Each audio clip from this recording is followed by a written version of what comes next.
How was Navi Bootcamp? It was one player who's apparently corrupted every PC with the same view model fuckery. In the newest addition to Team Spirit, this new exciting upcoming player. Will you post a positive rating during the IEM Krakow? What's wrong with my config? I cannot shoot, what the fuck? It's time for the lobby. We've got another arrival for the stage 2 teams, the teams that, courtesy of the VRS, didn't even have to compete in the first stage of the tournament. And it looks like we've got a new member of FaZe Clan. Oh, yeah, that's Yo, what the hell's going on? What the helly? Nice, Theo, good to see you, man. Yeah. I'm good. But ESL, obviously FaZe paying you better? no comment. Yeah, because you were packing your bags, you were saying your goodbyes. I thought I wasn't going to see you again, and now you're looking all fancy in your FaZe jersey. Maybe it was like a trick, you know? It was a solid trick. You know, it's marketing. I've studied marketing, so... Okay, yeah, but the jersey looks good on you. So are you going to be looking after the FaZe Clan boys on their worldwide adventures throughout the year? Yes, sir. That's my first one, but I'll stick with them. Okay, so out of interest, who do you think is going to be the easiest and who's going to be the hardest out of your 5? I can't like tell for now. Yeah. Give me 1-2 tournaments. Ask me the next. I'll check in. Yeah. Okay. Well, I'm going to go and annoy your players. Yeah. Is that okay? Start with frozen. Yeah. Start with frozen. Oh, you see, I've got to follow orders. Yes, sir. Yes, Mr. Theo, sir. Mr. Szymanski. Hello. Hey, am I saying your name even remotely correctly? Chernianski. Chernian. It's so hard though. No. I'd like to try. I was asking the Polish people how to pronounce like Elijah's last name, you know, because it is a very long Polish name. Yeah. Jabłonowski. Anyway, that's just me being weird. So yeah, how the hell have you been? How long did you take off after what was a spectacular end of the year? I mean, it seemed like you guys just had what I can only imagine is just one that you'll always remember, you know, an event and you attended, a special result, and incredibly entertaining Counter-Strike. Did you take much of a break, or did you just kind of chase that high? I mean, I think this was a first break where I just chilled at home after a long time, you know, not going anywhere, you know, just spending time with my family. So yeah, you know, having time off, relaxing, playing some games, having some food. Other games than Counter-Strike? Yeah, man. They exist? Of course. We're talking like couch co-op kind of vibes? I played some PlayStation. I beat the whole Last of Us. Oh, this yeah. 2 days, I think. Yeah, you know, played some other things. Yeah, lovely. Getting my mind off CS finally. Yeah, I mean, it's good to take your mind off of the game when it is your whole damn job, and especially if you end with such a major run, you know. Yeah. So yeah. And then picking it back up and getting back into the flow of things, you know, what's 2026 FaZe gonna feel like? More of the same? Hopefully better. Hell yeah. Okay. Looking forward to it. I'm gonna go annoy your teammates. He's running away from me. Mr. Jacob, sir. Just a couple of words, if you wouldn't mind. Coming into the new year, what a way 2025 ended. How do you feel the 2026 is gonna compare? Are you gonna be able to kind of chase that and match that coming into the new year? You look like you were starting to feel pretty comfortable. I think it's really better than the last year because I played a little bit more, getting more comfortable.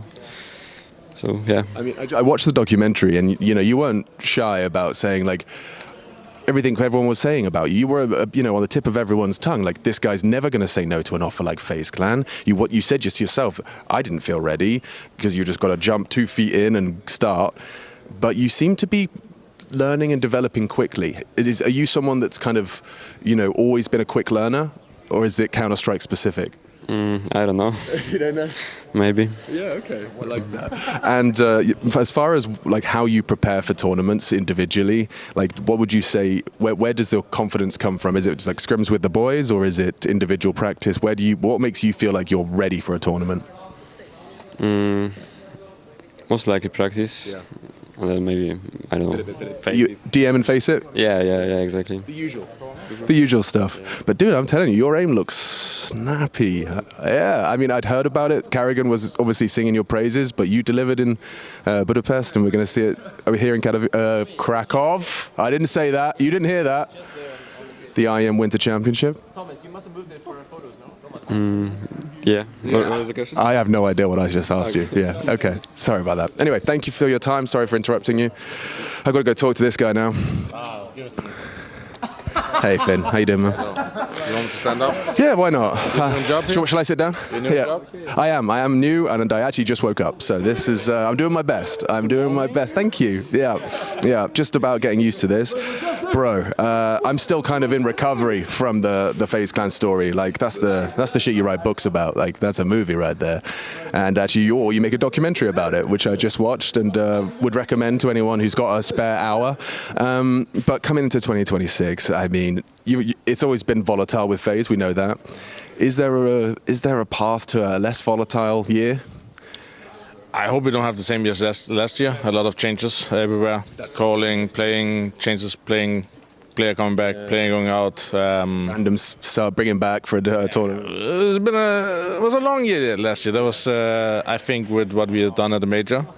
Obviously, we still have issues and we still need to work through them and play better and be consistent. But what we did at the major brought the team together, I think, and that's something we can now go back and rely on and trying to remind ourselves what we did at the tournament, how we acted as teammates and how we played, and the energy and passion we brought. So I think that's something now we have a marker we can go back on and look at that tournament and keep trying to make that consistent. When you know, for the majority of the team, when you're referencing, you know, this unity, this FaZe magic, this FaZe bullshit, you know, now it's a fully understood philosophy, or at least that there's an example that everyone can reference. I think that's interesting. Okay, so yeah, I mean, chasing that, coming into this tournament in particular, you know, nice to skip the first stage of the tournament.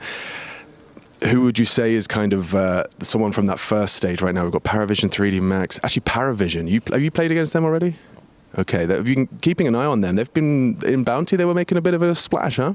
Yeah, I mean, I think at the major when we saw they were in the same stages as us, stage 1 to stage 3, I was hoping not to play them because they are pretty annoying. But I would say it's a classic James team, the way they play. But they shoot very hard and they have a lot of confidence now, which makes James' system even more scary, right? That some of the players just breaks out of the system and take a lot of duels.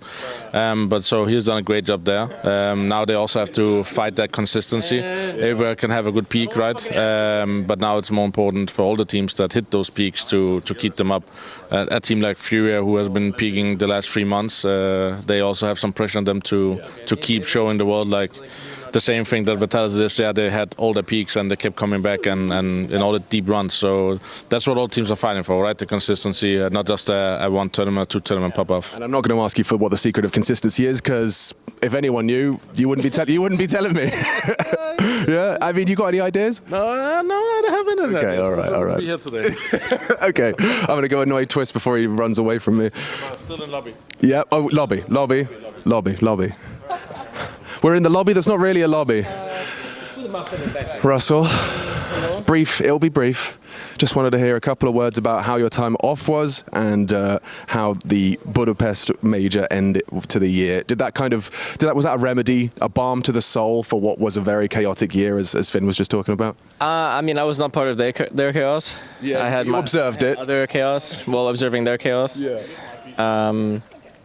I think the major was like an amazing feeling, and afterwards, I don't know, I felt like we had such momentum. It felt weird to not play anymore.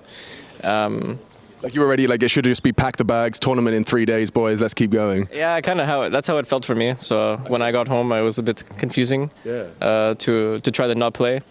But yeah, the break was nice. Yeah, that's really interesting to me. Sorry, try to not play. Like, you know, like, because for some, 2 weeks off after a busy year, it's like, you know, gold. But I can understand completely the flip side of that, which is like, we're hot, we're warm right now. Like, can we keep going? Chase this.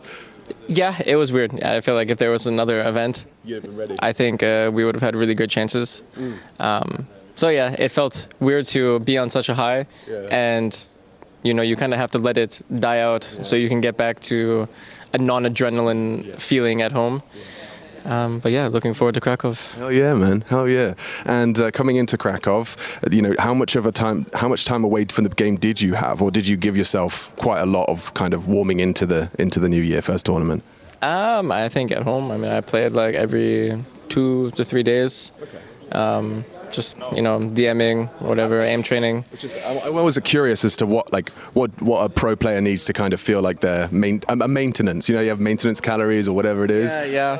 I think it depends on the situation, like how the year is going. For instance, last year, like in the summer player break, I still had this feeling where I need to play. I need to improve over the break. So a lot of grinding happened during the break. And this one was a bit different because it was a very exhausting second half of the season, and I felt like I needed to not play, really, to reset. You got to know your limits, and it sounds like you have reset. Looking forward to seeing you in the server, man. It looks like you've definitely got your, that signature twist game is back in the server. It must feel nice to I don't know about you, but for a player who's so consistent, but also had the very turbulent year, as you highlighted, to find your game again around with the team that you wanted to do it with, it must just be like a relief to be able to do your best with the best and be back there. It's nice. I mean, thankful to be part of this team again. And of course, can't take anything for granted. I still need to work as hard as I did before and grind. I think Rob's even said in an interview after Blast, it's like when you have a break, you need to play consistently for some weeks to get the same feeling as you had before. But yeah, we had boot camp, be on the grind. I'm not going to be a person that sits here and say boot camp was good or boot camp was bad. But one thing for sure, we put a lot of hours into the game, so time to show it. He's good at this. He is good at this. Thank you for your time, bro. Okay. Appreciate that. Have I covered everyone? The only person that I can't find is Brokey, and I'm not surprised. That's fine. We lost him. He's bounced. All right. Well, that's FaZe Clan. That's the lobby. This is Krakow. Stage 2 teams are arriving. All right, we have got the team of the year setting up for stage 2. We have none other than Dan Madisclair. Can I pull up a pew? Mind if I hang out for 30 seconds? Do I have to? No, I mean, probably technically, legally, no. But like, if you wouldn't mind, just 30 seconds of your time, sir. Thanks, man. Screen looks nice. You play with a lot of vibrance as well. Yeah, I mean, I didn't finish the setup yet, so... Okay. I won't pass judgment then. Okay. Yeah. But coming into the new year, I was actually just reading your interview you gave with HLTV, and there was a lot of insights in there about, coming into the new year, about reflections of your last year. Sucking dick, actually, was as Flamesy highlights. Yeah. Yeah, but I mean, let's start there, because, you were saying, I'm not going to keep talking about how good my coach is, it doesn't mean he's not a good coach. Is that the translation of that? Is that what that means? No, but yeah, because so nowadays the problem is, I understand what people mean is that they can't know if the coach is good or not. Like, it's tough. Oh my God, I'm so sorry, Mr. Wu. Terribly sorry, sir. No, it's fine. I will, but I'll do it over here. Where were we? So the problem in Counter-Strike, it's really tough to judge coach job. Yeah, it's my stuff. It's a mess. Oh, watch your will. Okay, there we go. There we go. We will make it. Making it work. So, as I said, yeah, it's tough to see how a coach good I can. No, I'm a full. It's early. It is early. I will go again. So yeah, no. It was easier to say the way I said probably. No, I want to. What I want to say is that it's tough to judge like the level of a coach because you have no insight, etc. So the only way I can say my coach is good is to praise him and say what he does. Like he's a bit weird. So if I don't say what he does, he's bad. That's actually like the really shortcut that people did. So no. I mean, yeah, of course I had to mention him and say all the work he does for the team, and yeah. But there's such a big support staff as well. You've got assistant coach, you've got your manager as well, who kind of makes sure you're where you need to be and doing the right things as well. So it's a whole team, and it feels like Vitality. Coach as well, don't forget. Performance coach, yeah. No, the manager and the performance coach is the same person. But that was. But I mean, that whole unit, inside and outside the server. I'm sure that's a big contributing factor to you being able to kind of stay in form for such a long and busy year. Yeah, I mean, they make sure, like all of them make sure that we are in the best condition to only think about CS and do the best in the game for the coach and the assistant coach and for the outside for the others to make sure that we are in the best condition and we can be mentally ready for anything happening. Now, I saw a quote as well where you said, I've got such a good team, so let's not waste it kind of vibe, right? And I'm curious, did you find yourself like just, when you're lying awake at night or wherever when your mind starts to wander, do you feel additional pressure when you're the one calling the shots with such a talented roster? In a way, yeah, of course. I mean, people say like people say always they have the shortcut to say it makes sense they win because they have a great team. It's not the way it works. Like they can dismiss it. Yeah, sure. Like there is a lot of big names that didn't win, even with big team, because it's tough to make think work together, and that's my job. So, as I said, my job maybe people think that we don't play the best CS tactically or whatever. Maybe other IGL have more tactics, but my goal is to make sure that those 4 guys are playing the best. Yeah. And if it happens, I win. Yeah. And who cares? You play the best Counter-Strike ever. Who cares? Plays the best football. The most important is that win the Champions League or the World Cup. So for me, it's no matter how good you play. It's just how beautiful you play. It's more how good you play. Yeah. Well, I think the trophy cabinet usually means you're doing all right. Yeah. I think you've got nothing to worry about, and I'm excited to see what the new year holds. I'm gonna go talk to this guy. Sure. Good luck with the setup, Mr. Shahar. Good morning. How on earth are you? How the bloody hell are you? I'm good. I'm a bit tired, but I'm happy to be in Krakow. It's really cold. It is a very chilly winter's morning. Too much. A little bit too much? A little bit too much, yeah. Yesterday I was signing fans outside the hotel, and you know how my signature is already really shit, but my hands were so numb, I started signing like crazy. I've seen your signatures, right? It's a big Z. Is it a big Z? Every signature is unique. Oh, they see like a fingerprint. I like that. Every signature is unique unintentionally. Okay, very cool, very cool. Oh, I thought I was a 1 there. I thought you'd stolen someone else's. Wow, I was trying to rob Zayu, but 2024 number 7. Yeah. Oh, I need to put the 2025 now. Yeah, where is it? Wait, it's not here. You got it in your pocket or something? I forgot. No, I forgot. But I forgot it at home. But where should I put it if I have a 7? F7? F7, F7, 6, 7. Yeah, you got to get 6. Fucking 7, bro. No, but I'm just trying to find an angle where I don't feel like I'm cutting anyone off. No, you can Okay, I'm gonna pop a squat. Ugh. But I saw that you took a long time away for what was it, 4 weeks before you got back into practice after Budapest? Is that right? Am I reading that? Yeah, week off, like a player break. Like how much of a break did you actually give yourselves? How much? Almost 4 weeks, I think. Really? Just under 4 weeks. I don't know. I think we basically went straight into Bounty. Or we had a few days. We had a bit of practice before, but yeah. I guess because you're doing that and then straight into Krakow as well. Yeah, you guys wanted to make sure you actually had a bit of time to reset. But is it always a bit weird when you've just had such a successful tournament, lifted the trophy, and then you're told compulsory time off away from the game, or are you still playing during your time off? I think I used to play during my time off, but the team is kind of like the habit of the team, like the culture, the performance coach, they all recommend taking time off, like actually trying to do something outside of the game. This time I went to Georgia with my girlfriend for a week, so it was like not touching the proper holiday time. Yeah, proper holiday, but when I get back home I'm on the PC a bit, but not as I would be if I, even on a Sunday, on a Saturday that we have a days off, I will play probably like 4 or 5 hours of CS, but in the prayer break, I'll play like 1 hour, maybe 2 hours. Maybe I'll just chill on TeamSpeak and stuff like that. But I would try to not touch I would not touch Counter-Strike.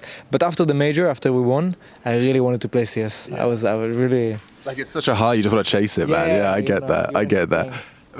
How was Georgia? I mean, Georgian cuisine is apparently really nice as well. Like, I think I went to a Georgian restaurant. I had like this kind of bready thing with an egg in it. Yes, you know what I'm talking about? Yeah, I mean, they have a special cuisine and they're really proud of that cuisine. But I don't like it that much because I don't like cheese. And they have a lot of. Yeah, you're screwed. Yeah. Yeah, and they have a lot of things done with cheese. But I think there is a few countries in the world that you go there and you can like really feel an intense culture, and Georgia is one of them, so it was nice. But we went for New Year's Eve, so it was like there was many things to do exactly. So it was fun, and it's not the country, it's the people. It's not like the location, it's just the people, and the people were good. So that's all it was. I don't know, man. I reckon you've got a future in like travel reviews. If you ever, if you want to hang up the mouse and keyboard. Me and my girlfriend are doing. If you pay him, you will have 5 stars. I wonder why. No, but you also just said you don't like cheese. You got 2 French teammates. You're starting a war. Man, I don't like many things the French are doing this team. He's not eating much, man. Okay. Hummus is enough for him. Hummus is enough for him. Hummus, yeah. I eat hummus every day. I try to stick with it every day. Have you ever tried to make your own? I tried to make my own. Yes. It did not taste like the hummus from the store, bro. I messed up. I don't know. Just chickpeas, lemon juice, whatever else you're supposed to put in there. Mine was shit as well. Mine was shit. Not the best, but you could go around. The issue with it is that when you buy hummus off the store, it's made to last in a fridge, and when you make hummus on your own with chickpeas, it's after 2-3 days it's gone. So, but it's healthy. Eat hummus. Eat hummus. That's the advice.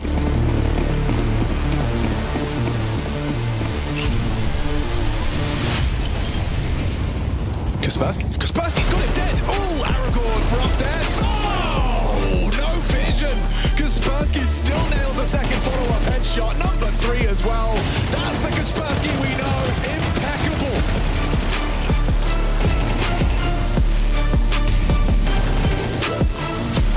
Hypex in the clutch. 1, 2, and here comes number 3. It's Ryu the last to line up. A pre-fire ready. Hypex is clutching. Gamer Legion tie us up at 3. Stars this one means a lot to Snags. PR! Alright, lad, that's 3, 4. Why stop there? 2 very hyped up players, and PR takes the cake. That's an ace.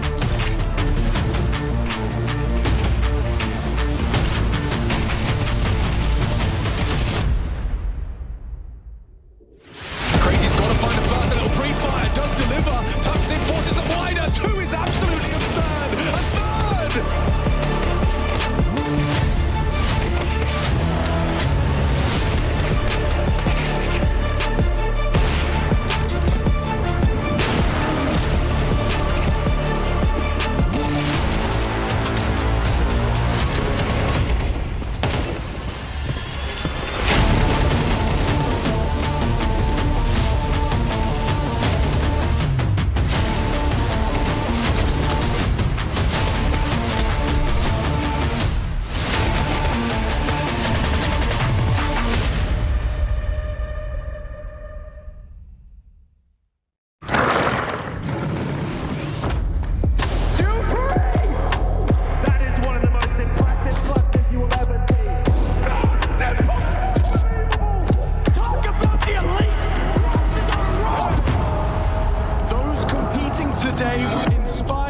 Those who came before them. Now it is their turn.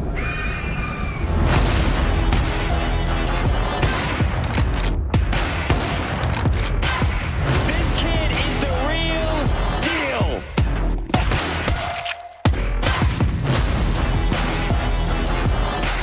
The confines of what's possible being brought into question.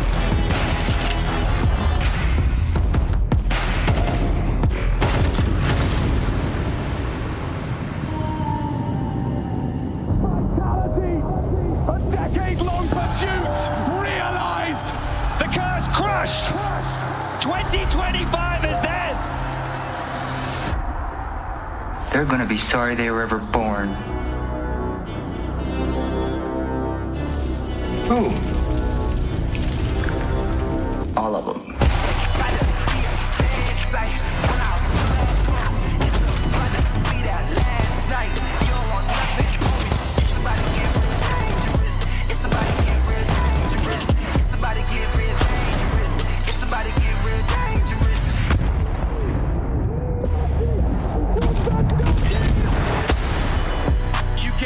Greatness. You can't mess with history.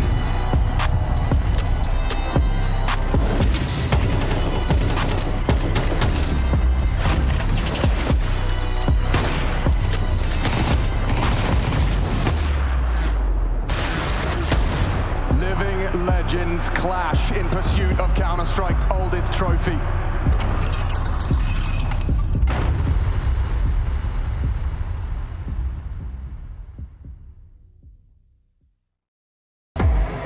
The Intel Extreme Masters Krakow 2026, brought to you by ESL in partnership with Intel, Acer Predator, DHL, Zowie, Checks, and the City of Krakow.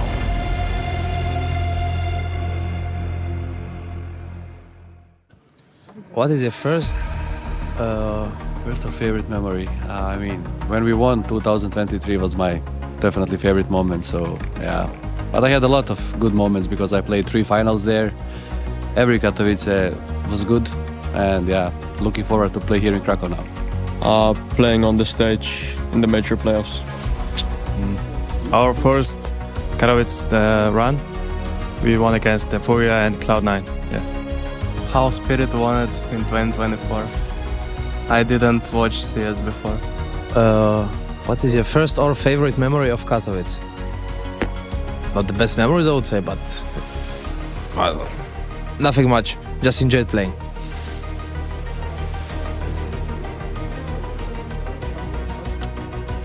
It's time to get our checks predictions on the table. So we're going to ask you to check this out. I say we because it's not just me over here. Of course, I couldn't do it alone. I would try. It wouldn't go as well. But I do have Sponge in the middle. I do have Machine on the outside. Guys, we're starting the second stage. That was going to be my checks pun. So that's checks mate from Trace. Oh, no, I'm checked out right now. Yeah, I ought to check your 6. And that means watch it as we unfold it here from the top down almost, Yes. from A to B. A to I think B. that's how it begins. Stage 2, the big boys are here, right? This is what everybody's talking about. Obviously, you've got some headlines today, like Makazi versus Way. Bit of beef there. Yeah, we should dive into that at some point. That's our first game, so we can save that. And then you have Simple versus Iwi for the first time since 2023. But those games going on, well, at least that one is in Group B. So would you like to start in alphabetical order, Trace? I think a wise man once said alphabetical order. Okay. So let's start with the group of A. Yeah, and just kind of look through the whole thing. So we need to select 3 teams, gentlemen. And as you know, I'm always banging on about this during the cast, right? Only 3 teams per group can make it to the playoffs. Yeah. One of the problems you have right there is if you lose your opening game, then only one team from the lower bracket will be able to progress, right? So the quickest way is a straight line, and that straight line is winning 2 best-of-3s. So we've got Furia versus Fort, we've got Mongols versus G2. Winner of those play into each other. On the other side, we've got Navi versus PARIVISION and Spirit versus Astralis. So if we start with the Fury, actually, I've written down here in my notes, considerations. Oh, you've got some considerations. Considerations. So what are you asterisk. considering? The first consideration, Mongols, it's their first officials with Cobra Zero. Okay. Right, so that lower could- our expectations. But still a very good team Yes. and did well with controllers up until the playoffs of the major. But they're playing against a G2 that look in form. See, this is the other factor. G2 also skipped Bounty. Mongols did too. And G2 have come in here. They have reps in the environment. So that right there is a tougher matchup. I think that goes infinitely further sometimes. You know, if Mongols come in a little bit colder because G2 has those reps, they've been going through the motions, the fluidity of getting ready for a game every single day almost. Yeah, I think it's going to go a long way for a team like G2. So I don't have a consideration written down for G2. So the Mongols versus G2 game, do we want to do this like a dictatorship or a democracy? Well, in the modern day. Well, I mean, who's to say either one of them are successful? Okay, well, who are you going to pick out of Mongols versus G2?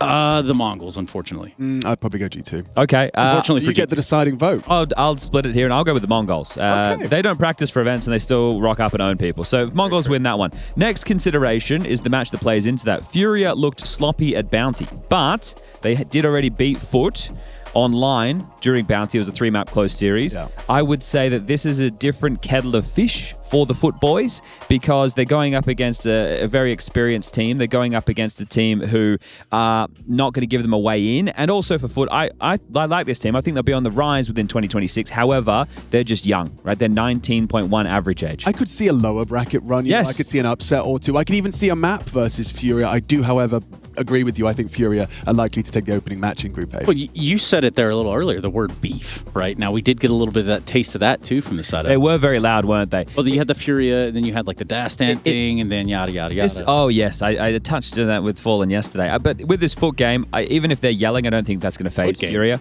Yes, they call it soccer around here. Oh. So, look, in that it would be Furia versus Mongols. I would take Furia. So, Furia would be my first team from Group A locked in. Any objections? No objections, Your Honor. No.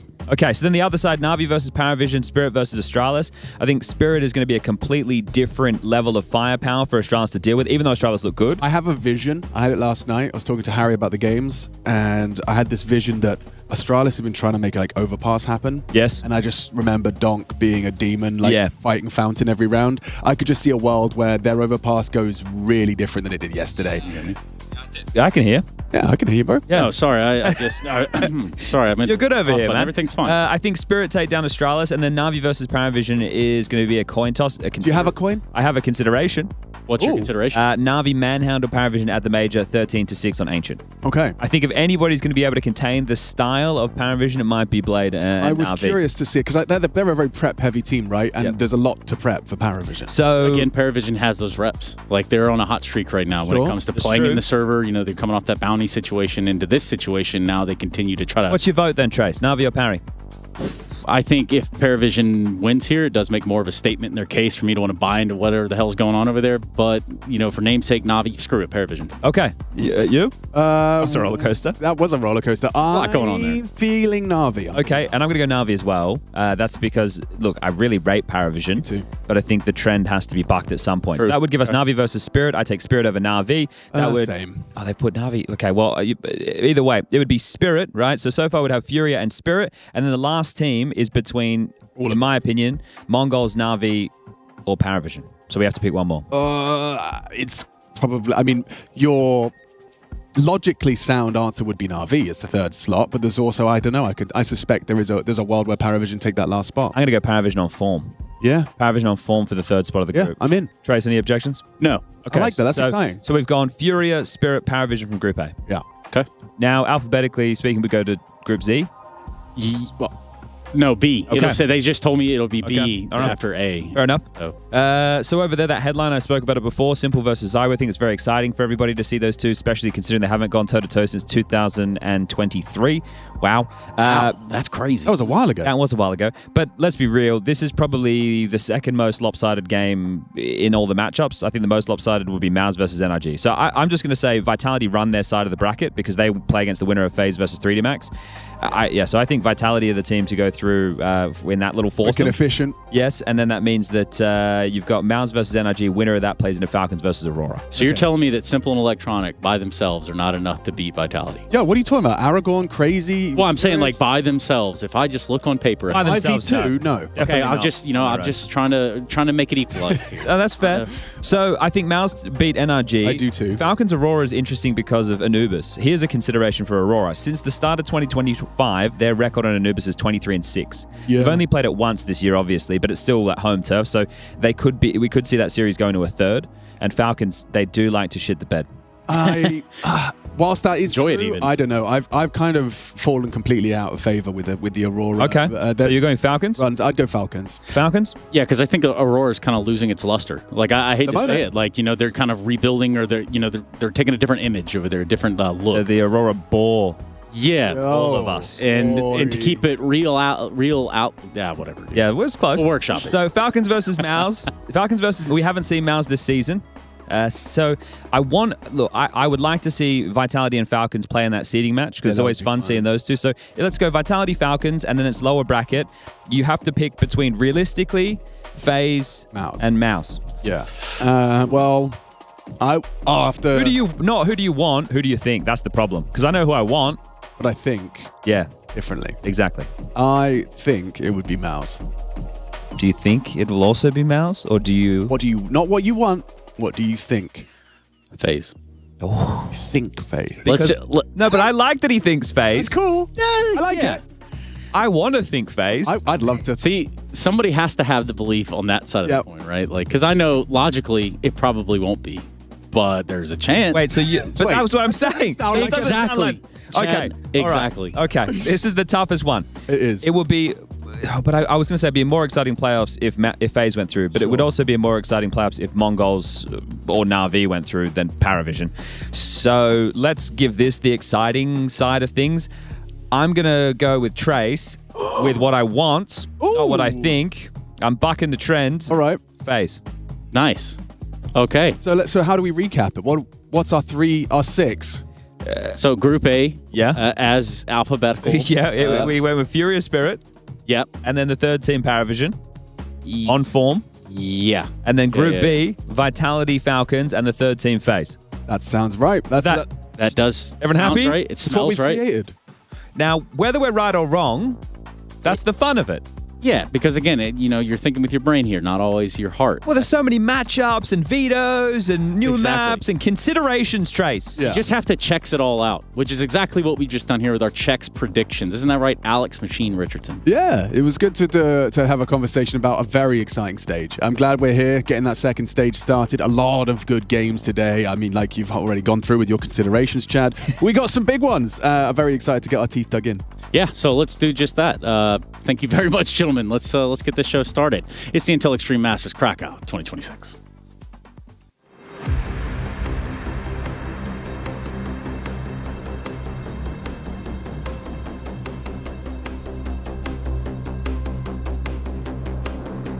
We only just made it to the casting desk. Yeah, the power of television from point A to point B, as I was saying down there, as quickly as humanly possible. So we're about to get this one underway. Na'Vi versus PARIVISION.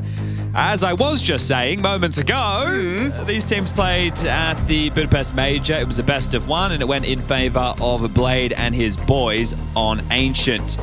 As you can see, I won't try and fool any of you. You can see the screens. The first map, we'll bring up the video in a second, will be Dust 2. I believe that will be the pick of PARIVISION. There was some thoughts yesterday as I was looking at this game, thinking who is going to pick what. Now, the fact that Overpass is removed by Na'Vi means that PARIVISION likely going to take this to Dust 2. Na'Vi, there's a choice between Anubis, because we saw PARIVISION play this, they weren't very good, or Inferno, but Na'Vi are 5 straight losses on Inferno, so maybe wanting to still clear of that at the moment. You also have to take into account that Na'Vi start, that's quite nice, and then probably Ancient is the third. It's quite nice, so it's Na'Vi started the year online with Bounty, and they lost to Monty. With like a Zuu and Gizmi, those guys are British, right? I wanted to get them out there for you. Shout out. Now, PARIVISION started the year also at Bounty, but they didn't bomb out online in the first round. They won the damn thing. Yes, they did. Yeah, they are coming off the back of a big win on LAN. A trophy that I think for PARIVISION, it's just that is going to be the start of a run. I think they're going to have one hell of a year here. At least that's just my personal read of the situation. Jane does seem to have found the right constellation of talent. They're keeping a lid on it, though, don't you think? In terms of expectation. In interviews, they're saying, yeah, it was a good result, but we're a young team. Absolutely. So I think that the confidence knowing that you can go toe-to-toe with some of the best Counter-Strike teams in the world is great, but it's very early for them to get that level of a result. So I think that's going to keep them quite grounded.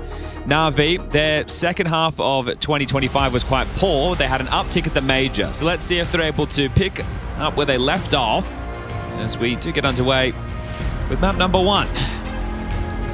IEM Krakow, stage 2.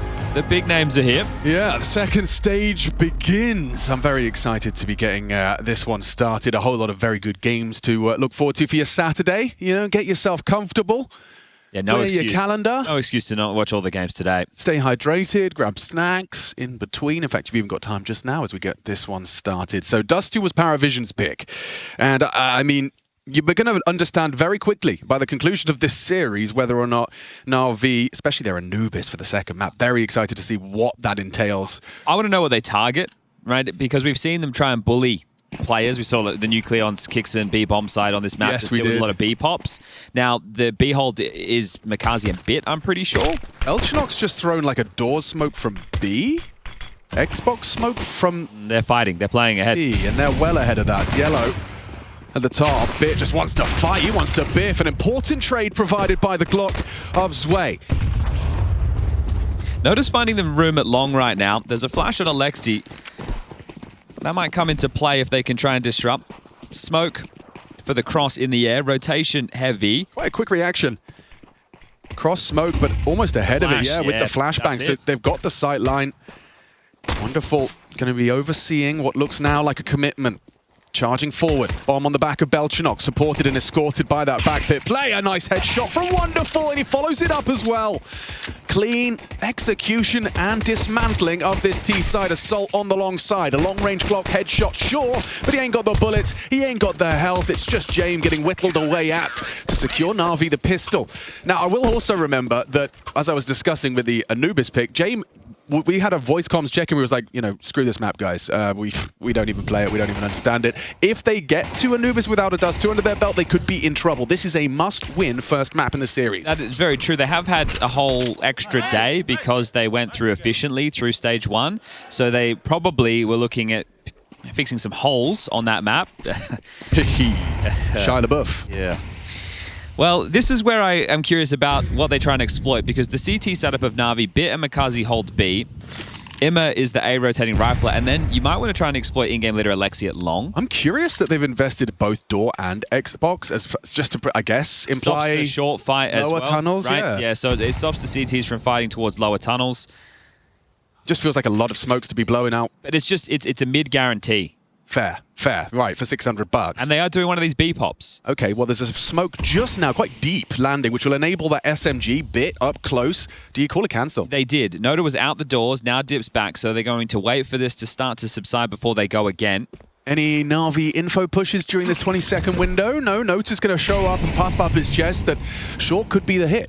Okay, well, this is very good that they have got blocked, but then still had a move. They didn't just sit and wait. Here comes that pop. Yeah, this is a really nice util set from James. Bit up and over. Good for it. It's actually Makaze's FAMAS at the back of the site. He's already 2 kills deep. He kind of needs a third, and he won't get it.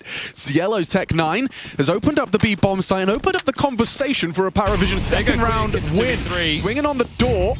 Off the flash, looking good. Frag from Imma, needs more, finds it as well. Yellow's done so much, recovering the M4, and now a 1 versus 1, softened up by the HE and a flying MP9 to avoid an overt disaster. Alexi B secures it. It's a pretty high-octane counter-strike from Na'Vi at the moment, especially once they identify where PARIVISION are. They're taking a lot of these fights. So in that situation, Noda held them at bay on the rotation towards CT for a moment, but at that point, Na'Vi can identify there's only 2 players on the site and one of them has to be planting. So they just spurt in through the doors. Noda gets there in time, and this one does come down to the 1v1. Now let's see if Jane wants to hedge in right now with a hero AK to keep these finances limited, or if it'll just be a partial. But there's definitely an attitude of Na'Vi wanting to take fights. They're not just sitting and allowing the game to be played, because PARIVISION are one of those teams who can really control the tempo of a match with their approach to the game. But something you were highlighting in that pre-match was that if anyone could do it, Na'Vi and their studying of opponents could find a solution. You know, I think other teams might very well be watching this game back if Na'Vi do prevail. They might run the same round again. Of course they will. It certainly looks very similar. Nota starts mid, 4 tons. Lacking a little bit of utility, so maybe Nota's going to sell the mid to B a little bit more. They've got 3 shorts, so what's your reaction? You go forward? Wonderful's going to play ready for a swing.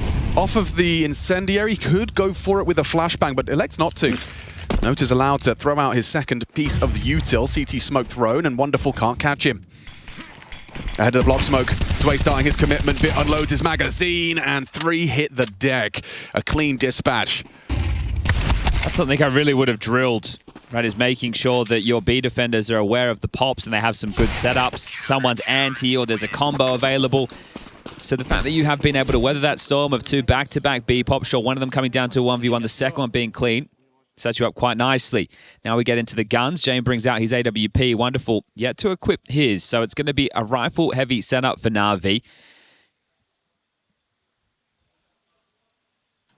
Jame has the best long spawn right now, but I don't imagine he just takes for a pick. Probably just going to set up a boost in middle and see what he can find.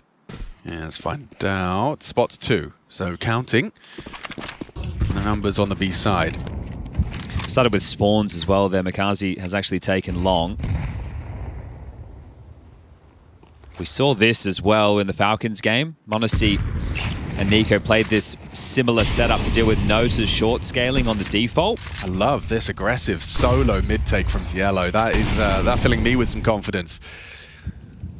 Quick Molly, quick CT smoke immediately forces a reaction out of Wonderful.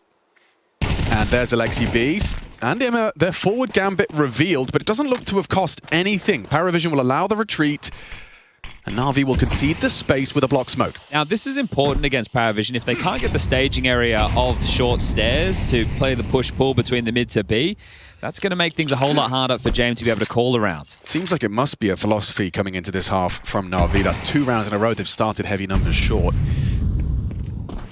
The clock is their friend right now. 50 seconds remaining as Na'Vi have actually done a decent job of holding onto a few belts of utility. Makazi towards long has a bunch. Imma as that rotating rifler, also still with a HE to break for the mid to B. Bit and Wonderful. Passive setup on the B side as well, not overextending mid. And they are just going to walk out for mid-control on contact. Okay.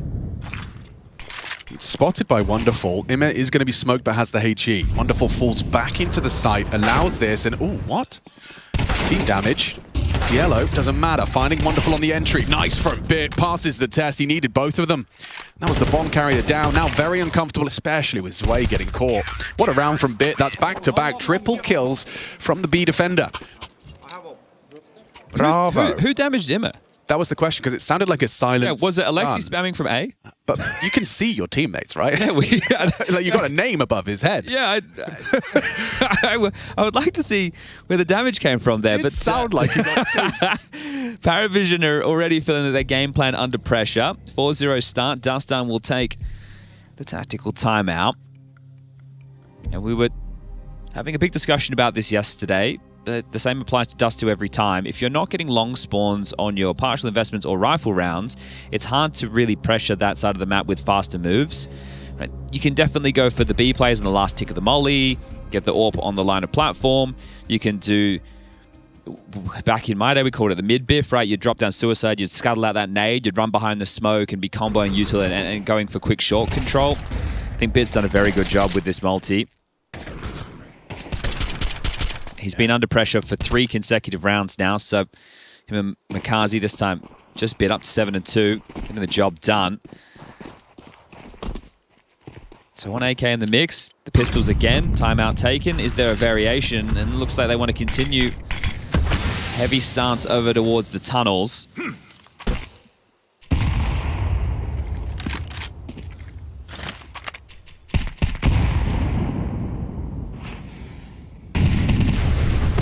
Ooh, confirmations. Yellow's there. He's going to have to fight forward. It's Ima. An important trade. Denies Yellow the hero rifle. And it's actually not easy to retrieve. And A's pretty under-fortified right now, so the gap on long is going to be a problem. They will need to rejig this CT setup to deal with it, as Belchenok is trying to take space, right? They knew the AWP was middle, and they knew that 2 rifles were short, which tells him there is a bit of a gap to work with. He's going to park out towards the blue bin. Definitely recurring themes as 2 smokes imply a B split. A lurk smoke B and a CT smoke. Belchenok to punish on the reaction. I have 1 here. Does find the head. Imez brought down to 16, but gets away with his life. Important, the bait and switch. James bringing the bomb solo long. So actually, the finish, and they got info on where those defenders were. Okay, if they were starting to react now, they might have been able to catch this setup off guard, but they will be able to pick up another rifle. They have a molly and an incendiary. Makazi and Bit have both sold B, so they're ready for a fast rotate. This incendiary makes this position really uncomfortable for Wonderful, but they opt for Goose. No problems for Na'Vi. Distinct lack of frags so far for PARIVISION. Yellow's at the top end with 5. Noto, James, Zwei with 1 apiece, and it'll stay that way. Belchenok 0 and 5. 5-0 start. This is beautiful. Low in, isn't it? Looking very polished. Okay, Joker lurks. So talking about that of Belchenok over towards long. And we've seen it with Noto and their BXX. It does seem to be a recurring game plan of PARIVISION, kind of a 4-1 of some description. Again, only 1 player with a good long spawn right now, so they're not able to use this to try and punish. They just boost the AWP again. HE masks his cross. It's nice. They're being safe, right? They're not really taking any chances. James staying in case there's a transition back across the doors. But long control secure with a deep bedroom smoke. Alexi playing anti in case of a pop. Needs to play close to this. We talked about this philosophy with NIP in the server. And Wonderful's still close enough to support. So right now, this A setup is more worried about a long pop than a short play. Same as Yellow solo util. Looks exploitable by Ima. I think he'll be able to get behind that and peek around it. Here comes the flashbang, Alexianti. Wonderful on the line. Perfect bait. Perfect. Now if you find the opening kill, 50 seconds. The gap up surging short, up A. Wonderful will have to react to this. Sorry. James got a free frag in his crosshairs. Already the bomb crossing. Wonderful Smoked off. That's a deep, long smoke. James got this info too. Uh-oh, Bit's dead. Bit's a dead man walking. Dropping is Nota. That's the bomb lost. It could get weird, especially with a missed AWP shot from James. Now a chance for Bit to stride victorious and save Na'Vi. Wow, it was just shaping up nicely. The loss of the bomb in mids. Yellow, sure, you found one onto Alexi B, but this is a very tight window. You've got 20 seconds. Wonderful scarpering brought down. Bomb on the back of James. He's making his move. Oh. Yep, ready, finds Bit. 1v2 taking shape, they're clutching up. Oh, he gets around the corner. 10 seconds, Yellow has to cover, but he drops. 7 HP, the nade could win it. No, Yellow hits it. What a round of Counter-Strike. How have they been able to scrap that one together? Nota must have been pulling his hair out, realizing what he had done. Like, that looked so convincing. Then it didn't, then it didn't, then it did. It felt like Bit did more than enough over towards the doors, the bomb getting dropped, and okay. It's this moment right here. 7 HP, and by the way. Nota's still worrying about mid doors. His team must be screaming that James being chased down. Ooh. And that one was damn close, but will it be consecutive for PARIVISION?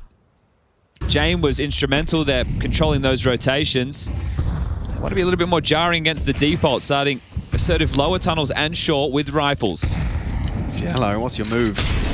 Oh, perfect. The synchronicity, the flash, the smoke. He wants to fight. Kaze chooses to get away. A little glance at top mid, had nothing to spot.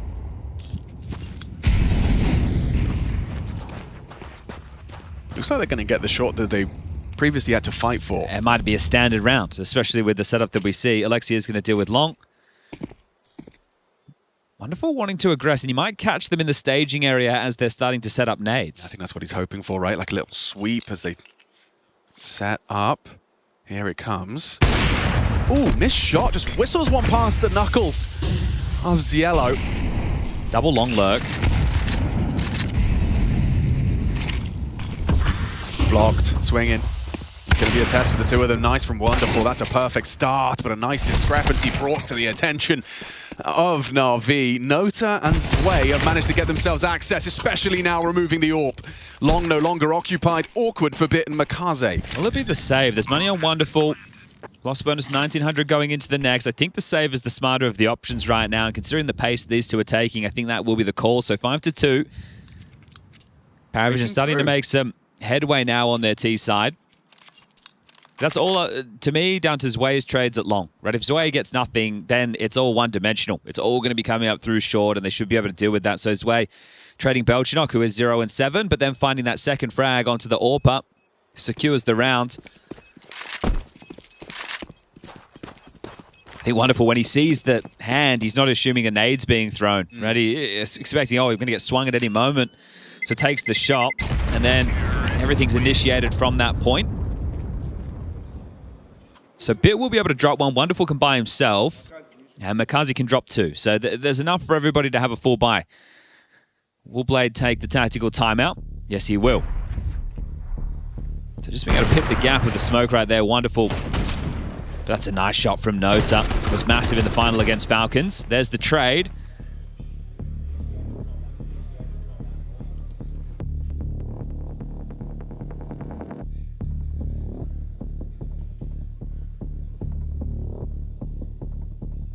So what type of adjustment? Because they did try to play a little bit more assertive and rumble the default into lower, aggressive short. Feels like the game plan was working perfectly as well. They were very ready for the B pops, running consecutive rounds.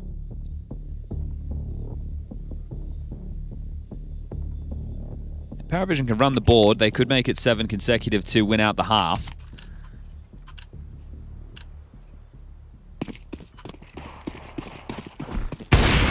Ooh, an attack on the cross. James has connected that. You can see Blade's pep talk there. Yeah, so happy with him. That's what I'm saying. It doesn't feel like they have to change the game plan too much.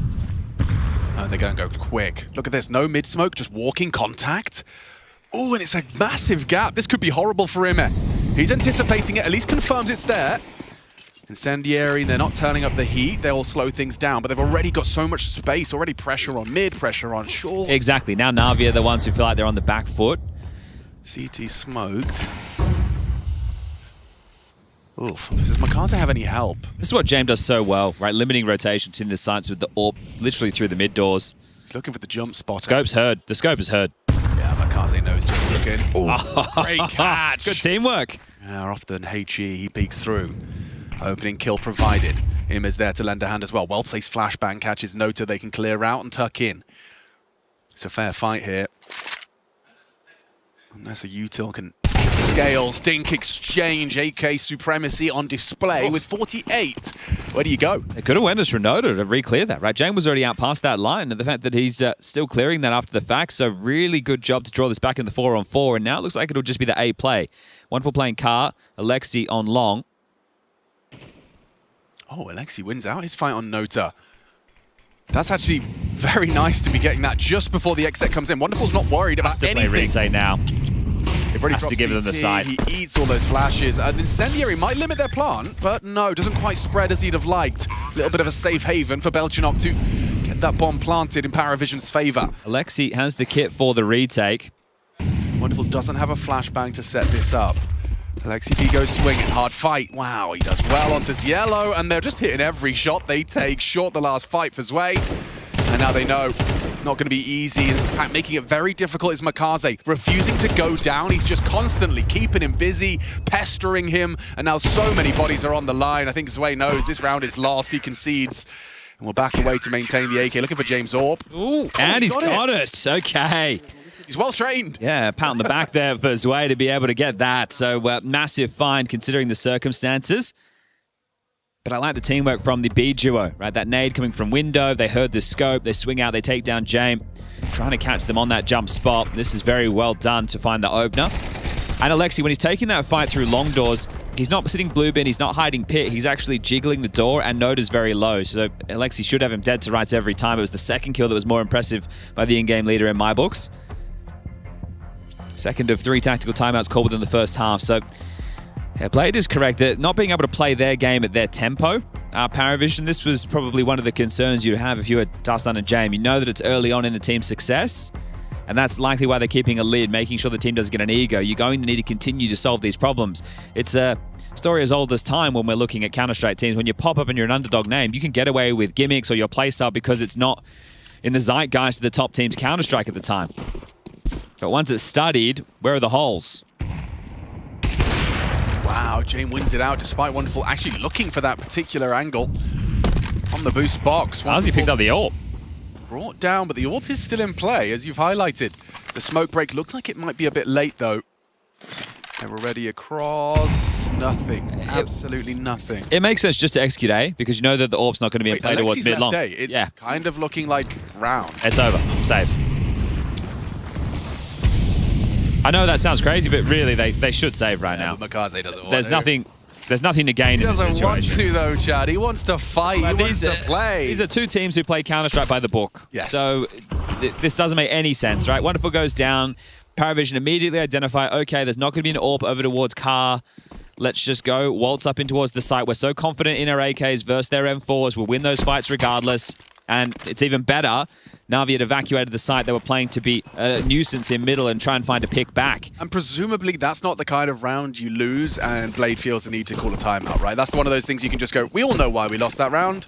I think it's good that Wonderful is trying to look for fights. Yeah. Right? It looks silly in a situation like this where he dies and then they lose the round. But Wonderful is a player who I think needs to be playing with confidence. Yes. Because they've done the hard work with this team, laying the foundations, right? Understanding the approach to the game and what fundamentals Blade wants to keep towards the top of the tier list. However, your players have to play. Right, you can only do it by the book so often, and making those moves, finding those fights is what can win you games, and that's the type of Wonderful we had at the major, the one that was definitely getting stuck in and having some huge moments.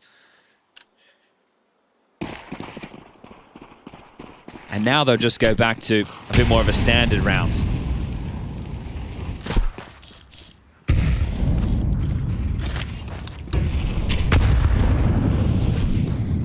Look at James, really quick to this. What is it, 1 minute 37, and he's already walked down middle. Flash eaten by IEM. It's a ballsy forward position to be adopting, especially after the Dink exchange versus Nota in the prior round. This molly will force him out. No punish from the AWP, he manages to get into CT safe. The biggest concern, looking at the minimap right now for Na'Vi, is going to be if there's a long take. Now, it's not going to happen dry. At least not for now. Well, the door smoke is up, but that's starting to fade.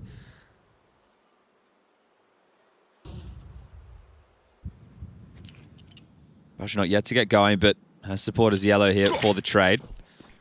Corner smoke, flash over, looking to get control of this. So Matt feeling much bigger for PARIVISION, but nothing really changes the status quo for Na'Vi. They'd already given over that long control, and there it is. Jane with another opener, back-to-back rounds on the AWP now.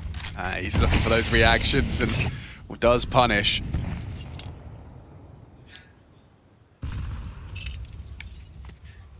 James to join them long for the finish. Belchanok, if he could just get himself one, it would be almost round secured. I need James smoke. It's about to fade on the cross.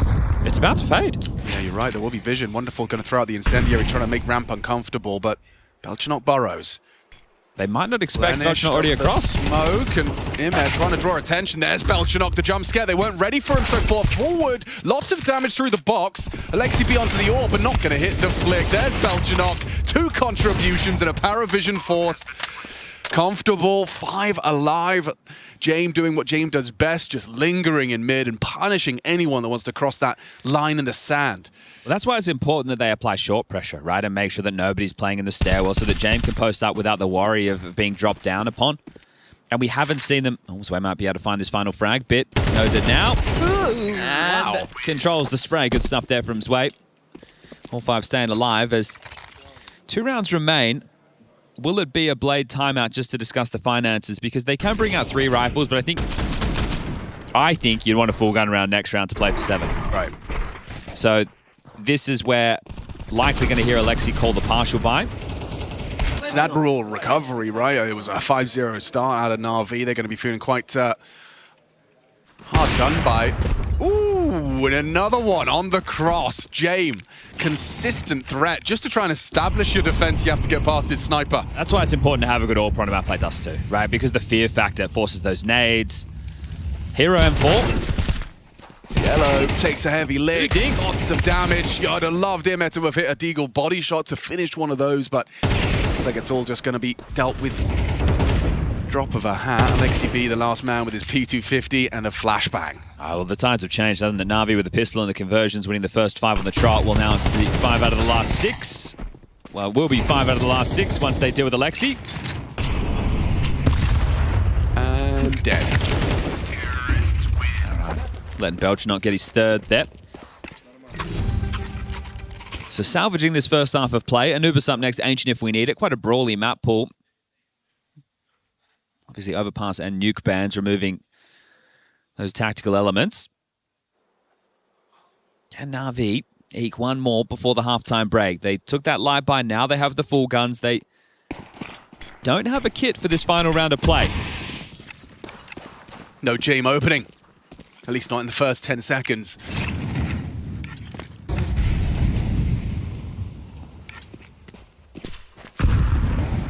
Wonderful trying to have a little line towards mid. Again with this yellow pressure. We've seen this 3 or 4 times now. Immediately kind of has Na'Vi's feckles up. What does that mean? Where are they? And here's an attempt at an answer. Swinging short. Flash. Yellow's got vision. Oh, well done. Imed does well. There's the shadow. He knows where Nota is, and now you'd be peeking into an AWP. Nice elevation on the lip, but still it works out for Na'Vi. 4 on 2. They win out the duels. So he's going to try and find an answer on B. It's Makaze on that elevated angle and distracted. The fact that he spotted him, he may completely overlook this. Makaze's going to drop in, surely. He wants to. He really does, but he knows the frag will come to him with a little bit of patience. Job done, and I mean, for Na'Vi, this is going to feel great. Just picking up that last one on the tail end, ensuring you have an advantage to show for it as we swap sides. A 7-5, though. It's certainly a recovery from PARIVISION. Make no mistake. And Wonderful's ready to receive. Very unlikely Nota gets anything going here. He acknowledges the AWP on the line, throws out his double flashes to try and get across. Trajectory and a frag. All right, Na'Vi 7, PARIVISION 5. This game's getting going. We've got a brawl on our hands. Don't go anywhere.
Intel Extreme Masters Krakow 2026 Stage 2. It's cold outside, but it's heating up in the studio. Right now, Navi taking on PARIVISION to open up the account on the A stream, and Blade's game plan in the first half was working wonderfully. Very happy with his team's performance. Now, for PARIVISION, they're on everybody's radar thanks to Bounty. But if there's one team who's going to find the holes in your tendencies, it's going to be Blade. So let's see how badly he can punish them in this second half of play. Will it be both pistols or will they be split? Look at this focus on middle. Like the whole squad just walking on up. Alexi be throwing that mid smoke. If there's no flashbang, Bit tending to this potential. Oh, he heard a step. Did he hear a step? Flash makes it really clear and he's happy to swing on out. Takes the jaw. Nota connects. Everyone hits their shots from PARIVISION. It has to be more from Bit. He's done well for a heady, but it ain't enough. Zwei and Jame, a pair of frags. PARIVISION take the pistol. Yeah, it was going to be tough no matter what happened there, because when Alexi goes down, he has a whole belt of nades on him as well. So whatever the round was meant to be, it was always going to be chaotic. So that is the pistol split. This could be one of those eco rounds where they go, this frag right here from Jame, bang. Dustin has taken the third and final tactical timeout after the pistol round win. Does seem like a strange place for it. Well, I think he knows if they fumble this, the game will get away from them very quickly, but he's putting a lot of faith on them down the stretch that they will be the ones applying the pressure to force Blade to take timeout so he can chip in later. Right. So he wouldn't have taken this if there wasn't a need. So he understands the importance of this round right now, but we can see the buy that's taken shape. So this is wonderful looking for scout tags, which the Glocks can finish off easily, and then Bit, because he got a kill, he's upgraded into a Teagle. So this type of a round right now, you need to avoid, if you're PARIVISION, and you might not even know it's coming, the scout tags. That's the biggest bane of your existence. Also, talking of bane of existence, my current real bane is my Premier teammates, or Face It teammates, buying Deagles. 5 Deagles, no armor.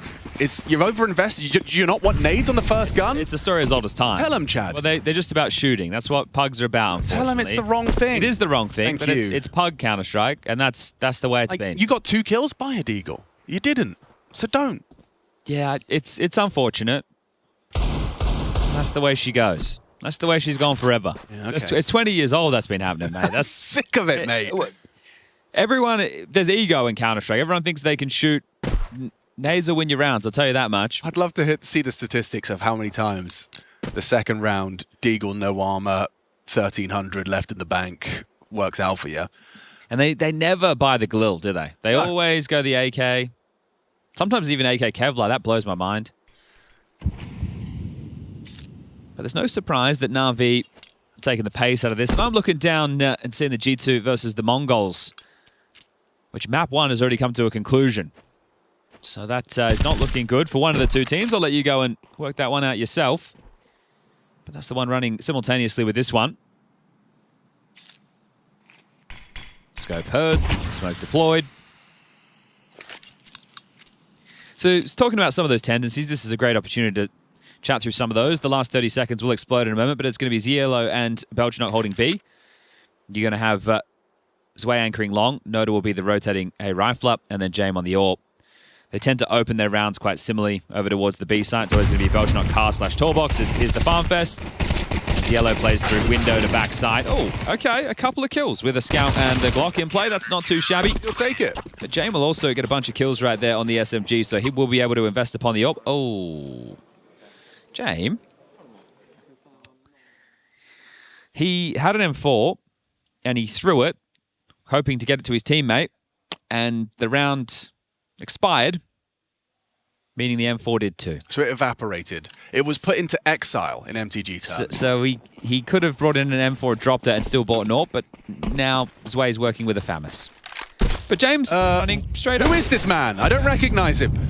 I guess he knew he wasn't going to be up against an AWP because Wonderful bought a Scout in the previous, but I still love it. He's just gone for a walk in the park, hasn't he? Just in case. And he chose this nade wisely. Times it. And sweeps it. Nothing to report. Lexi B, tempered aggression at top mid. Now goes swinging out. He's going back to retrieve a secondary HE grenade. A lurk smoke for Belchinok to contend with. This is classic PARIVISION, right? With these gambles, they're playing 4A.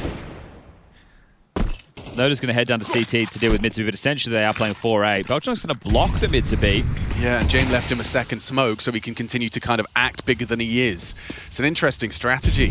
Yellow's a joker on A. I wonder if he's just going to stay tucked ramp. Belchinok's going to start pushing here.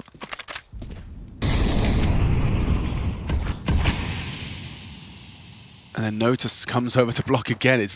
You can see they're really trying to force Na'Vi's hand to walk into this 4-man A stack. It's so interesting. But they're out of smokes now, so it's if Na'Vi can keep a cool head and not overplay. You've got 35 seconds, you're going to be feeling high stress, and you've got to try and make this work. It looks like it's a mid to B. Noda has the nade. Okay, a little bit of a block, might have an angle over the top. Nade to break. Belchinok's gone down. There's the smoke break. Nothing revealed. They have to find him. The open B bomb site. Alexi B has got the bomb through. Yes, Yellow picks off one over the top of that missed smoke. Is it enough to investigate? I think they're curious. They don't find the lethality onto Makaze, but tag him up as he retreats back into the safety of that B bomb site. So do you go for this? It certainly seems like they're going to have a look. Everyone's got a kit. Checking for rats in the system, making sure there's no lurk. Never feels good, but if anyone's got a good retake strategy, it would have been PARIVISION. Okay, so just hoping they found something that second smoke from Na'Vi, the one they've trickled, essentially the crisscross, that's a safety smoke. That's allowed them to avoid the break and Noda just being able to farm them up and having to worry about 180 degrees worth of angles there. They can just really laser focus on the mid to B split. And that was stressful for moments because we all know how tough it is when you get down to the last 30 seconds, you're still being blocked by smokes. They invested a couple for mid-door block. They had an extra one for B. So you can see PARIVISION's game plan as well on the CT side, wanting to channel them. Yeah, and it did have ramifications. Notice smoke block stops it from bouncing as it should, and that gave the angle for Yellow. Perfect replay to demonstrate exactly that. So it is going to, I mean, Dastan's plan, he gets back on the mic, courtesy of Blade.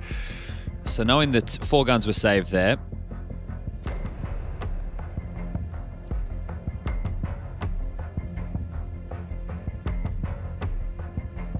I think seeing those block smokes, Blade will already have identified what they were trying to do. So at this moment, are we going to try and sneak through some gaps and try and catch some timings? They're already looking for a response. Like if PARIVISION go for that same type of maneuver again, constantly trying to block with those smokes, what is our response going to be to that? Right. Now, it doesn't mean that PARIVISION have to run that same type of display, but just helping them understand those solutions. Because when you're in the round and it's happening, it's very stressful. Just taking the 30 seconds to talk about the solution, now everyone will know how they need to react accordingly next time. 4-1 again. Short aggression from James. Has to respect the flame. Kaze and Imma will throw a second one, forcing him further back. You can see this just falling back to option 3 for James. And another one. Yeah, so the solution could be apply more pressure early. Really, so that they start pumping through these smokes. Makes sense. So 3 Molotovs and a CT smoke, and Na'Vi have forced them back into a more passive stance. So they're trying to drain this next smoke out of A. Noda with some restraint at the moment. It's because they've got this Zillow set up on A again. So they are leaning heavy once more. Feel like they have the read or the gamble, and James gambles tend to pay off. Worst case, they go for the save, and all they do is lose Belchinok on B with an MP9.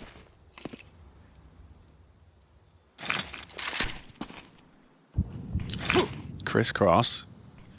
2 smokes invested. Belchinok's just, mate, I'm stressed if I'm Belchinok. Yeah, no way. I mean, there could be a whole team. In fact, there is. Have to multi-kill or we lose the round. On the shoulders of Belchinok.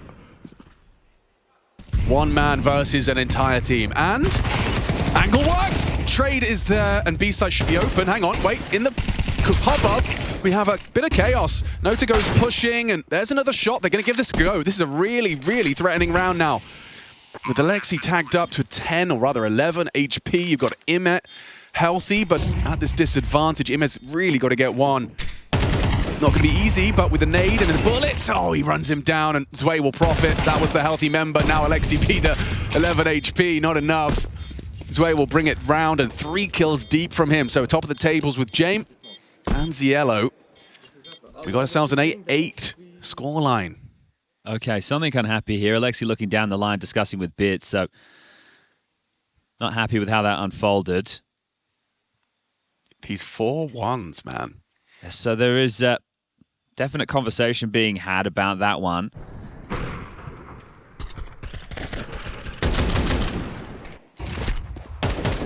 That's the fight right there from Sway. Extremely impactful. If he doesn't win the duel against Imma, at that point it's only windows and doors, and Imma and Alexi can just turn their attention and likely a Na'Vi round. So important from Sway. Wonderful's trying his luck at long here. Okay. Sway. Throwing it safely. Wow. And wow, through the corner. Sway's lucky to be alive. 6 HP. An old bullet lodged into his Kevlar. Look at everything on the radar right now from PARIVISION. It's 4 players clustered mid. There was some rounds they played against Falcons that I really liked. Like they went for like these little dawdles through mid doors within the mid round after they lost long instead of pushing up at tunnels and finding some great timings. But there's no absence of ideas with PARIVISION, is there? With both teams, you can see it flowing. The macro game is very strong, and what we're watching right now. It's an empty bomb site. Yep. But you wouldn't expect a wide open B bomb site. Of course not.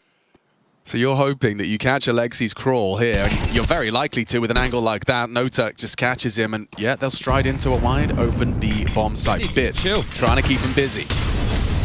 Cielo will use that smoke to his advantage, and sure, you've got the bomb across. Now you've got to try and retake this B bomb site. Imma has another smoke for doors, so there's another 20 seconds. Gonna lob it in now. Make sure it doesn't start to fade before he drops it. Very deep as well. That's the preference. Ooh, Bit gets nothing on his Tunnel's hold. Imma is going to stand his ground. Orb can sweep through here, but James holding for this reaggress. Yellow presents his backside and is quickly spanked. Makaze 2. Job done. Na'Vi round. Okay, throwing everything into that retake right there. PARIVISION, they find the opening incision. They even get that second kill coming through tunnels, and I think that should be easy enough for the retake. But no, they actually lose all the guns, and their finances in disarray at this moment. Is this just a one-round game? Likely to see the eco now. This was very well done from Makaze because he's on his own. The other two are fighting up at tunnels during all of this. Finds way low on HP from that earlier tank, just highlighted by our obs team. And they are going to use their spawns. So had a couple of good long spawns here. They've smoked corner, Bits out, early space, but they're clustered in upper tunnels, and there's actually a bit of a B stack. It's only USPs. Shouldn't be a problem. Who's going to get him? That's the question. Imma starting to fight forward with support behind him, and he's noted a minimum of 3. Now make it 4 players. Makaze didn't have head armor? Yeah, that sounded like a... It did sound like a goosh. A squishy goosh. Wait, they lost the bomb. Not going to cost them, but it is right there in front of Belchanok, or rather, the 2 left. Imma for the ace. Didn't have many of those within stage 1. No, but we're here now. Second stage, the big names. And an eco ace is coming through. Imma will take all 5. He didn't have head armor, confirmed by production right there in my ears. Wait, he did or he didn't? He didn't. Okay. Yeah, thank you, J-Raz. Sweet. It's weird having Jay be able to talk to me directly. It's like I'm a team speak at home. All right, well, 2-round gap. Guns come back out. I would say that's the first ace of stage 2, even though I wasn't watching the other game. One can only assume. Wonderful. Is going to be aware that one has already crossed the pit and just goes for a little timing shot, hoping for the punishes sway. Okay, well, you heard 2 right M4 spamming away at long. Makaze and Imma's AK has been heard towards B, so a little bit of an info going both ways here. And they take the fight. Spellchanok thrives. Double kill. Awkward for Na'Vi now. Wonderful, hoping for an overextension, but this is PARIVISION we're talking about. Now he knows there's an AWP there too.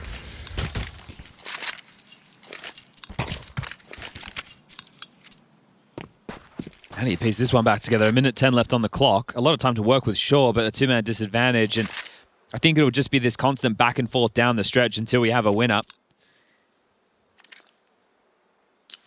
Extra cash in 3 out of the 5 members of Na'Vi. They're still going to give a look to this one. Be one hell of a flash to catch James from here. Hell of a shot from Bit. Wow. All right, well, they have feigned long presence. Wonderful's walk down mid, has Alexi with the bomb just behind him. Wonderful. Can he find a pick to get them back in? Running out of time. Yeah, really got to be quick with this. And James read him like a book, knows exactly what Wonderful's trying to do, catches him. And Alexi B, oh, he's on the retrieval mission. Belchenok doesn't immediately swing out to punish, but Ziello should have him. Nice, really nice from PARIVISION, ensuring that AWP doesn't get brought through. All right, well, neither team really being able to establish too much of a loss bonus right now. Bit is going to hold on to this AK. Wonderful will be able to buy himself an AWP. Alexi will be able to buy himself Imma as well. Just Makazi. So I guess we likely see Alexi sacrifice for one of his rifling pieces, and the in-game leader will operate on something a little bit lighter. But we continue this tug of war. It's not one of those explosive games of Counter-Strike, right, where it's just constant biffing and brawling. It's very tactical. The rationale, you can see it in every choice, right? No one's being brought down into the mud, and people are just constantly pushing through smokes and looking for gaps. Makazi will just come in with the Galil. Okay, so Alexi going to stay on that AK. Long pressure. They'll flash and they'll take the space. Meanwhile, Na'Vi take lower tunnels. So they want to go straight into a mid to B. This is going to be very quick. They're walking through the doors. Oh, that smoke's a fake. Yeah, this is cool. This is really cool. Nota's coming. Question is if Nota's ready for it. He is. Swing out. No, just looked away. Averts his gaze and is punished. So Nota, an opening death. Does that change the call? Looked like they wanted to split B, but you know that Ziello and Belchenok are still alive. You can hear all of that reaction util. That's HE, Molly, Smoke. All dumped by PARIVISION in response to the loss of Nota. Steps in lower tunnels as well, so they understand the rotation, PARIVISION. Belchenok just going to slide back CT, trusting Ziello. You can leave him with the double AWP set already. He should be good for one. So they are going to execute into... Oh, he's done well. He's found Wonderful. Through the smoke. May have had vision. Makaze finding one. James position noted. Has to wait. Long has to play. 2A. Long is starting to accelerate. James trying to get away. Good find from Bit. How's he won that? James, quick shot. Minimal. Makaze visible, but Alexi B good for it. Still going to get past the AWP. Yeah, you're right. Hoping he can cross behind the car. Hoping to be as difficult of a shot to hit from Ziello as possible. Standing and missing. Alexi B long range. Important frags from Alexi B. Na'Vi's captain Prevail and picks up the AWP for Wonderful. That's a big round to win for Na'Vi. You were saying, it's been a tug of war. Na'Vi tugged right back for the 11th. Oh, okay, just caught a glimpse there of Wonderful on the oscillation of the smoke. This is stressful, right? Makazi's on his own at short after that initial kill comes in. And that's where the bomb is. And then you're having a cross long with the AWP in play. Stay considered, stay calm. It's the leader, Alexi, to get it. And, well, PARIVISION will shove. Wonderful's hoping that the B players... This is for the game, Alex. Peek on into the AWP. Yeah, they have pushed all in for this. And Na'Vi very quick to B. Very quick to B. Belchenok needed something. Oh, and Ziello gets nothing. 3 players here, though. And Nota still not able to do much. A single frag and a missed shot from the AWP. That might seal the deal. Hello?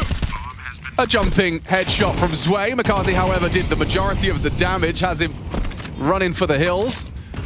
He's not going to get out of there, though, is he? They've already cut him off. Bit's hearing all of this, and just erratic spam. Doesn't want to go down, but Bit will take him, and that's everything. It's 1,900 loss coming into this next round to play. What a pace change. Yeah, and, that is a perfect knockout blow. It was even a 3-man B stack that they had to break through. So PARIVISION had a pretty good call to deal with that type of a play, but just couldn't connect the dots on the shot. Some good AWPing from Wonderful to clear this out. Even Jane rotating before the door smoke in. Wonderful ready for that. Bang. This is a game where we've exchanged pistols. Well played. And you can see what it's done to PARIVISION. And oh, look at the call. They're going to push up a tunnels. You don't start 4B like this if you're not going to push. They have to be pushing this. Yeah, and it's going to be Imma's responsibility. The worst thing that could happen is Imma spots and notes you, and you get nothing. Suddenly, the reaction from Na'Vi would be into a wide open A-bomb site. They're actually going to try and reroute after starting 4B in case of the same move. Okay, confirms one cat. You need to start getting across to help out A. Fortunately, being given the time, so the good graces to move on over. As Wonderful's going to throw out a mid to B smoke. Cop some flak damage from that HE. You're in no rush if you're Na'Vi. You know you have their money completely spoiled. they're just staying strong on B. Well, again, it looks like the perfect call. It does. It really does. This is impressive. You still need to hit the shots, though. Belchanok, ooh, quick reactions from Imma, but he commits through and Ziello hits it. There's a trade, Makaze down. That's bomb Multiple again. bodies and the bomb delivered. Okay, it's just going to be that fight on B. You got 2 through mid. Wonderful Zorpa upon the fade of the smoke will be able to chip in. It's away from CT upon that fade. It's coming now. They're going to be exposed. MP9, though, it's not the perfect weapon at this range from Zwei, but he still nails it long range. And another needed. Doesn't hit it. Alexi B going down and forcing Wonderful into a 1v2 for the game. They can just play together, play off of each other. The Deagle is the perfect weapon for the job. If he could just hit the body shot onto Nota, he hasn't. 2 missed shots, getting overrun. PARIVISION extend play. Impeccable, impressive. We see more dust too. I thought that was surely going to be the last round of play. Okay. That is tough, isn't it? They get that initial kill. They go, that's one of the B defenders. Emma pushes in. I think he goes down to Zillow there, so that is the other B defender. They think, okay, if we just deal with him, that should be sight. Surely they haven't gamble stacked again. And unfortunately, Makaze trying to trade has the bomb in his back, loses that, and they have to commit to the mid to B split. Right there, I feel like Bit's going to think he's been sold a bit because the CT smoke fading, he dies to Zwei in the back. Alexi gets the trade, sure, but then at that point, he's swinging between those jewels. It is impressive how quickly Zwei got it at that range with the MP9, so powerful gun in the right hands. Yeah, this was him, the trade attempt from Makaze, as you highlighted, that's bombed down. I feel at that moment, they should have known there was 3 though, right? Because Imma saw a Doors player and he died from plat. So maybe just not processing the information quick enough, could have been erratic comms. It looks like they are going to take the save and buy for the final round, so... Most nonchalant team in all of Counter-Strike, aren't they? Just like, oh, just won the most important round of the game. Not even a smile. Blade took the final timeout for this, and they're faffing around a lot in spawn. I think it's probably just to cool them and say, boys, it doesn't matter what the scoreline is, just as long as we win. Just need 1 round. So they have a couple of investments. Something 1900 is the loss, so there was a couple of players who were quite low in terms of cash. A couple were quite high, and that's why we see Bit in with his hero AK, having a good game, 17 kills. 17 for Imma as well.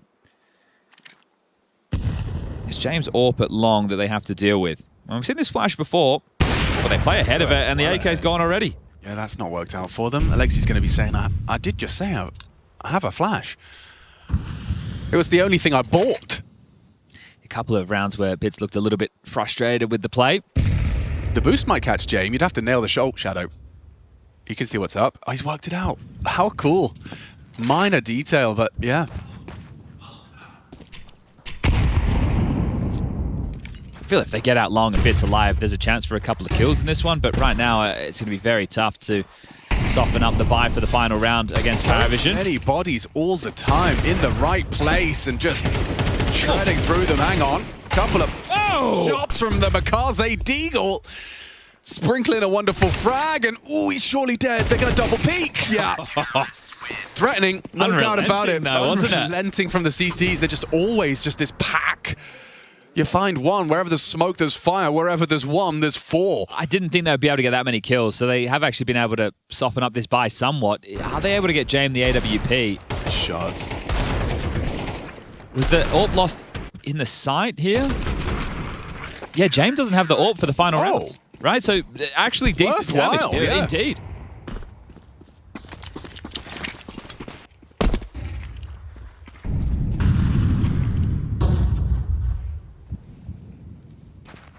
Two-on-two essentially for both teams. Lower tunnels garnered. Timing on this incendiary and HE could do some damage, and Wonderful spotted the doors cross. He'll be forced away. Going to be much tougher for James to play from A with just a rifle.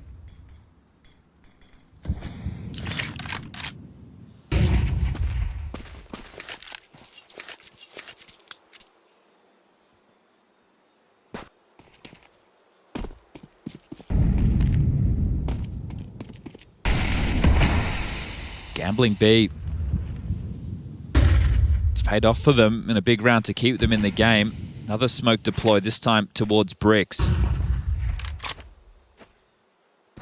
And if it is just the full-on short execute with all the bells and whistles, James' rifling work is going to be put on full display here. with an AWP, you can find some lines, you can play retake. They're having to play heavy A. Sway Goose, James Ramp, HE grenade does a lot of damage. Alexi B cut down, brought by Sway's M4. It's wonderful, removing Goose and then Long Raps, who's just caught exposed and pantsed, and looks like Na'Vi in the last round of regulation have done enough to take PARIVISION's pick away. Especially now, wonderful catches Nota, and a second as well. 13-11, Na'Vi prevail, map 1. Alarm bells ringing now for PARIVISION. It's Anubis up next, and they took on Aurora in stage 1 and were blown out 13-5. Dust 2, it falls to the wayside to PARIVISION, drop to the lower bracket.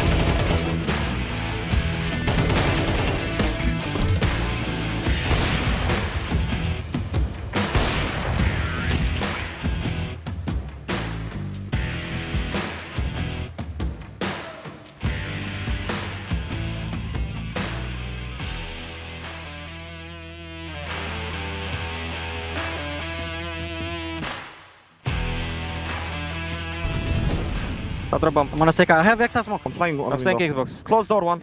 I'm staying Xbox windows. I will go or PK guys. Xbox win. Good. He has still a smoke. I guess I have. I'm going something instead. On site is out tunnel. Can somebody be ready to be closer to Yes, yes. Go. Tunnel. A lot. I'm currently also. 3 tunnels. My vision. Mark. Right. Help me just after my shot. If you kill everything, he's down. He flash. That window. Door. Tunnel. Door. Nice! Nice! Boys.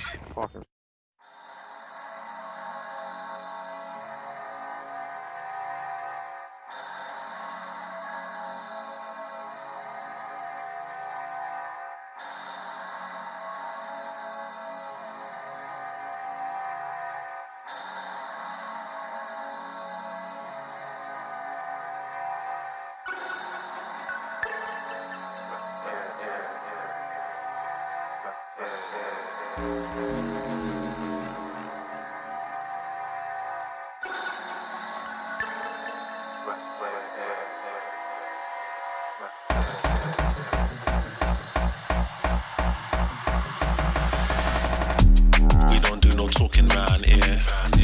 We don't play no games round here. We ain't never slipping round here. This another level, this one over here is very rare. We don't do no talking round here. We don't play no games round here. We ain't never slipping round here. This another level, this one over here is very rare. Ridden got me skanking, had me feeling like I'm Fred Astaire. Bread was kinda short, but I was smelling like a millionaire. Claimed their opposition when we stepped in, they were running scared. Man were louding up the atmosphere. Too much chatty, too much catty. I just lit a fatty and it came from Cali. I'm already here. I was in the clouds, I don't ever take the stairs. We don't do no talking round here. Yep, that's me. You're probably wondering how I ended up in this situation. Out there in the wild, the city never sleeps. Gentlemen, excited for the show? Don't shit yourself. This isn't the quarterfinals. They'll pull through. Alright, boys. Buckle up. Our objective? To yoink Blade's scrapbook. The crown jewel of strategic documents. But where Blade goes, his scrapbook goes with him. To make matters worse, his hotel room is a fortress. Equipped with generational security. This woman was suspicious her hotel mirror was a two-way mirror and someone was watching her. The final catch, at night his room goes into full lockdown. That leaves us one window. Blade's midday nap. Navi's performance coach has been bragging on socials about the team's sleep quality, and by the looks of it, Blade's out cold for a solid 15-minute window. Okay, so the plan is break into this room while he's inside. Oh, Sasha, please. Sick plan. Don't worry. Whilst Blade has Gen Z security, we have Gen Z stars. Look at me, Blade. I'm the captain now. I'm at the top, it's lonely still. No, I don't flex, but broski roll. It's like I went on a hike, cause true, I'm king of the hill. Put down the weapon. You're not here to kill the guy. Sorry, boss. Oh, and don't forget the dupe. Good luck, boys. Oh, Sasha, please. Please don't come back. Please don't come back.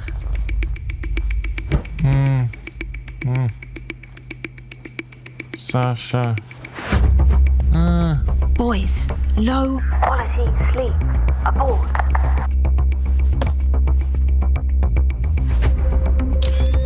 No! Sasha, please. I repeat, abort. Hide.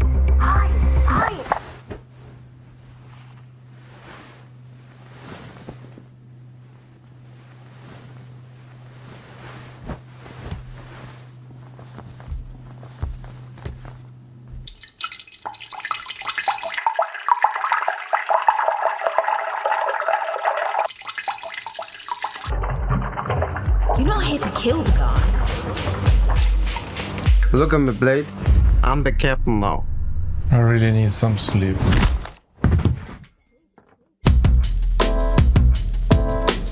Out there in the wild, the city never sleeps. Boss, we got it.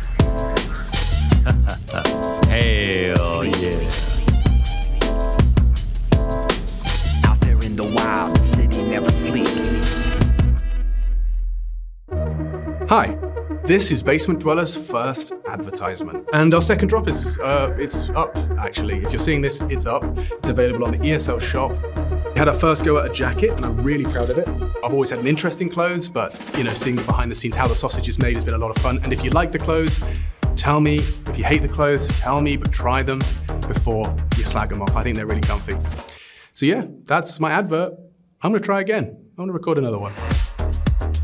It starts with a dream, with a team you barely know, in an amateur official that feels like the grand final, where practice becomes progress, and every loss feels like a lesson. When will your journey begin?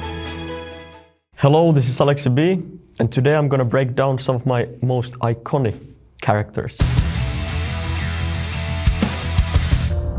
What happened? Father. This heaven? Father, what happened? This is hell. Yeah, that's a good one.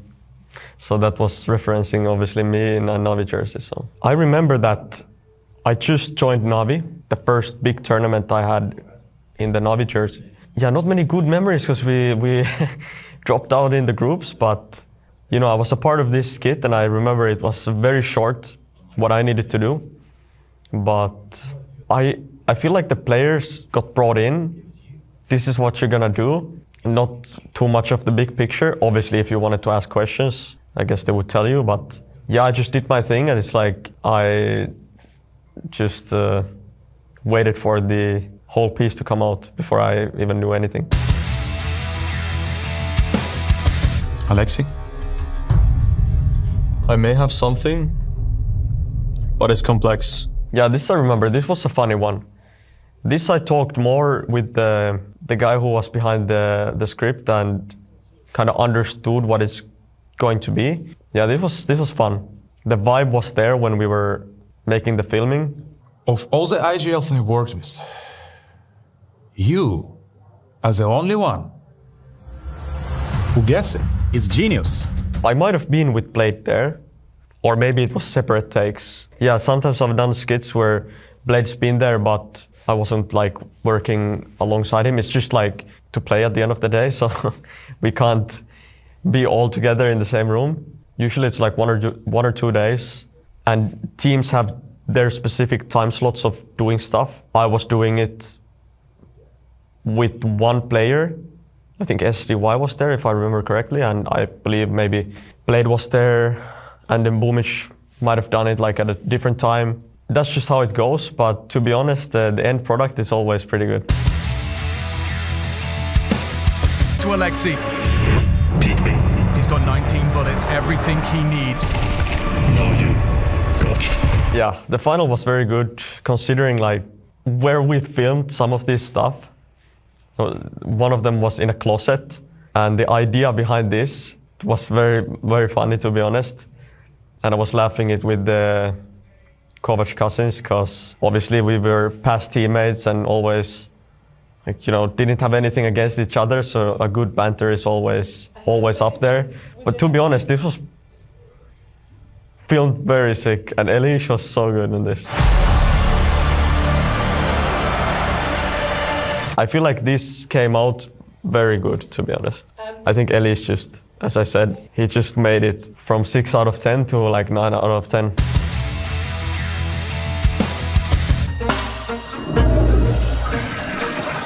Bro, I think we'll find.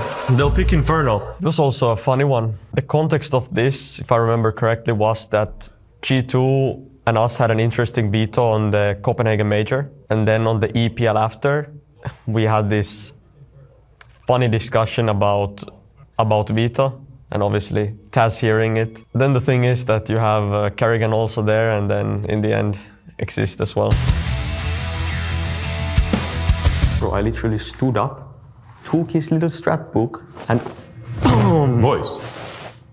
So the flow is maybe a bit better, I would say, because obviously the first ones we ever did, it was like a bit of a question mark sometimes, like by the players and everything. Because usually us players, like if you get us into a funny mood, I feel like the end product is always a bit better. So yeah, this was very good.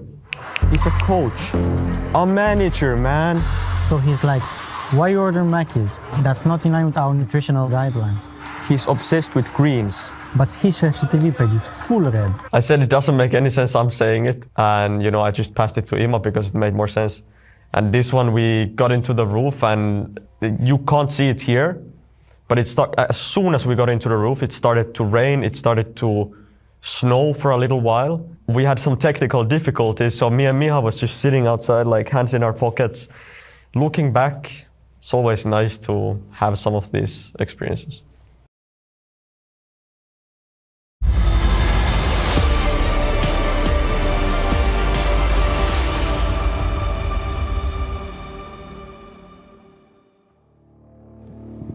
It's time for Navi to take the server, finally, here in Krakow. You catching the stage one? Sorry? Did you catch any of the first stage? Yeah, we're watching on bootcamp almost all games, and yeah, I was also here when we arrived. Yeah. It's been pretty tough and some surprises. What, if any of the teams stick out to you off the page, who is it? Is it that PARIVISION you're sitting across from today? I don't think it was a surprise that they went through to the stage 2. I think that, you know, they proved in Blast that they would do it, and they kind of easily did. I do think that BC Game played pretty good. Yeah. And if we grab it from at this point for Navi, we're only privy to what's going on outside of the server. Can you tell us about the Navi camp coming into Krakow? We just had a very long boot camp, tried to fix a lot of our mistakes and just improve our playbook overall, and just trying to get in shape for the season. Are you having a good time, Alexi B? You've played quite a bit of Counter-Strike over the years. Yeah, I'm having some good time. Cool. So it would be fun and behoove you to get in front of the crowd here in Krakow? For sure. I think that's the #1 thing that everyone wants, considering that we didn't qualify for Malta. So yeah, we're trying our best to go there. Cool. So no thoughts, no comments, concerns about PARIVISION and their run up to this point? No, I think that we are here to play against any good team. Yeah. And I'm happy to play against good informed teams right now, just to see where we are at and start the season well. Thank you very much for your time, Alexi B. Thank you. PARIVISION versus Navi today. Just one question on the cards here for Zwei. You said Makazi will get cut within 6 months. What was the beef, bro? Nothing happened. All good. Thank you very much for your time. Thank you. Damn, Trey's asking the hard-hitting question. Never happened. Nothing happened. Well, I mean, something happened because you tweet. You type things. Apparently, it was a stream with Strogo. I think Strogo's a Russian streamer, I don't know player, or there's some lore. There's some, but I'll tell you what we have got as a certainty. We've got a second map heading into Anubis. Na'Vi taking PARIVISION's pick, which was framed that it was a bit of a must-win for PARIVISION, right? To start off the second stage with the W. Na'Vi are no slouch, as they demonstrated in map 1. And for PARIVISION, Anubis low down in their map preferences. Of course, new addition to the map pool. And we've even heard James in the check-in just discussing with his team that, you know, screw it, we don't know this map. Yeah, that was against Aurora, right? Who are a very, very good Anubis team, or at least historically were. I think right now this is a punish pick, and if I was Dustin and James, what I would have been working on with the team all through our off day yesterday would have been this map, because you don't want more teams picking it against you, opting for the punish. But unfortunately, that's what happened to start off today. Now, Na'Vi are yet to play this map with Makazi in the roster officially. So we will have to see what they have in store. Long boot camp, I'm sure Anubis was a part of that conversation. Well, the fact that they're picking it, right? So if we just reflect quickly on where JL used to play on their CT side, he was the mid player. So I think Makazi is definitely the player profile type to be taking that position. It's just going to be about the tone and the tempo of this game, because like every map that you have a PARIVISION game, the macro is going to be very strong, the push-pull, the way that they use the utility.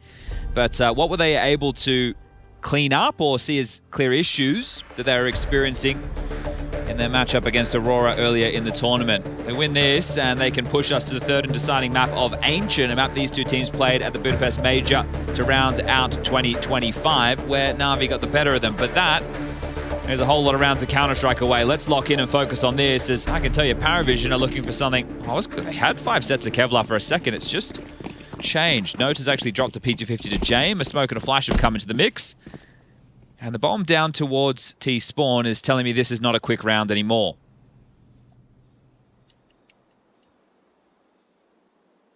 Kaze walking forward. This is what James hoping for. Hasn't actually peaked, so it's a free frag. Oh dear. Not a great start. I think Belchinok was operating under the assumption James had jiggled and confirmed that wasn't a threat. Now confirmation of multiple bodies has Imma in that new hole.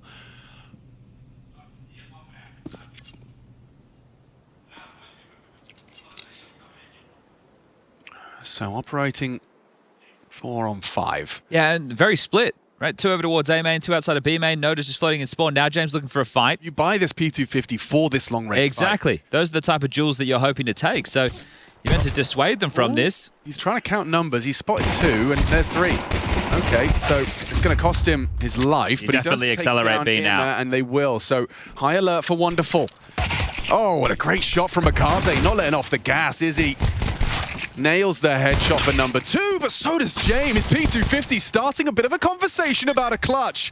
Alexi B removes his support. Nota's gone, but James, fresh magazine, and 2 to find.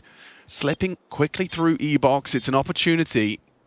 And yeah, it's just going to be overlooked by Jamie. Figured it would be clear. The timing from Bit's arrival makes it all too easy. Okay, nice start. And good stuff from Makazi, right? I mentioned he hasn't played it in the Na'Vi main roster, but he's played it in the academy team. So we'll have to see how comfortable he's looking and what positions they opt for, right? He was pushing through Dark or E-Box or Connector, whatever you want to call it. Daddy Valve, keep fighting this, and I'm not going to argue. Well, there's an electrical box in there, so I think that's... and there are other connectors. I can't argue with that. It's true. Camera is a connector. Those Temple, quite a connector. Yeah. It connects things. We'll give it to him with E-Box. There's logic in it, and I'm going to try. So the question is, who's going to play middle? It looks like Imma. So Makazi likely takes this E-Box position. Alexi is going to do what he was doing before, which was cover B main. Bit being the A anchor. So that's the change in the setup that we're seeing. I say change in the setup. First time they're playing it with the kid in the roster, so of course. I mean, James Plant has enabled a couple of Desert Eagles. It's not going to be full Glico. It is surprising, right, that they haven't gone for a force. Normally in these type of situations with the T's getting the bomb down, you get the Khalils.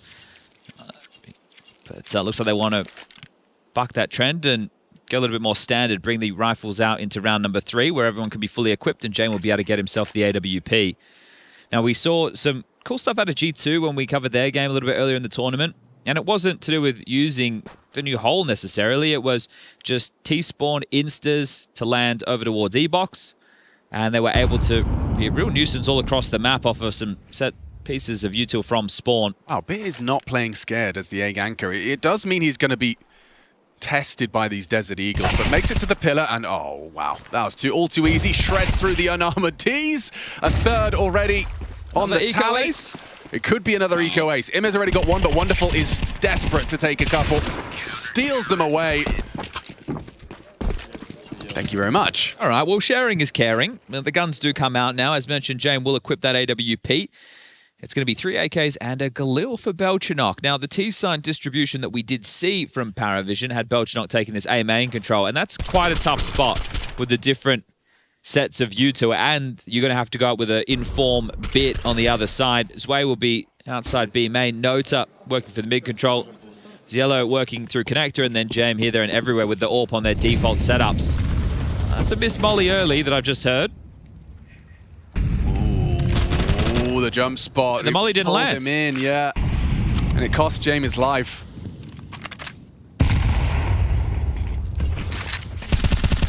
Ima already making use of the map changes. Pretty weak start. It certainly isn't filling us with confidence as to what to expect for the PARIVISION Anubis. Not too much time to add polish to it, is there? Oh, nice. From Zwei shows his mechanical ability and a little cheeky boost. You don't get to see this too often. No. How does it work out for you? It doesn't. Good info on 2. Mid player and the B player, but still going to turn their attention, sorry, A player, excuse me. They're going to turn their attention towards B. Yeah, and it is going to be quite difficult for just Wonderful and Makaze. Oh, hello. It's bomb. Walking through. Timing, yep, into the site. Hectic. Zwei, a second frag. Threatening from PARIVISION. Wonderful does very well, playing his life and also removing Belchenok of his. Double, never mind. I thought that was threatening. A 3v2 for PARIVISION, favoring them as they try and pinch her in, but it's going to be Na'Vi weathering that first buy. Okay, so now it's just going to have to be the partial. Don't think we have enough data at the moment to say how much this map has changed in terms of CTT side balance. I think there was some facet stats that were saying it's a little bit more even, but that's not going to be my litmus test for professional Counter-Strike by any stretch of the imagination. So Wonderful gets the AWP, thanks to Bit taking it off of James' corpse and starting pretty staunch in middle, continuing to harass around the hole. Should we just call it window? I think we should. Okay, because hole is just... It's yuck. And also I have a tendency to want to do wordplay and like silly double entendres, and there's too many there. Well, let's just call it the window. Well, or gap. It could be gap. People call the mid, like the left window. side of doors window. Right. So maybe we need another one. Gap. Ruins, broken, hole. No, sorry, we talked about this. But it's like we tried to... You and I tried to fight Donut. Yeah. And Donut stuck. Donut did stick. Now, you know what is really good? Donut holes. Donut holes are good. Maybe it will just be hole. Maybe. Owner's Twitch chat will decide, I'll tell you that much. Yeah. All right, well, slow one. No contact taken just yet. They are going to look to... Come on, though. Hole can't stick. It might.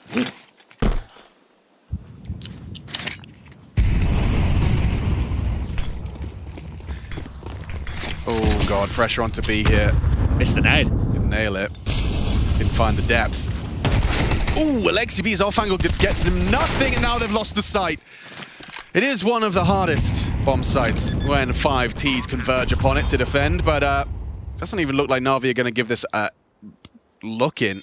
That's not what you're hoping for in that situation. That HE lands, it lands between 3 players, and then as they come teaming out of E-Box right there, you just mow them down and destroy them. So that key piece of utility there could have changed the outcome of the round, but very well done from Ziello there on the entry.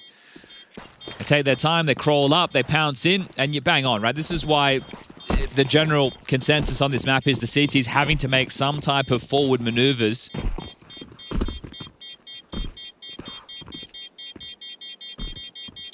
So 3-1 and a chance for PARIVISION to start getting working.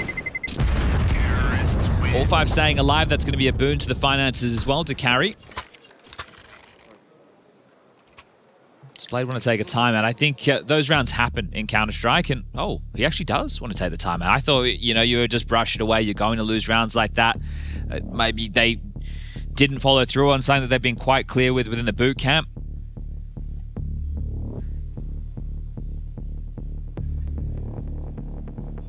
Gesticulating a lot there is Blade, so wanted to be a little bit more assertive. Talking directly to Makazi, so that B duo. A bit more work to do, so this is it, right? The nade, as we saw, actually the Obs team just not landing where it should have, and then this is great, isn't it? Just really using the Tech 9 to perfection. Like what I've seen from this kid, obviously back at the Major 2. There's some exciting players in this team. Can shoot very hard. Especially, I think, Zielo's Tech 9. I've seen multiple impactful Tech 9 rounds. He's just a little beast, a little demon when he runs on in with that full momentum. He says, Smoke, that's telling of some form of CT aggression. This time they will land the... Oh, is he flashing for a bit to do something with this? He'll have a little look. After second, he hears rugs. He heard steps. Emma could come out the window.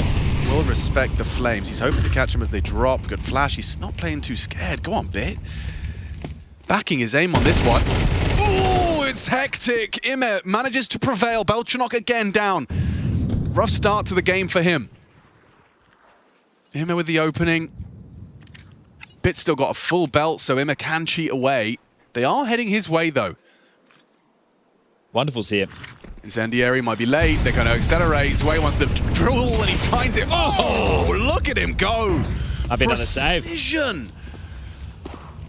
Okay, just slices into the sight. Yeah, it's two different individuals now, as this will be the third.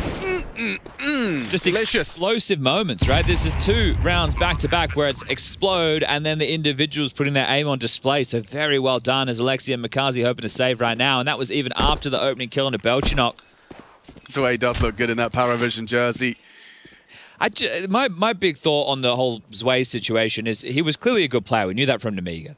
That wasn't up for debate, but clearly wasn't working in the way that he was placed in Spirit. And now that he joins a team like PARIVISION, there's a whole level of stress that gets removed. He also had a lot of experience within those 6 months in Spirit. They win Cologne and Bounty, right? So he learned how to win, and he played with some of the best Counter-Strike players in the world. Now he's taken that to PARIVISION, who were already on the rise. We could already see we're well-drilled and hungry, and I think he's... this is a stupid statement, but so much stronger than AW. I think he was the weakest link when we were casting the games for PARIVISION at the Major. No, I do. I think Sway's addition is going to help them get more and more of those at W. Look at the second one.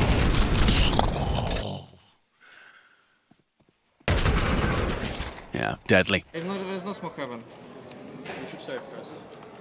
Yep. So fucking numb. No. Yeah, even though Bit's been playing well, he's definitely shown some frustrations. Yes, yeah.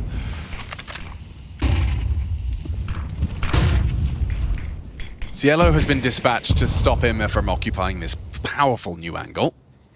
And right now it is a pretty passive stance, right? So it's a 1-1-3.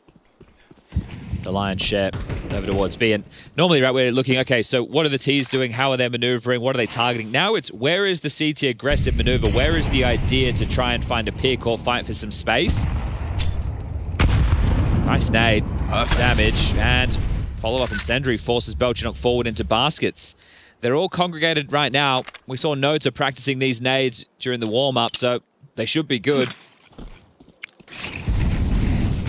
Oh dear, the A defense is going to be once again tested. He missed it.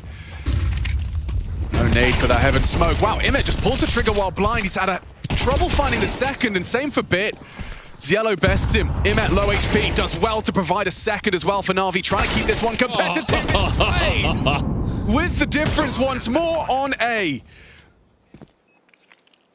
Kaze doesn't know it, but Nota right beneath him.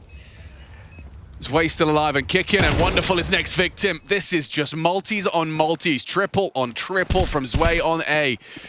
And a wallbang connect for Makaze. He's going to be lucky if he gets away with that AWP. I think Zway's going to be in hot pursuit. Yeah, you better run fast. Ooh, missed shot. Scary now. Throwing flashes at you, and he's got you booked. Zway with 4. So calm as PARIVISION collect. So to think that these 3-round spreads started on a partial buy with Ziello with the double Tech 9, and now they're really starting to lay down the law. You can see Bit understanding he needs to get in the site and be able to fight forward with Imma there, because once established, this is going to be tough to retake. So it is going to have to be a change coming forward for Na'Vi. They might need to start going more aggressive. It was a good combo of utility to slow down that main control, but once they have it, the execute and the aim on display is just winning the rounds. So Hero Warp in the mix of this. I wonder if we're just hoping to get a contact on B main. Yeah, I mean, look at the bomb. It's in spawn. I think in the context of losing that light buy, right, that should have been 4 guaranteed, which for the CT side is great. Yeah, ready for this. It's an old trick that we've seen used plenty of times on Anubis. Of course, it's going to be brought back in. Sway's looking very comfortable on Anubis. He is indeed. It's a map for him right now.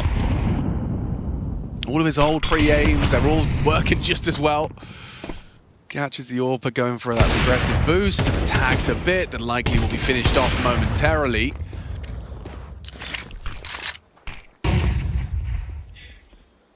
They'll evacuate, and all they have, Na'Vi that is, as far as an A defense goes, is Imma. A smoke grenade and a Desert Eagle. Yeah, this would have to be absolutely bonkers.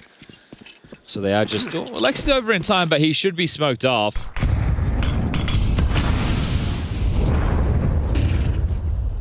Smoke broken. Imma needs it first, and he hasn't found that headshot. Alexi B hasn't found that AWP shot as well. Second time's the charm, but not known to be an AWPer is Alexi. And he's going to be swung on. Caught out by that extra bigger box. AWP lost. Yeah, a couple of big misses there as Jen will punch in the code. And Makazi will see if he can find anything. So that's going to be 4-3. So, I mean, we've already seen evidence now from PARIVISION that they can exec A and they can exec B successfully. I think the conditioning now of the A-bomb site is the concerning part, because the ramifications of that down the stretch, this is why I'm talking about them potentially going more aggressive. And we've already seen both Bit and Imma try plays where they're stalling Canal or Bit's aggressive in A-main looking for fights. So do you bring the AWP over? But one of the problems with the tall box is replacement. You can no longer play the setup where you have a player fountain watching middle. And that line has been removed, so you have to play those setups a little bit differently. So what solutions do they have in mind? Timeout taken. Number 2 from Blade. It's crazy that he's pre-aiming the boost. Just the boost, just for that head. It's an insane angle. And it's not uncommon to see coaches use all 3 tactical timeouts in the first half of this map. Right, so with number 2 coming in to start off round number 8, if Blade doesn't get what he's looking for in the next few, he might even take one on the final round to guarantee 4 into the halftime break. Remember, they did the hard work. They stunted PARIVISION on Dust 2. Some good game planning from both teams. Now on Anubis, making it look like a bit of an execute simulator. You want a chance to test your setups? Well, right here is a great opportunity for that. So T-Stairs smoke deployed. 3B start. Oh, okay. This is a smoker that's been thrown by the CTs for Imma to play around. Smoke break and able to tuck on the stairs side. We thought this was going to start to become like the clear response, right? If they are going to molly the hole and nade it, we'll throw a smoke so we can play around. And they are trying to find a pick in this opening. And this time, Na'Vi will be giving over A main control. Bit's not playing close, not playing to exchange utility, essentially playing a retake setup. They haven't nailed that heaven smoke. Signs of the new addition still being unfamiliar. And that might actually force James to call something different. Maybe they really needed that heaven smoke for their conditioning. This is the problem, though. The A-bomb site is going to be skittish because those executes have worked so easily. So they're playing 3A now. They have to win out this fight against Belchnock. If he gets 1, I think it's still round 1.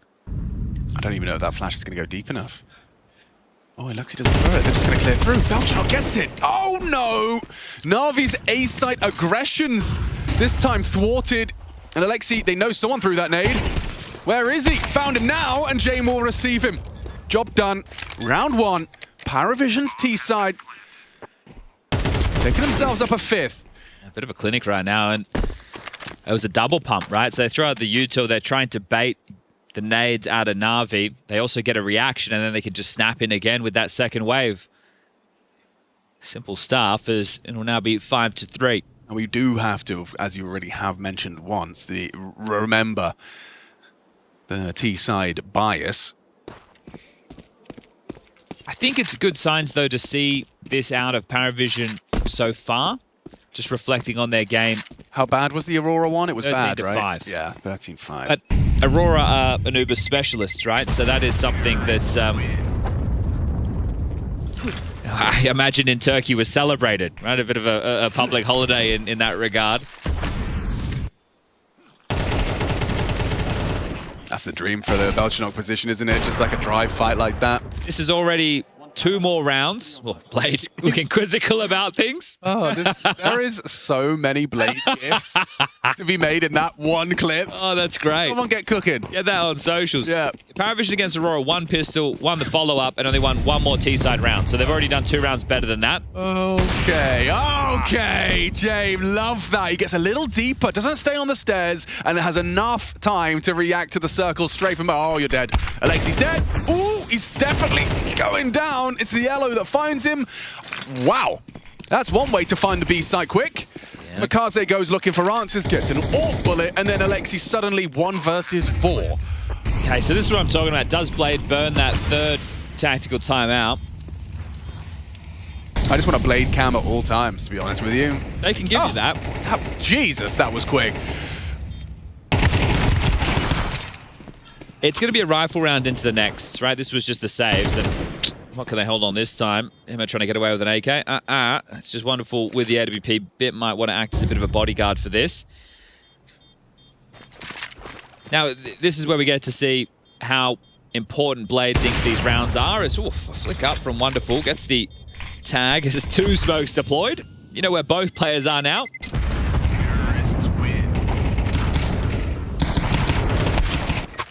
Nice. You survive with your AWP and your M4. Wait. No. He only had a 5.7, but that's right. They're buying now anyway. I just saw Makaze bought that M4 on the first tick of the new round.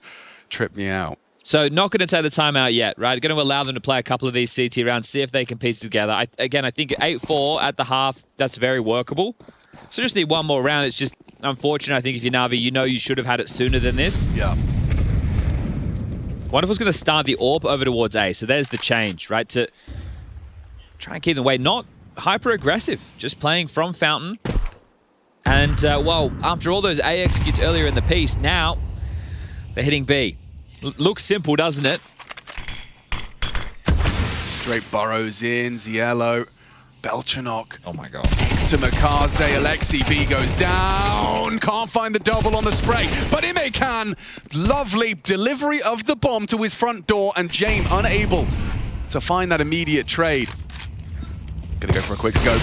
Doesn't hit the shot. Weathers the flame for 40 damage. And yeah, Wonderful puts a cherry on it. There's the 4th. And you can see that Blade celebrates that as though it's the end of the half. He knows that that's already the minimum met. Yeah, I think if you're PARIVISION in that situation, you're hoping they're playing heavy towards mid or towards A, right? Because they've had such an issue being able to deal with that round after round, and you're trying to catch them on the timing right now. As soon as Alexi springs to action, your thought is it's only 2 players here, we just need to find the other, and we're going to be all good. But it was Emma, the 3rd piece, unexpected as the mid defender, and they've outread them. That's something that James does very well with the gambles. And they're running the same setup. Same setup again. Obviously different positions on the B bomb site, but in terms of personnel, it's Wonderful Fountain, bit tending to mid, also going to help Wonderful on A. Noda, though, on a bit of a crawl, so he will be able to get this space essentially for free. No one is tending to this whatsoever. Is Bit just playing the pixel angle? Yeah, okay. There's no way you're pre-aiming that. No, sir. So he's just playing for info on the cross, basically, so you don't get flanked temple. Oh, they need to apply... Oh, he's heard him drop. And he's cross. Yeah. I don't think they know about this. Yep, no. 3 players not acting like Temple's a threat. And Nota's going to slink all the way through Spawn. I love this from Nota. IEM now tending to the possibility with his knife out, which is a clear indicator that that gap is not acknowledged. A B finish with the flank from Nota. This is going to be horrible. Gets Makaze down. Alexi forced to react as they come through B main and Evox simultaneously. Good find though from IEM. There's a chance. He reacts well. Sway eats the flash. How's he won that? He was full blind. We saw it from his POV. Bomb going down. Belchanok's ready on the jiggle. Confirms IEM has closed that gap. And now what? Couple of bullets. Hopes for the reaction and traded out. 2-on-3 with low HP. It's around the world. He has to find James to give this one a chance. Jay might not expect this angle. Still seems pretty good. Wonderful. Gets him onto Yellow. Just crab walks in. James off the line now. Yeah, he's distracted by the temple frag. This is where you want Bit to play. And he will. James absolutely unprepared for this. Headshot provided, now just up to Zway. He's already up to no good. Top of the tables and a clutch denied by Bit. Oof, that one means a lot. 5 now CT side. That is huge. That was really close, down to the wire as well. But considering how the gap was found and still Na'Vi prevail, that is a testament to the individuals. They've done very well there, despite Zway's best efforts. Yeah, IEM putting a lid on Nota very quick does allow them to focus forward and clears the rats out of the system, right? So this one again, block smoke comes in. There's the flash. Sway, what a frag that was. Okay, final round, first half. Will we be tied up or did PARIVISION take the lead? Now they've reset, standard 2-1-2. Hey man, that's what they were waiting for. There is, of course, the punish potential from Makaze, but he's actually just going to stick around in the smoke. Doesn't want to risk giving up a 5v3. As the 2 bullets do find him. That flash was perfect. Bit gets a full 2-second flash in his face. It feels like they will be conceding this 7th, doesn't it? Certainly starts that way. They're going to cycle through the smokes pretty damn quickly. We got one on Alexi, one on Bit. Oh, is this going to be a play? Makaze just playing the fade. We'll have to look into the wall on the fade and the barrel will just be sticking out. Oh, never mind, Alexi's there, so the 2 of them were taking the duel. Yeah, fights all over the shop upon the fades of the smokes. Na'Vi prevail. Oh, wonderful 2. That's a bonus. Nota was trying for the trade now. Disadvantage. Jame will have the rotation, but where does Zway finish? It doesn't have to be A. There's still plenty of time. 40 seconds, either side open. This is a nice partnership, Jame and Zway. They've got this is in their wheelhouse. It's one of the beat of... Ooh, timing! Oh, it's a cruel, cruel mistress at times, huh? Okay, Zway in a 1v3 to get 7 for the half. There's no idea that he's got the time to plant.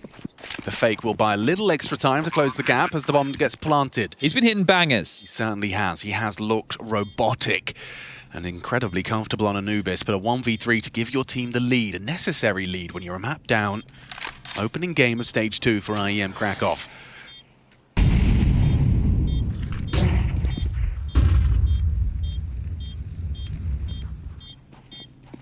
All 3 audible. Wonderful posted. This is not going to be easy. Peeks in, nails it! Nails it with 2! Sprays him on down, number 3 comes in, and Alexi B, a 5-second defuse. He's not sure he's got it. He's not sure. Na'Vi taking it in the last milliseconds. A 6-6 half. Stay tuned for more Anubis.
ready to move for the night, yeah.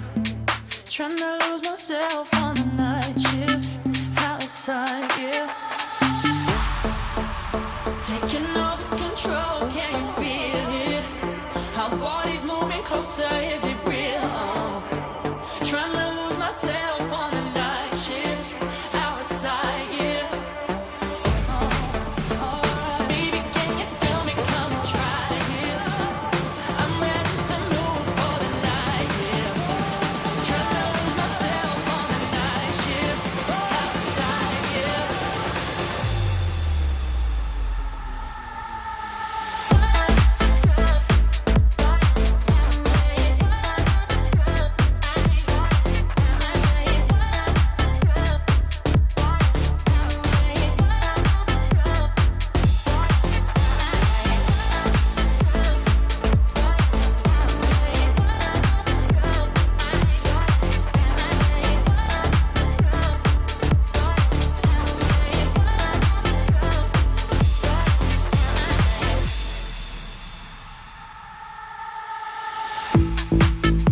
Taking over control, can you feel it? Our bodies moving closer, is it real? Trying to lose myself on the night shift, outside, yeah. Baby, can you feel me? Come and try it. I'm ready to move for the night, yeah. Trying to lose myself on the night shift, outside, yeah. Taking over control, can you feel it? Our bodies moving closer, is it real? Trying to lose myself on the night shift, outside, yeah. Alright, baby, can you feel me? Come and try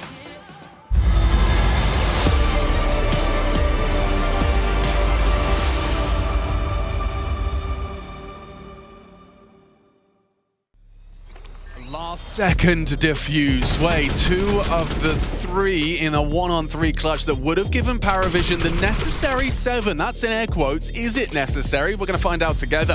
Na'Vi taking down Dust 2, PARIVISION's pick. Look at this. Last frame of color I could see on the bar.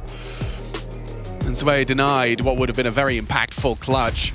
He's been looking great on Anubis, but we return with the swap of the sides. CT side Anubis can be difficult. Na'Vi managed to keep it level, though. Yeah, it started strong and closed that way too. 3 with the pistol and conversions, then 3 straight rifle rounds. So very good work from Na'Vi. Odds are blown out in their favor. Now it's PARIVISION's turn to defend. And the same plan. Wonderful on that P250 for this exact long-range engagement.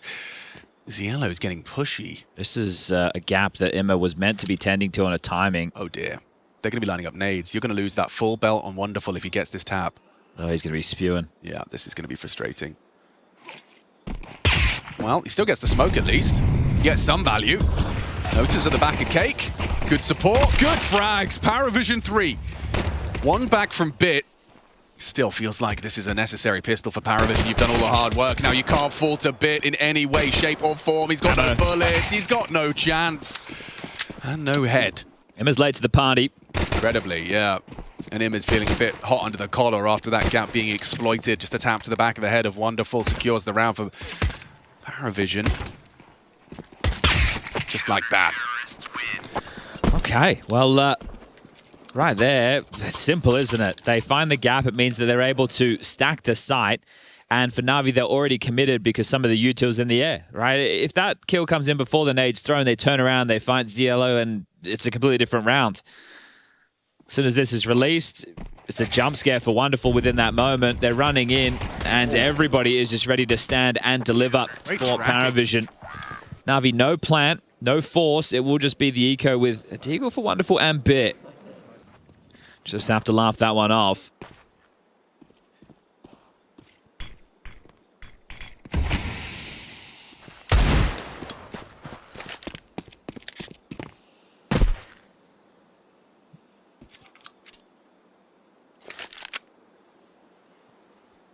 So they will be able to get this CT side going, and this should be a relatively clean round. And it did come down to some gamble stacks or reads. You can frame it either way you want from Na'Vi to have the pieces in the right place, excuse me, to find that extra trade and subvert the expectation of PARIVISION in different scenarios. And we know that James also likes to make calls like that. So if he's reading the play quite well on the CT side, there's no reason PARIVISION can't push this to Ancient as the third decider as we see the boost mantled upon. Just going to try everything they can. At a minimum, make sure PARIVISION go through their nades. Now, winner of this will take on winner of Astralis versus Spirit, which is our next game on the A stream. And I think to round out the day, it's going to be Vitality versus BC Game. Simple versus Zaiwu. I think the name value is what excites people, but the reality of that could be a completely different picture. As the Farm Fest on B, so they're going to keep all 5 alive. Lovely stuff. Yeah, Astralis Spirit's going to be an interesting one. Spoke to Donk yesterday. He didn't have much to say, but he did say he will fuck them. Okay. So did he do 6-7? He did do 6-7. Yeah. Yeah. Makes sense. But it is actually 6-8 now here live at Anubis. Okay, so they had 2 SMGs there, but they've only held on to 1. Timeout taken. This one called by Dastan. First from PARIVISION. We saw him make a similar call back on Dust 2. That was when they were going up against what I assume he thought was going to be a force buy, but it was just a scout and a deagle. They got some decent value out of that. He knows the importance of these rounds early, making sure they're not fumbling in scenarios like this. James is already able to bring out the AWP, so that is a discrepancy right now in the buys. James has a good spawn over towards B if he wanted to try and go for a E-box pick. And Alex gets ever closer to the monitor to see if he can read some of Blade's notes. His are essays. Some people's are more like picture books, but Blade's got a lot written down. Yeah. Just got to read your paragraph for each map. So right now, Na'Vi would be on script in terms of whatever round that they're going to approach this one with. Deep E-box smoke lobbed in early from Makazi. Nade and a molly in the hole. It's sticking. I think it has to. Held at bay by this smoke. They already had the boost up to try and see over this, but oops. It would need to be a little bit deeper to give them the line of sight that I think Wonderful would be hoping for. The harass nades as well, the opportunities opened up by the hole. Restraint on utility right now will be key for PARIVISION, and Na'Vi aren't doing anything to make them feel too threatened at the moment.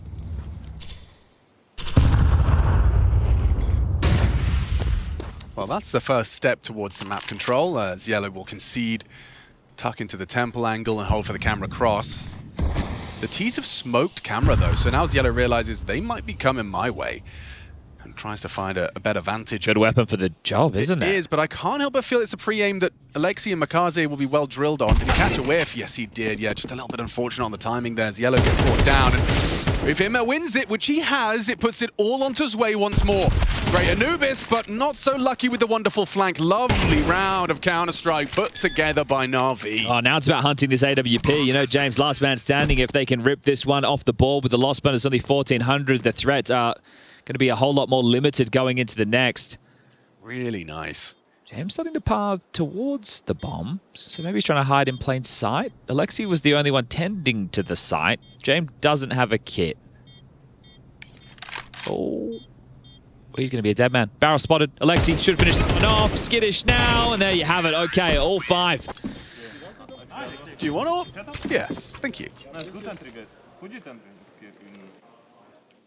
This is a tough spot now for PARIVISION. There's 5.3 on Zelo, 3.8 on Nota, 3.8 on Zwei, 3.8 on Belchnok. So they can buy. It's a very good entry. Important kill. And then I love that, right? They don't all try and swarm through Temple. Wonderful goes the long way around. Could also cut off rotations back through Beach. But it just, makes it so much easier coming out of Temple, right? Don't have to worry about that CT spawn side. And just having it still be main. Nota's just got, sorry. I say Zelo's got some Sanji treatment. He's dropped James the AWP and he's just gone with a P250. Yo. So they might not be expecting this. Yeah, you're right. This is all for this fight right here. Wonderful was not ready for a rival AWP, but posted up on Temple. Do you scrap your plans? Or do you commit regardless? That's a well-placed grenade. Sure, an opening kill. And yes, an unarmored P250 is somewhere on this map, but I'm curious to see how Na'Vi react to this info. Hey! Just keep moving, James. Oh man, this is a little James masterclass here on display. Open 101. They're going to try and brute force B. James back in time. Just in time for Bit to put down the AWP threat. Zwei finding damage onto Imer, and they are pushing through that con, or E-box rather. Makaze getting the frag. It's all shaping up nicely for Na'Vi to resuscitate Hope with the gap here. Planted. Belchanok's definitely got a little room to walk on out. He might try and catch the exit of the planter. He's all alone though. Platform, first frag, looking for the second as well. Knows the last is hiding in that smoke somewhere. Oh, he had the chance, had the duel. Imer wins it out though, and a little sigh of relief for Na'Vi. That's a bank buster right there, no money now. Oh, James did so much. Yeah. It's gonna be a frustrating round to lose. I guess, you know, as he's rotating back in, the smoke's just faded. Shake of the head there from Dustan. This was the best chance. You get a free opener like this against the rival Orpa. You repos, you get another. And it's not enough, so that is a very nice round from Na'Vi. That's similar to the 3v5 they had on the B-bomb site on Dust 2. Right. But this one was harder because they weren't even in the site yet.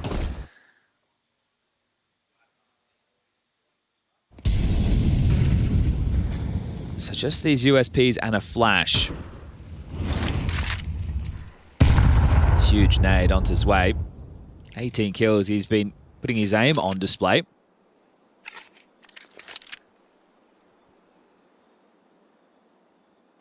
Now that they've started to rout elsewhere, this one no longer feels like it has any chance of being threatening. So the moving of the pieces throughout this match has been quite exciting. Something to activate for main control, but there's nobody who's going to be too bothered by this. Wonderful gets flashed, he can just dip away. They might try and chase him down, but he can gallivant all the way into T-spawn. The support should get there. He's still... Oh, okay, hold up. That's a very, very narrow timing that they've managed to hit. He's aware that they've pushed. Now he's scampering back. I think he wanted to see if he could get something, but look at this. If you just keep tucking back, he can take an angle drop back. Right now, this is great. It's Eeks, but he's not going to give the AWP over for free. Nice confirmation from Imer. Spotted maybe two there. And he'll find his way charging through spawn. Jame will be out of glass cannon next round. Which, knowing Jame, he likely will adopt. This is one of those teams that you just hate to play against. They're not even giving you the extra $300 per kill against their USPs. Right? They have nothing to gain other than not giving you anything. Yeah. Right? And that is... a win in itself. It feels petty. It does. I think you play like middle, bro. Not keep tight like he's doing now. Will Jane bring out the AWP? He's considering his options right now. Has 4.8 when the rest of his team have all bought up. Okay, we'll just go rifle.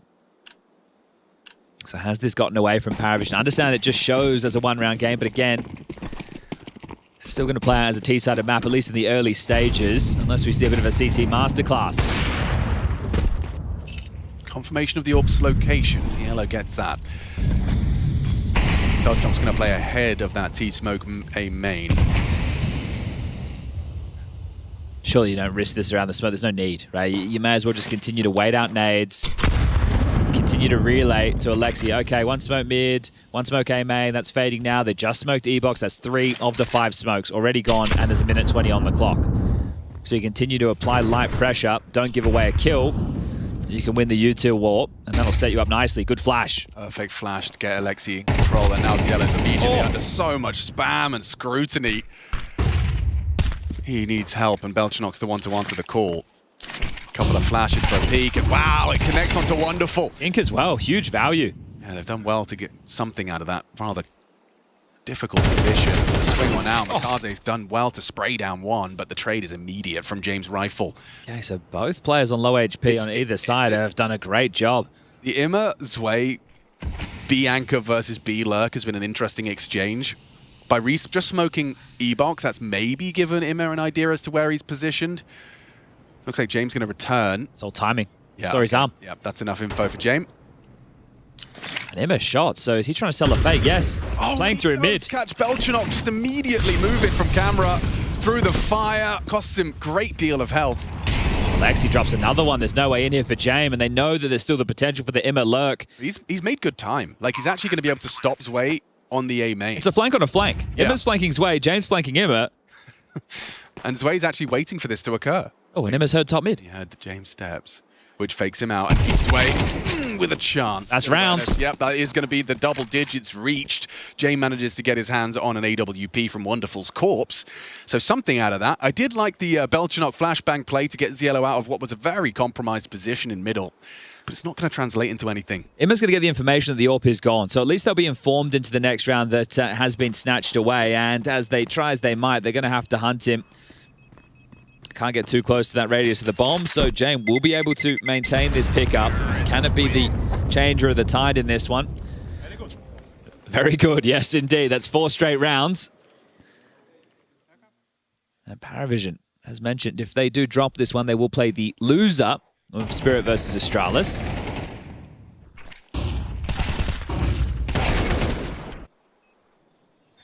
You think you'd have them favored in the match against Astralis, but you never know what's possible here at IEM Krakow. So Blade's actually taking the 30 seconds. That'll give Dustin the same opportunity. And when you have this saved AWP, it essentially 30 more seconds to come up with some ideas on how you want to open. And we've already seen them have an AWP that wasn't expected by Na'Vi, and he found 2 picks that didn't turn out being enough. So there's the AWP with a couple of 5-7s invested so far. Yellow and Nota can both grab, and they're also getting smoke. So right now, it feels like PARIVISION, their whole job is going to be to channel them likely into James' AWP while he looks for fights. Yeah. Another mission of this 5-smoke strategy is going to be to try and hold on to it and get that info safely. I'm curious though, Na'Vi, tail end of Dust 2, did that B execute where they really punished, right? And they tried to play again into a stack and they got run over. But I wonder if Blade's saying, hey, let's not play their game. Let's not let them chat. Like, even if they smoke block us, let's break and let's go through. Let's try and brute force this. Already love this. Like, they've used their opening moves to immediately disrespect the stairs smoke, say, we don't care, you can run at us if you want. And then throw this deep pressure A main smoke that forces the A anchor to either commit or concede. A single smoke and a single flash, and now they have baskets control. Yeah, they've leave Belchanok on an island in a lot of these situations. That's what's happening when you're anchoring some of these sites. James having a search now. Oh, does he get an angle from there? Just about, but Wonderful has departed. Belchanok has support now. Ciello's cheated over to assist him. He also has a smoke, so that early pressure only really burnt 1. Lurk smoke on B, another question for PARIVISION to have to worry about. James, he's going to feel the pressure of mid. Whoa, way through the flames, that's James. A new flavor brought into the server. Got to admire that as he bangs his head on the way in to camera for safety. Oh, and even Nade's trying to chase him. James heading for the hills. So he's pushed B. He's not going to find anything immediately, but at least he can inform that only one avenue to B is open. James thinks they're going to head back through E-Box to the B site right now, but they need to get past Belchanok as there you go. Zwei activates another frag. They're forced into A now. Yeah, this is shaping up nicely. They are. They're going back. James here with James the AWP. already have read it like a book. He's in the right position. Sure, you got the low HP, but you can still pull the trigger. Catch his bit swinging. He knows there's more. Ooh, okay, Makaze gets him down, but they're already rotated in. Nice shot. Not ready for Zwei. Wonderful in the clutch, but denied. Quick, precise headshot from Zwei. Mission accomplished. Sigh of relief. PARIVISION, they break their silence after a 4-round run from Na'Vi. Yeah, you feel that if James going to force that opening like he did, he understands he can't just sit back and play passive. So this is the rounds where the AWPs are in play, and he's really able to be such a nuisance, hanging around. You think Alexi should have the trade in this situation, but going for the wall bang instead of just swinging for the fight. I don't think James knew that he had passed close because of all the sound cues that were going off with the util. Still money for a Na'Vi buy. That's what I say when I'm ordering him an ice cream. With a flake, please.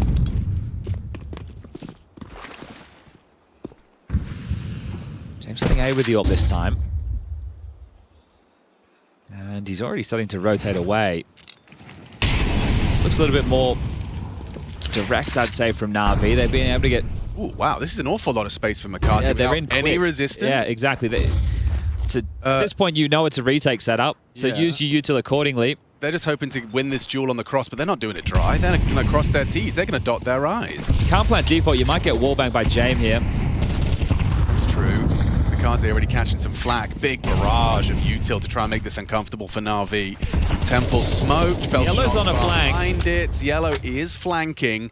The bomb has just rounded the corner now. Alexi B, do you get dunked on here? So some damage dealt.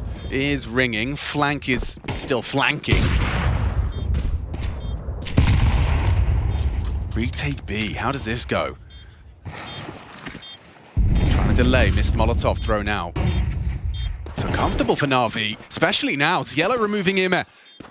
Sway strides forward, looking to take the next fight. They double swing, and it's just a catastrophe for Na'Vi. How easy is that? Everyone strikes in unison, and we're all tied up 10-10. Okay, they gave them the side. They played retake in that situation. Yellow was behind so early, but he knows that if he plays first and he goes down, there is no pressure coming from B main. He waits until his teammates start to initiate, gets the duel against Imma, and wins it out extremely late. This is the fight that makes it all possible.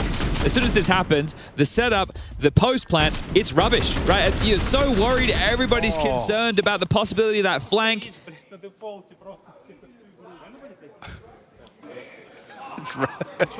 Sorry, I'm not laughing at it. It's like Schadenfreude, I suppose. It is. It's just. This is it. The setup was no good, right? And they knew for a good 20 seconds that it was a retake setup.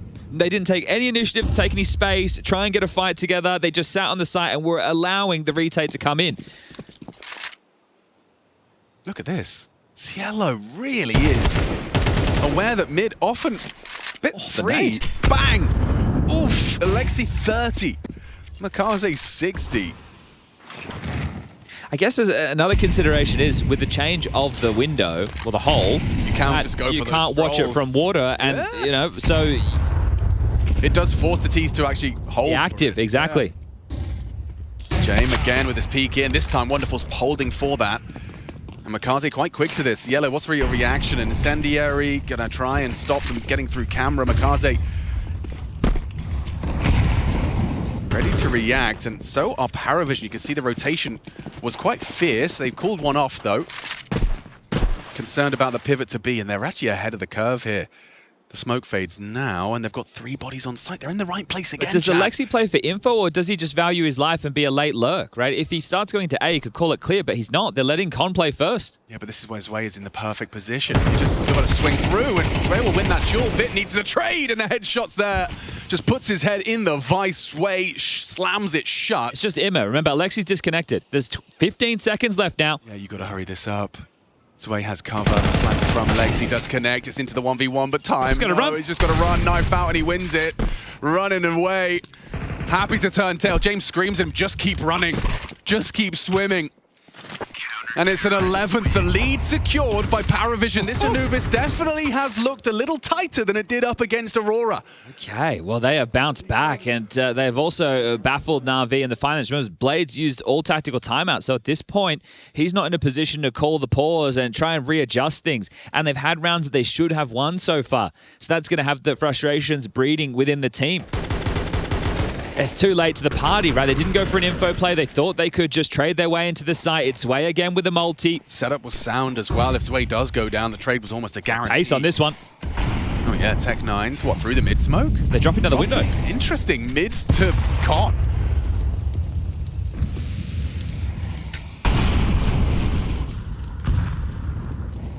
Well, they got the space early. That will apply a bit more pressure, but these rounds have been won by the stacks. By PARIVISION having the right pieces in the right place at the right time. And you pick this as a punish. Well, right now, you're the ones in trouble. Well, and you're starting to feel Ancients just around the corner. This is a partial buy, full into the next. So you're not giving it over 12, but you have a tough time winning this one as Nota now the man to take some space. I think they were fed up of Zelo going for these walks on middle, so Na'Vi, they shoved early, B space taken, and another great read of the scenario based off of the info presented. They've got 3 players on site to deal with this. Yeah, and Ziello hears them, confirms multiple bodies. He's ready to swing on out and engage, and just like that, Na'Vi collapse. Just one discrepancy in the wonderful Desert Eagle. 12 on the board. Ancient a round away. No problem. You can't win Dust 2. You'll just take Na'Vi's map pick away from them. This has been a great game, right? From a macro perspective and individually right now, Zway's putting on a show. 24 frags. You got Zillow up to 17. Those two looking very sharp. Dust 2 was a 13-11 scoreline. That's Na'Vi snatching it away and pushing it to this. Now, Na'Vi need to win 2 straight to take us to OT, or this one is done. Still compromises in the buy for the last, or what potentially last round.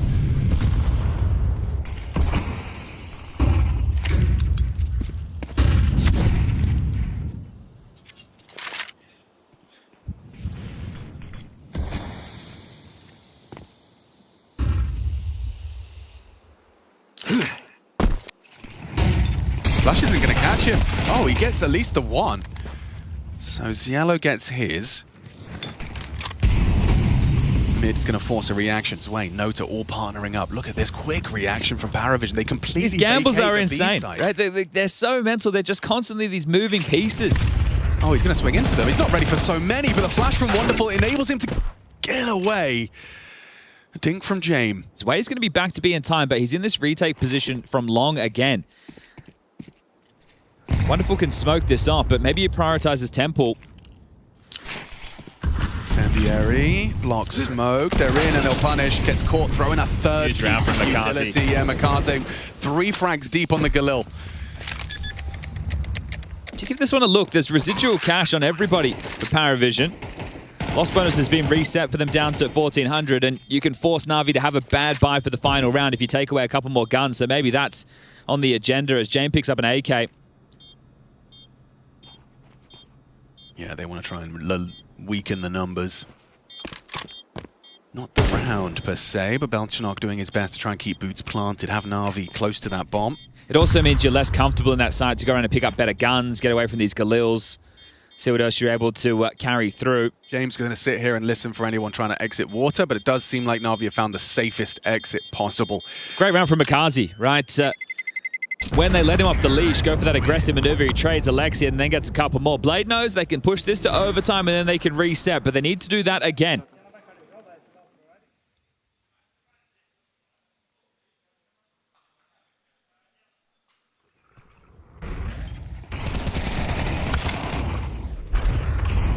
Double orbs.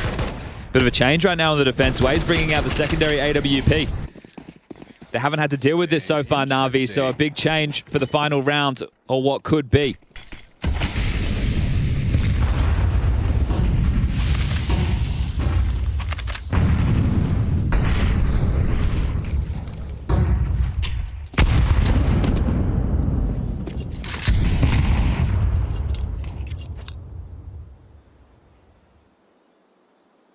So the second orb's going to be just playing for that catch on an Imma or a Wonderful. I feel like he should be good for the first kill his way. Yeah, it depends how diligent Imma is. Whoa, whoa! Quick reactions, but the trade should be there. He gets brought down by Imma. Good from Ziello. A double kill to keep it level. 2v2. Yeah, you get the bomb across. That's huge from Alexi. Beats the timing of the arrival of James and his AWP. It's going to be up to Belchanok and James to secure access to Ancient. Their opening stage 2 game goes to OT map 2. All right, well, they're definitely giving this one a go. Kits on both of them, smokes for the bomb. Alexi B and Bit both doubling up in E-Box. Bit here's the both. He'll swing on out, just catches Belchanok unawares, and James managing to make it a 1v1. Does he anticipate Alexi doubling up with his teammate? He certainly does with a smoke like that. Fakes it, shoots him, misses! OT secure! That comes down to the finest of margins! Okay, well, staying in it, still believing it. Na'Vi, they've pushed this one to the limit.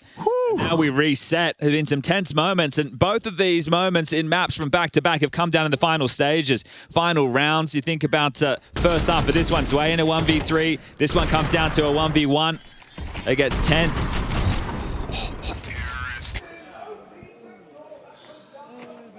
All right, round 25. Don't think we'll see them go the double orbs again. It was still a nice shot from Zway, but it's that kill instantly onto Nota coming through E-Box. That Yeah, Makaze again. Fast through nade. Ziello's going to be feeling pressure. Nice spam. Does significant damage to Alexi B. Unconfirmed. The nade might be threatening, I say, as it doesn't quite nail it. This is different. This is very different. Hang on a second. So James taking his AWP. Set up a main. The flash doesn't matter if he still pulls the trigger. So an aggressive A start works out, bears fruit. Who makes the move? Alexi's pressed forward. He has Zillow on the fade of this smoke right now. Alexi.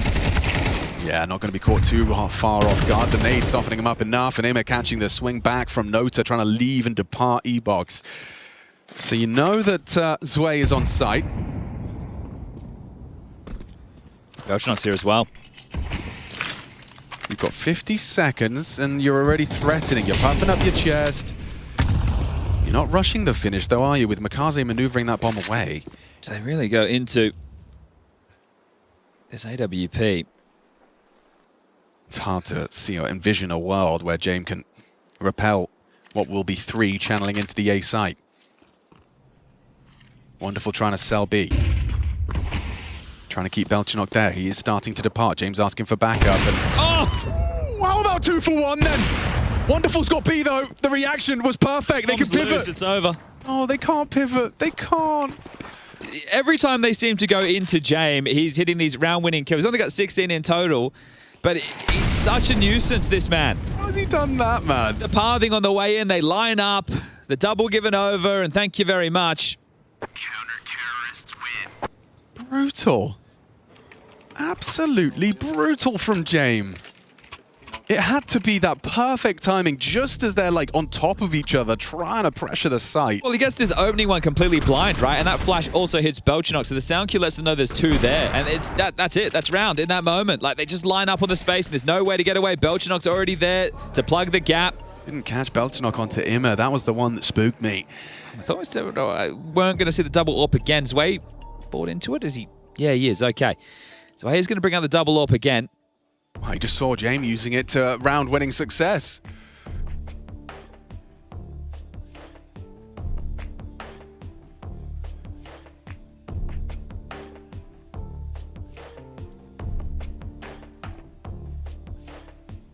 It's incredible to see that PARIVISION's Anubis has already certainly improved. This is what I would have used the entire off day for. Yeah. Right? Everything else is pretty sound. You have a really strong fundamental base. You've been playing it at Bounty. You got a lot of reps in there.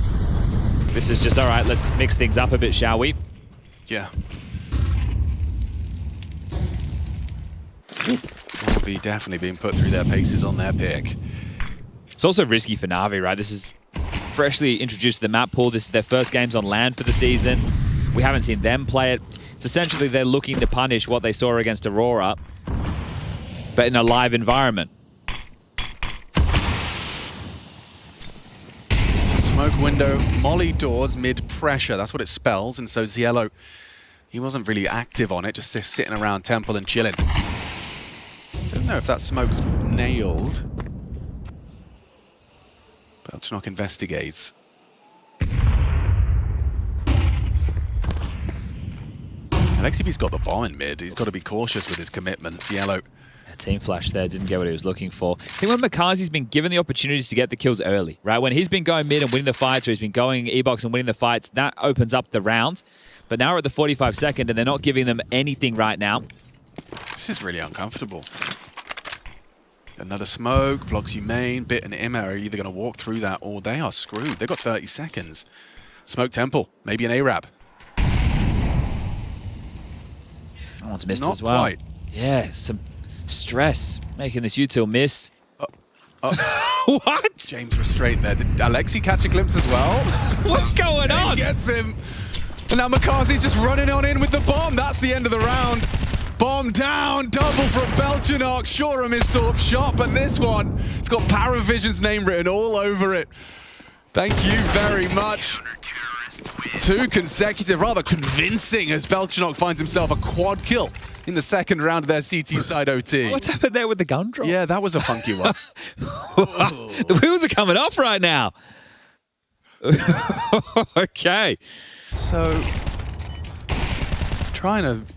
They need to get into a fight early, right? Na'Vi need to force a fight early. That's what they need to do to win these rounds. If they temper out and they're playing in this mid to late round scenario in 5v5s, PARIVISION have got their number. Yeah. They need to force the fight, and PARIVISION know that.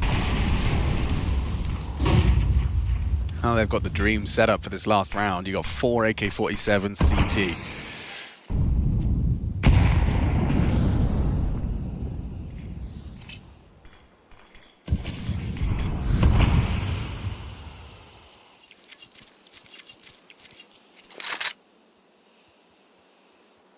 It's tough to watch because the success, again, of the rounds they won were taking mid fast, trading out, Makazi coming in through E-box, getting an opening kill, trading effectively. Right now it's just color by numbers Counter-Strike, right? They're going through the motions, they're getting the space, PARIVISION are giving them the space. It's like, all right, that's fine. Like, we're not worried about you having this room, it's okay. You're not doing anything to cause chaos in our rotations, you're not being able to slip into the back lines.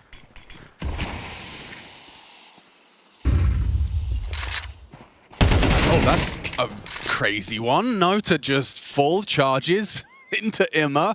Loud and proud, swings on out and wins it. Belchanok, okay, his reaction's punished by Alexi. And he spots out Yellow as well, just poking his nose out of Temple. Doesn't matter though, does it? Yellow still wins it out. Oh, that's not bad. Clears the smokes, solves the problem. A bit trade, keeps us level. Wonderful. Gives Na'Vi the edge, and it's just Jame throwing the bomb across, likely occupying this cross with the sniper. So smart from Wonderful, enables him to just stay posted as Jane closes the gap and hopes for an overextension of Bit. Eye to the scope, avoids giving that sound cue up, but Bit should have him here in that blind spot.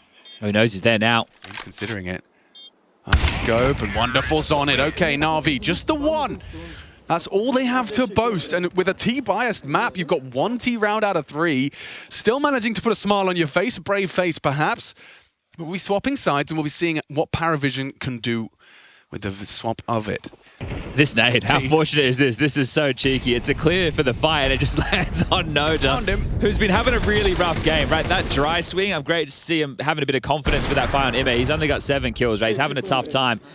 But yeah, still able to smile and still in this one. It ain't done just yet. Just have a perfect CT side, that's all. Just need 3 rounds and Makazi's gonna have to do it with half health.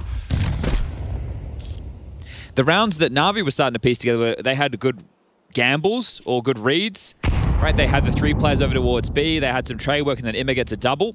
And they're starting in a similar fashion as to what we've just seen from PARIVISION, right? Very 2-3 split heavy, giving over the room. The problem is, we saw PARIVISION pip this like awesome timing on a mid gap.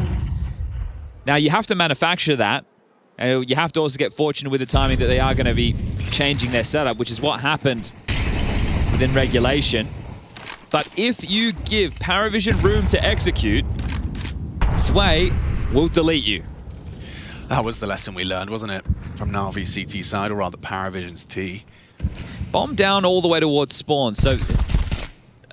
what the flippity flop? What is happening? Imma is shaking his head in disbelief as to his own actions there. He's so locked in and focused, he's just taken half of Alexi's HP, and they're going B, where only Makazi is. Uh-oh. This looks like trouble. This looks like a potential 15th. Just over the smoke, there's Sway. And where there's Sway, there's trouble. The site is lost. Alexi B relays the information, and now what? Now what? What's happening? We've had the Alexi gun drop, we've had some misuse, we've got Imma spraying his teammate. Like, it wasn't even a scenario where there was a fight going on and you've accidentally TK'd him. He's directly on your screen. He doesn't realize it, but you know, Jame is actually mind controlling them. Oh, well, they're going for it. Swinging in. Says that's Sway impact as always. Keeps it up. Still looking good. PARIVISION locked in. Sway finding the multi. Triple kill. It's up to Bit. He's gone. PARIVISION 15 on Anubis. Shooting corpses. Rubbing salt into the wound as Na'Vi are discombobulated. Well, they're still laughing about it. I suppose that's all you can do. Sorry, man. I was a bit too close to my screen. I just saw a body. Saw red. What? Wait. What? It's like Alexi just like said a your mum joke or something. You go flash for them, Miha. He got jump scared. He's just had a massive brain fade moment.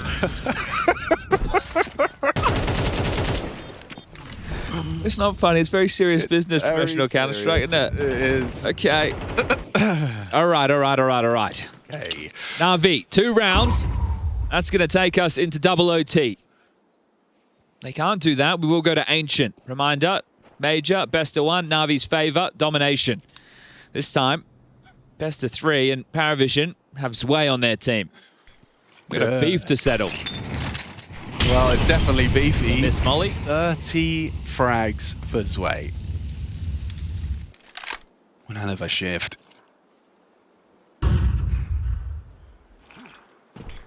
Okay. Cielo, what's your reaction to They're this? ahead of this, though. They are, and they'll use James' Orb to punish anyone that wants answers as to baskets. There you go. Okay, answer provided by the flashbang. Confirms an Orb was posted. Cielo's now going to lead the charge. They are going for this. Little contact play. Oh, what is Bit supposed to fare here? Again, it feels quite light on for the defense. There's players in mid who can rotate over quickly, but if Bit doesn't get the first... How about now? Nice position. Works out for 2. Well done by Bit. Tucks on the fountain. He's got no pressure applied. No Molotov. No issues for Na'Vi in the first attempt. On the A site from PARIVISION, they've got nothing to show for it.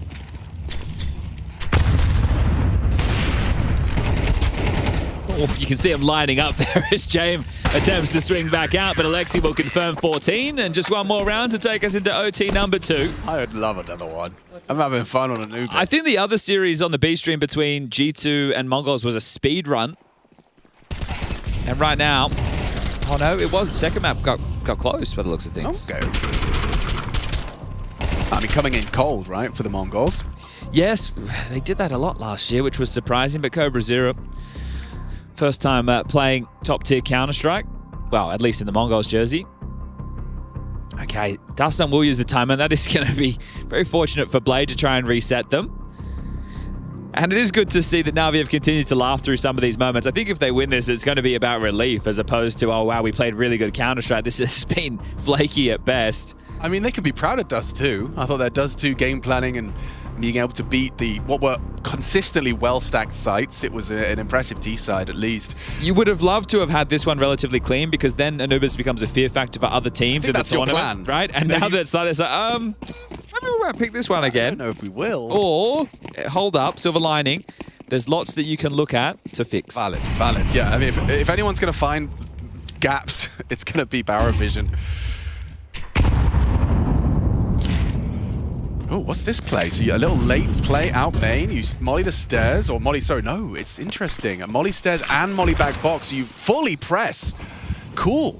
Push out E-box, push out main, and contain the T side to start. What's the reaction? James got a quick one. Throws out E-box. Yeah, you just wait. Mid-window smoked as well. You don't need to do anything right now.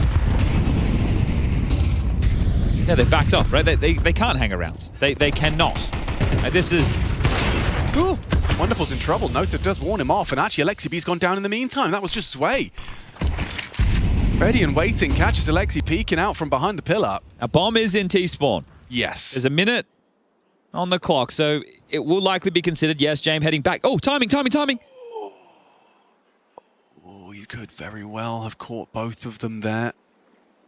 They're past his sightline now. Makaze and Bit have reacted to the loss of Alexi. 40 seconds. PARIVISION just one Ancient, and Zwei's on his way there. Not even noticed. Team kills too much. Yellow gets it necessary. That's that. Does look like that's that. Belchanok maybe not ready for him up close, and yeah, with his knife out, nearly repositioned for the frag. Does deny and force the reposition of the planter. Crazy spray. It's a 2-on-2. Again, not committing to the plant. And now oh! He's on the line! I can't quite believe it! Yellow still hasn't got that bomb down with 10 seconds. It's really awkward now. He's just going to get cleared. The orb is ready, and we need another. What a recovery from Na'Vi. That looked like PARIVISION's round every single day of the week. Yeah, turns out that is that. Imma, the aim wasn't pretty, but he gets the job done, and that causes the chaos. Okay, Na'Vi, I see ya. This one's got some more twists and turns as we head into OT number 2. Bloody hell. And they're still smiling. Oh, the uncrouch. This from Imma, right? Surging forward. He doesn't win the fight on the planter, gets away. This is so sketchy, just spamming at range. The type of rounds that they're winning. I don't think they can quite believe it. What a game! You're getting away with murder right now. Stage 2 is starting with a bang in Krakow. Makazi's aggressive, might be able to swing out on a timing here. Imma's also peering from the window. So being ushered forward by the clear of that smoke and Wonderful Zorp. They're looking for a fight. It's coming their way. Ooh, missed shot from the AWP. That's awkward. And now Makazi's surely a dead man. No way. No way! He gets away! No, he doesn't. James, quick catch. That's necessary to keep it level. Impressive from Makazi. These rounds, twists and turns, subversion of the expectation. Ima does find enough of an advantage onto James. Removes the AWPer. Removes their captain. It's up to Nota, who has had a rough day on Anubis. Equipped with the bomb and disconnected from Zwei, but that doesn't stop him. He knows he's got a potential gap through mid. Ima has completely vacated, and he's hoovering up that space. The bit has to know that this is a possibility. Essentially selling the site, hoping there's a sound cue if they are going to go mid to A. So I'll be there in time. Does Ima catch him? Oh, wow. Just laser beam from Zwei. He really is looking so good. It might not consider heaven on the timing. Oh, he does. Yeah, Bit's ready. Zwei, however, is not someone I'm writing out of this clutch, regardless of the pressure, regardless of the numbers against him. He's going for the plant. He's going to get swung on by Bit, and that will be the first round of our second overtime. It's going to be Na'Vi's. It's the Makazi double, isn't it? It really is. I understand that the leash is put on as he tries to get away, but you're not just playing out these rounds now where they can get A main control, they can execute, right? They're putting it under pressure. I'm so impressed that he's like not spotted, like he's looking into the wall enough that they are both kind of a little bit lazy about it, not expecting anyone, eyes towards the hole. Double kill. Very nice from Makazi. It does feel like most of the rounds that Na'Vi have won, it's been like, oh, that was an impactful one from Makazi. Yeah, especially on that T side, right? So that was necessary when we were back in regulation to keep them in it and take them to OT. Okay, different start from the T side. Bomb starts early rugs. Is that an indication This of is the same play they ran before, right? So it's a T stairs molly. Do they molly rugs as well? They want to come through the smoke. Oh, caught. Makazi this time can't be the difference maker. Maybe Bit can. Boom! Belchnox just nearly lost the round by that attempted trade. Bit managed to get his crosser on the right place, but now Alexi B, yeah, you need to fall back. I think he's got a good idea that it could be quite quick onto his bomb site, and he is alone. Concedes it just as Yellow rounds the corner. They've lost the B site. They don't know it yet. Belchnox bringing the bomb all the way through T spawn. Yeah, gambling on A. Imma's going to play through middle. They've already won some crazy rounds. This is asking too much. You think with Yellow having the rotation fully cut off, where's he going though? Because he knows that they're not going to be saving this situation. Oh, Alexi running. Yellow. Yeah, he's already in your spawn. Oh, a jump scare. That was a moment. And he's also heard Wonderful. Imma noted as well. Yeah, it's looking to be 16 all.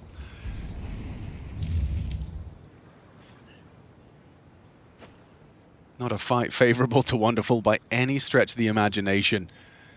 The angle's perfect from Ziello. Catches a whiff of the barrel now. Makes a little sound cue for Wonderful to pinpoint his position.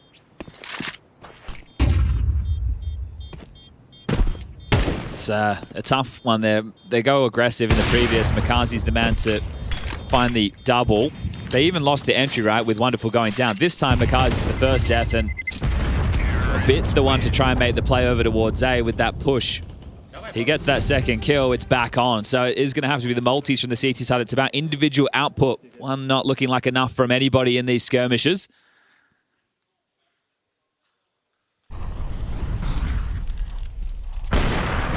Just in time. Jampiran back as he emerges from the smoke. Very easily a different round if Bit did manage to transfer to Belchnox with the bomb last, and could very well have gone Na'Vi's way. Important fight from him. I feel like they haven't done a lot of B main pushes, but when they have, Zwei's bopped them, so maybe those correlate. 33 for Zwei and counting. Some nice flashes from James, designed to deal with the loss of early water control. Ooh, didn't quite spot anything over the edge of the smoke break.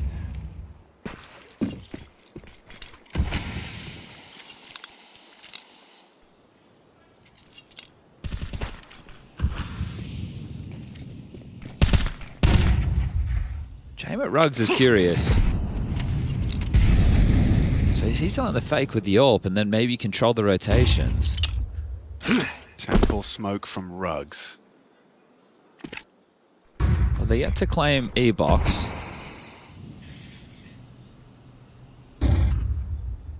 And then Ziello hoping to catch Alexi. Oh, spots him on the jiggle. Hastened comms. Oh, bad Molotov incendiary. forcing him. It's going to spread. He has to extinguish. Burns a smoke. Very costly. They really want him. Double nade puts him low. He's somehow still alive, but only for a moment. He's got pressure from every angle. Poor guy's in so much trouble. How does he hold on that long? Mikaze, just the one man they can count on. Wonderful as well, just arriving from the temple side. Hang on, they get two.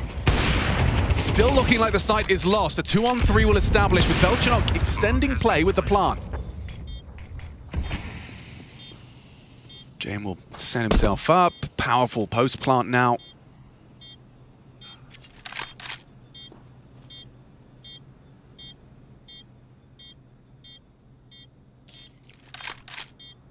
Bit and Wonderful are giving it a good go. Lots of info. Jail. Ooh, missed shot. Bit too much to do, too much to handle, right?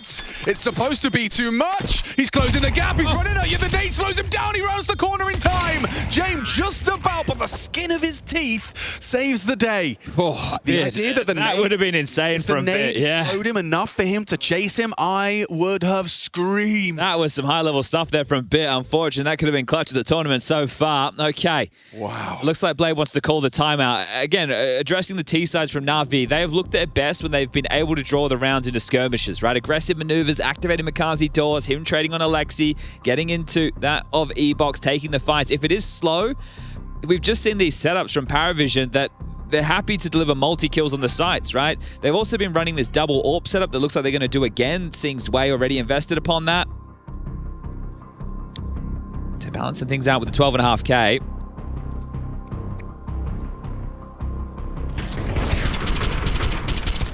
Second player's low over towards E-Box. That's an easy fight. He's got 6 bullets left. The nade comes in a little bit too deep. Oh, 3 bullets. He needed 4. Crazy.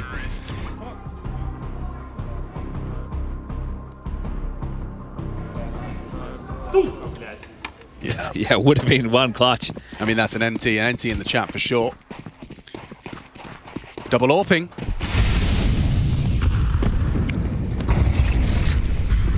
Wait, Bit's kind of going for a bit of a hero maneuver, isn't he? Quick Molotov of his own design, supported by that smoke. Flash for his first swing to ensure James AWP wasn't going to find him as it has.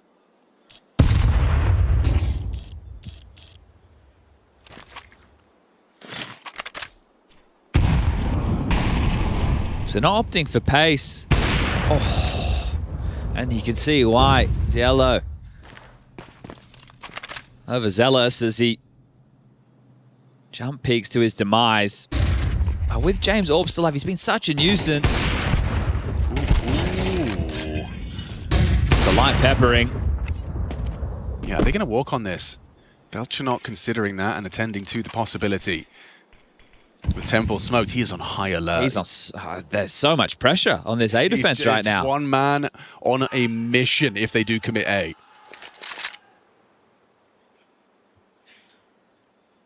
Silence falls over Anubis. They'll smoke camera.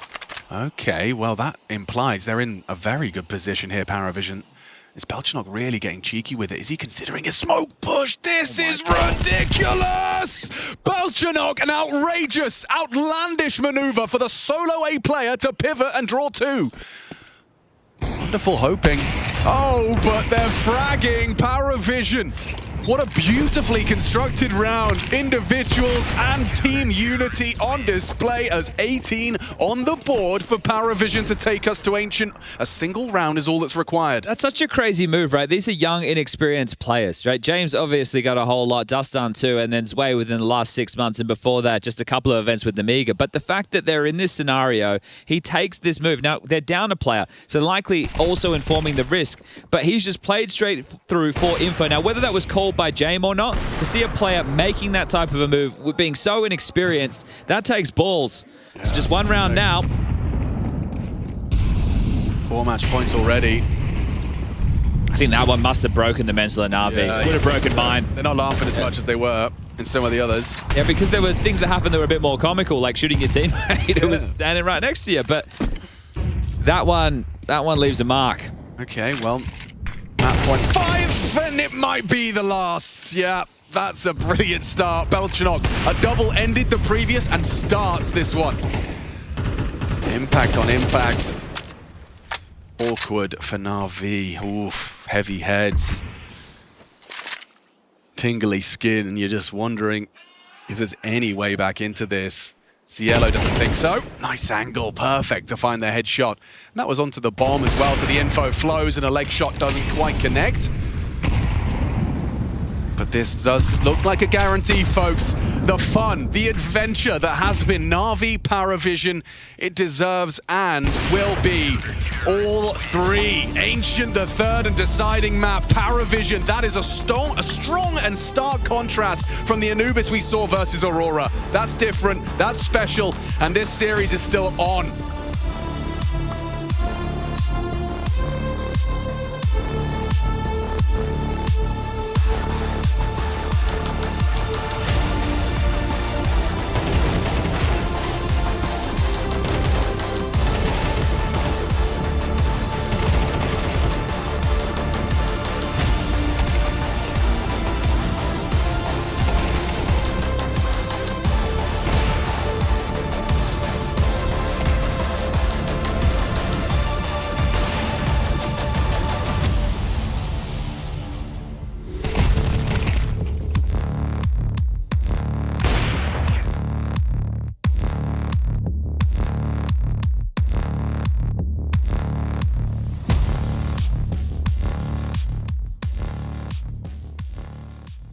Kirkon, don't see trap. I'm holding temple. Beat your temple. Can be con, right? Yes, Kirkon, I'm holding just temple. Behind. That's nice. I think you heard CT your temple, guys. Go out. Hobbit. No bullets. Nice. Nice, good job. Come on! I said I thought it was B-main. Nice. Side one, default. Right, yeah. Maybe plant. You can spam. No. Close, demon me. They stage up. Nice. Still side planting. One versus planting. I flash. Pushing me. Not planting. No. Sound. I play. I will play. I'm going also. I'm picking. Nice Misha. Mishka, there you go. Beautiful. Come on, boys. Nice.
You've reached the voicemail of Mouse Na'Vi. Please leave your message after the tone.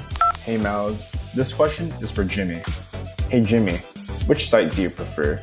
Twitter or Reddit?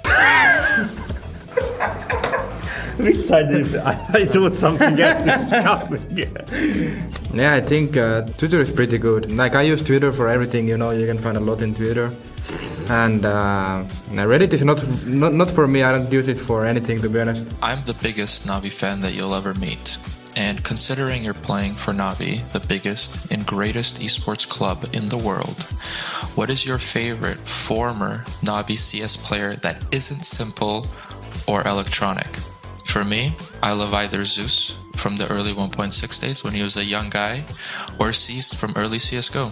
Thank you. So for whole history, I can name two: Zeus and Markelov. Zeus just legendary. He played for a lot of years in Navi. Markelov because he was best stopper in 1.6, so it's easy. maybe I can choose Markelov and I will choose Justinas because he's very kind. Hey Jimmy, when you retire or finish from Tier 1 CS, do you hope to give back to the younger players or give back to the younger aspiring truck drivers? To be honest, I think they both are pretty good, truck driver or players, but of course I want to develop a better scene in Finland especially because I think Finland CS scene has been pretty awful recently. I mean, now there has been some good signs, like ENS, they have good Finnish players, and of course me and Alexi, we are in Tier 1, still having some hopes up, in the Finnish team, but besides that we really didn't have any successful team, not even in Tier 2. So I think after I retire, I for sure want to work with the Finnish community probably, and especially for the younger generation, then I want to give them some advice, and yeah, that's what I would do basically. What is this joke about the truck driver?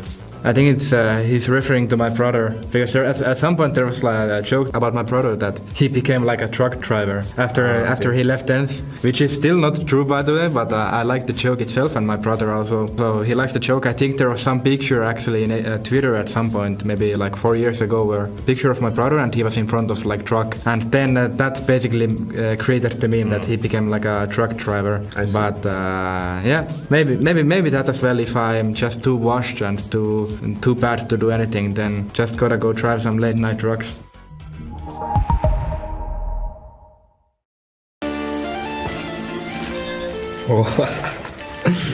Katowice. This is my favorite one. Yeah. Nice. Good hair. It was easy. It even looked easy, but I don't know. We played 1v1, everyone, so.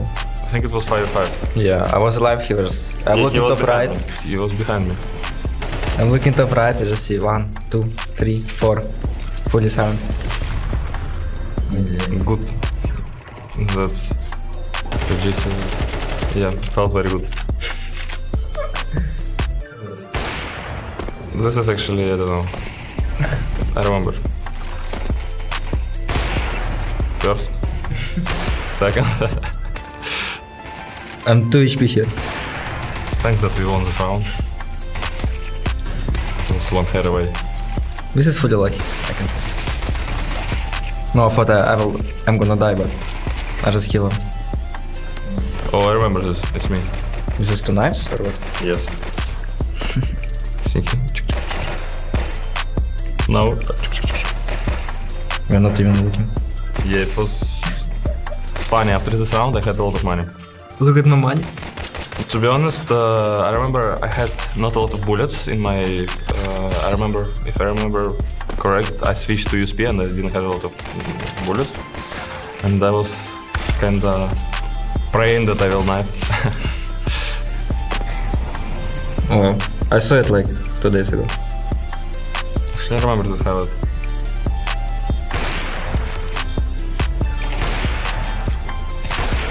Nice shots. It was good. The first event after break, I guess. Yeah, it's kinda good, but... Usual kills for Valera. To be honest, yeah, nothing special here. He's doing it every day. I have better highlights, to be honest. He's doing every day, every map. So. Oh. Nice. In control. Aye.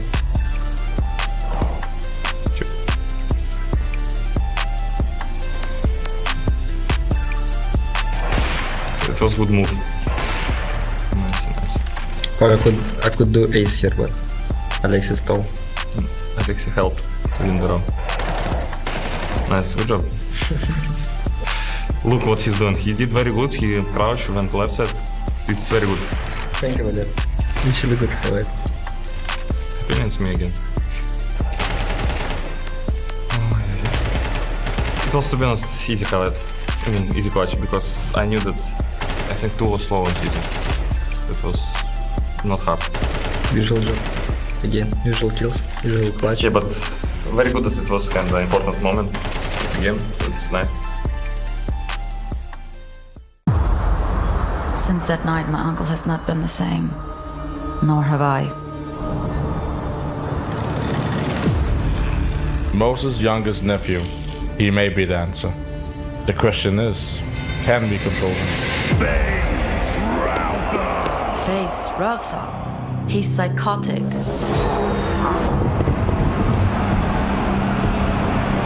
We present a special treat. 3 bots of House Aurora. That bot is bugged. That bot is Ontario speaking. You should consent the fight. Don't spoil my nephew's show match.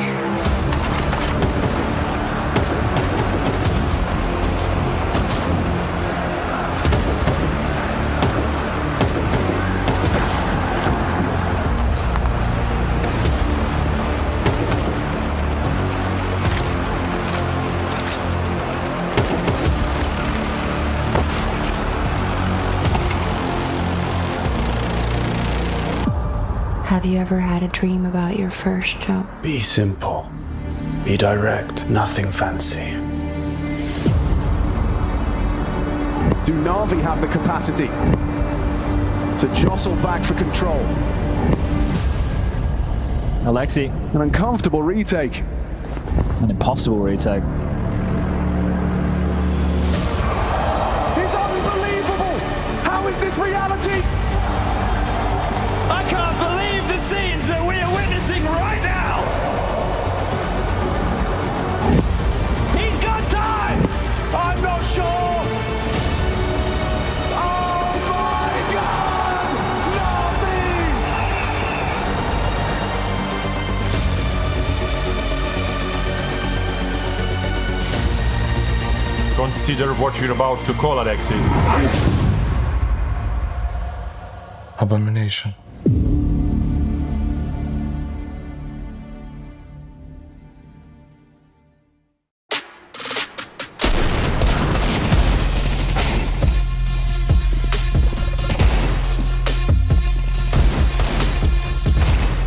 Hello guys, it's Makaza from Na'Vi. When you show good perform, maybe someone will give you a chance. It was Amiran who called me. He said congrats, you promoted to main team. I know sooner or later I'm gonna join, so it was just like of time. My biggest strength is confidence. Even when we finish the pack, we are sitting. The most thing that we are working is to not overpeak, because I overpeak a lot. My brother just started to play CS. He invited me to PC club where he was playing with his friends. In that day, I didn't stop playing anymore.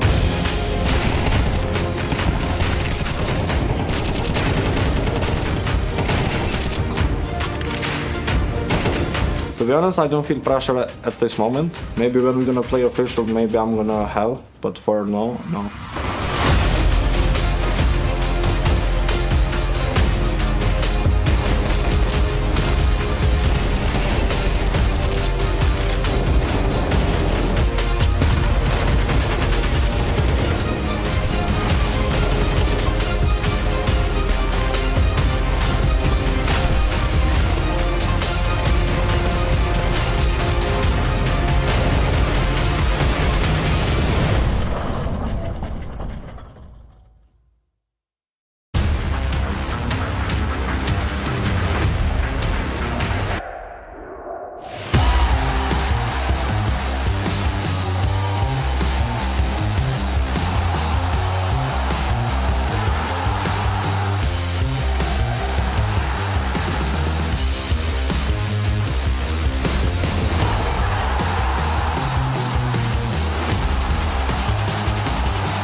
It starts with a dream, with a team you barely know, in an amateur official that feels like the grand final, where practice becomes progress, and every loss feels like a lesson. When will your journey begin?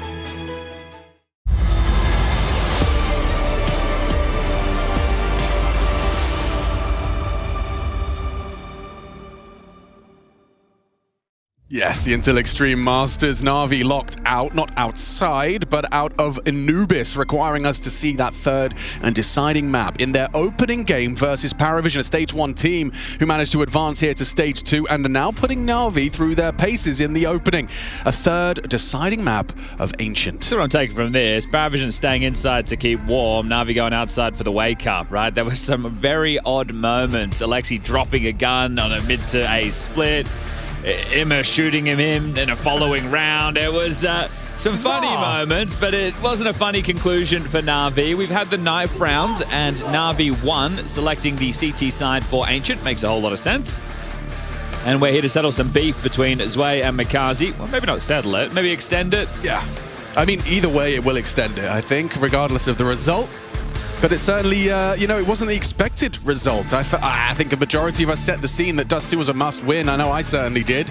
Didn't feel like there would be that much of a chance for PARIVISION to completely, rebuild and adjust and fix an Anubis after a very easy win for Aurora versus them in the first stage. I think the other factor was Na'Vi looking at the Aurora game and picking it as a punish, or is this going to become their new pick? Right, we won't be able to see until more matches are played. Well, it depends how great their Ancient looks right now. How much does it contrast with their others? That's when they faced off last year when Zwei was still in Spirit at the Major. Na'Vi dominated them on this very map. So let's see who comes out on top of this tussle. Winner of this will take on winner of Astralis versus Spirit. Every single member gets a grenade. That's nice. Very utility intensive. Clear game planning and, oh, wonderful. He's going to get run out. Cielo, quick to the time to kill. But that's a risky setup. They have him there on his own, so they must be accounting for that somehow. Okay, Zielo's trying to use Wonderful's dual Berettas. They kind of betray him there. Messy. They're into A. The bomb will be able to go down, so they can get that smoke in as well. This is the fight, though, and that was Belchanok's must-hit kill. He's done well there and still has a Molotov. Crazy that he's still holding onto a Molotov for the post plant. Mikaze getting cheeky, pushes in, executes the headshot, necessary trade. Zwei, God, his name trips me out. Brought down to 35 and just hiding in this smoke. Alexi's he knows he's got. Zwei reacts first. That's crazy. Must have just touched his keyboard, realized something was in the way. It was Zwei, one-on-one. Bit not expecting it, thinks it's Donut. No time. Just Nota with a Molotov to really guarantee that round. Brilliant, calculated. T-side pistol gets PARIVISION started.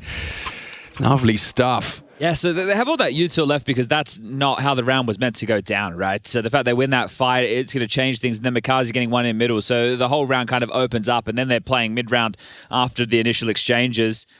Na'Vi are going to be a bit frustrated with this one, especially a kill like this. But Zwei picking up where he left off in the previous map. He had 35 kills in total on Anubis.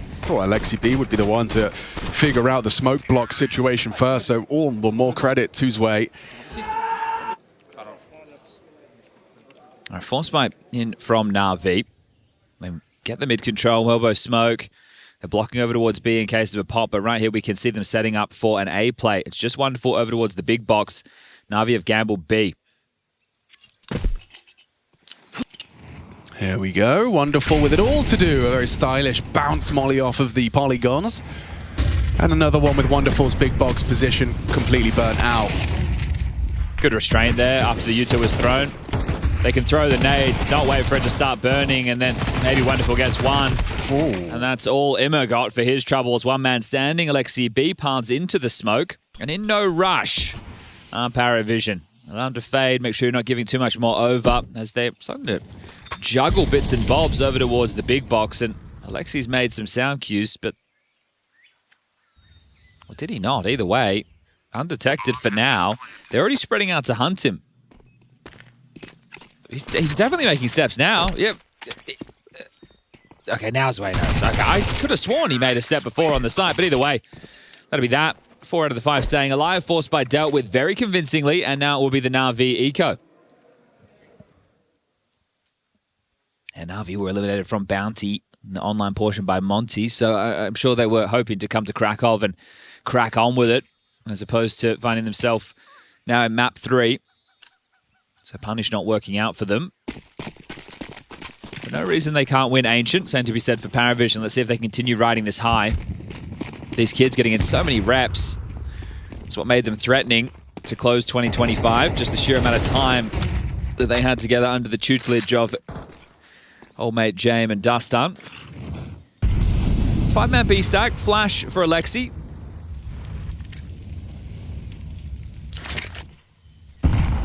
Yeah, he's going to be able to get away with that nice right side position and just going to be supported by his boys, shredding through the eco push. That's very nice. So that's 2 rounds where you have very limited casualties, so you're going to have a whole lot of cash to run forward with residual buy available, but Na'Vi will get out one of theirs. Wonderful brings in the orb. So what type of tone are we going to get with PARIVISION? Do they want to start something a bit more grouped and pacey, or are they hoping just to be able to string Na'Vi out with the defaults? Insta Red and Donut. This is traditionally telling you want to fight for mid-control. He's just out, isn't he? It's been uncharacteristically quiet from Nota up until this point. Certainly on Anubis. Yeah, 10 kills. But he was very impressive for me when I was watching Bounty. He's such a, you know, he's not scared to go aggressive. He's not scared to take risks. Wonderful's in transition. This is going to be tough. Yeah, on the fade of the smoke, Makaze may look away. Ooh, robotic flick. Great adjustment. Yeah, really nice. And Wonderful flashed off of the line, but Bit and Wonderful. Doesn't matter if there's smokes, doesn't matter if there's flashes. Both of them have won their duel, and this is a good sign of life from Na'Vi. Almost flawless in defense of the A site. Yeah, impressive stuff there from Makaze, right? Flicking into the head, he loses that. There's so much pressure on Wonderful and Donut at that point as they start teaming out A main. So well done, but remember, there's plenty of cash that you're going to have to strip away as Dustin does another one of these very early timeouts. There's going to be a pattern with them, right? And we're going to continue to see them pop in. But it feels like, all right, let's take this before the money is broken. See if we can steady the ship. Or let's, if we win the pistol, right, don't fall to some form of a force buy or tricky maneuver. So that was Red and Donut Opener. Come on, boys. Vincere, how do you feel? Surviving. Okay. Maybe, I don't want to speculate. Yeah, is he How do you feel? Is like, are you unwell? Yeah. And then he's like shaking his head and shooting his teammates. Yeah. Would explain Very well things. be, yeah. Well, make it through this one, and then you can have a bit of a rest, at least to some degree. Out middle again. The double mid smokes, Donut and Red to secure this. And the biggest thing you have to worry about as you're palming out is the timing flash, right? Okay, the CTs throw a flash, they catch you in the open, and they swing out Donut and Red for the fight. As long as you avoid that, you should be all good in the hood. So they've established control. Makaze's actually pushed into A main. This alleviates a little bit of pressure. This is like a classic turtle setup that you would see on Ancient. A player deep on B dealing with Red. What's Alexi holding?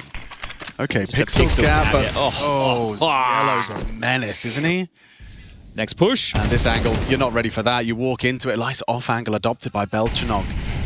Yeah, Makaze feeling like he has to make a play because his in-game leader's gone down. Now it's just the three of them, Imma, Bit, and Wonderful. Yeah, I mean, Belchanok's got Ziello to thank for that kill coming his way. That's the chain reaction. That's what you love to see in Counter-Strike. You're able to find that incision. That's why opening kills can be so important. There's something to burrow back, Na'Vi. Are they just going to play for the save because they are gambling incorrectly? They were hoping just to maybe catch them by surprise with the lion's share on the A site. Unfortunately, this util is going to sound off and they know that they're in the wrong place. So likely just to see a lengthy save. As soon as the bomb goes down, throw the 40 seconds on the clock and we'll start counting.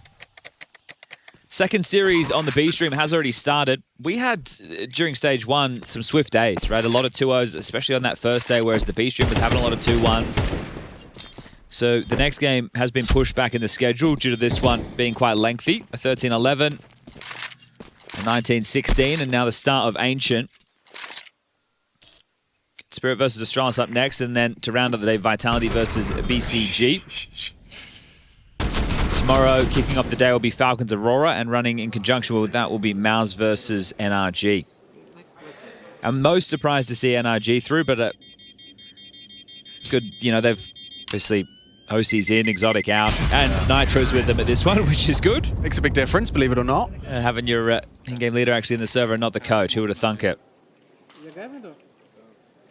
Oh, straight to the notes. Everyone having a bit of a read. I'm curious to see what James does with T-side Orb Ancient, like, as far as options go. It's not going to be like a Monacy. I don't think we're going to see so many, run out mid with the spawn and try and take that. Probably more like escorting people up, like on the boosted boost box. a lot. Exactly. Okay, let's see what happens mid. At Molly to try and stop any CTs pushing forward, but kept at bay by the Incendiary, and nade combined hurts, flashes back, he's so blind, brilliant start, Belchanok prevails for 2, it's Alexi B that balances. Swinging out Cave, that's what you want to see from your Cave player, stops things from spiraling. He gets away, however, Cielo had his number in the previous, and Wonderful was not ready for that. More bodies, he spotted the bomb, that's info for Na'Vi. He's fortunate to be alive. Might just have to tend to A. It's going to be up to Bit and Alexi. They can play retake on B right now, and A is feeling pressure, right? Smoke in the sky, Molly and Donut. That's telling that they feel like they want to surge towards Wonderful. They know should be relatively low. Bit's going to peek into this. And a double kill from Bit has done everything required, just like that. A well-timed spray and swing. And Jane will be on the save. So Wonderful might have him cut off at the pass here. Just below the scope, making some sound cues, so they'll be able to triangulate this position. Don't you worry about that. I don't know if he can save now, James. It certainly seems increasingly unlikely.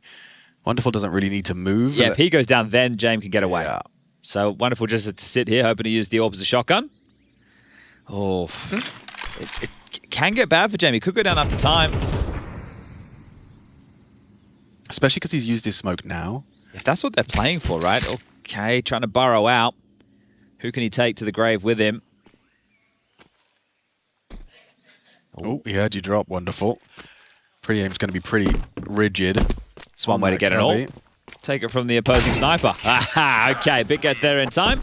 3 for him in the round. And that fight in mid, right, you have Wonderful in red throwing the flashes so Makazi and Emma can swing, but at the same time, PARIVISION have players throwing flashes too. So that's the coin toss moment in certain rounds of Counter-Strike. You never know how many extra flashes they're going to have left. Are they even ready for that as part of their protocols? Have they factored that in? Second tactical timeout very early from Dastan. And lots of shouting from the other end of the land hole. Furia versus Foot. And Foot, definitely a team to look out for in 2026. Don't you worry about that. That's before you go and take a look at the results so far. This is a group of players and a coach who have been together for an awfully long time. And Long's added into the mix and go from stride to stride at their first big boy event. Getting some reps under their belt, and I think that's all it's going to take. But here it is again. So you see the flashes, they dart into the corner, they keep coming, and the teaser flashing too. It's just constant. Really nice second as well from Belchanok, but it was Bit's double that did make the difference in the end.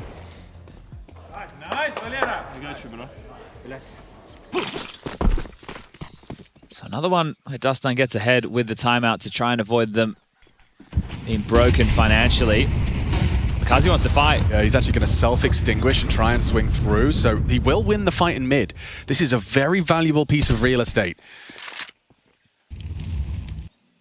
And with him jumping up and Bit pushing ramp, they've got all of mid, all of lane, and understandably, Alexi gambles A. That's 6 smokes used within the first 20 seconds of the round, and to finish, we've got James just with one in his hand, so this is going to be tough for PARIVISION. Imma, this is a cheeky angle, but now he's kind of trapped. Natus going to be posted on him, and Imma, he's done well. How is he still alive? I thought the AWP would be posted for the trade at least. Nice find. That's Makaze onto James. Didn't catch the yellow, so confirmation that one of them is low in a 3-on-4. And it looks like they're backing away from A. Or at least it wouldn't be surprising to see them go for a 50-second save. That's also very real. Yeah. This wouldn't be surprising at all just to see them burrow in now and save. Looking at the radar, Na'Vi have darted away. They've just left the one man of Alexi on this A site. So if he goes down, there's a chance to breach in. And they are just fishing, seeing if they can get anything. So he's going to smoke off CT. Alexi will call for aid. Was he spotted there by that jump? I think he was. Yes, he was. Oh dear. Alexi, nice fallback. Gets the fade away onto Ziello and extends his life. Bit can now lock the door behind him. He's flanking main fast. Belchnok to provide the cover in fire. Smoke break flick out a wonderful stunning. And Zwei with an AWP to try and come up clutch. Bomb ticking in his favor and 3 bullets, 3 opponents. The maths checks out. Okay, Zwei, you did some secondary opening on Anubis. Let's see what you got. Hoping Wonderful's the first to peek on in. How do they structure this? I think they've already got a very good idea as to where he's positioned. A little jiggle out. Here's Bit closing the gap, and Wonderful will not miss.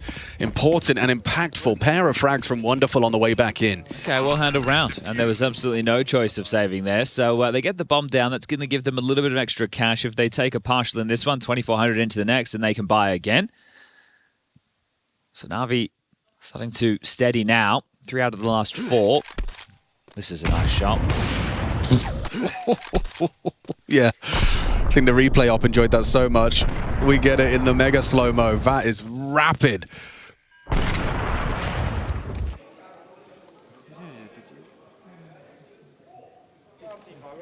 To see Imma's aim in some of these situations now, and if he is ill, it makes a bit more sense, doesn't it, right? Because he's been hitting important shots. He definitely hasn't been rubbish, right? But his aim hasn't been crisp. Wait, just going to get run at. A little bit of aggression, just charging into these Glocks. They're not scared. A Tech 9 underneath you. You are going to overlook him. And he gets one. Too hungry for the Eeks, Mr. Makazi. It gets the best of us all, you know? Everybody wants him. Everybody wants him. Everybody asking, sign him, sign him, sign him. All right. Guns out now. What a half-hearted clear of the box as well. Like, just looking at the floor for a second. Alexi, he's mine.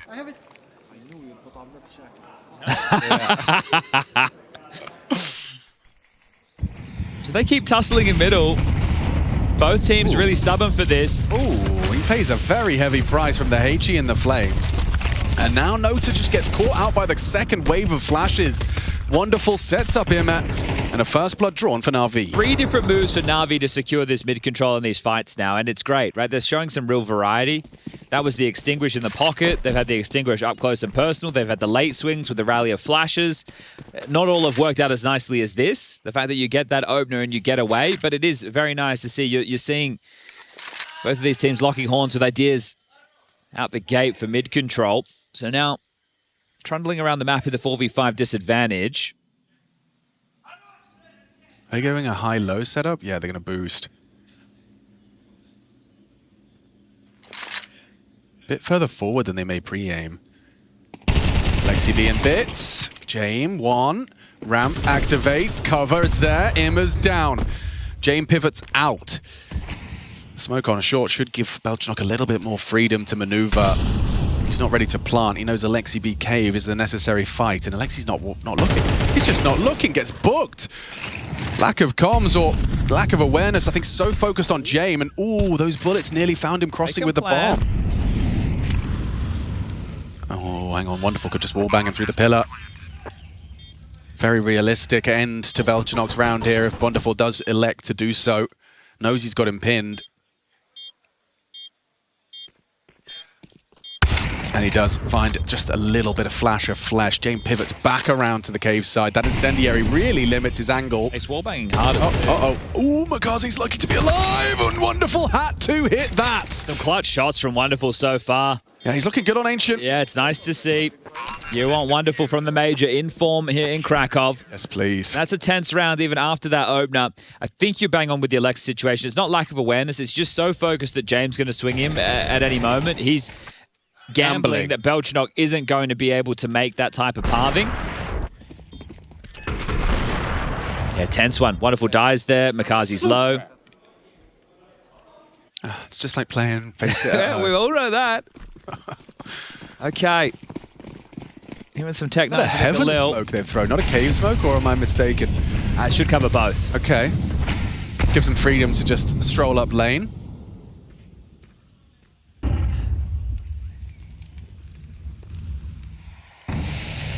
So they're out mid. Yeah, you're walking through your donut smoke. That's so cool. So Emma's blocked main. Gonna play from big box for donut. They're worried about a red press right now. That's where a lot of the focus is. Yeah, and they're kicking up a first cave, and now suddenly the penny drops. Okay. Oh, so much for him to do. He's having trouble. He is having trouble today. This is tough. They're in. They are. These Tech 9s. This is just armored pistols, but it feels incredibly potent now. A scavenged M4, multiple bodies now spotting Makaze. It's occupied. Alexi B's being kept at bay. Nice spray. Need another from James. Brought down. It's a triple out of Makaze to try and rectify, and now that bomb ticking. Smoke on Donut makes life difficult, and so disconnected from the pack is Yellow. You're going to be nervous about them just holding that. 5-second defuse could feel like the end. Yellow breaks the smoke. Looking for him. Makaze, a quad kill. Looking for that defuse. Need the spray. Look at the angle. And look at the ace. Makaze comfortable. Na'Vi saved. This is this kid's home map, it feels like. Fibble caught the highlight package from Makaze earlier, back from Cologne last year. So many of his moments are on this map. So comfortable in these smoke plays, but on the retake, this is beautiful. It's such a compromised position to be in. Like, you really, that is so easy to lose. Makaze manages to pull it back into Na'Vi's control. And Immer is probably going to be the most grateful. Also, check that defuse position. That's a little cheeky approach to the default plant. That is going to be the second ace so far of stage 2, both in this series. Oh, lovely. Makaze picks up right where he left off from the previous. I love it, right? Just the layering with the flash. Oh, okay. He doesn't like the way that one feels. Yellow's going to find him and bring it back to just a one-man advantage. We're set for 7 a moment ago, but we've seen rounds like this go wrong before. Grouping up, looking like they want to aggress down ramp. Okay, well, Emma's going cave on his own. He's going to tuck in. Here in the scope. Bit ready to swing off Emma's contact. Oh, works out for them. James will manage to find the bit swing. Emma doesn't need to move a muscle. It's a way to make a play up the ramp. It's up to his way. He's definitely got the ability, but overwhelmed by the double. And nice details. Yeah, it's looking good. 7th round, guaranteed. James going to play safe simulator. Oh, going to get a chance. Happening. Okay, Alexi, nice round from him. Oh, so obvious. All right, I'm glad that they're having a bit of fun over there in the Na'Vi camp. Let's see if they can take this 8th round, or will PARIVISION give themselves a little bit of a buffer going into the halftime break. Currently 7-4 in Na'Vi's favor. Bad. Alexi's thrown out spawn. Doors block smokes. So do they want to play a little bit more aggressive? Is Makaze going to be tested once more? Surely you're going to have to give him the space. No, they try again. Oh, good. It's just a rinse and repeat. Same result, a little bit of a difference being Zielo's further forward, but he's also paid a heavy price. He's got, oh, maybe James gets overlooked here. It's a bit, yeah, he seems wise to the potential.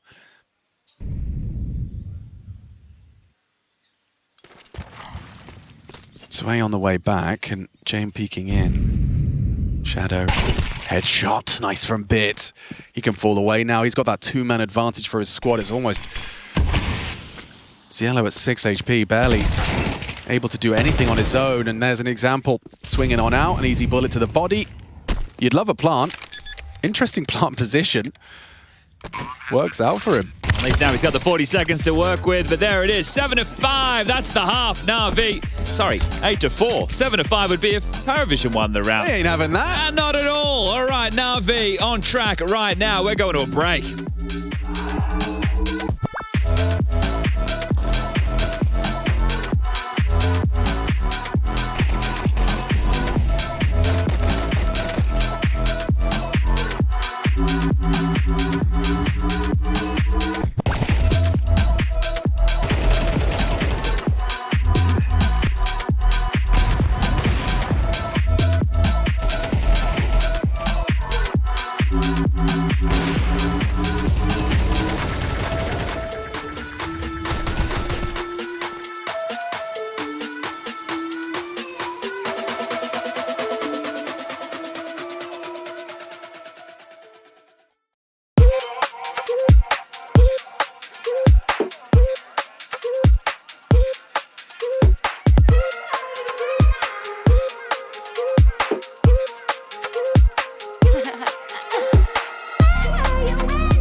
Other guy. Okay, Smoke down. on defuse insta.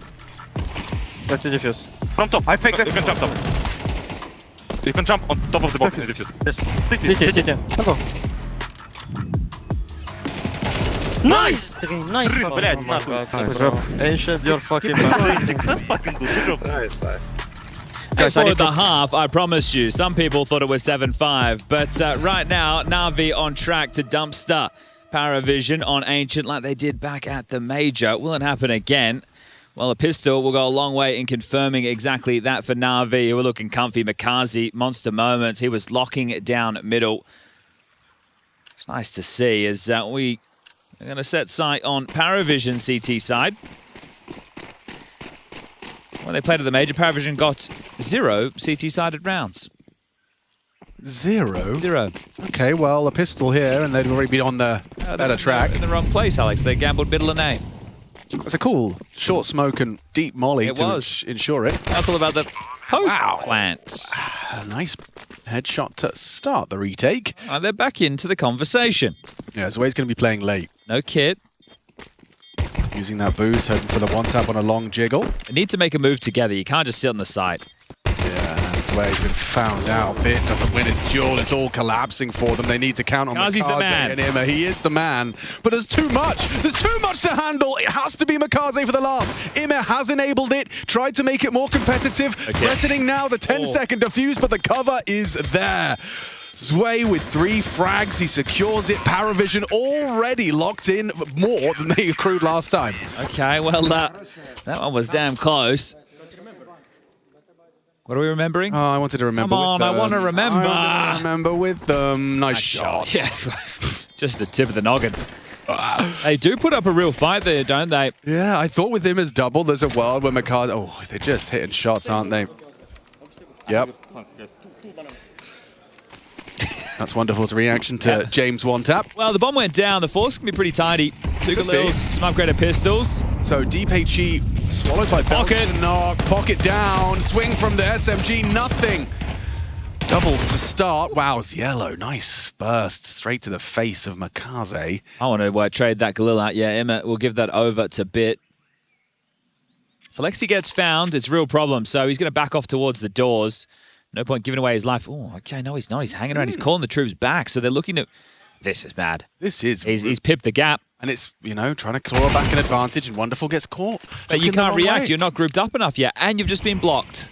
Oh, lovely proactivity on display from Ziello. He was last seen towards heaven, and he's just pushed all the way. Silent dismount, brilliant. Quite inspired. And he might even catch... He's going to catch the tail end. If you're not careful, you're going to lose the bomb. Alexi, oh, jiggle, confirms he's still there, and that's going to open up an avenue to A. They're going to be quick about this. Bit's got the rotation through Cave. He's ready for Zway. And gets it. Okay, Jame are likely to see an attempted save in this situation. Wow, I mean, short-lived successes. Na'Vi, that was a very convincing mid-take. One of the two of those, I'm not sure if it was Ima or it was Alexi, but must have just caught a glimpse of Ziello there. On the way in cave? Exactly, because they double swing. That's the key frag in all of this. So they give them the pistol. And they win the second, so they will be carrying through this M4. But it's going to be a tough force back for PARIVISION. Doing a good job on the cinematic cameras today, Jay. Rush, you're doing pretty good too, all right? 5 out of 7. Can the people at home hear that, Rush? Or? No, he's just talking to you. Okay. All right. Sounds like he's in a submarine. He does.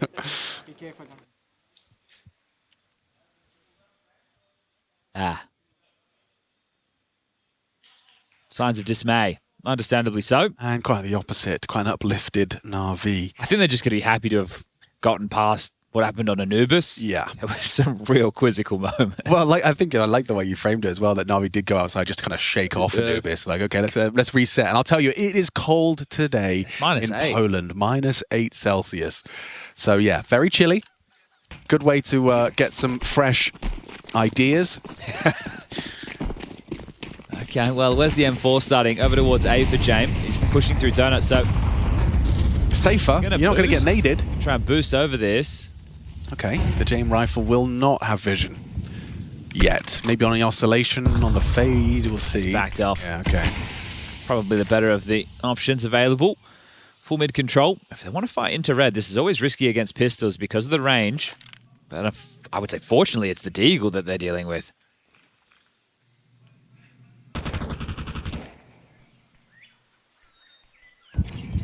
Oh, Nota, you are looking like a dead man. Jiggling.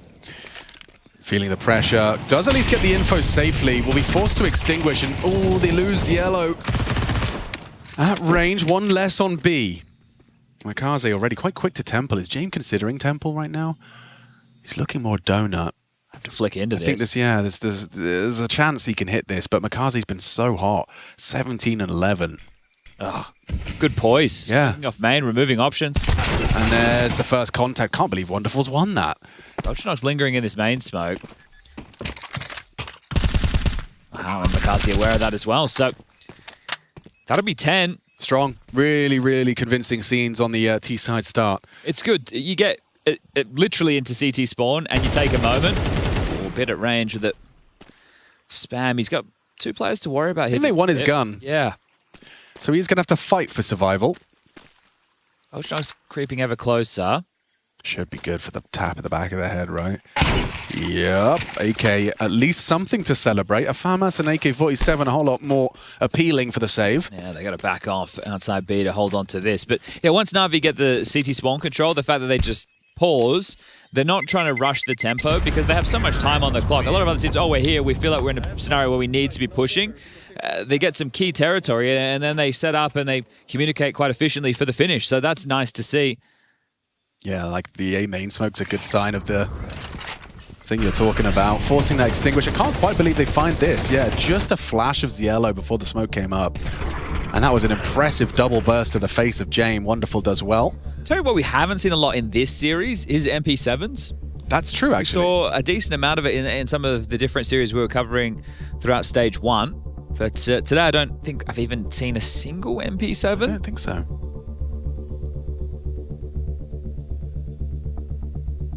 I think for some players, if it's MP9 still works, yeah, they're going to stick with it. Some more adventurous players looking for that a little extra advantage, or those that are familiar with the gun and how it handles. Yeah, there's also the financial burden in that type of a force buy right there that they went for, right? Being bottom of the barrel loss bonus, going to limit what is even available. So partial behind the saved guns, still threats for Na'Vi to deal with, but just 3 more rounds.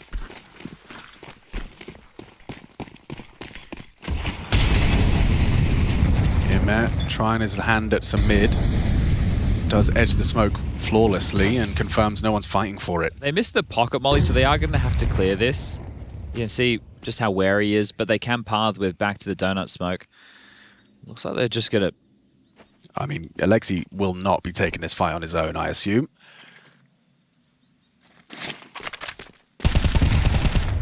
It's a cool wombo combo Bits playing for there. Edging forward in cave. On the jiggles, do they want to force a fight? Oh, Alexi, a step heard. Belchanok and Sway very much on high alert, holding that left and right respectively. As mid, it is being seized. Spotted. Yeah, it's a valuable info. Gets it safely, forces out some util, and maneuvers across. Yeah, well done from Alexi to get that info not go down. And as you mentioned, they're through red. They turn this into the B split. How often are you going to go B from here, though? You're walking into the 3-man through stack. Temple. You can't all go through spawn. You just look away. Oh, they get a nice warning, and a messy spray still doesn't seem like it's going to cost them too much. These unarmored pistols, or a couple of them, not going to get far. Oh, spoke too soon. All right, hold up. Yeah, Natus hit a nice headshot, and at range, Belchanok had a chance. It was minimal. Didn't find the necessary kill. Okay, Alexi jumping across. Bomb he knows the bomb. Yeah, Alex. Ooh, Makaze, he's not missing. Okay, 19 frags for him in this one so far. How he's going to get before the map is over. Just 2 more rounds of play potentially. As PARIVISION will chip in with their investment. MP9 is the lowest of the weapons equipped for this defense. The jump pile actually saved his life there on the tree position for a moment. Sway's going to be operating with that. He's actually given Yellow the M4. It's just getting destroyed out mid. We saw one pocket, sees the util trajectory. Wow, Nota ready, catches Makaze's reaction to Imez. Info, he's got to get them both here. He's in so much scrutiny. Ziello pushes out a cave, but what does that mean? B site is theirs. The cave player now spotted heaven. That is getting stressful for Wonderful. Yeah, good smoke. Oh, it hasn't landed perfectly. Ooh, he's fine, he's fine. The other one was up just in time.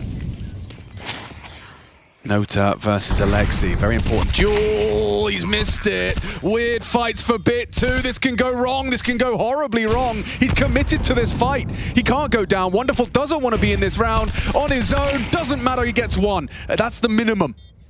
Wonderful versus Jame in an AWP head-to-head, but very Wonderful. He nails it.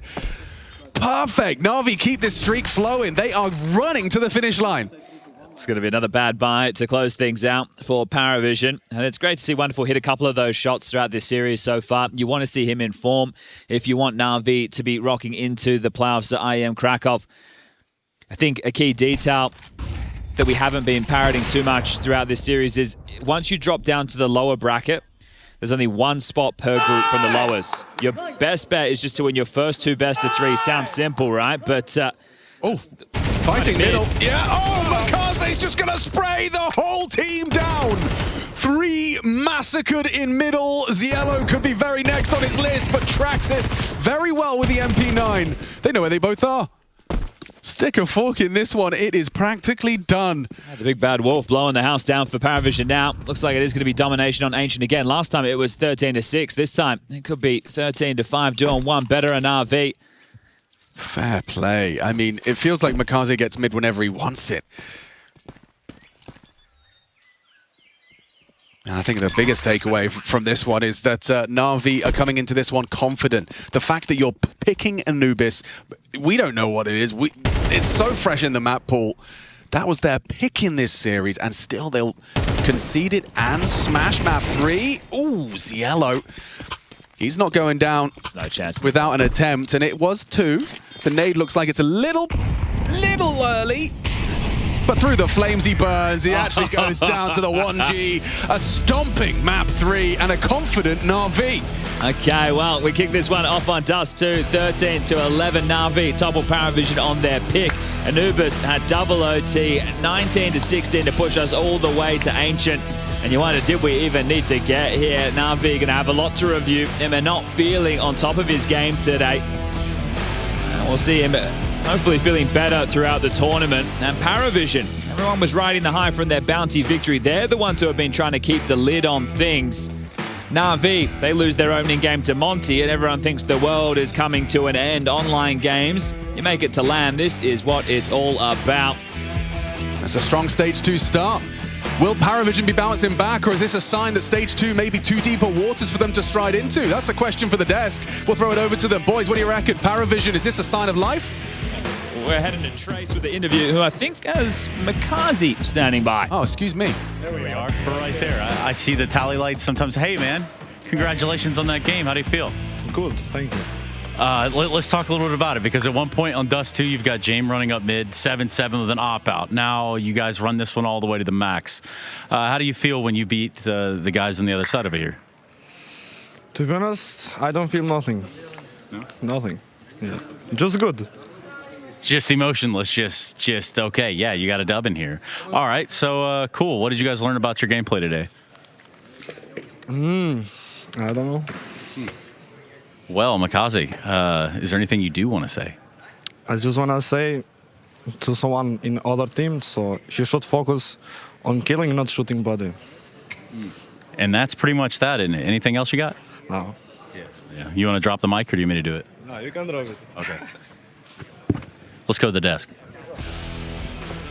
Well, that is certainly a way to end a series from Makaze, not only outside but inside the server too. Incredible form considering that the second map of Anubis went to double OT. Na'Vi answer back with Vigor Yanku. Love to see that.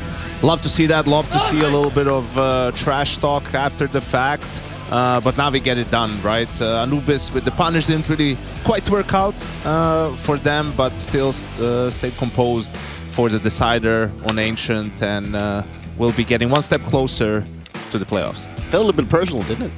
It definitely felt a little personal. Hell yeah. I feel like he why wouldn't it be? It was like Makaze had like a two-way way of playing this game. You know, one thing is that he wanted to win it for a team, but it felt like his on a personal level, there was also a little bit of a grudge that had to be taken care of. Isn't that the best way to play, though, Dupree? Have you played like that before? Probably. I don't think I've had that much drama revolving me in that sense. I actually didn't like drama too much, so I try to stay. You don't seem like a drama kind. No, I try to stay friends fair. with everyone. That's you know? very and that's fair. like it can be good and it can be Wait, bad. But hold up. Oh. Is that actually JL in the building? Is he doing content? Wait, why is he here? Yeah, is he on his Maybe he's TikTok? Is he live streaming right now? Wait a second, he's right behind us. What? He's joining us. Hello. Can you believe it? Hello, buddy. How you doing, JL? Hello. I'm very good. Headset looks good on you. Thank you. I've worn this one before. Well, just to reveal it to everybody at home, obviously, major winner, Copenhagen, major MVP as well. You are the question mark. You were the question mark on the talent announcement. Welcome to the desk. It is an absolute pleasure to have you here. It is a pleasure. I'm nervous, but I'm very excited, to be honest. There's a reason why we're all in these jerseys as well. You've obviously got to rep your boys, Navi. Very happy about that one there. I'm happy they managed to close the game out. It was looking rough at that on Dust 2. Yeah, we were in the green room, and yeah, Anubis was looking pretty tight, wasn't it? That was a close one. How do you feel like watching your old teammates? Obviously, you know them so well, right? Is it a little bit frustrating watching in the green room? It is more stressful, even though it's a group stage game. But you know they'll have more chances if they lose the game. But it's still more stressful to watch them actually play than play with them, because you don't know what they're thinking. You have no idea what they're talking about. And so it's not kind of like when you were on the team.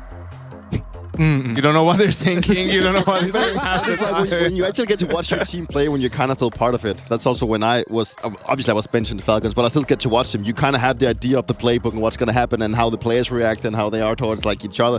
So it's a different feeling sitting and not having that pressure and then having to watch your former team or your actual team play. So it's quite the experience. it is hard because they're not as expressive as some other teams, but I know the signature Alexi B pose where you know it's like GG. Ah, right. That was not the case this time around. He did. They won, obviously. So. He did, but on Anubis. He did it on Anubis. Right. You were saying to us as well, Anubis, a couple of times Ime has bailed you out of bad situations. Yes. Many times. I think the only Anubises we've actually won in important games was because of Ime in connector. He would kill 4, 3. Even now, this 2 versus 4 retake on 12-11 to get to overtime. He did a 2 versus 4. He got 3 kills, and then I think Wonderful closed that out in the end. Yeah, impressive stuff. With the last map of Ancient as well, did it make sense for them to close it out so dominantly, in your opinion, JL? Yes, I actually felt Navi had big advantage going into Ancient, even though PARIVISION had very good stats on the map, but Navi do know how to play Ancient, and especially against a style like PARIVISION. They're very slow, they're very methodical, but PARIVISION tried to fight for mid very early, and they got denied by Makaze. Did you hear Makaze's interview?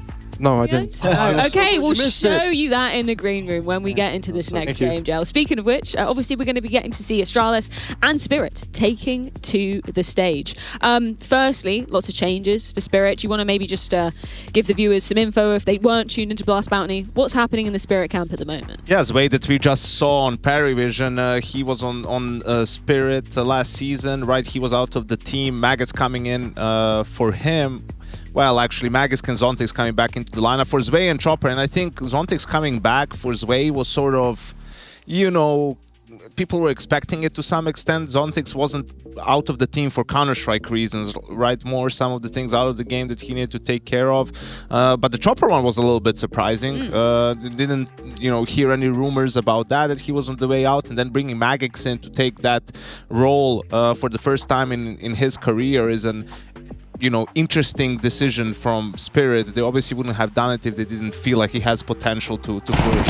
I'm just like, I just want to touch on the fact that I feel like it's kind of crazy to see that Spirit has made so many changes throughout the last couple of years now that, you know, they have been a team that were looking to, you know, win multiple trophies, and they did at the beginning when Dunk was like back in when he came out first, and obviously for Spirit to now be in a position where they've made so many changes in such a short amount of time kind of makes me wondering, like, are they trying to find like this deep issue to why they're not actually winning trophies, or is it a matter of like, as now they've also changed England, has it always been around, you know, Chopper not making the right decision? Is it now with the system that Halley is building? It's like they're trying to force this kind of rotation of players to get back to their winning ways and actually trying to work their way out of their issues. And it's just it's crazy to see that they continue to go in this trend, and so far, I don't really feel like it's been working out for them. Maybe they had the issue of, you make one roster change, okay, but they made two and brought two rookies when it comes to Tier 1 Counter-Strike, Sway and Tenier. And I always say it's much easier to be the best player on Heroic than the third best player on Spirit, right? And it's different expectations and everything. And what they do get, though, is a team now that a lot more players can give their input, right? Magix is the IGL. Shiro has always done a lot of secondary calling. Tenier, they've said in the interviews, also contributes, and Donk calls his own number, plenty of times. Right? So it's like, okay, now if you were lacking input in the mid round, you'll definitely have that now. Magic's changing to be the in-game leader. JL, can you give me your perspective on how tricky that actually is to do, to go from, never leading a team to going to lead at least a top 5 team in the world right now? For Magix, I think is going to do really well, and I would rate this team stronger than the Spirit we had in Shanghai Major. Just because Chopper, it was very easy to prepare against him for any team. The calls are pretty much the same.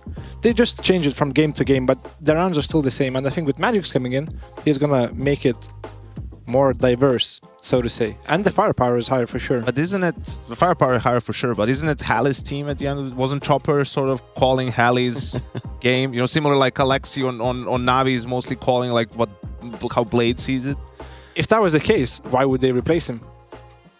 He was doing a good job for Hallie's game. Well, maybe he wasn't. Maybe that's the issue, or maybe they just wanted more firepower, and you can't underestimate Magic's banter. 100%. So much aura on that kid. I do want to briefly touch upon Astralis because Ryu has obviously been a name alongside Fuzi. We've been talking a lot about. Hails from your region, JL. I went back on HLTV. You've played one official with him way back in 2022, I believe, on like an ESEA league or something. Really? Yeah.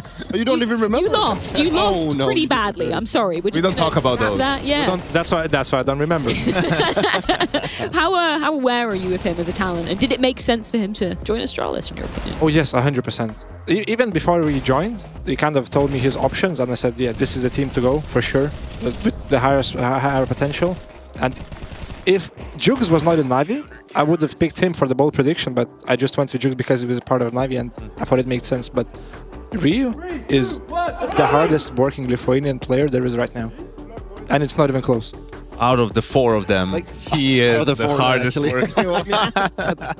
He would spend, I'm not even kidding, he would go weeks without leaving his house and just playing the game. KZ, demos, Face It, whatever, you name it, he's doing it. Pure grinder. We get to see the maps coming in here. Spirit going with the Dust 2 pick. Overpass, kind of tried and tested for Astralis. This makes sense for you, Yanko? Yeah, absolutely. They already picked it a couple of times, and against Spirit, who's kind of only had to play it when teams would pick it against them, definitely makes sense. Something that flew a bit under the radar as we're talking about these newer players is Astralis also hired Mighty Max, who used to be on Endpoint, right, as an assistant coach and to sort of help with developing some of these younger players. And you look at how many Tier 1 players came through that Endpoint lineup, I think that would be a good pickup for them. I wish we had way more time to talk, but don't worry, JL is going to be with us throughout the duration of the entire rest of the tournament. Very excited for that, but we do need to head things to a short break and return with our second game of the day. When we are back, it's going to be Astralis taking on Team Spirit.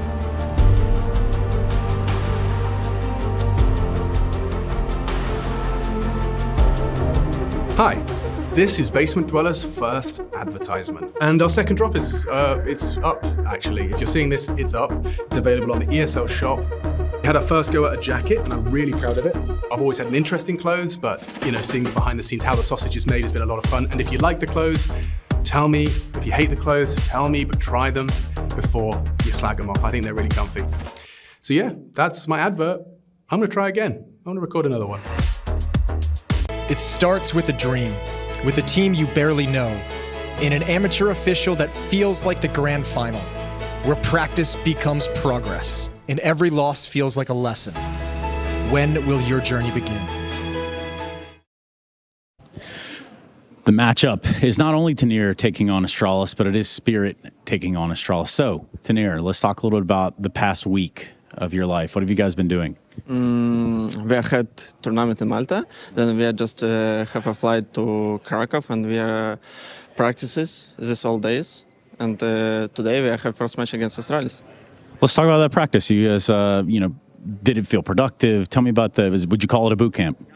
Yeah, it looks like mini boot camp at Krakow. We are just fixed our hot mistakes and just little talk about our game, how we want to play, and what we can adding during this tournament, and our maybe not like general goals, but little goals on this tournament. Yeah. Let's dive a little bit into PARIVISION. What is it that makes or has made them a threat in the server? What makes them have success? You ask me how they won us, or about our fields? About them. How they won against you, etc. Okay.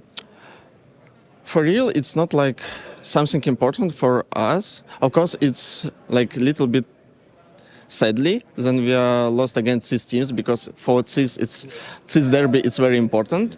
But in general, it's only first tournament on this season, and we just can see what we should fix. And this is most important for us, because we are a new team, and we should know what we should fix, how we can work in future, and something like that. After first map, I think we should beat on our pick. But for real, they really have specific style, and sometimes it's very hard to adapt to them, because they play so slowly, and they have not luck. If they playing against you, they don't have a lot, maybe something new strats or tricks, but they playing one strats maybe 1,000 times, and they have insane micromanagement in these situations, and sometimes it's very hard to play against them. You know the map vetoes for today. You know exactly what you're playing already. Did you guys get a good veto? What do you talk about? The map veto for today. Did you get the map veto? Do you know what it is? Map veto. Oh, yeah. We have predictions this map veto, and for us it's very good maps, and we will show our best game. Thank you very much, Tanir. Thank you. The Intel Extreme Masters Krakow 2026, brought to you by ESL in partnership with Intel, Acer Predator, DHL, Zowie, Checks, and the City of Krakow.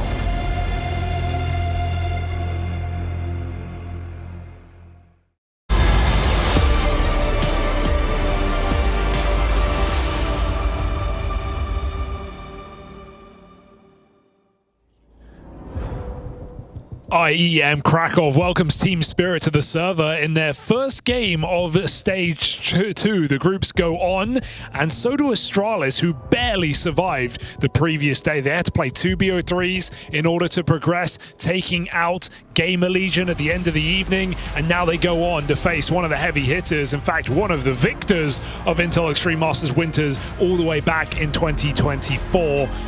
Donk v Ryu, going to be an interesting head-to-head. Let's see what we've got in this BO3 group opener.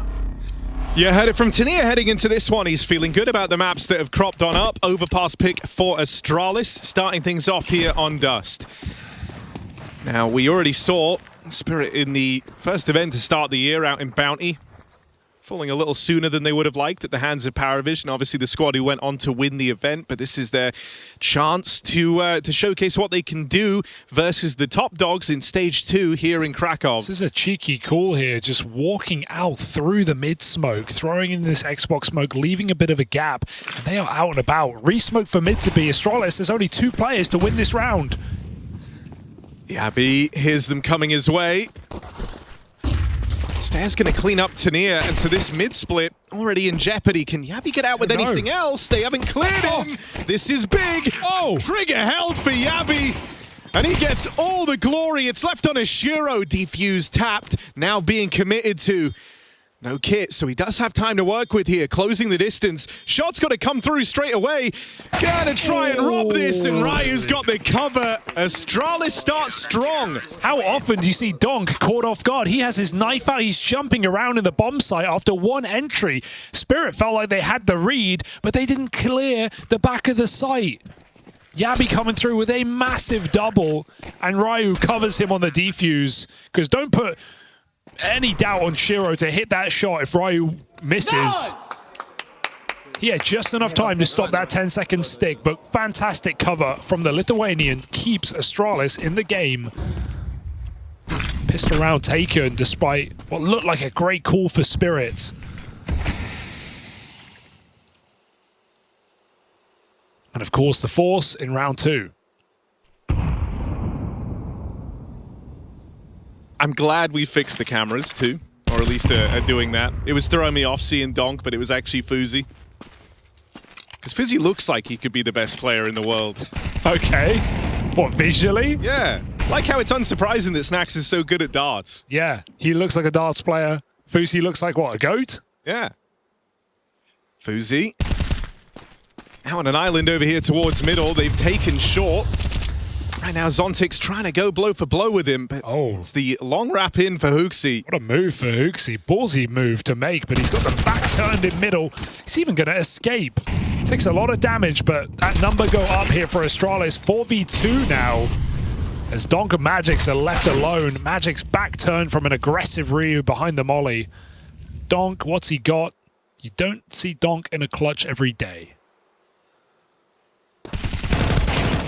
Gonna find the first. Aware that Hooksy still could be somewhere in the back line, but he's pressured from short, and the options really starting to shrink on down. No magic from Donk. It's denied early. And a good cleanup of that Force out of Astralis. They've come to play today. Yeah, this is the first time we've had this matchup, Harry, since you may remember it. Astana. The Astana Grand Final. A matchup, of course, Astralis were full Danish at the time. It was a different these teams mix are, of spirits. You know, not the same. No, but Astralis, they were getting swept in that series, if not for one map on Mirage, where Stan was talking some smack in text chat, and it seemed to piss Donk off. We're going to have to see what this new international Astralis could muster up here at their LAN debut. And it was an impressive debut, right? Short falling to NRG, bit surprising, but they smashed Pain. And even Gamer Legion had nothing on them at the end of the day, so... With Spirit in flux right now, with in-game leadership change, anything's possible in a day like today. Yeah, and you know, I think when you look at this Spirit squad, just because of the Donk and Shiro factor, they're always going to be threatening, but if you're one of these up-and-comers, one of the guys that Astralis were really glad to bring in a Fuzi, or I think in particular a Ryu getting a square off against, you know, the best rifler in CS, this is like a really, really good chance to kind of make a bit of a name for yourself, you know, really put yourself out there. Especially considering Spirit, as you say, are in that kind of period of flux right now with all these changes. The idea you could catch them a little sleepy, where maybe even a huge Donk and Shiro performance wouldn't be enough to save them, is an opportunity you should certainly relish. So, flash play out in a mid. Uzi with the first. Yabi here providing cover, and it's Ryu up in the window, just on a tear. Very excited to see how he plays here. For me, I think that's kind of the big attention-grabbing piece. He was a little quieter in the Gamer Legion games compared to what we've been used to seeing. I think same in the NRG one even. But, you know, those opening games in Stage 1 looked super legit from him. Fuzi as well, you know, getting to go blow for blow with Shiro is a damn cool feeling. Shiro's been... constantly seeking to improve, right? Very much aware that he's the other heavy hitter inside of this team, and we have had games where he will rise above Donk. Find a lot of impact on this AWP. Very much one of the top AWPers right now.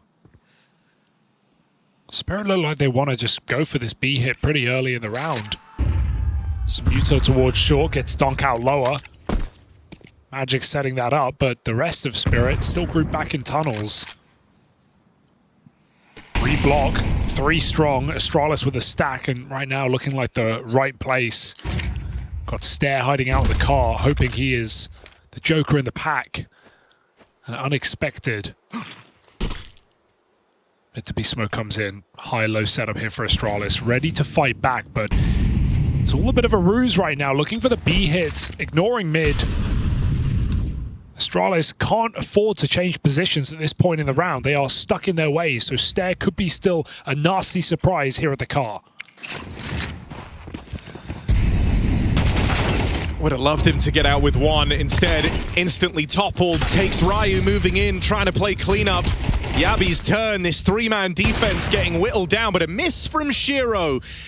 That lends Yabi a second chance, make it a third as another just rattles on past him, and now the rotates arrive. This is far from an easy round for Spirit. They will get in. Bomb now planted. Shiro has another opportunity, and this time it doesn't go to waste. That nade to let them cross in has done great favors to Spirit, but Astralis have also snuck back through the doors, using that smoke to their advantage. Shiro doesn't know, caught out in the open. Player in the tunnels might have to clutch up as Tanir is boxed in, back of the site, jiggling, getting info. Hooksy falls in the fight, and there's a trade, but no chance against Magix. Too quick to close that round out. Spirit, it gets stressful, but they get it done.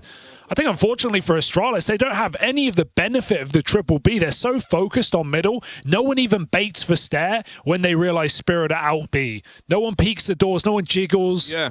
And so Stair's position is of course cleared, and Spirit get in into a 3-on-3. The no smoke looked like a problem, but they use an HE instead. It all works out. Close round still. Astralis will of course have money, but Spirit have been welcomed into the match.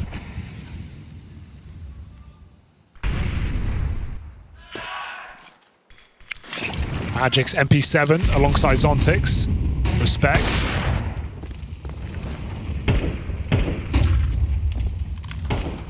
And they use their util really nicely there, getting rid of that AWP boost. We're seeing that wide boost as well. Able to look behind the smoke. Big pick in the B site. Doesn't look like they're going to jump off it though. Or maybe they will. Yeah, trying to move in quickly here. Line up for Yabi. It's a lot of damage. But in the 3v4 being this out of position, I don't think damage is going to matter a damn bit for Astralis. Tanir's holding on alone on 10 health while they get the bomb. They're lucky Astralis are too far away.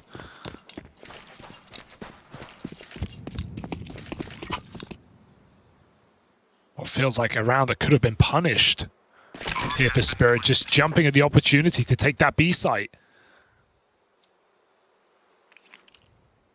Astralis play to save.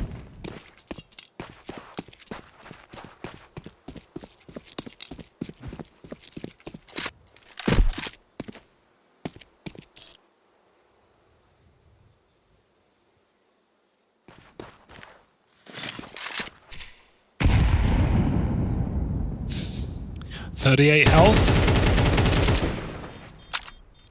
Donk won't overdo it. Now, I like this, you know, it's like you're keeping some pressure on. If anyone does something silly and oversteps, you could have punished, but really you could almost have more to lose through this hunt. There's a lot of times in Spirit's past where we've judged them for not going for those kills at the end of rounds, but not here. That one's fair enough. Keep their own money in good standing. Last round came down to 1v1. You want to build your economy. All right, timeout for Astralis. They have those 3 saved guns to work with. That should be it.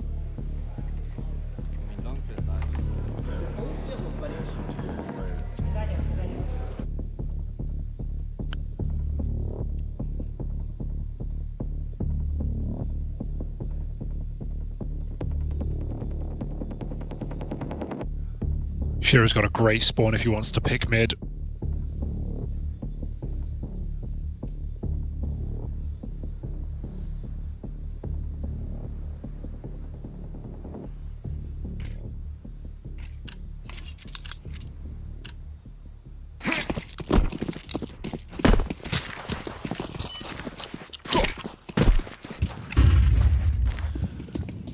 Holding for the push here, expecting something from Astralis out the gate. They still keep 2 pistols. Smoke for lower puts some fear in Spirit, but Donk is still in his traditional round beginning. Always seeing Donk just come out of lower at the start of every round on T-side Dust 2. Using his util, playing careful, knowing that pistols are in play.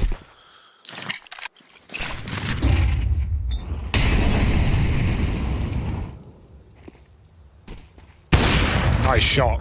I mean, that's a really good catch for Fuzi, one of the 3 hero guns. It's the biggest one. He puts it to work, and he finds his AWPing counterpart for the Spirit side. Magix now goes to don it. A reswing here from Fuzi would almost certainly be punished, and so he'll decide against it. It's a good reposition for Fuzi. It'd be silly to re-peek. You see Magix go to where the AWP was dropped. You've been flashed off the angle. Doesn't take a genius to figure out what's going on. Punish in the default here. Patience for Tania. Takes the head off Huxi. Stare again. Committed to what may be a surprising position for Spirit. 30 seconds. They can't wait forever. That bomb's going back to Cat. Yeah, time's very low here. You're hoping the Donk can crack open the site for you, but he's got to get past this Fuzi AWP. If any man could. As the team in tow, Fuzi delivers. Out with another. Fuzi's on for a hot streak here, and it's only Tania left on the short side. If he falls round over, that kill had to come through. Magix gets it. Bomb plant now found. And suddenly we're right back on at Spirit, seeking a recover. Magix tucked on in. Ready to swing on the AWP, and he knocks one more out. Yabi, wall bang, but he can't follow up, and now wounded. Tania's crossed in, and the round gets very hard for Yabi. No idea where that next peak is going to come from. He's also got distance to close, time working against him. Tania holds all the cards here. Yabi's got to be flawless in the approach and just getting toyed with. Had to go for the jump, had to attempt it, and it's too easy for Tania in the clutch. What a nuts round to win for Spirit, right? Don got orbed coming out on Catwalk. They didn't wait for the Molotov. They were feeling the pressure of the clock with 20 seconds left. Fuzi gets a double kill. You feel like that is round done. Then Magix shot through the smoke, puts that orb to use. Tania, 3 kills in the clutch. Shocking round to win. I love how Tania plays it as well, forcing Yabi to jump, catching him midair. That's a sick round to win for Spirit. There was no room for error. And doing it without Donk as well. Dead first out, Cat. Are you ready for Shiro? Another pacey opener. Going right down the guts. Flash ready. He's in trouble. Flash comes out now. Stare might be blind. Doesn't know it yet, but he's just secured one hell of an advantage. Magix also naded down low and not destined to survive in this one, is hounded down. That's a lovely little flash play out of Astralis to find an early 5-on-3. Or 5-on-2 now, rather. Zontix and Tania. Zontix still yet to get a kill in this map. And you've basically lost everything. Some squads would just look to save from this position. Round's gone disastrously. And with Zontix dead, jumping up on a short, it's a clean finish for Astralis to maintain this lead. Spirit needs to be ready for that position, right? He's done that a few times now, just standing on the wide side of doors. Very open, very committed, but it's so audacious. It's not being expected here by Spirit. Astralis are playing fearless. Cool flash setup. And Spirit would have maybe had their number there with the lineup from Shiro, but they announced themselves up Catwalk with Util, and that just gives Astralis the warning to pounce.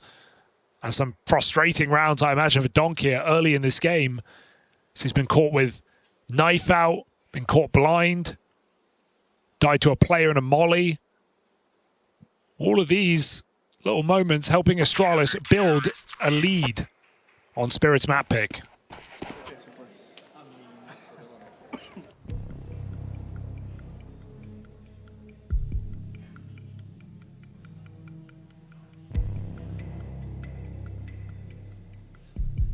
Astralis just don't look like their old lifeless self. That's what this double change, this international move has allowed. I think, we heard Huxi talk about it, say how it's nice to play with players who are motivated, right? 2 very unproven players. Fuzi with a decent amount of experience, has been around the block, has played in 3 different regions, but still has a lot to achieve, has a lot to prove. And so you can tell Astralis are hungry. They always have so many moves, so many little plays on this CT side, setting each other up well.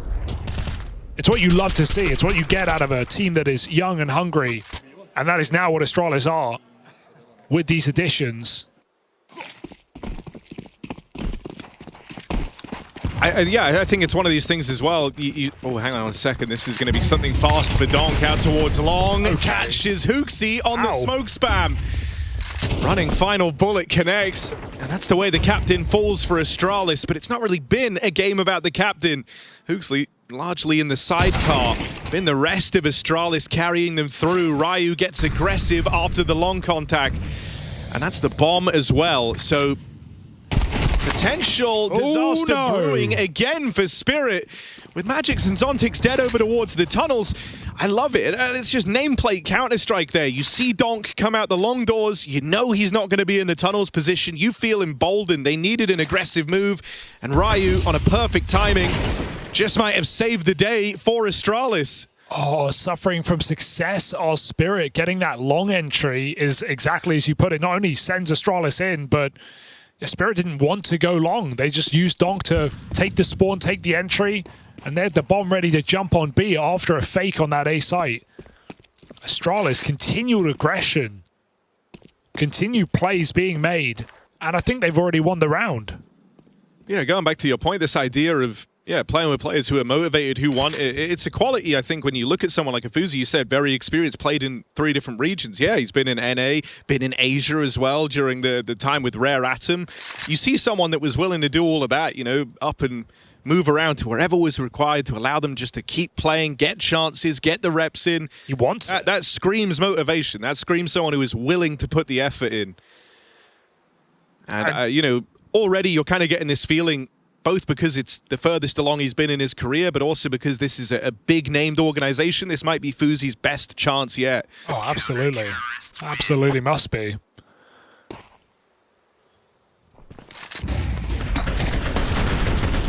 It was a great entry, then an ending from Astralis in the tunnels.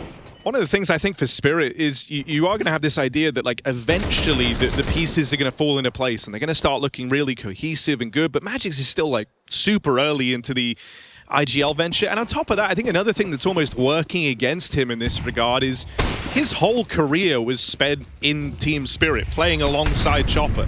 The only other IGL he's had to kind of build his identity for how he wants to play, how he wants to cool around, is the guy they kicked from this team. And so I think those are the two things that kind of go against you here. Not only is he new to the job, but he has to figure out exactly, you know, how is he different from Chopper? Oh, missed shot for Fuzi, and Donk's very good at punishing them. Yeah, I mean, he forced the missed shot in a way. Nice jiggle for Donk. His counter strafes are unmatched, showing that mechanics aren't just how you move your mouse. And Spirit's in a 5v3, a round that they have no business losing. I know it's 2 pistols and a scout, but Spirit, they need this one desperately. Astralis making a gamble with a flash to middle. They start to shuffle over CT to A. Is this meant to be a guarantee for Spirit? If it is, they win the round. This is where the call makes all the difference. Astralis continue to go hunting for information, but in doing so, they might realize that this round is already lost. 30 seconds and Spirit just have to walk into B.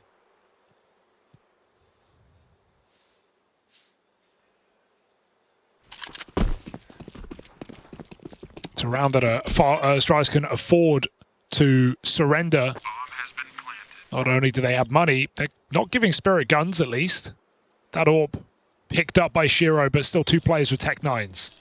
I think also just a relieving one for Spirit because they finally, you know, take a round super cleanly. Out of the 3 they've got, 2 of them were down to just 1 player surviving, always super expensive, always limiting the options. Here, you know, you break through with far less, you get out with a lot, and generate a little bit of money as well. That's going to be required if you want to have staying power in this first half. So Spirit are waiting for those pieces to slot into place, maybe even in this game. A strong start from Astralis. Spirit are right behind. And you can never get comfortable up against players like these.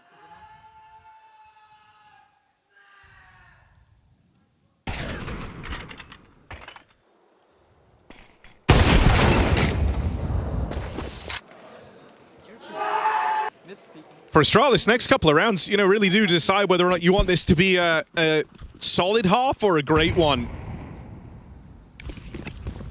because you're still holding that lead. You're going to have chances to keep the investments coming through. It's not like this costs you everything on the half, but this is where you could really leave a good impression. This has been a very strugglesome map for the Astralis squad.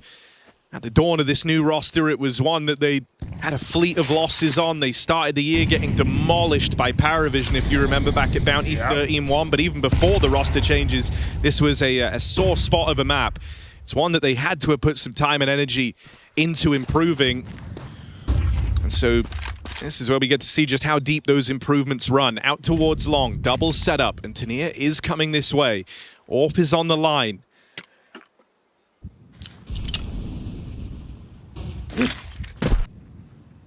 AWP on the line, but smoke coming down. Spirit are going to try and block it. Do they wait for it? Fuzi goes around.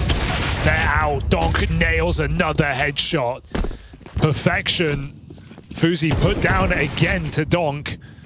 We've even got Zontix lurking out mid. He's yet to get a frag in this game, but this could be high impact. He hears those rotates. Does he pounce on it? Second player still moving in. Oh no, Zontix didn't pick the right target. Ryu able to turn back and take that kill. Shiro on short, pressured back. Bomb makes it in. Backstab for Donk as the sight falls, and he is just ripping heads off right now. Shiro even styling on them. And so there it is, the 2 stars of Spirit deliver that round for free. Hey, they're thriving in chaos right now. That was here, there, and everywhere. And yeah, Zontix doesn't get a kill, but he's delivering valuable information at least. And Spirit are not slowing down off that info. Shiro catches re-aggro. Donk never stops running.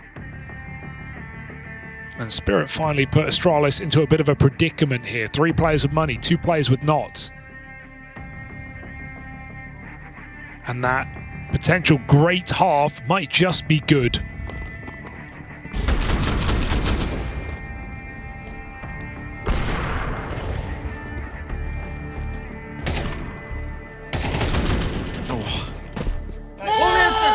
He's looking locked in. Yeah, I mean, it's taken a little while to get him activated, but Donk finding his form.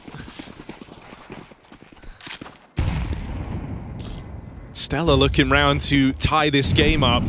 They've gone for the force buy. Astralis put all their chips into this round. I like it. You're maximizing your buy rounds. You've still got an AWP. Fuzi can't afford to miss onto Donk. Not 3 rounds in a row. Won't miss this one, and that is a big piece removed.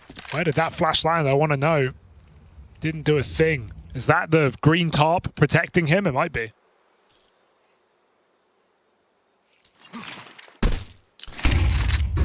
It'd be hard-pressed to find a team out there that don't breathe a hell of a lot easier once Donk is out of the picture in the early stages of these rounds. And so Astralis now, feeling like they might have some freedom, go back, clear out long, going to set up Hooksy and Fuzi in this position. Fuzi will leave eventually. And that leaves him in place with the AWP to watch for this short cross, and that is where Spirit are coming. It's a good block as well as Spirit execute. Those smokes they throw allow them to cross in though, so Fuzi's still got to pick a powerful position. Goes to the corner.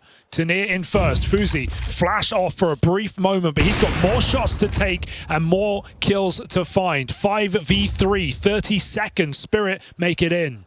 Here, the AWP fire off. You know he's going to fall back. You might not suspect. Stare still floating around at the ramp. He was able to get here so early, so quietly. They've got no clue. Round uprooted, and Fuzi on for the hat-trick. That is a very nice round from Astralis' Swedish AWPer. Yeah, when you take out Donk in that 5v5, it gets a lot easier, doesn't it? And it is the 2 new pieces for Astralis at the top of the charts on the half. 11 and 5 apiece, mirrored scoreline. Just love to see it.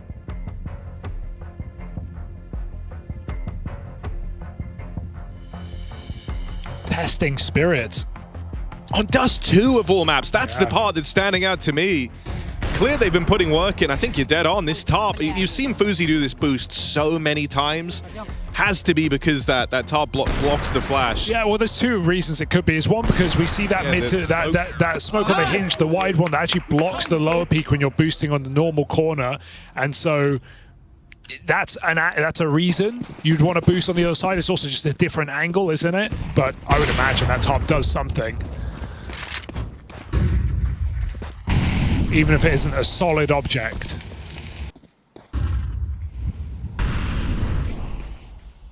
Got to myth bust it.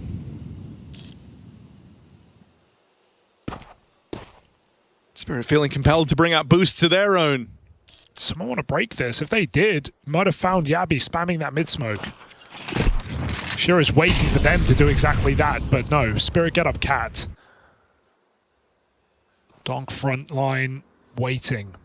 Again, you're looking Confuzi a key player in the head-to-head. Who's coming around this corner first? Looking like Shiro on that AWP. Confuzi will get run down. There's the support stab, bait and switch. And the short play gets destroyed. Confuzi even gets to keep on fighting, and Zontix hasn't had a kill all game yet in round 12. You don't imagine this is where it starts. Astralis staring a winning half dead in the face.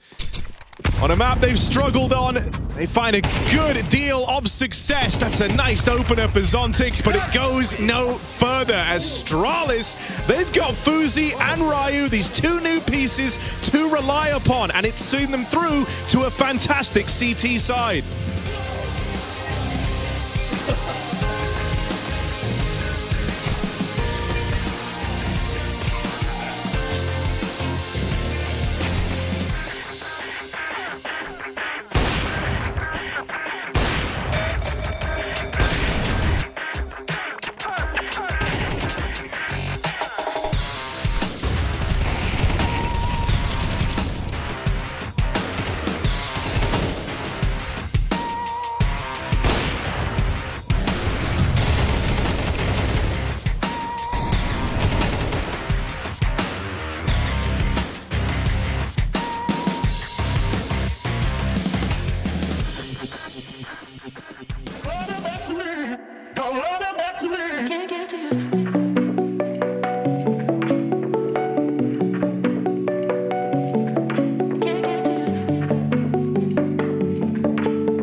look, Team Spirit starting slow here against Astralis. Only 5 rounds in their first half, and this is on Dust 2, no less. It's not just Spirit's pick, it's a map that Astralis have had ugly performances on. That is not the case today. Flash peak after flash peak, Fuzi pick after Fuzi pick, and Astralis storm their CT side. Yeah, able to recover thanks to that force in round 11. It put them on the fast streak to a winning half. Let's see Donk looking on over. Apparently there's a nosebleed. Apparently we got a nosebleed for Astralis. And it's not you? So excited. Fuzi got so excited after this half. He's bleeding. Donk's staring him down like, yeah, my kryptonite gone. Let's see if Fuzi can do it.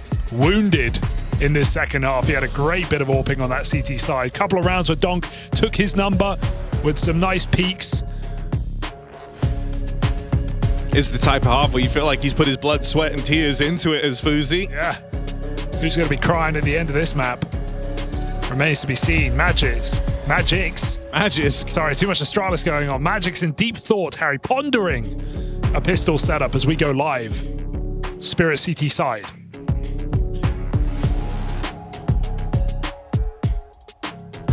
Oh. The vibe differences between Donk and Zontix.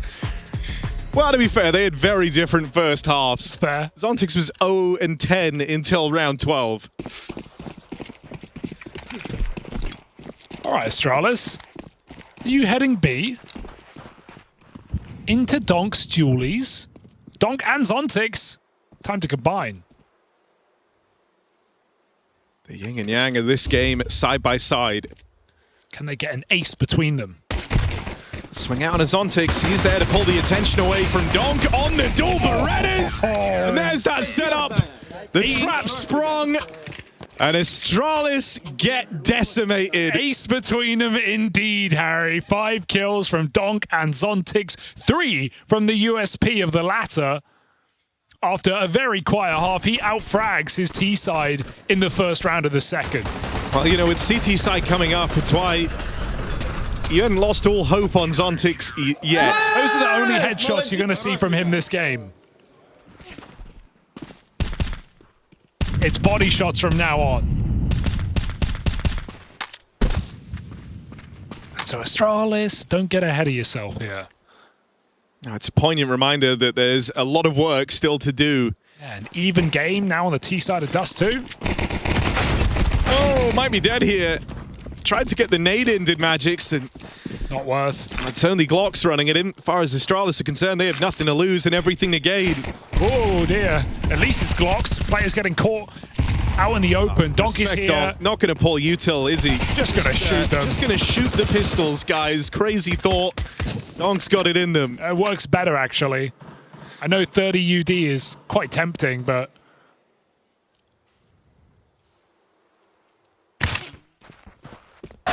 Fuzi won't last long. Zontix! Another headshot. 100% headshot ratio. I mean, that's why it feels off. That's crazy. It was the 2 AK kills at the end of the first half, the pistol, and now there. How's he done it? Back to his signature style, body shotting and such, coming into this first gun round.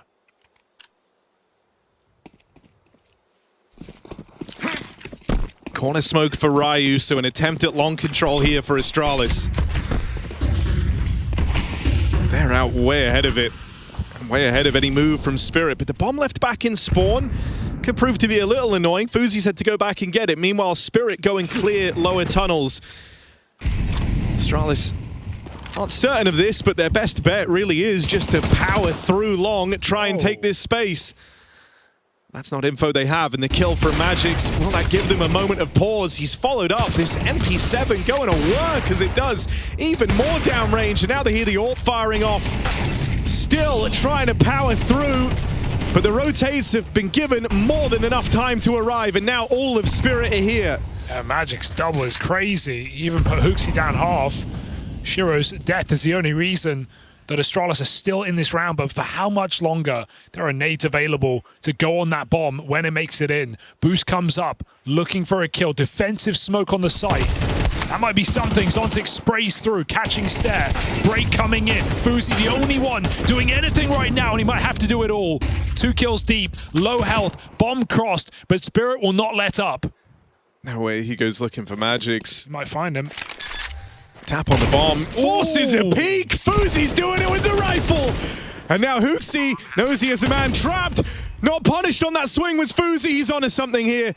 Jump up, denied. Magix gets rid of him. And that's the big threat. You look at who's left. It's Hooksy, 2 kills deep in the game. What a way to find your third. And now the clash of the captains. This MP7's been so damn good. And Magix, loving the buff, puts the new gun to work to win that round for Spirit. That's got to be best MP7 round of Krakow so far. Smashes through him, 4 kills, long range as well. Jump shot, everything. Just a highlight here for Magix. And Spirit take that first gunny of the half. Chaos. Only made interesting by Fuzi. Only gave Astralis a chance. And still Spirit take the lead back.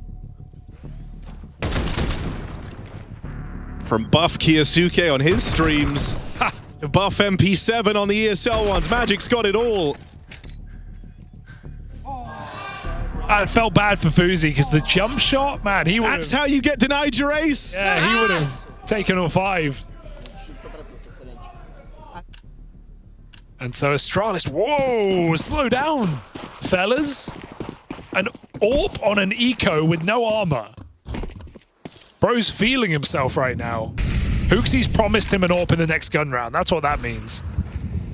Hooksy 3 and 9 is going to play pistol or SMG in the follow-up, trying to get as much as they can out of Fuzi. Now, the one thing this is good for is it's the last thing Spirit will expect. Donk AWPing middle. This head-to-head perhaps rages on. Oh, and up against the Force by 2. Second AWP makes the appearance. You are not ready for an AWP in this round, Spirit. But you've only got the element of surprise for 1 shot, and so Fuzi has to make it work. If he can find that 5v4, maybe you're onto something. Yeah, but Spirit know it's pistols, so what do? They play committed positions, they play long ranges, they don't give mid-fight. Bit of a smoke to cause a question. But Astralis, how do they force a kill with the setup Spirit have? It might have to be walking out middle and peering into Donk, jump spotting in the window. This could be Fuzi's best opportunity. Ramp pick denied, and the element of surprise is out the window. Why would you repeat didn't that? necessarily have to do that, Tanir. That's crazy mode.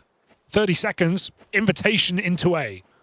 They gave you all the warning. They gave you all the chances to not take that fight. Magix and Shiro still in position to stop this round in its tracks. There's no util for the place. AWP has free range. Missed shot for Shiro. Oh, no. And a tag from the Fuzi AWP. Oh. Magic's able to hold on. Time getting real low for Astralis. Now, you don't want this one to peter out. You're going to get something here. Ground gained as Shiro shuts him down. Low on health. Sure, still good for it. Fuzi with the decision. Die or save, and battles forward. Just to dodge that risk of dying after time. Could have gone a lot better for Astralis, to be honest. Some missed shots for Fuzi down the stretch. He is feeling it, but he falls short in this one. Tanir, we won't talk about it. It's all fine. Kept safe by Shiro and Magix, just about. I think, you know, these have been now a couple of frustrating rounds from Astralis, because you're dead on. Like, that could have been so much more. Fuzi did 190 damage in a way. You know, what more did you want from him? Falls to the pistols at that point to try and deal with the low players, to close the guy at Goose. And Hooksy's done the right thing. He has bought Fuzi an AWP. He's taken the L. And Fuzi with Kevlar this time. See what I mean, though? There's the smoke that blocks that boost peak, that standard boost peak. Fuzi goes for his. Spirit have already backed up. This double AWP remains. Donk in the middle. Smoke comes from the B side.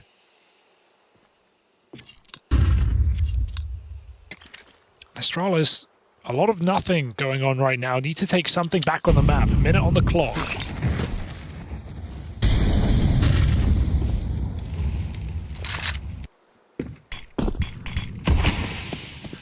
Bomb's still out here outside of the B tunnels, and so even though they're posturing for the short control, this one's going to end up back on B.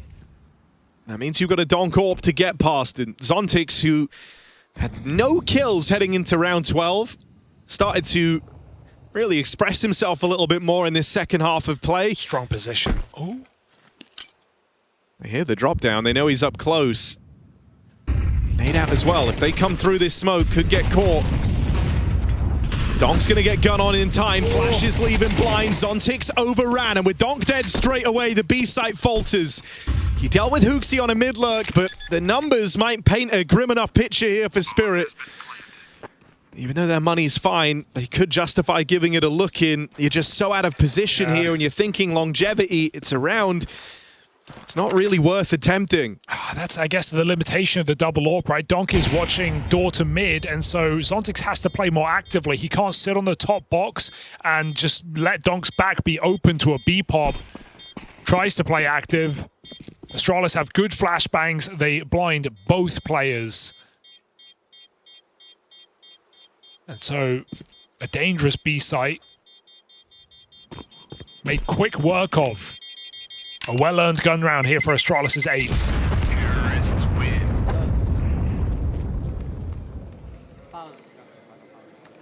Hooksy doing the captain's job right now. Not having a pretty game.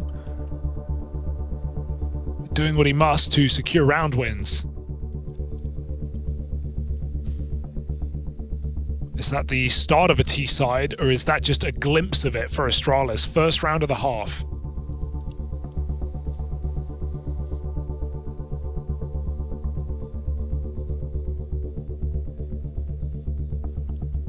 Donk goes right back to the double AWP. I mean, this is expensive. Not if you win every round.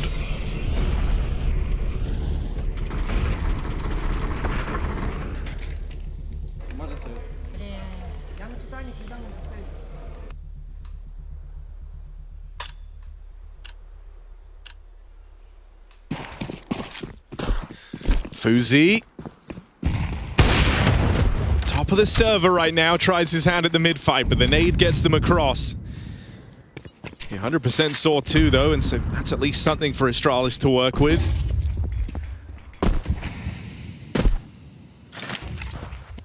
And down into lower, Stairs already ahead of it.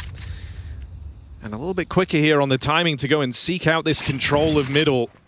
They already own the catwalk. It's not info that Astralis have yet, but they're about to find out. Constant pressure on this B site with these lurk smokes. Not using them. Just keeping Spirit guessing. I mean, he made them very twitchy and nervous about a mid to B split. Nade on the smoke at least provided the info that no one was out there yet for Astralis. But it's forced you to burn a good chunk of your util here. You've pulled Tanier out of position, have him watching CT because of that mid to B smoke, because of the B lurk smoke. Zontix looks like he might want to alleviate some of this pressure over towards the front of the tunnels, but no, he just blocks. It's all about short right now. 5 players, same position. Astralis setting up an execute, 40 seconds. Shiro needs to hit his shots. Missed here last time, no room for them this time around. Cover in from the rifles, a miss from Shiro. Tanier able to stand and deliver, burning alive now, and the molly had to get out of there. Magic's left as the sole man in the site itself, and up and over, Ryu finds him. All this focus on Fuzi, you forget what Ryu brings to the table, but this 3K showcases why we were excited for the rifle prospect in Astralis to take to Team Spirit in the first place. And another limitation of this second AWP. Can Donk really go for this? If he had a rifle, no doubt he'd be running up CT looking for those fights. This is just not the tool for the job. Knife to a gunfight. Spirit walk away. Astralis onto 9. And Shiro's misses continue to matter here on this CT side. He could have played further away, right? He could have played that ramp. I'm not going to lie. I like the execute from Astralis. It's PARIVISION-esque, but their util doesn't land perfectly. Their mollies don't land deep enough to burn out ramp fully. And so Spirit can play back against the wall. That's what Magix is doing, wide on that ramp position. If Shiro takes a similar angle, he can get more shots off with the AWP. But both him and Tanir caught in the open, swinging into fights. Tanir burning on default. There's only so much room, right? You have 3 players here, but there was room. Well, if you haven't been sold on the double AWP, good news, it's over for Team Spirit. Because of that save, if they wanted Shiro to have one, Donk had to drop his over, so the rifle comes back out. It's a bit of a relief, I think. Is it for Astralis? This is the round where you could break Spirit's money.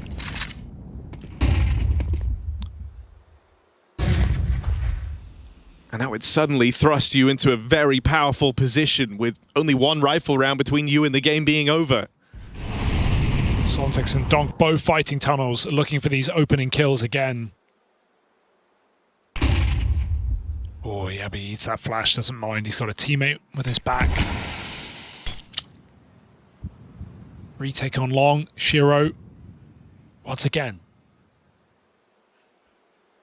A lot of attempts at misdirection in this round. Shiro never moved a muscle, just focused in on the long doors.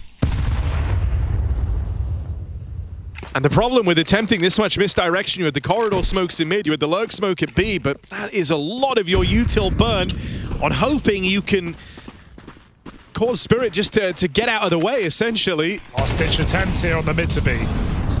This is what they're left with, charging past that mid to B smoke. Oh. Out through the window, Ryu provides an opening. Are they ready for Donk? Another man in the sight, went uncleared, Ryu finds him. What a hero. And they brawled their way into a 2v2. It's the 2 new boys, the 2 heavy hitters, 17 kills apiece left up in this one for Astralis. Push through the door smoke, Fuzi caught by surprise, and Ryu was trying to wrap middle. Ryu is so out of position right now, they're already in the sight. Can't run yet. Time might be the problem here. Kit on Tanir. They don't know. They're going for the clear. They don't know where this guy's gotten to, but surely you start to piece it together, and with the kit picked up, Ryu won't get here in time. He's too late.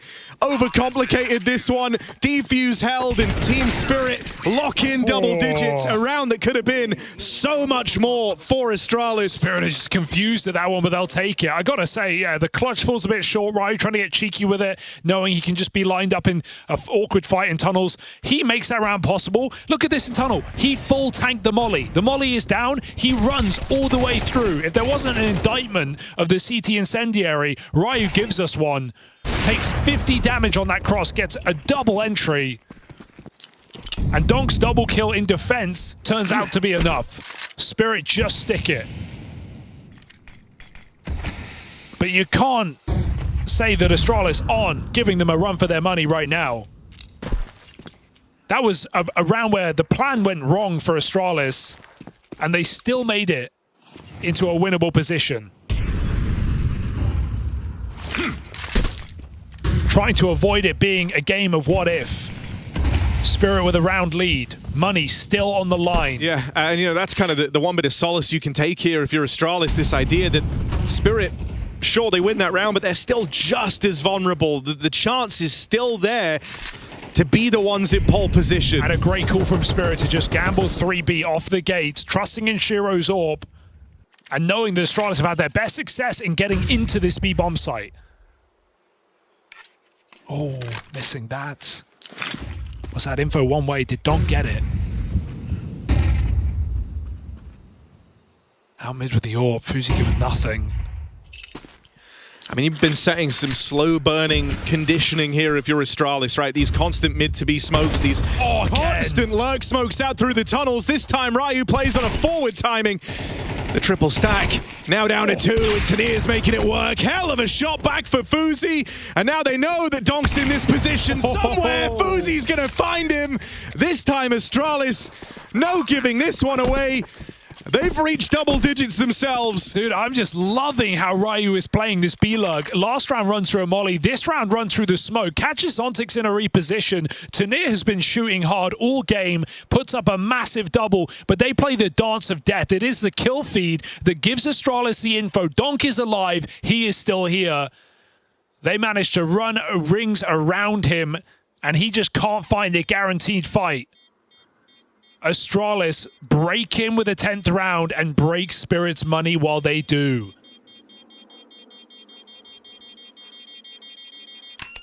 $1,400, that's all they get. This is such a well-called game. And not just from Hooksy, although he's had some great calls. It's also just the way these players are playing off of each other, timing these mid-to-B hits really well. Ryu and Fuzi taking the cake right now.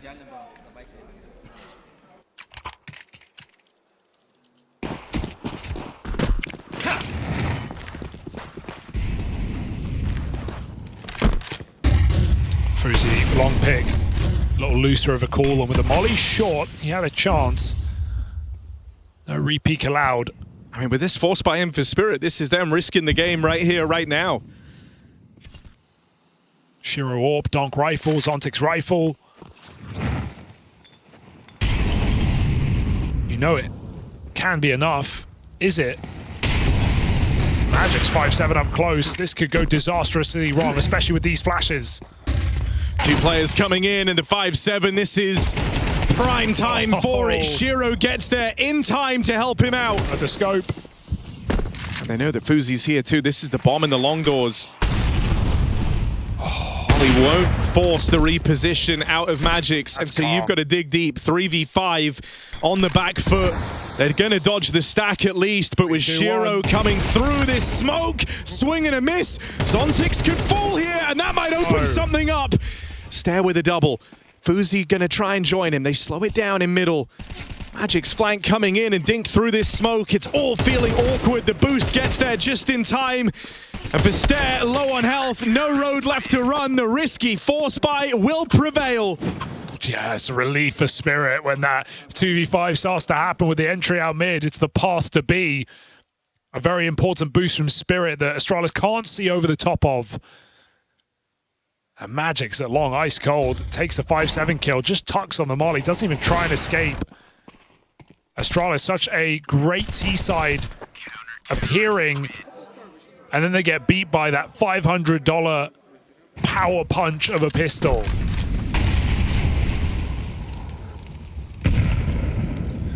Fuzi again. And they just look to keep it basic. With the orb covering, you know, Ryu's been down to take this fight through smokes, through mollies, you name it. This time he's got support. Zontic and Donk don't care. Crossfire comes through for Spirit. Hooksy, chance at the double down here in middle, but he can't control the spray on that Tech 9, and well, for Fuzi, back to the drawing board. This AWP is the only thing they're going to have now to try and stop. Map point for Spirit. And it looks like it's just going to be a what-if for Astralis. That's what this is feeling like right now. A few rounds back and forth, a bunch of saves from Spirit, the double AWP letting them down, and now as Astralis go for these B hits, Spirit start to hold strong. Big double from Donk. Zontic does his job. And it's Astralis clambering back. Man disadvantages. A bridge too far here. Fuzi's just saving. Spirit onto 12. I do like the call. It's very cheeky. Donk is even practicing movement tech, showing us how to get off the box silently. He knows this round is over.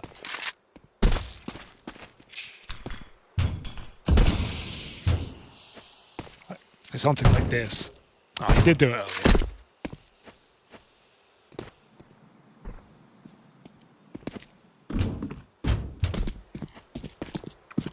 It's been an interesting game, that's for sure.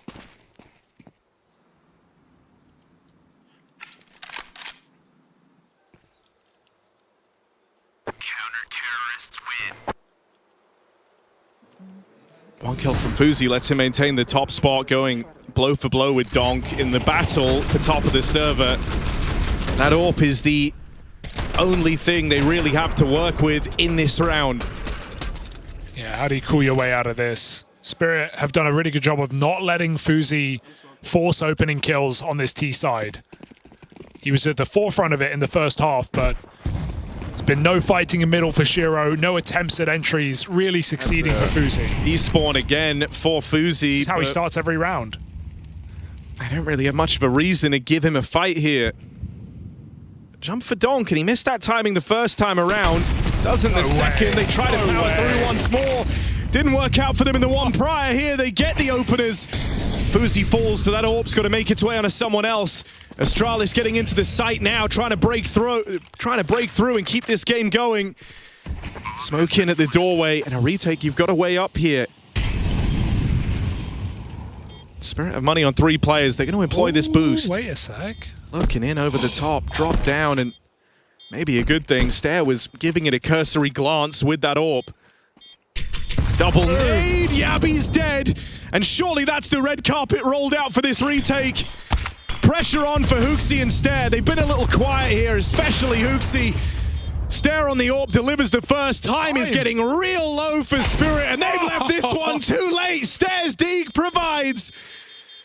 And Shiro gonna go down with the bomb for sure. Missed shot, real awkward. Astralis is still in this thing. Hooksy has 4 kills. He clutches the 1v1, but no, I can't believe Astralis do it again. Just walking into B, they say, guys, it won't happen twice. Don't quote multicolors once more. And somehow they're right. Unreal, audacious call from Astralis to get them back in with another shot for overtime.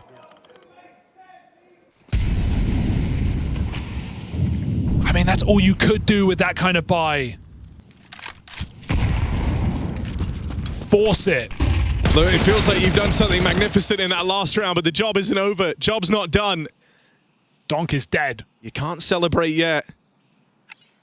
Even now, you're just fighting for overtime, fighting to extend play, but you've left yourself in a good position. 4 on 3.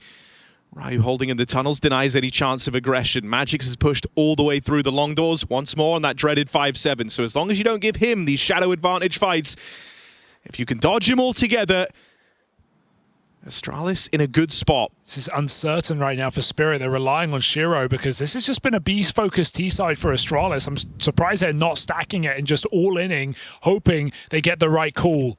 Donk is waiting, watching as Shiro re-smokes B. Don't trust Ryu won't push through. Magix's patience unmatched as Yabby has to regroup with his team. And as he does, look at the minimap, Magix starts to move. It is perfection. But it's only a pistol on the backstab. Will backs be turned? Holding it right now. Oh, cover there, and Yabby delivers. He's open for business. You thought he'd missed that timing, but always kept a watchful eye on it. They're going to go into the AWP. They're going to go into Shiro. No. He's been outclassed by Fuzi thus far in this game, and if he can hit this streak of kills, all of that will be forgotten. They're coming Shiro's way. Will he crumble? Yes, he falters. And now Hooksy hunting Zontix down in mid. This one will be decided in extra time. I think we deserve it. This has been a damn good game of Dust 2. Astralis doing more with less, winning out with broken buys, bullish B hits on this T side, and Ryu has just been unstoppable. He has been unkillable on this B entry, hiding in plain sight, again finding the B player in Shiro. And Spirit straight into OT, straight back out, double orb. Fuzi looks to re-peek. Spirit don't go before the smoke. And I'll say it again, despite the strong game, it's not been picks on this T side for Fuzi. It's not been allowed. Spirit run a tight ship. It's just impressive, man. Like, you know, Fuzi and Ryu, the 2 new faces in Astralis, they're up against the best rifler of last year and the 3rd best AWPer. And they're at least matching them. Shiro's been outclassed in this one. Just looked a little awkward on the AWP from the get-go. It's not Hooksy's day, is it? You couldn't have predicted this. And it's like you said earlier, you don't want this to be a game of what-ifs. You don't want to think you had them on the ropes, you had them where you wanted them, you were getting these incredible performances from your new boys, and you let it go to waste. So as we enter this overtime, can Astralis capitalize? That's the big question. They had to earn overtime from 12-10 down with no economy. They are lucky to be here. Looking to make the most of it. Haven't seen one of these rounds in a long time. Short execute, 4 players, Lurker waiting. Shiro's timing is integral as to when he comes back to assist, but Smoke stops this corner fight. Magic moving in, back still turned. They are not considering this as Magix lines up 3. A little bit of luck and then some skill because Magix finds 4 with the pistol as well. Shiro to shut it down, not even needed. This one's unwinnable. Magix wants the ace. And let him have it. He can't. An earned round nonetheless. Big 4K from Boris.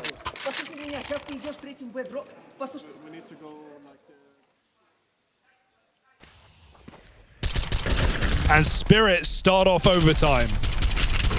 I mean, it's funny, you mentioned the last time these teams went head-to-head was all the way back at Astana. Hooksy had a very similar 4K spray down up on Catwalk at that tournament, where stray bullets just catch players in the back. Magix's turn to farm out on short. Feigning B, putting a lot of util and insta-smoke. Spirit don't really panic. You would have thought molly, nade, dump, but just one molly and they reflash to clear it.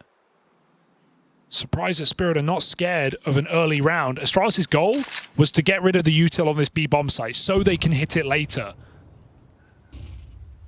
Now Spirit look for the fights. Will that later be sooner? Hooksy trying to entry, blocked eventually. A lot of threat towards B to start this round. Spirit don't buy it. Yeah, you know, even that's worrisome. The idea that Spirit have started to, in spite of all your attempts to condition them to worry about their tunnels, be scared about these pushes, they've held on a util now for far later in this round. Fuzi given a chance, can't deliver. Down the tail end of this game, Shiro besting him in that head-to-head.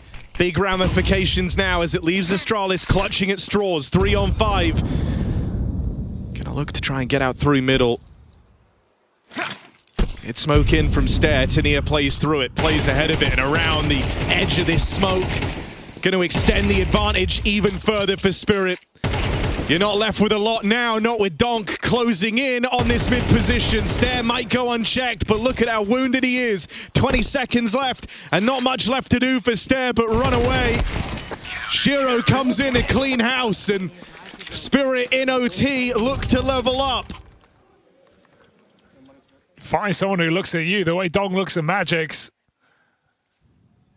Back-to-back rounds for Spirit into overtime.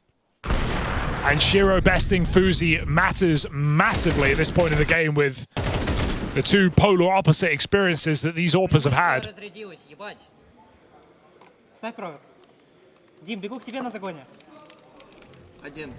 Donk forgot to charge his mouse. So he's plugging it in to get a quick bit of juice. Careful with the juice near the peripherals, Harry. Yes. Oh, yeah. Simple knows. Like, man, if he wasn't damn well the best player CS has seen, then you'd be giving him a hard time right now. Which one? Donk. It's fair. Come on, Donk. You don't have a backup. Here's one I charged earlier. Was he trying to charge it wirelessly too with a little snap in at the bottom? And they say, no, we got to play the game. Yeah. That's on you, bro. We're not taking the... So he's now playing wired mouse. 30 minutes. How long do they give him? I don't know what the rules are for this. Oh, God. Donk and mouse changes. Heavy breathing. Okay, we're going to play. Oh, Astralis timeout. Donk will take the 30 seconds. It's going to help him. Ooh, thank you. Giving him a bit more charge, guys. I want to see, can we get a camera shot when the round goes live? Is he playing with the plugged-in wireless mouse? Wires are so 2018.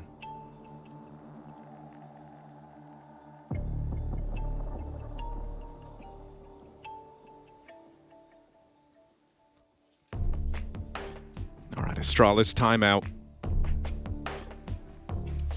As they're looking for just one round on this T-half. Yeah. Falling a little bit short. They used a lot of effort, a lot of ideas to get into overtime, these back-to-back B hits. And now into OT we go. Spirit surging forward, looking for the flawless CT side. Donk is wired up. All right, wire still in for Donk. He's taken a second AWP aggressive in the lower tunnels. Okay. As the first. Oh, he's had enough. An aggressive move. How's he doing it? It's like... Gets all the way out, up on a catwalk. Molly even there to cover the fallback, but he could fall to lower. Yabi just going to move in now. Missed shot for Donk. Fuzi's open in the downtime. Shiro dead out here in middle. Yabi's quick to react and take the space. Have you ever seen anyone get a pick lower and climb back up Xbox? Too much respect given to Donk. He's allowed to get away with it. Reverse JW. Donk is now up on short. Might be able to assist, might be needed to assist on this A site. Magix misses it at long. As he walks off, the orb takes, or the rifles take the line. Sontic's low from the cross earlier, and Astralis contact. This is going to catch Magix off. Oh, blind at the flash, lives to tell the tale, crosses back in.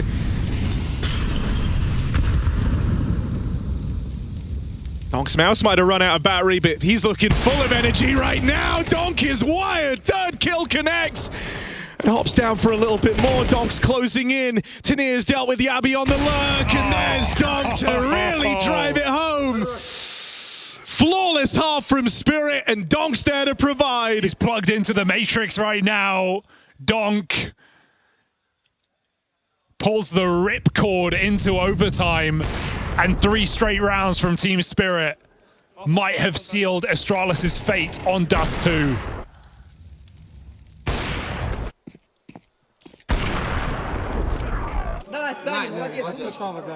Donk will do it on a laptop. He'll do it on a ball mouse. He'll do it on 60 hertz.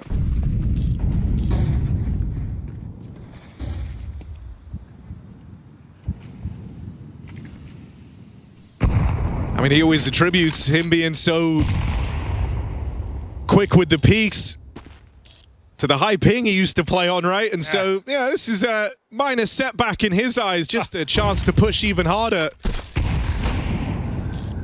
Fuzi in middle, v Shiro. He won this fight a long time ago. Can Astralis return to their former glory of their 7-round opening half? Fuzi finds another pick. It's like regulation all over again, but hunt down from Donk chases onto Yabi. Spirit get to reset in the 4v4. Donk doesn't know what that word means. Recommits. Blocks them out of middle. Astralis are panicking right now.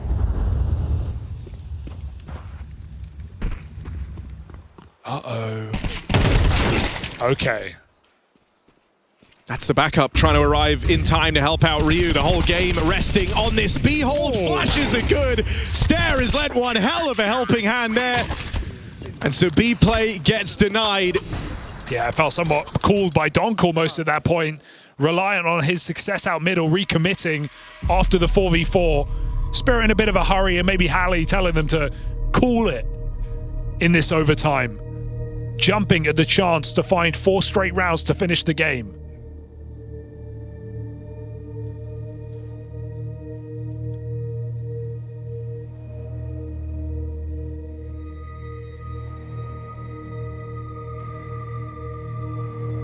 And so Spirit slow the roll. 2 chances to end it on this T side. Great spray for Ryu as well.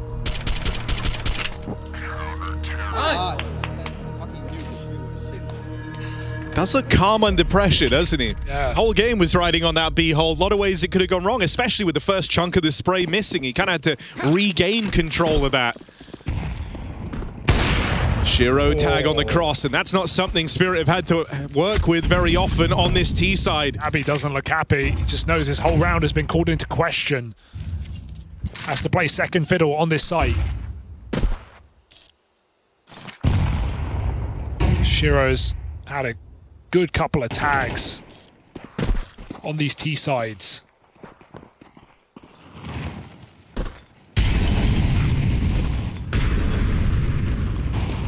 Trade of util. Magix tries to push him back off this cat setup. Fuzi remains, but the flash blinds him, and Spirit just go right back for this B site.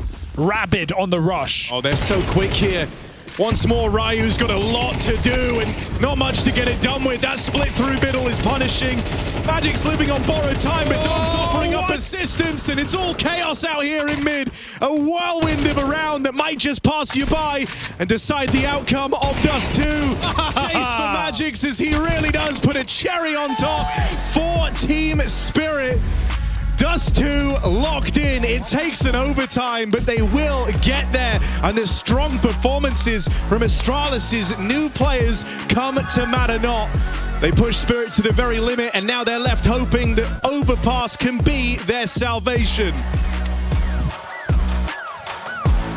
Astralis truly pushing Spirit on map #1 of this series, but apparently all it took is for Spirit to hit OT, Donk to play with a wide mouse and get his hands on an AWP, Peter. He can just make magic with anything. It was like when he put that cable inside of his mouth, I think it was Harry he put it, or Hugo put it in, that he was now connected to the Matrix, you know. He just wants to showcase everyone that it doesn't matter if I'm playing with a wired or wireless mouse, I can do everything, and he once again proves it, even with an AWP in this case. And to Donk and Spirit to get a let's say, maybe not the best start, sure they did win, but they didn't look as comfortable as I would have hoped Spirit to look. Yeah, it wasn't very convincing whatsoever. It was pretty labored. They needed a couple of, you know, force buys to really get into overtime in a way. I know they were in the lead, but without those rounds, you know, Astralis might have been able to even win in regulation. But, you know, props to them and Donk for stepping up in OT to close it out in the end. I'm sure you've been in that situation many times, JL, where things just aren't quite clicking for you, and then it hits overtime and you feel like the pressure is on, or does it feel like a bit more freedom for the guys to kind of be playing how they want to play? I feel like it's more of the freedom, because you're so close to the victory, but there's still something missing. And I think what's missing is just that individualism. You just go for the aggressive play, or you go for something out of the book, because what you're playing against is a team that's prepared for you very heavily. And if you play out of the book, in the overtime, you should get it closed out. You can't really expect the unexpected, can you? Do you like seeing Donk with the AWP in his hands? Yes, I mean, if you pull up that 4K highlight and you would remove his name tag, you might even think it was Zaivu that made the 4K highlight with the AWP. 100%. That's quite I love surprise. that. Yeah, I love seeing that. Let's go back to the first half, though, because Janko, there was a lot to be pulling from that. From the Spirit side of things, what did you like, first of all, in that first half? Not much. But that's where individual prowess also kicks in, Freya, right? In some of those, and this happens time and time again.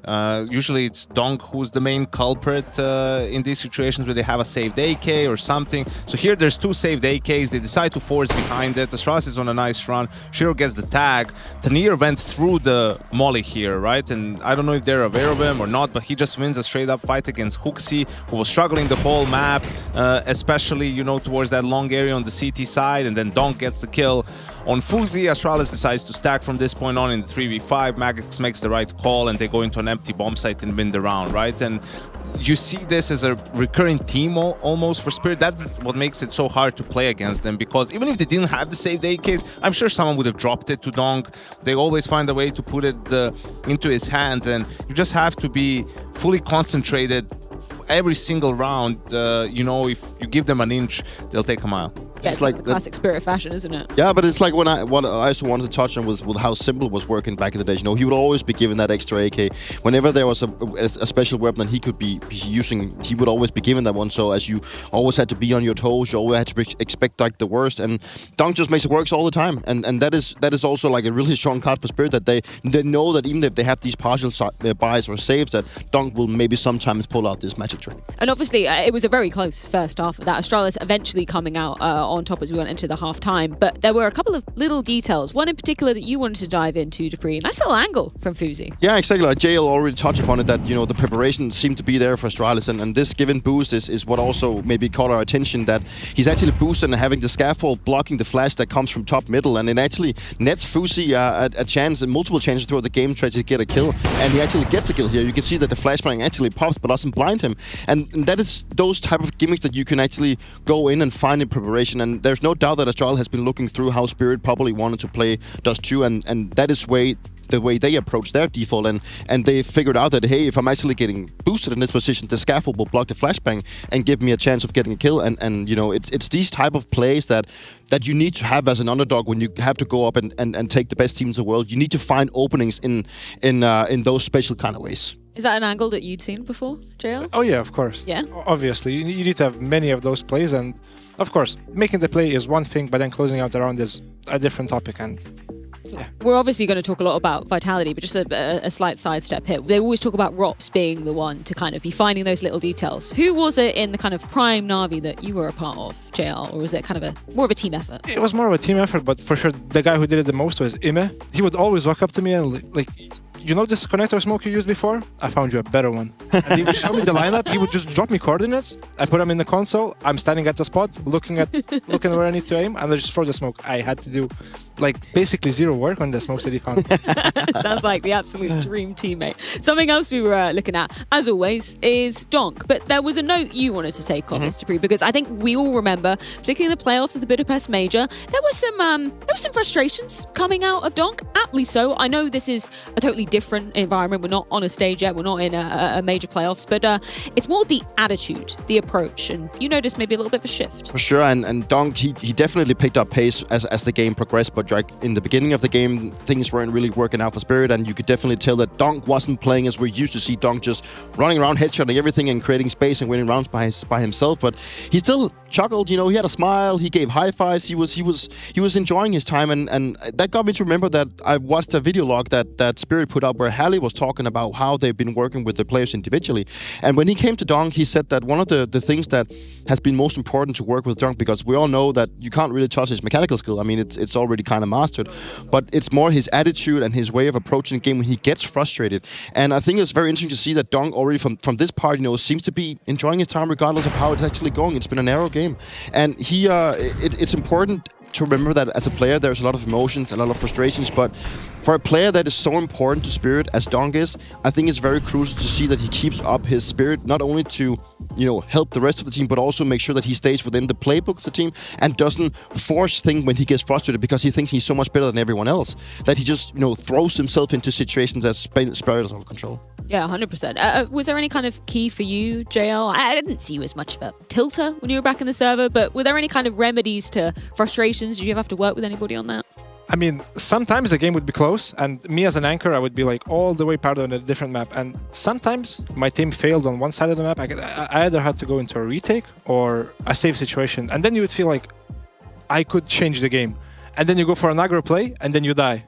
And then you get to blame for losing the round. And sometimes you just need to relax, take a breather, think about it for a second, and make a logical solution to the problem.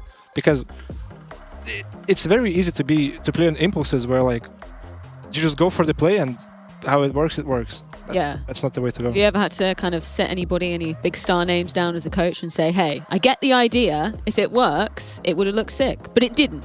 Yeah, no, I think it's also players always want to do something, right? Like, especially like JL pointed out, when most of the action is happening on the other side, that frustration builds, right? You just end up saying is like, and then someone will make a comment, guys, what's going on over there? As if the three players on the bomb site, you know, they want to be losing rounds, and so that's where you usually take a timeout. You don't even need to discuss things. I always prefer to just give a call so the players don't think, like, say, let's just do this, right? To switch it up a little bit and change the pace. But yeah, absolutely. Sometimes it's no, we don't need to do more. Actually, it's the good old call. Can we just try to not die in the first 20 seconds of the round, right? Like, can we do that for starters? And then as the round develops, come up with solutions. Let's switch our attention to Astralis' pick, and that is Overpass, where, JL, you have your eyes on somebody. Who are you looking at? Yes, I'm looking at Shiro and Fuzi, and Fuzi is having a really good game, and Shiro is not having as good of a game. And as we know, Overpass is a very op-heavy map, especially on the CT sides, and I think that might be a huge advantage to Astralis, because first of all, it's their map pick, and they have Fuzi that is on fire, and Spirit have Shiro that is a little bit not in the best form right now, this game. And I think the game will just depend on who's having a better game from the oppers. I think it benefits Shiro in the sense of, you know, it's a where you can take just passive angles and keep falling back, right? It was funny when you said, you know, that round where Donk opens up lower B with the op and then gets a 4K, you know, you could easily mistake him for Zaiwu if you didn't have the name tag. You couldn't mistake him for Shiro, you know, because he's not going out there in lower, right? He's not going into lower B, man. That's like too dark over there, you know, it's too close. Like, give him some distance, give him some range, and that's exactly what you have on Overpass. So, you know, he's a guy who's been pretty consistent the last couple of years, so you would expect him to be able to brush it off, bounce back, and have a better game on Overpass.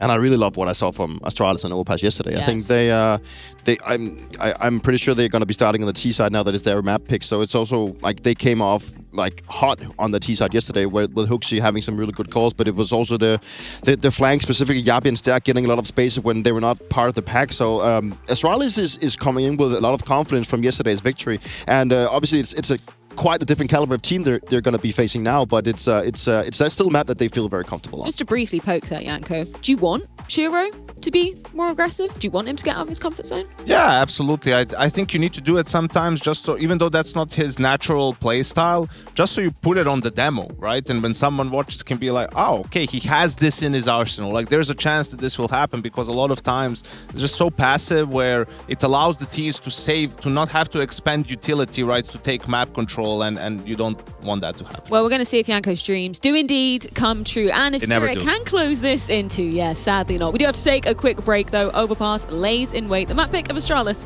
going down in just a few.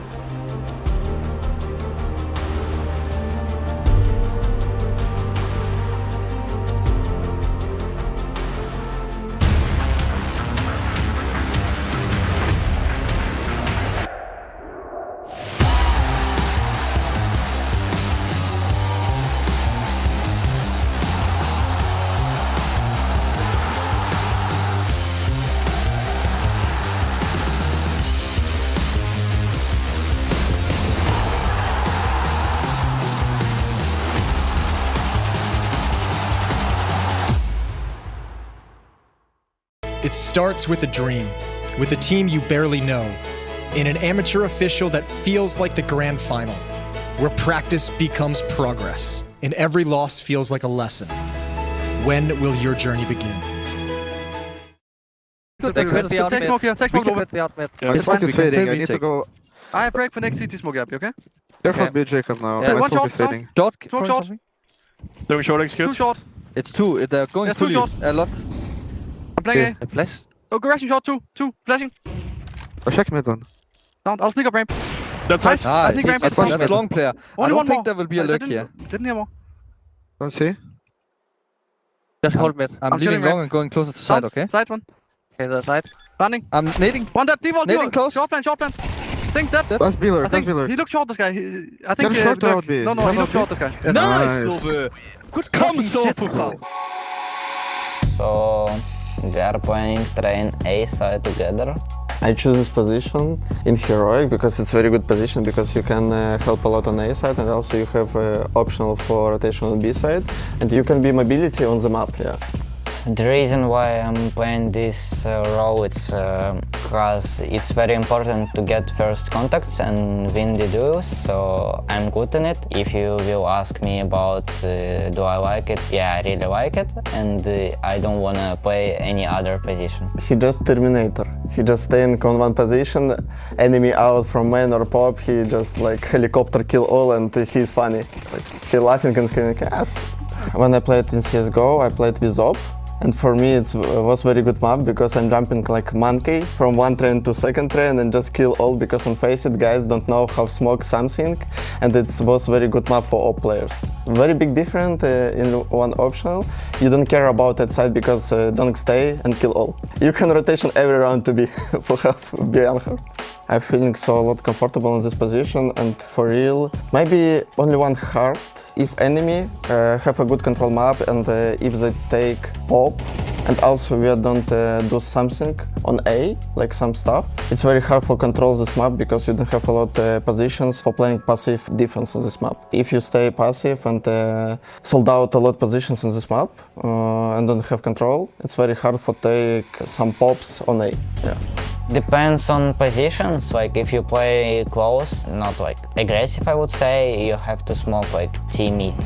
If you play passive, it's more important to smoke pop. Yeah, but you should smoke inside pop, because if you will smoke like for out pop, because in this game smoke is very big, it's not a very big problem for enemy out through the smoke.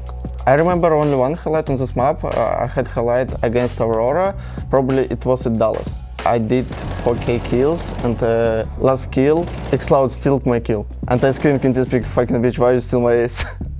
Maybe triple kill with Diego on eco against an AP at PJ Ostana. And maybe like I played T side, but I killed Pop, I killed Con, I killed Timid. And like it was against Virtus Pro at Katowice 2025.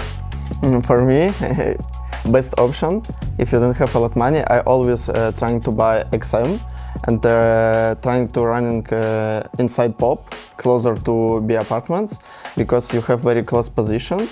And XM very strong in CS2, you can one-shot everyone guy, and also you have kill potential because you see Shadow before he can out to you.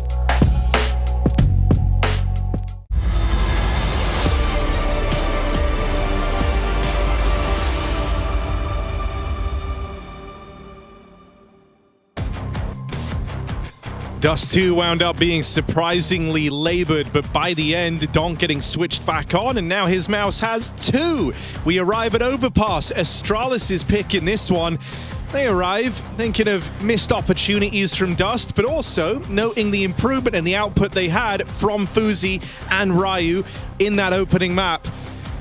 How are we feeling about their Overpass, Hugo? I kind of want to get a 3-mapper out of this one now, especially with Spirit starting slow map 1 and Astralis pushing them to their limits. I think it's going to be similarly competitive, right? We have Astralis who have not lost this map in the 4 times they've played it with this roster. Sure, this is the biggest test yet, and it is up against a Spirit who are also in a bit of a winning way since the reintroduction of Overpass to the map pool. So who knows what we're going to get. Astralis impressed, but they've got to play even better to take down on Overpass. T-side straight up the guts and straight into the death cry of Team Spirit. 3 kills from either squad. Tania giving it up. Breathe a little easier when you see who's left in this round for Astralis. Ryu and Fuzi have a real nasty habit of finding these 2vx's on Overpass. This time they made it easy for themselves. 2-on-2 rolled out. Closing in his Spirit over the bridge, quietly so. They start moving in now, and Ryu rips heads off in the pistol round. He does not disappoint. He has been a revelation in this Astralis team. And just from a few days of play, I have almost no doubt that this team is going to go on to do better things than the Astralis of the last few years, with the occasional glimpsing of a playoff, but really not much more being done by the full Danish roster. These 2 international imports have certainly raised the floor and ceiling of this Astralis team. It's nice to see a new generation of players being given a chance on at least a legendary organization, one that just hasn't lived up to that legend in some time.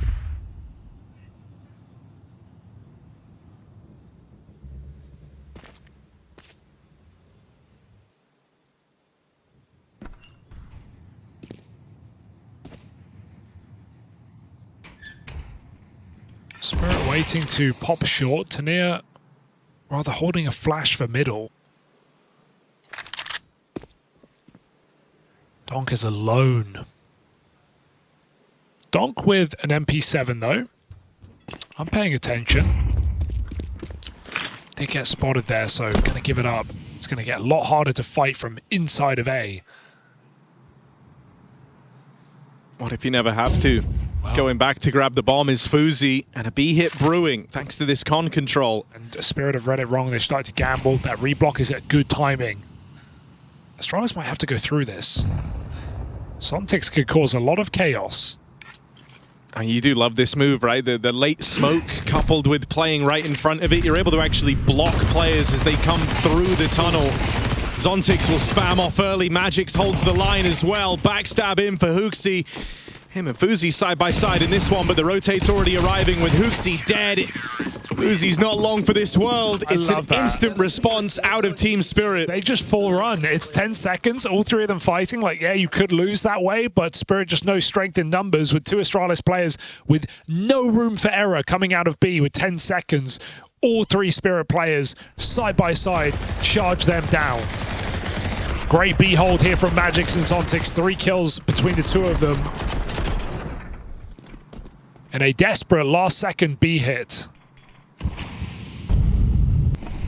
So Astralis, pistol is not the most important round of the game. It's actually the round following the pistol. And this is why. Tech9s, Deagles, desperation. As Donk has that 1 AK.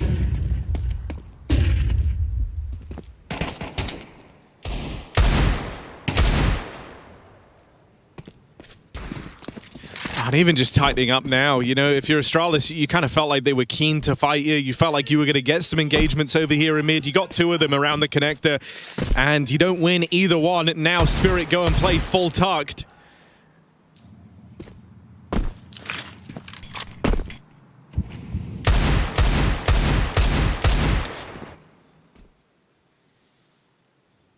Gotta love how late Spirit have been holding on to the util as well.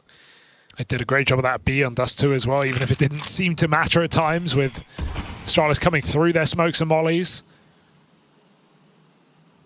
But yeah, still 2 smokes, 2 mollies remaining. It's going to come down to the gunfights. Donk looking to take them all. Ooh. Okay, Yabi, Fuzi, they've really spiced this one up. Tania, even tagged by that Deeg, just softens him. Tees up a double kill for Fuzi. Gun picked up now.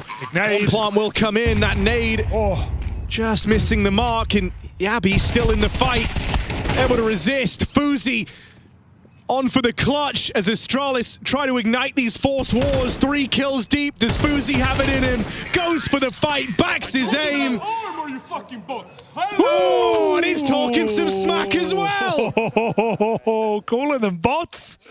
Who are you talking to, Fuzi?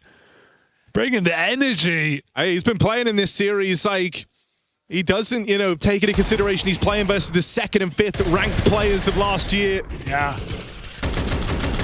He's talking the talk, but he's walking the walk as well. Absolutely. Power to him. Earned it with yet another round. I can't believe that. That's, yeah, it's bold when you're a map down. I love to see it. Putting something on the line here for Astralis. And I just said, I mean, that, you know, that's why you don't want to lose round 2. Astralis had nothing in that round. They had Deagles. They had no nades. They've just traded their way into that A site and pulled out a clutch to boot. Magic's getting nade stacked to B, making matters worse. Talked about it at the start of Series 1, but thinking all the way back to the last time these teams matched up in Astana, it was Donk versus Stown in particular, who he was really focusing on. Had a bit of a beef there. Probably thought, well, hey, it's a new Leaf, new Astralis. Nah, Fuzi might be even worse. Stown was definitely talking some shit in that game. Oh, Donk! He's back in time, and back with a dink onto the 2nd man. Is that enough, though? M4 lost, can't be retrieved. Astralis can keep pushing the boat out. There's a 3rd rotation coming into play, and so what Spirit lack in guns, they make up for in numbers.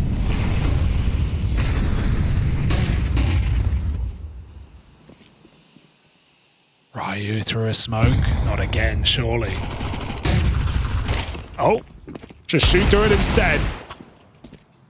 Zontix dancing around the dice box, won't survive the night. Don't know, do they? Looks like they do. Footsteps now heard, and they've got it confirmed. Yabi able to deal with Shiro.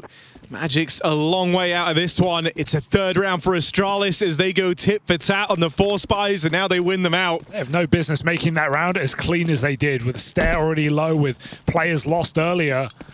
Spirit have a 3-man stack. It's the Ryu smoke spam that just unravels that setup here for Spirit.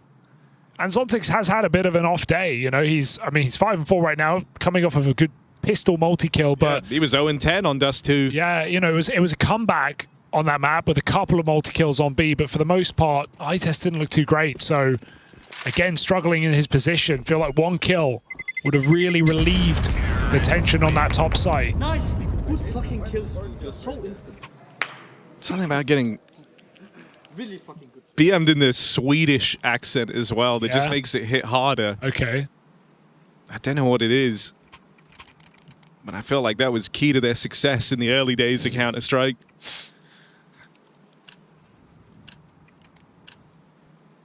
Definitely heard some Swedish smack talk in our time. Well, what up now, Fuzi? 5-1. Anti-Eco looking at a very nice start to this T side of Overpass.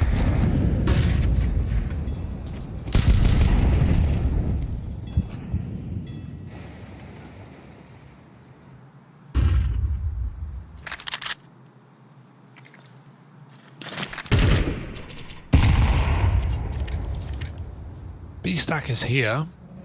Flash is ready. But Astralis have walked in. Bit surprising on Tania, but they're able to deal with him. Flash is really good. Doesn't matter. Zontic's not able to capitalize. And so this one just quickly brushed aside. Flawless round approaching for Astralis. Hey. If you're Donk here, you've got yourself a Deagle. You're moving in. May as well see what you can do. It's not flawless yet.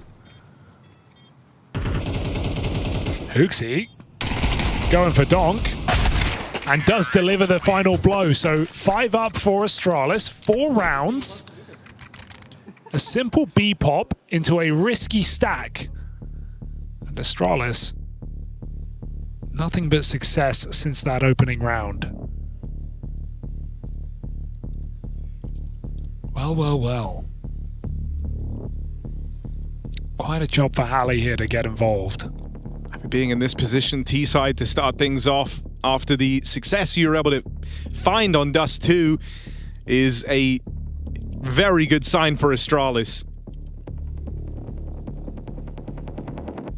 Because even now, look at this buy from Team Spirit. Far from perfect. Zontics and Magic's both on SMGs. Not quite all the util you would hope for, and only the 1 kit on Donk. That means if we end up in a post plant, the guy who's got a defuse is your best player. Well, he plants the bomb on T-side as well, if that helps.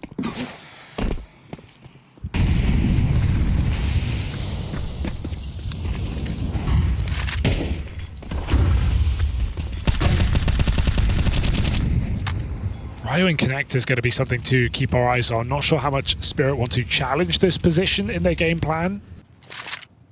But he was a bit of a nuisance when we saw Astralis on this map the other day against Gamer Legion. And against Pain, in fact.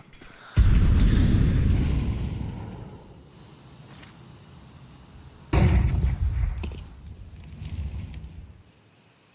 thing that's hard here is, you know, Spirit shown that they don't mind fighting early for this toilets control. It only allows them to hold that much more util in the long run when they do, but you just don't really have the guns to do it in this one. And so Astralis get a decent chunk of room for free. You've forced that util out from the site defenders. Donk will hear them coming his way over here on long as well. Good fights. And he now knows this timing's open. He heard Stare run away, got that killer instinct straight away, closing in on this small window of opportunity. Might be the whole round laid out in front of Donk here. There's the catch on Hooksy lining up the util. And he just fades away after the kill. 5v4. He said it himself, he plays for the round now. Safer option, but it still relies on this B side being held down. They don't even tick in that molly. Yabi has his fire suit on, just runs through the flames and shoots on Tick sidelined. 2 players in pit. Got to hold their own. That spray does not connect enough. Do they know? Magic's here on low health. Fuzi finished by Donk, who is not playing for the glory, but is playing for the win in a 2v1 with no time to spare. Stare walks away. Team Spirit take a second. And I mean, that one was very much up in the air, right? The mystery no-tick in the Molotov to give you an opening. Astralis clamping down on the B hit, but Magic's down in pit, buying just enough time for those rotates to arrive. I do like that from Donk, though, just the fact that he knew there were multiple kills available there, but better to have him alive in the round. Doesn't overheat.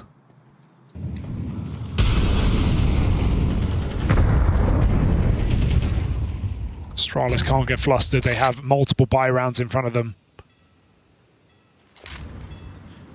They lean back. Again, looking for this double nade. It's a common position. We've seen Magic's hands-on ticks play it. No one here this time. It's nice when you do this early in a game, right? You do 2 or 3 rounds where you nade stack a position. Spirit feel like they can't play that position for the rest of the half. They feel like they'll be punished if they do it, at least in the early round. So let's see if that has implications as to what is often the strongest position on this B-bomb site. B-hit coming in now, 4v5. That smoke molly might be a bit of a problem. Magix and Donk both far removed from this one. Donk's tried to remedy that with a reposition backing away. For now, just trusting this 3-man hold down at lower. He'll be quick to arrive. Captain of Spirit will not. Contact again. They have no flash. Well, one, but it ain't coming in. Swing out for Zontix. Gets a dink down range. Not the kill. And now you're on very passive lines, waiting for the arrival of Donk on this rifle. He'll get in. Boom. Nades big. Stare already dead. MP7 tries to give chase. Ends up caught in the crossfire. And a round that Spirit thought they were competing for might just get stolen away from them. Magic's too low after that fight. Full belt util maybe lends some intrigue. Is that good? It looks it.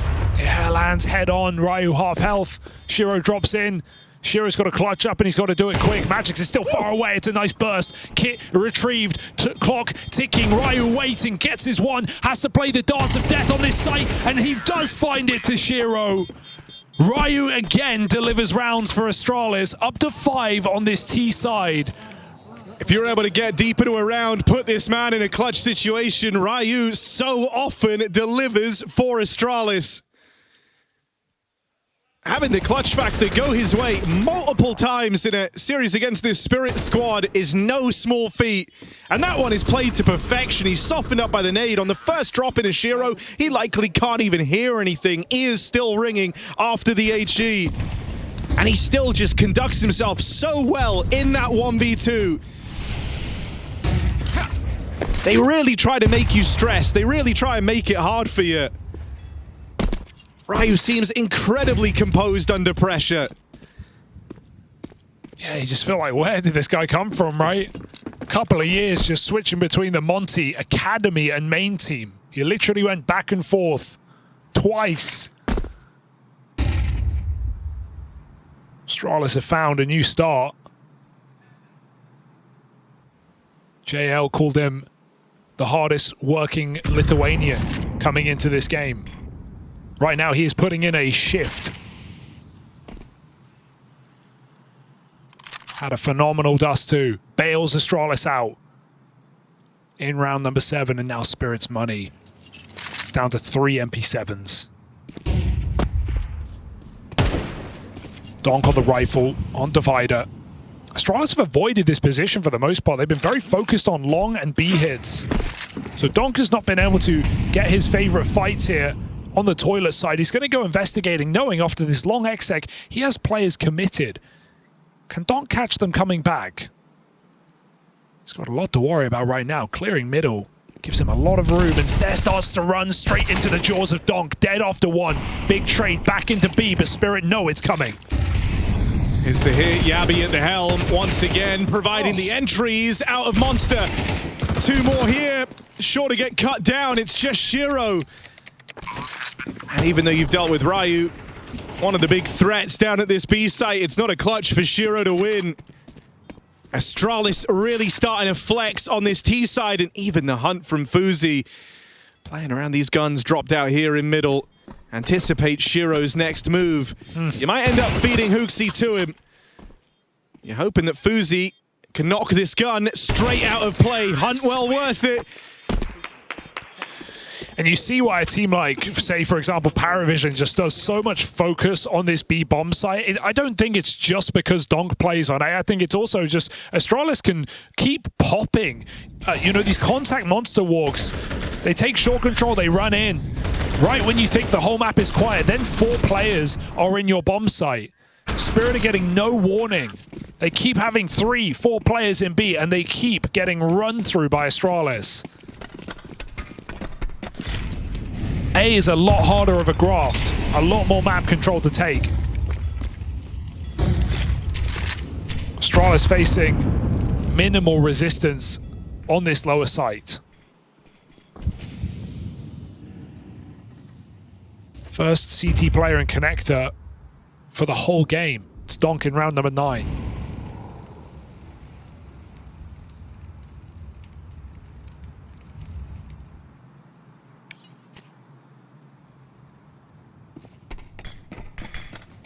And Astralis might just call their way to another round win. That Heaven Smoke seeds of doubt for Spirit. But Astralis are considering this site. Yabi ranged entries, favorable fights. But the bomb is backing up and so shall he. Dude, Ryu, 50 seconds still here. Finally evades. And Don can't get up into middle. You'd think. But he has other ideas. Stair picked, back down he goes.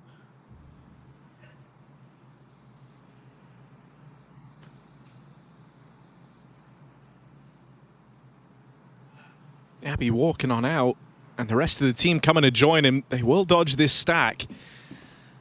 Rotate starting to move in towards lower. Do you clear Magic's in at the barrels? Because right now you're getting baited forward to go and hunt the pit. No clear. Magic's teed up for 2. It's Hooksy head on a swivel to go ahead and suddenly wrestle this round back. Low on health, shot away from death, but no one in position to deliver it. Hooksy will get that bomb planted. It's Donk closing in that you've got to be ready for. Fuzi can't find him, and now Donk's armed. Now Donk's dangerous. Hooksy can't find a thing, and so with just pistols, Team Spirit break on through. That lack of clear on Magic's is going to haunt them. They get baited in, tunnel visioned into a fight that awaits them at pit. They end up playing right in to Spirit's hands. It's so cheeky, isn't it? It's one you won't forget about again in this game. But he's been conditioned off of the wood wall, playing down in the barrels, head tucked. Back shot for Astralis. They're out cold. I can't believe Donk went up con to big flank. He didn't even take Stair's gun. He could have. It would have added 1 second to his pathing. And he just continues to run the entire way round the map, still gets an AK and a kill on that retake. I mean, look, if Magic has been showing them anything, it's that the 5-7 is all you need. That's apparently a couple of game-saving rounds from Magic's with the $500 pistol. He's had some really nice moments in this series as an individual. He put up the numbers last map. He did it in lesser positions. The streets won't forget the Shanghai Major Final anytime soon.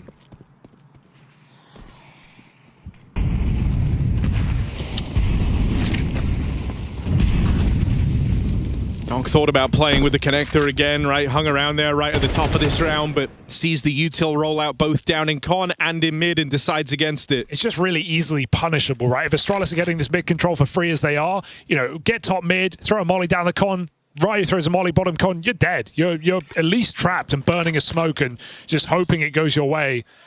It's not always down to you. But Astralis are still silent in middle, hoping Fuzi is given a pick. Does anyone wage war on this angle?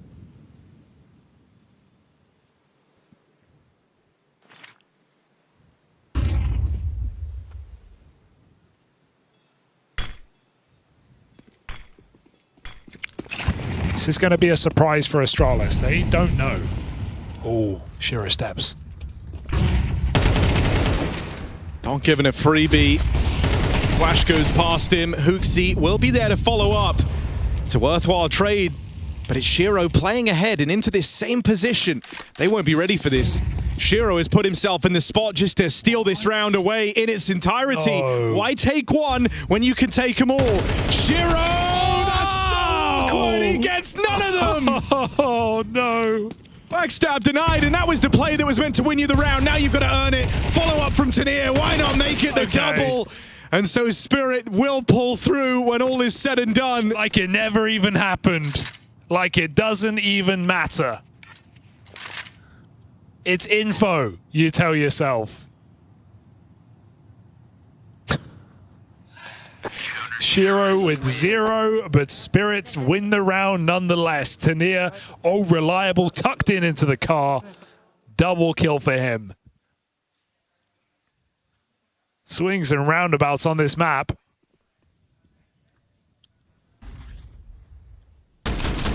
Oh, you can see it.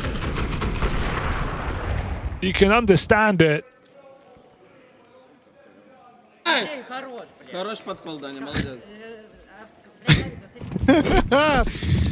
Well, you know, he's not too affected by it, at least.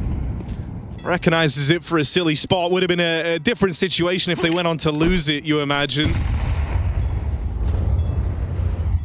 Hooksy's already out-fragged Dust 2 after 10 rounds.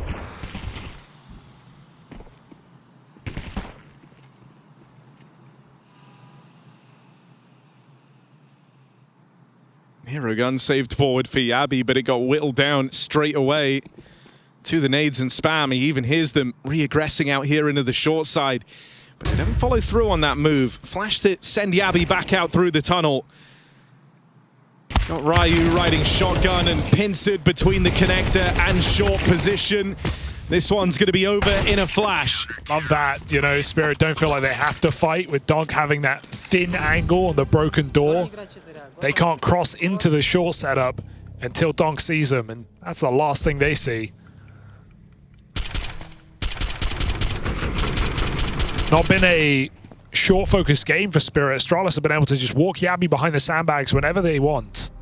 So that probably comes as a bit of a surprise in round number 11. And now a final chance to sweeten the deal. Make no mistakes, 6 is a really good T side. Astralis have done a great job. The danger is letting Spirit in with a 4-round streak to finish the half. Yeah, and even though the first couple of rounds were down to the wire, you could argue that there were spots where Astralis could have taken them. Not really been the case in that last one. You at least want this to feel competitive, but you don't have much of a buy-in behind it. Fuzi's even dropped the gun over by the looks of things, just playing Deagle in this round. You know, with the kind of headline of Simple versus Zaiwu coming up later. I wasn't expecting to get this much mileage out of Fuzi versus Donk for the top performer in this series. But he's given the gun away and entrusted it on someone else. It's a bit of a wild card.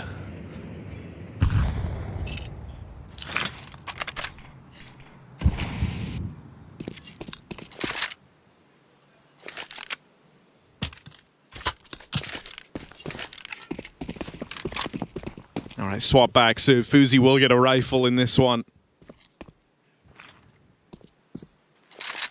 And honestly, you've got a lot of room out here towards A. This is maybe the most room you've been given in this point of the game for free. Oh, Stairs sent in first, and that's one of the big guns dropped out. No trade, not even available. Donk's able to jump out of the fight. He can just go back to A. Oh, Fuzi versus Donk, the duel continues. Through the smoke. And he's brought them back into a 4v4. With that space taken over towards short and the map going dark, they rotate an extra player up and away. So here's repush. Shiro can rotate down. They know B's coming. Double setup out towards Monster. Yabi's been good for the entries here.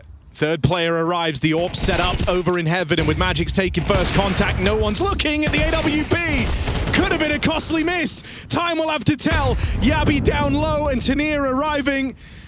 Fast on the short wrap. And so little time left. Where does Yabi even try and go? Right in to the waiting maws of Shiro. Spirit will close this with a team ace. Everyone pulling their weight to cement that 4-round streak to close the half.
This is what these type of teams do to you. They get in your head and they make you make mistakes.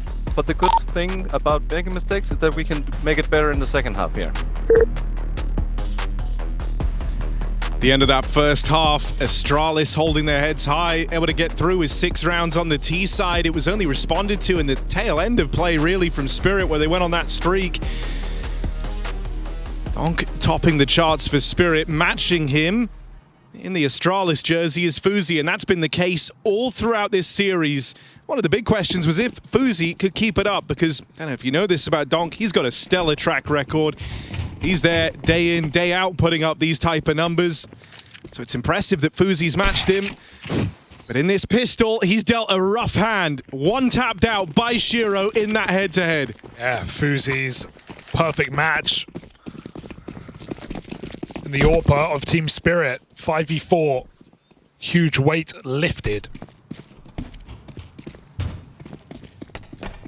Astralis still only leave one man on that top site as Spirit get closer and closer.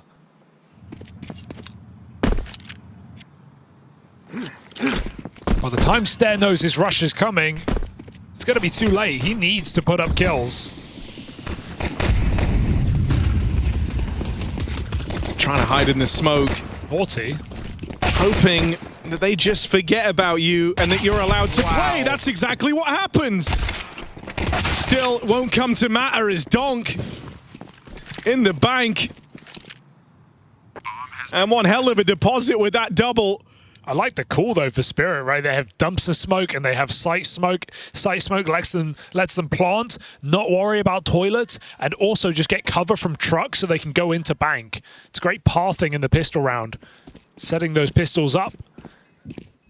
And knocking Astralis right back down is Donk with another multi-kill. 3 in this pistol, 17 and 8 on this map. And that's after nearly a 30 frag haul in regulation of Dust 2. Or rather, a single overtime. And if you're Astralis, you take note of how Donk played in this pistol. He ran at you. There was no smarts at play there. That was Donk just backing his aim every step of the way. Might be a sign of things to come. Spirit are more in on the MP7 than any team we've seen so far at Krakow, right? We've seen the occasional buy, maybe a team play 1 or 2. We've seen rounds where Spirit have 3 MP7s in this game. Magix has had it anytime you can't afford an AK. There's been no MAC-10s for the most part. I like to see Spirit getting these guns underway.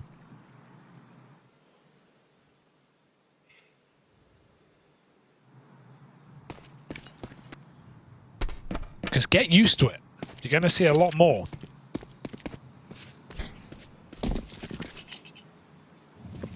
Astralis. They've cleared out B. That's given them the info. Nice shot for Hooksy to dink Donk, but getting through on full USPs is easier said than done. Hooksy burned out. One big flank for Stair, but so much space taken. Spirit are not scared.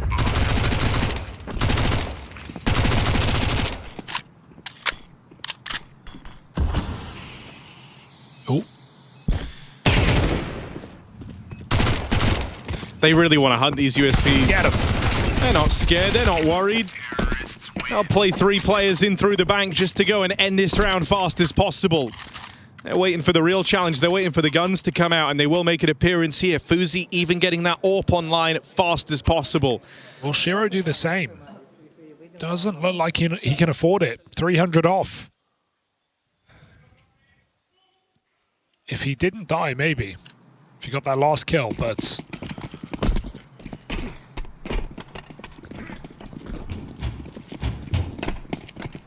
Even Astralis without helmets on 3.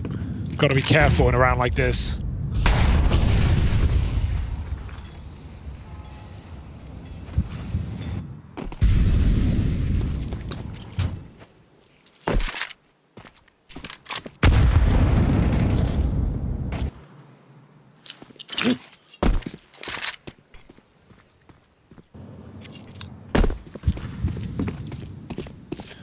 First half was a lot of B hits, some toilet control, And then back down connector for Astralis. Let's see what takes hold on Spirit's offense.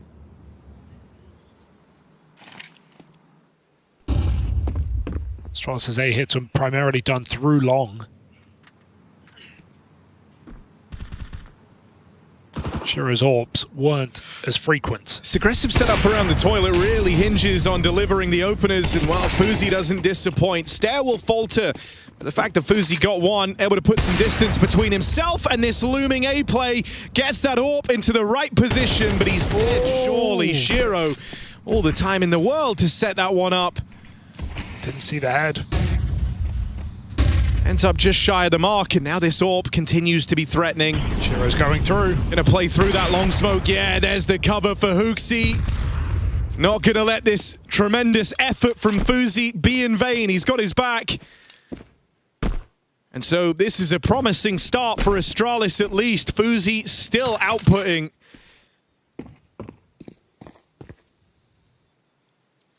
Does feel good to bring your orb into the round. Fire 3 shots on glass, connect all 3 for kills.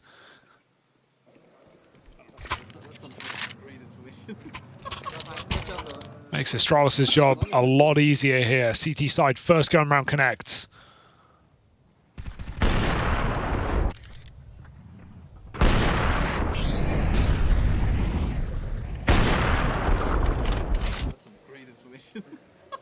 Good job, Noah. Good job. As long as you're shooting.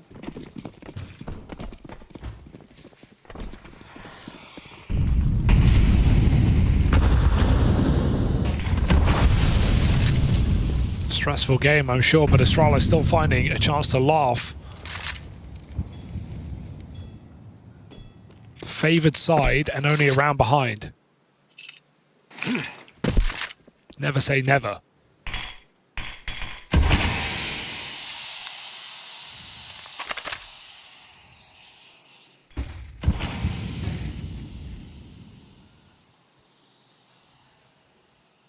Aggression to come clear out short. Molly displaces Zontix. Been a little quiet in the series. That was them trying to put him in a really tough spot. Zontix delivers. And now the round just feels cooked for Astralis. What are you supposed to do? You've hemorrhaged multiple players to open things up, and you have no clearer picture where this is ending for Spirit. Hooksy dead as Zontix has single-handedly won this round for his team. He got burned out. Burned out of the corner. And finds 2 kills before that molly barely burns. Interesting that Fuzi is still down towards B, holding in the heavens. Smoke will come in and knock him off the angle, and when that shot misses, that will send him out of there. Simply done. Now you know you can't even save, at least no guarantee. Donk is on the long side waiting. Bomb has been planted. Fuzi. Caught out in the open. Knew it was only 1 shot required, but Donk feels much the same way. 20-9, freak of nature right now. Everyone got all scared when Donk had a couple of bad maps at the bounty. New mouse. Yeah, well, he's doing this one with an uncharged mouse. I'm leaving long. That's right.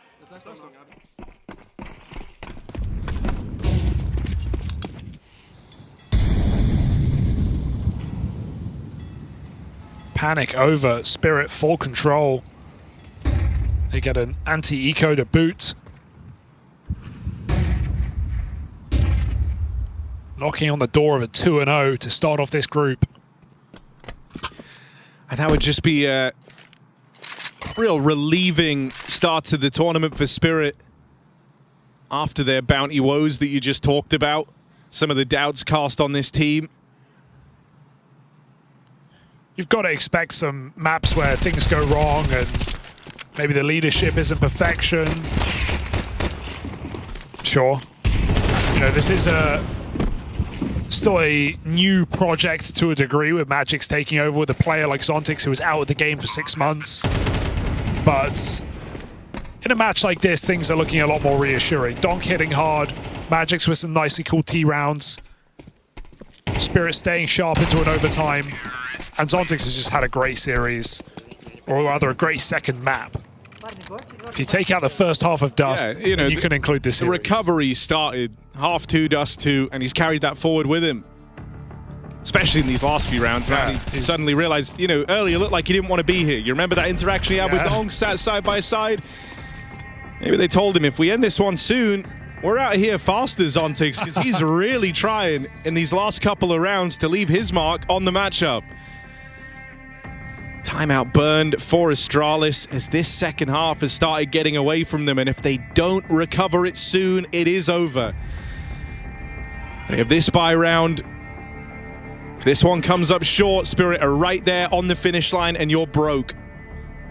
So if you're going to defend yourselves, it's got to start here and now. Fuzi Orp comes out again. Rifles for everyone else. You are lacking a kit. Oh no, Stairs got one. So basically everything you need. Except rounds. Spirit 3 from the finish line. He hears them smoke that burn, so Zontix out in short. No secret about it. Fuzi goes hunting. And as soon as he appears, he's gone. Zontix back to Monster.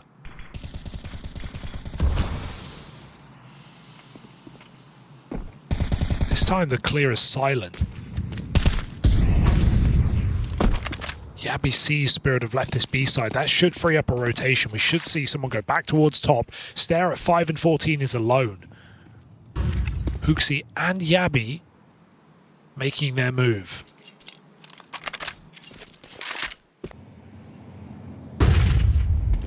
Oh, the clear is fake info. Donk waits till they leave. Stairs still considering this. Donk should know. He should know he's close. There's the check. Perfect. Precise shot. One kill gets out of there. Fuzi at least keeps the weight of this round even with that equalizer. And Donk was still tagged up in that skirmish for long. So far from a foregone conclusion here for Spirit. Might have found that opening, but now it's going to come down to the sight hold, this crossfire. Yabi and Huxi side by side, two of the vintage Astralis players looking to hold on. Huxi, here's them coming his way, delivers a double. He's done his part in the round, and now he's got to hope the remainders can get through. It's Fuzi and it's Ryu. These two were lights out to start the series, and they've been in this position many times over already. In these last few tournaments, you've seen these 2vx's. This time, 2v2 versus Zontix and Donk, but that's an awkward miss. Ryu there to bail them out just when you thought this one was going to get away from them. Unable to punish the missed shot. Ryu with the cover. And a wry smile at the end of that round. Astralis still in this game. Yeah, and that's when the body shots do let you down. If Zontix just found that one headshot to Fuzi, it would be over. But spraying chest side, Ryu given time to save his teammate's life. Big double for Huxi in the site. Not an easy position to do it from. And a second chance gifted to Astralis as they find their second round or half. So much so that it forces Spirit's final timeout.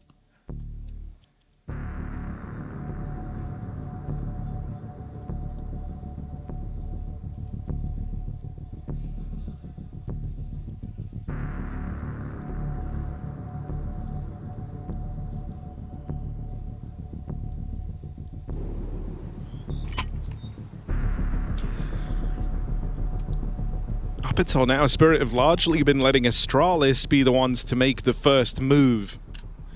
Set up in a default, waiting for those aggressive pieces, thinking back to the Zontix double kill round. Some of these engagements from Donk versus Stare over at Long. Wonder if they're going to stick to that or if this is where they make a bit of a change. Triple A on Astralis. Shirazorb waits.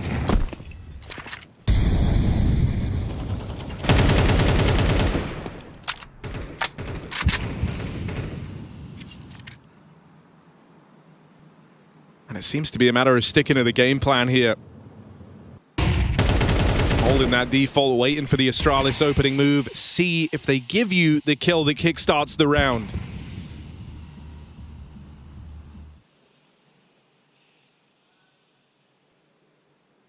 Donk decides not to paw through that smoke. Even that step up close could elicit some fear for Hooksy. He's got to worry about his back right now, so him turning away as Spirit set up B. There's a flank coming in for Stare. I fear it won't play in. Unless Donk hangs around, and why would he? That bomb is heading monster right now. Max turn, line up to near. Almost a chance. They go storming into the site where Astralis are stacked. Another great bit of cover from Ryu. That could have very easily been the round over and done with in the blink of an eye. One mistimed peek, he had to thread the needle on the shot, and so he's kept Astralis in the advantage. 5-on-4, but they've got this B play to contain. Did that Heaven Smoke miss, or is it just bounced back on CT regardless? Fuzi's got open line of sight. That bomb is making it in. Astralis are waiting on their flank. It has to find results. Now you've lent a lot of time to Stare. Shiro thins the herd. Opening kill found from the AWP. It's going to be a bloodbath. Really hoping that Stare can be the one to alleviate the pressure. A lot of time ticking down, eyes on this position. Donk double kill and disaster spelled for Astralis. Retake is labored, lending time to Stare. Stare time they don't have rather. It's Team Spirit onto 11. Yeah. Money now broken. Astralis down in the dumps. You just expect someone to be back on shore in an open position, punishable by Stare, but Spirit stay. 4 players, Pit and Pillar, all over the site. Stare's wasting so much time on the flank. And then everything comes up for Spirit. 4 kills in the blink of an eye. I mean, the whole time as well, you know you have players trapped down in Pit, you know that they're close by, and I think Spirit just started to get suspicious, you know? Where is this retake? They're waiting for something. Yeah. Starts to feel a little obvious. There's multiple players looking at Stare when he rounds the corner. That there's not really anything different he could have done there. No, it's around that Astralis either had to make the call to scramble on the bomb plant and try and keep the pressure on when they had limited utility and ways to do that, or just, you know, hope on Stare. It's a decision they'll come to regret. He's had a rough game. And it's going to get worse for Astralis in this round. Full USPs on the long stack. Do we see that triple boost? Yes, we do. They almost won it with this the other day. But Donk watches these games. He hasn't even seen it. He's just pre-firing it. Donk does his homework. He really does. You don't pull that shit off against Donk. Oh. He didn't even see it. You got to do it once, boys. That's it. Yeah. Donk knows your tricks. Demo watcher. Dude.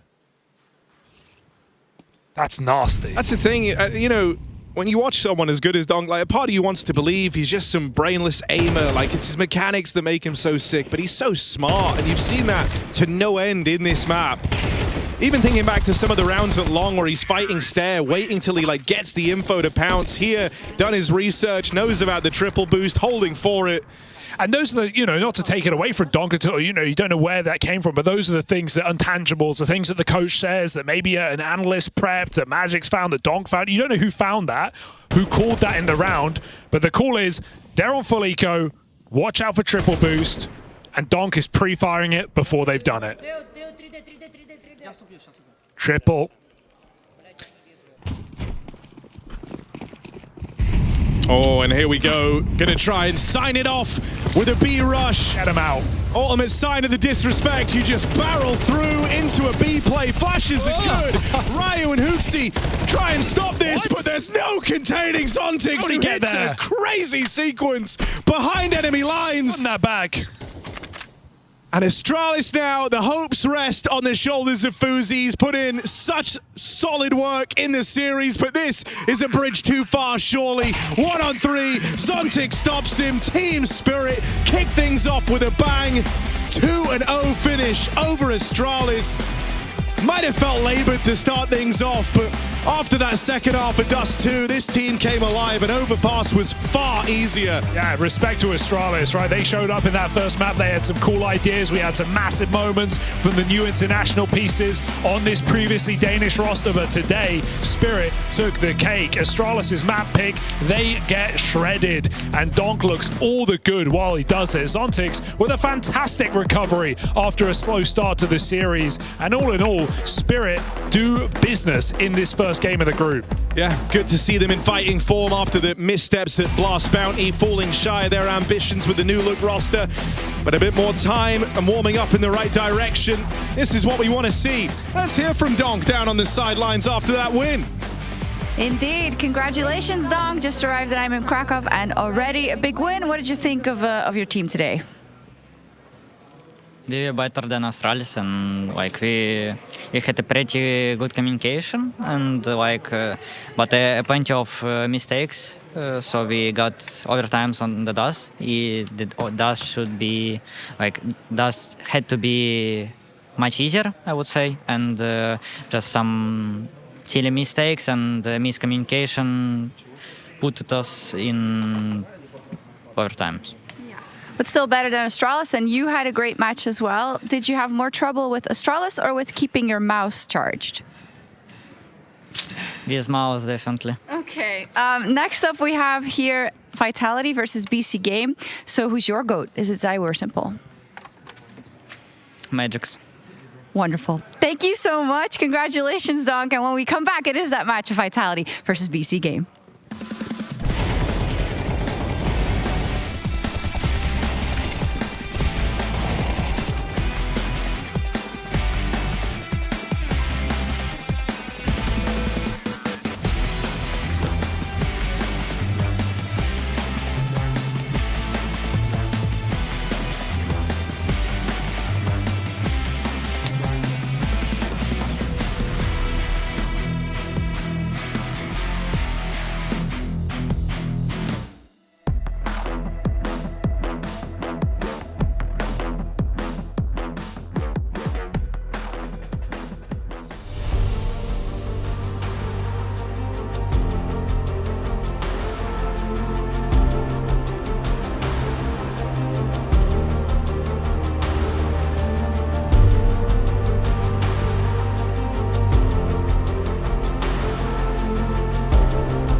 It starts with a dream, with a team you barely know, in an amateur official that feels like the grand final, where practice becomes progress, and every loss feels like a lesson. When will your journey begin? What year is it? It's Zaiwu versus Simple. Everyone is so excited for this BC Game versus Vitality matchup. I'll start with you. Zaiwu, your very first match in Krakow, and it's against this guy. What do you think about that? Always dangerous anyway, huh? You know, he can hit an amazing shot, or also his team, so obviously we need to be careful of that. And like we said every time with Vitality, just need to play our game, and hopefully it's going on our way, so that's gonna be our hope. Very classic answer. I'll ask you then as well. You get to play the Wu again. Have you missed it? Yes, I miss it a lot, and not only we play against top 1 player in the world, but against top 1 team as well. So basically we need to do the same, play our game, because they had time to prepare, and I think we are feeling those PCs much better right now, because it's their first game in Krakow, but I'm excited. It's going to be a nice game. Do you remember what the last game was that you played versus each other, actually? Yes. You do? Yes, it was at Blast, and no, it was in, I think, Abu Dhabi. Yes, and we lost there. it was my game with international team, like with international, yeah. Sorry to bring up those memories. So seeing that Simple is back in the game, does that make you even more motivated, right? Because now you might get a run for your money if he's playing the way he used to. Yeah, I mean, if he's back on his level, I mean, you know, it's always tough to play against him. So obviously, that's gonna be trying to counter him. But obviously, it's always good to fight against the best. So that's also motivate me and the team. Like we always looking forward to face the best. So always excited. Yeah, same question for you then. Seeing ZywOo winning all these trophies, the majors, the awards, does it make you a little mad? A little bit, yeah. I mean, I wasn't playing, but still, it's for us important to show as a team because we are not playing against only ZywOo. They have like best teams and best roles, best players and best roles, and yeah, as I said, it's gonna be a nice game. Okay, final question because everyone wants to know as well about the explosion or whatever. Do you have new gear? I have the same one, so no pressure. Yeah, so basically like homemade compote, it says compote. It stays for 2 days near my PC. And at some point it just explodes. The top of it explodes, so Muti have new mousepad. I have all my new gear, but still, it's the same one, so yeah. Now you can say it, it was you, right? I won't say anything. Okay, wonderful. You want to give a fist bump to each other? Here we go, ZywOo versus Simple in 2026. Let's go. The Intel Extreme Masters Krakow 2026, brought to you by ESL in partnership with Intel, Acer Predator, DHL, ZywOo, Checks, and the City of Krakow.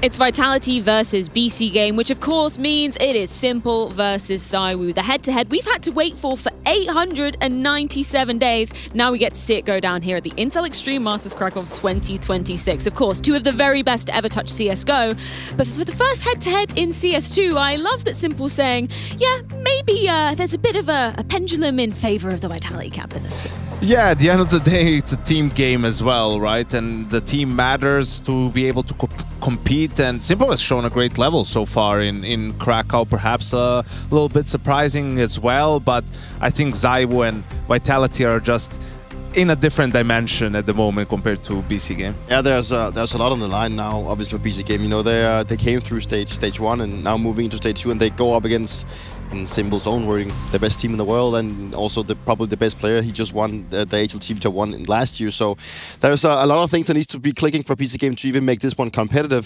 Sure, the storyline of having Simple versus ZywOo facing off against each other for the first time in Q2 is interesting, but it's like we have two players now that are just like Simple going down, and then you have ZywOo rising. So it's like the level between the two is also probably the biggest we've seen in a far time. ZywOo very much right at the top of his game, and Simple trying to get back to those heights. What was it like for you, just kind of watching as a viewer this time around, JL, the kind of just absolute dynasty that Vitality built in 2025? I mean, I haven't seen it live myself as a pro player. That's the first time I've ever experienced a true era of Counter-Strike, and yeah, I mean, right now it's not even a rivalry, for me at least. ZywOo is so miles ahead of Simple. Maybe to put you on the spot a little bit, JL, do you think ZywOo deserves to go home with #1 player in 2025?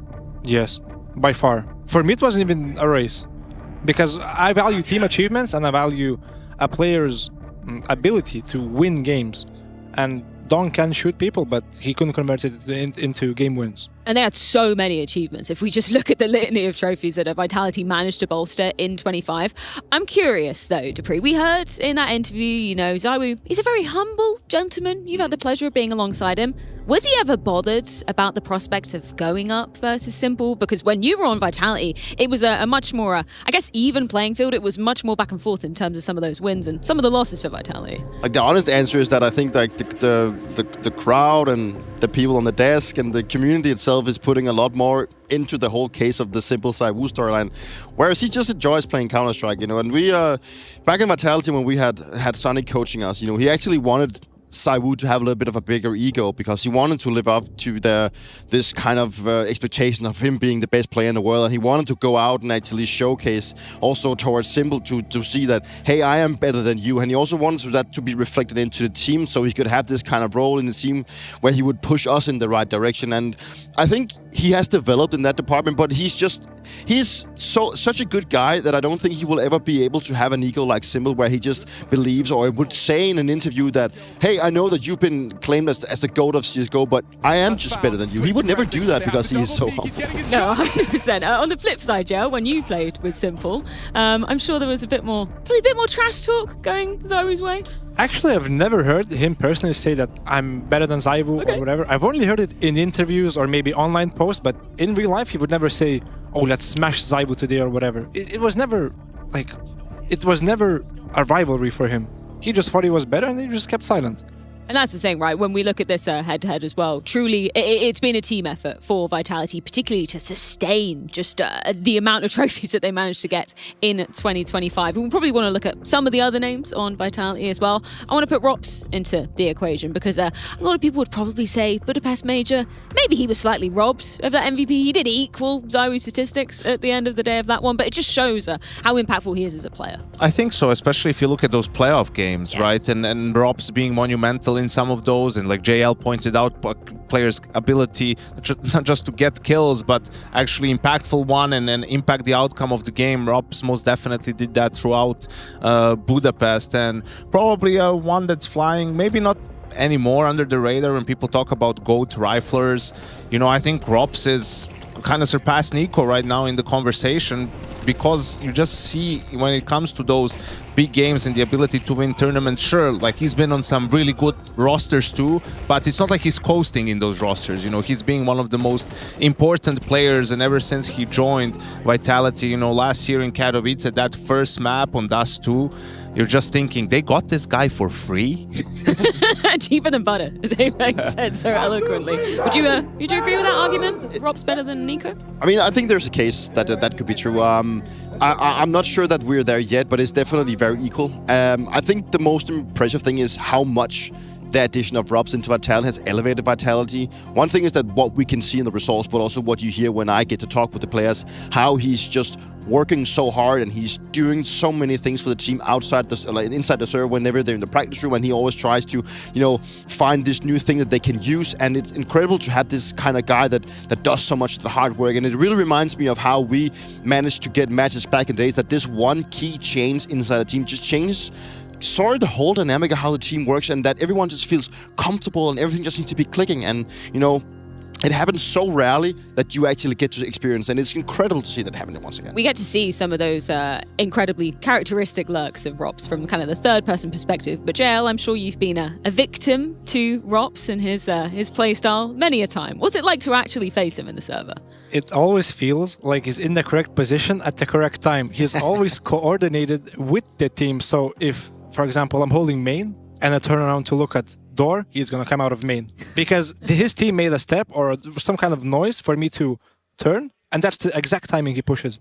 And it was very hard to play against him because he would do a lot of homework prior to the game and actually how we played, and he would counter that every single game. It feels like he's just got X-ray vision at times, doesn't it? In terms of the maps you want to see from this series, any particular inklings, Janko? I don't think it really matters, to be honest with you, right? What is BC Game supposed to do? Maybe go for something like Inferno, what they're going to look at statistics, right? I think they should just do what Vincere said. Just take whatever went best for you in practice, go for that map. Don't look at the percentages. Is it Vitality's best map or not? You don't have the luxury to punish pick, right? And especially against a team like Vitality. So whatever went the best, you think the players will feel the most comfortable on, whether that's maybe Dust 2, it is Dust 2, right? And Vitality, without a second thought, go immediately into Overpass and Inferno as that decider. I think, you know, BC Game will be okay with this. I think it also makes sense for Vitality to go in the way of Overpass, because they have a lot of data now coming from stage 1 where they get to play it twice, where we did see that BC Game actually had issues, and they probably maybe even saw the interview with Vincere saying that Overpass is difficult for them. You know, they had trouble stringing rounds together on the T side because, you know, it requires you to have a really good communication. It requires you to actually string things together, and that's just not really where BC Game are as of right now. They are just relying on the individuals, and if they can't find the rounds, then how are they supposed to make it work this time? I've got a hot take. What if Vitality just picked Overpass because they need some extra practice on the map? That's that. That It's could not be impossible. Maybe, yeah. We used to do it. What are you hiding there?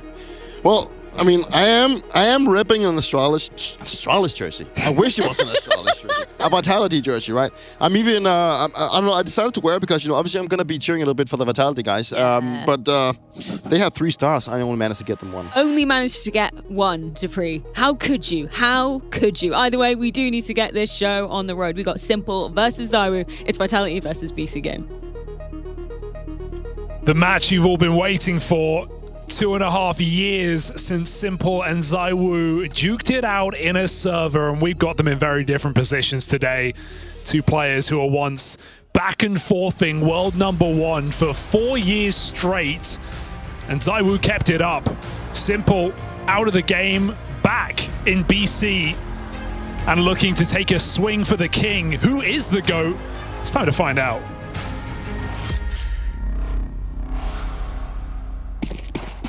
So the headline for this one, yeah, it's Simple versus ZywOo, but oh, how times have changed. In the past, ZywOo used to very much be Vitality, but the team that's taken shape around him really does put them as the massive favorites in this one. BC Game are not supposed to have a chance in hell of winning this series. Run on over for Aragorn. And in this pistol, it's already chaotic. It's in your face, playing together. BC Game brawl their way through. They're going to make out with a bomb plant here. They're looking to bring some fight from the very get-go of the series. There's no kit right now, but they've got to get going. Vitality with a player locked into Gandalf right now. Messi's smoke buys a bit of room, but can they make anything of it? Simple and Electronic pick them out of the round, and Rops just walks away. BC Game with a pistol on Dust 2. And I want to talk about the veto because Yanko said it. I don't think it matters, right, in the sense of BC Game should just go for what they're confident with, and that's exactly what's happened. They haven't looked at the numbers. They haven't gone with the percentages. We're talking about a Team Vitality who, in 2025 and 2026, are 33-4 on Dust 2. They have barely ever lost this map. And it's taken some of the top squads in the world to even take them to double digits. So, with all that in mind, BC Game still picked this one up. Looking to come in and not just swing for the king, but take his kingdom with him. Dust 2 is home ground for Vitality. BC Game want to put that to question.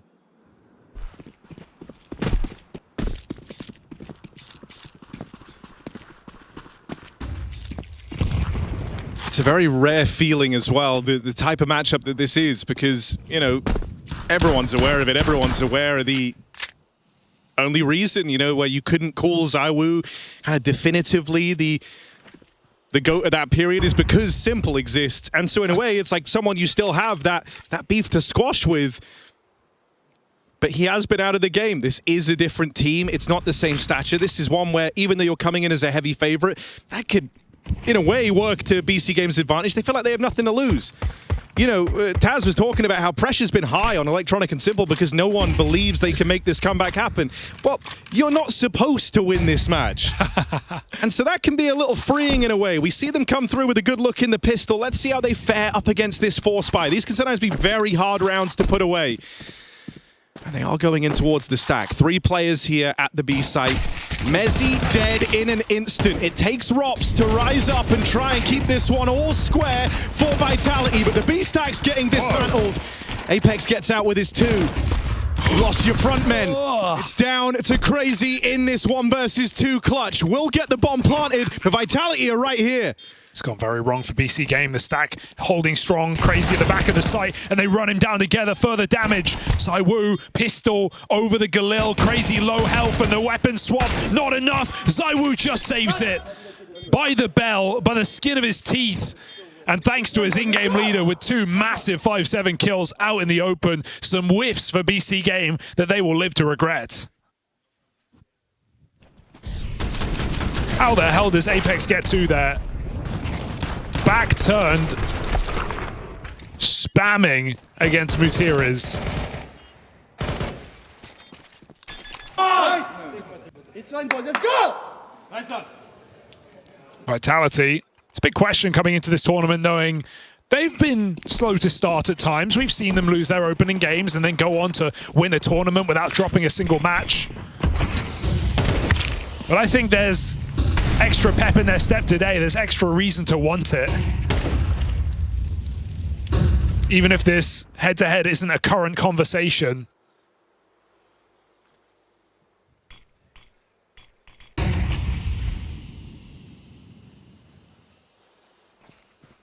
On this force, they've given the man with a point to prove. An AK to work with. Simple waits over on long. His team trying to creep on in here. It's Apex at the car.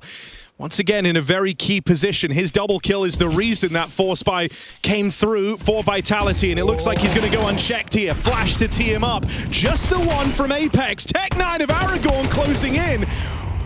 It's big, and they're able to contain the ramp spillover. Electronic, round now rests on his shoulders. Bomb picked up. And gonna have some room to get this one planted. Let's see how Electronic fares in the clutch. Got a full belt of util to work with. Goes aggressive, but this is power. This is information. Realizing that this long player has not wrapped back round short side, does this give Electronic info? Even was able to grab the incendiary, dropped over towards short, so that's another option if he can deal with the first man in. Drop smoke, Mezzi Kit. They move in together. Gonna take a lot of composure here from Electronic. Backstab out, can't finish the job. Mezzi with a must-win fight puts a stop to that force buy. He's just been a rock, hasn't he? Everyone knows it. Merriman, most reliable guy. You would lend him your car keys. Vitality not stressed in that 2v1. Slow it right down, let Electronic pick position, and still close it out without a bother. Money gone for BC Game.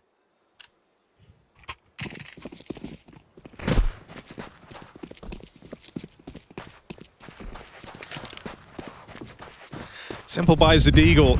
And Runs talk about aggressive pathing. My God, he's already in on short. That was the opportunity. ZywOo. The move was right, but the rust, Harry, the rust is still on. ZywOo scrapes it off. Oh, good pop. Apex full blind. Clock chases him down. Mezzi, safe pair of hands. All is assured here for Team Vitality. These early few rounds, right, already showcasing the big change in this head-to-head, the idea that the team around ZywOo and Vitality has really stepped up. And Simple was on the sidelines watching as they had a phenomenal 2025. The damn near flawless season, only dropping one event, the first one they had with Rops, winning both the majors. In a way, it was a future you thought was promised to Simple after their win all the way back in Stockholm. Well, ZywOo, Apex, those guys got to live that life. And it's only gotten better with age. Years of success for Vitality. All while Simple's been waiting on. He played 9 matches with Falcons in 24. 13 matches with FaZe in 25. And this is his 50th official since joining BC Game.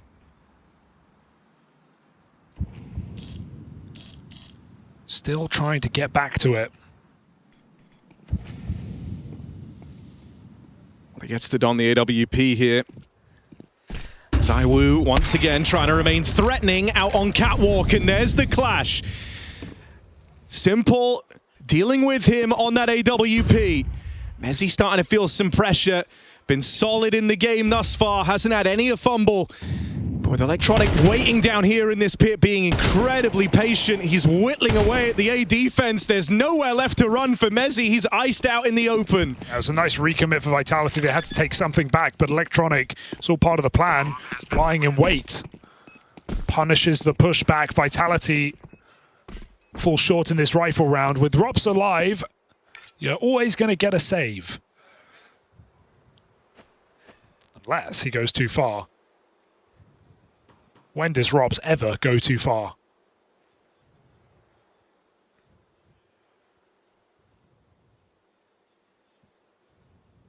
So a reassuring round out of BC game early. It's so hard to know what to call, right, in terms of where this game is going, because every fan of this game is watching knowing that, you know, it's simple at the end of the day. The impossible is possible, but these are just two teams in completely different positions. These are players in completely different positions. Vitality coming off of the most dominant year and the best season that Counter-Strike has ever seen at the dawn of 25. And BC Game coming in with old boy Mutiris,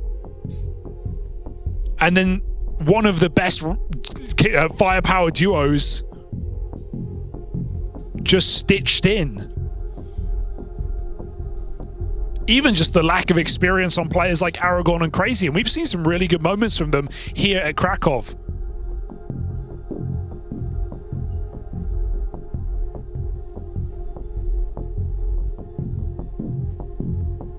They said how it's shocking to even be looking to their left and right and see these players. No, well, now look opposite you. Team Vitality. Hoping to treat this game like just another bump in the road on the route to a trophy.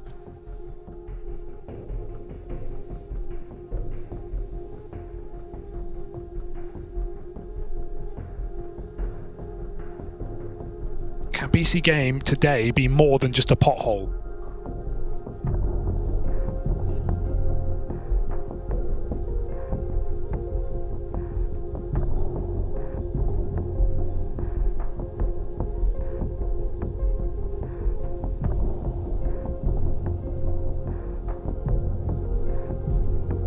I just think it's such a perfect storm of a scenario. You know, it's so unique. This is a type of game that you won't get to feel again, you know, and sometimes within that, the wild things happen. And I think that's what a lot of us watching are holding on to.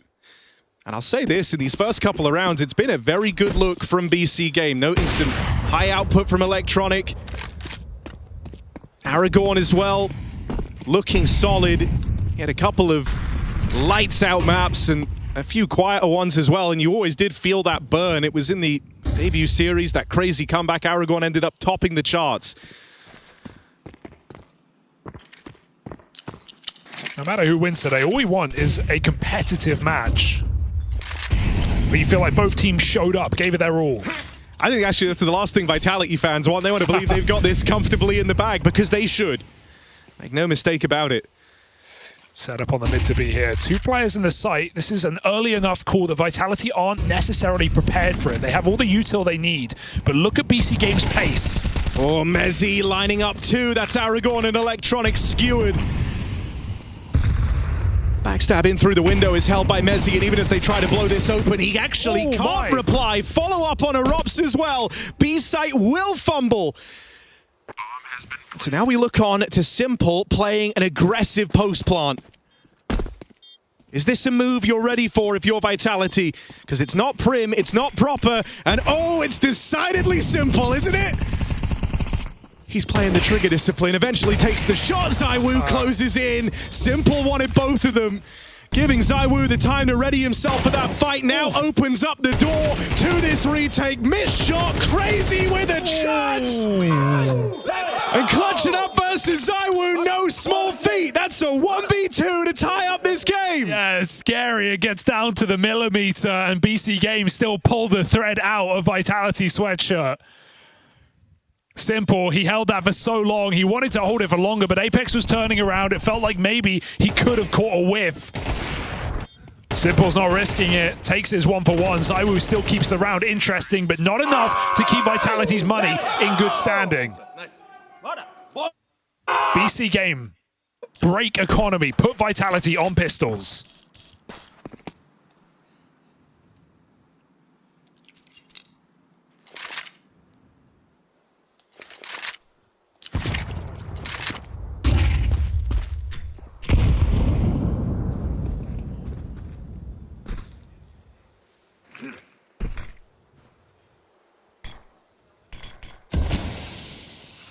Simple and Electronic, that duo working the mid control. Pistols up close, ready to pounce. Electronic. Oh, that's a nice shot on a Messi. Is he ready for a second man? Rops will come as a surprise. Simple there to trade, and the Pistols dealt with, no problem. Back-to-back 3Ks for Crazy.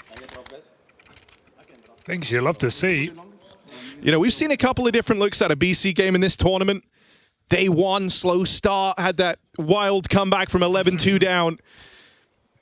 Then in the 3D Max game, I think you could just tell they were off. You could tell the vibes weren't there. Really, from like round one of that game, everything looked a little shaky, a little rough around the edges, individuals not firing. But here, not only is it feeling pretty cohesive right now, like everyone's on the same page, but the individuals are pulling through. You're noting the contributions from the Portuguese core at the heart of this team now. You also spot Vitality use a smoke on mid to cross. It's not the most meta move these days. You typically just see HEs to get across. So there's definitely an element of either respect or just not wanting Simple to get activated on these mid fights that he will certainly be going for. So utility burned, is that something in the back of Mutiris' mind when building this call? That B site with one less smoke. Robs remains in position. BC game, walk up catwalk. Right now, Vitality don't look too ready for this. They are shuffling back into position as we speak. Does that smoke get respected? Ooh, bounces weird. Oh, it's bounced very weird. That's an invitation. That's as good as you're going to get just to hit the go button on this play. Vitality still have time to get set up here, back in their positions. Apex only gets out with one as a stream of entries come on through. And I think we're already starting to arrive at a bit of an awkward situation here. If you're Vitality, the last thing you wanted was to start things off slow. Give BC Game any type of belief that this is possible. Have any time to get in your heads. This is a team with a championship mentality, rather. And so they've got to try and get through the weeds of the early stages of Dust 2. And find their footing quickly. Can't blame you for putting championship and Vitality in the same sentence, synonymous with each other. Trophy lifters of last year at Intel Extreme Masters Winter. New city, same goal for Team Vitality. 5 rounds to the 3 and just 2 saved guns. That's all Vitality are going to be able to muster in this round. We'll not be buying up fully. 5-7s are lethal. We've seen many a play today.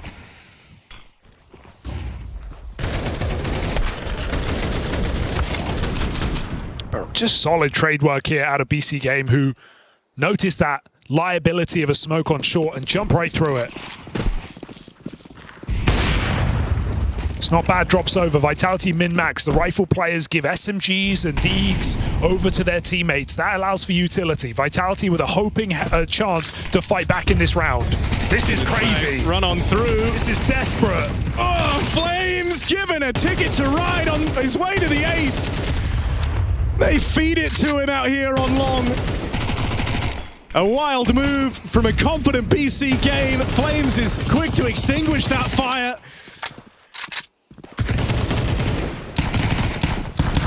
And they know Mutiris is here. They know he's floating around. Oh, Flames just wants to go for it. They're going to boost in the smoke. Boost right inside, over the top. Flames.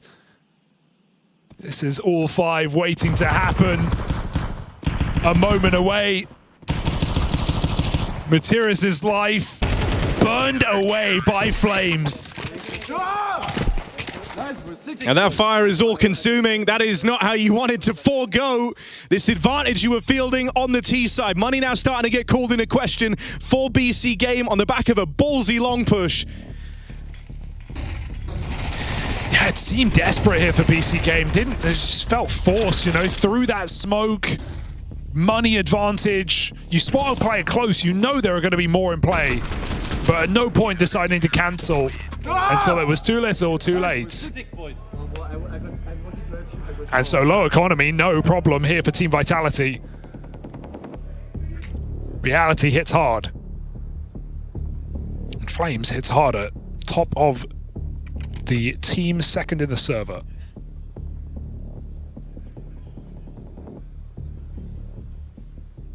And I almost don't need to say it, but the round leads don't matter for BC Game. In the very way that they won from 11-2 down, Vitality will have ample chances to do the same.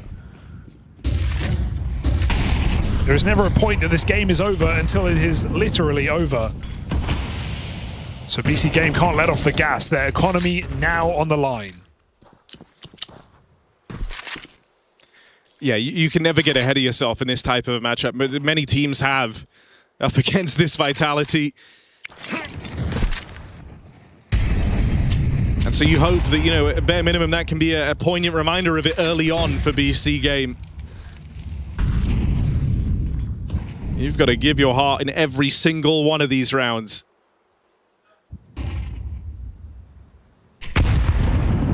Full focus required over the next couple of hours. Looking at an ace split here with cat control taken, players in the long doors as well, and this time there's no one floating around to save them out towards long. Cover instead gonna have to come from ZywOo and Flames in the site itself. I hope this long lurk plays fast because there are two players here. ZywOo could be shot on the side, looking at him paranoid about multiple positions. Util getting thrown in. The long play starts to move, and BC Game needed to hurry up. 30 seconds, it almost feels like a fake, but a spray giving it away, and Flames again, multi-kill. It's ZywOo caught on the long side. Flames can't do back-to-back aces. That would be back-breaking. Further damage, Orb misses, Flames does not. It takes a wall bang to stop him. Simple, surely not. Wait. Oh, shy of it, Rob's there. Just to stop the roll of Simple on his way to that clutch. Oh, I'm sweating. And look at him, there is a look of determination, quiet determination on the face of Simple at the end of that one. He knows he was close to pushing the right buttons. From a near ace for Flames, into a just shy 1v3 from Simple. This game's already got it all, and we're right at the beginning of this story. Crosshair in the right place, just no time to click. Closed by Cool. And a chance to catch your breath, perhaps. A much-needed pause after just 10 rounds of play. It's already been a matchup worth watching.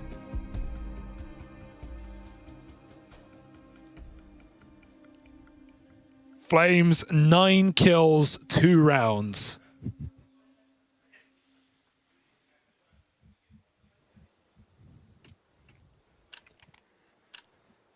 And they buy right back in. Oh, man, it just brings a smile to your face, doesn't it? All right, then. This is a pretty audacious buy. Look at Simple go again with the aggressive pathing down here through mid. Trust his read. He's beaten the smoke break. He is already up cat. They have no idea. If he continues on his merry way. One thing's for certain, in all that time away, Simple still never learned how to respect his opponents, driving it home all the way down through mid, and he's opened up a catwalk play once again for his team in doing so. Now, he didn't follow through on the aggression, so he loses that early timing. Apex able to get into the site, but it's also allowed the rest of the team to come and join him. Yeah, ZywOo is floating mid right now with the Orb. If they drop back mid to B, ZywOo can be a problem, but if not, it's another cat explosion. Apex on the line here. Flashes are good to get him off of it. Flames over at long so often has had to serve as the stopgap. Might have to do it again, but they're all over his screen. How's he meant to accomplish this? Finally shut down without a multi-kill. And a forced buy that a lot of teams would have never even attempted, looking to deliver for BC Game. 4-on-3 in this post plant, and a serious decision to make for Vitality. They've got money going forward. Oh, they wanted to go for it, but that smoke might just signal the end of the round. There's no way to get through this. You know, eyes are trained on this position. So Vitality, who still have a fair bit of money, no, it's an impossibility. Something would have to go so wrong. And they don't want to take the risk. They want to keep that AWP and have everything for the final round of the half. BC Game on a broken buy with just a couple of AKs explode into the site. Terrorists win. You take out that long calamity round and what this could have been, it's still at least an even game. Yeah, this could have been a runaway half for BC Game. I can't believe I'm saying that, but thankfully, Flames has served his purpose in this map. Done so valiantly in a number of these holds. 9 kills, 2 rounds. Here doesn't deliver a multi, and Well, the result is instantaneous. You're seeing frustration setting in for Apex. Yeah, just outcalled in that round, right? Vitality were not set up for that. Just Apex and 2 Tech-9 entries. Back to Long, and a little later again, not learning their lesson. Brute force out into this position. Electronic leading the charge. The long smoke comes late, allows someone to get into the pit. They post Electronic up. Leave him for later. Crazy anti-flash. And so with that set up, BC Game go back to their round. Simple making sure no one's pushed B. Zaiwu with no guaranteed info. And BC Game will go and commit to the long take for the last round of the half.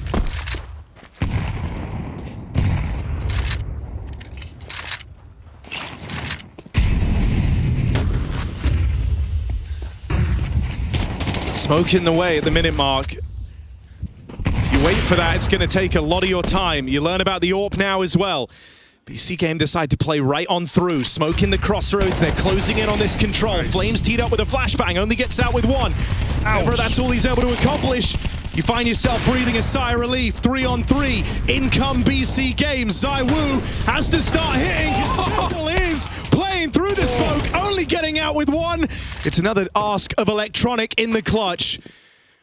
And we talk about firepower duos. Well, it was this one. Zaiwu and Rops, the addition of Rops from FaZe Clan, propelling Vitality to the most dominant season you've ever seen. They're meant to see you through in moments like this. But Electronic now calls that all into question and drives it home. BC Game, against all odds, win out on the half.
Nice. Drop.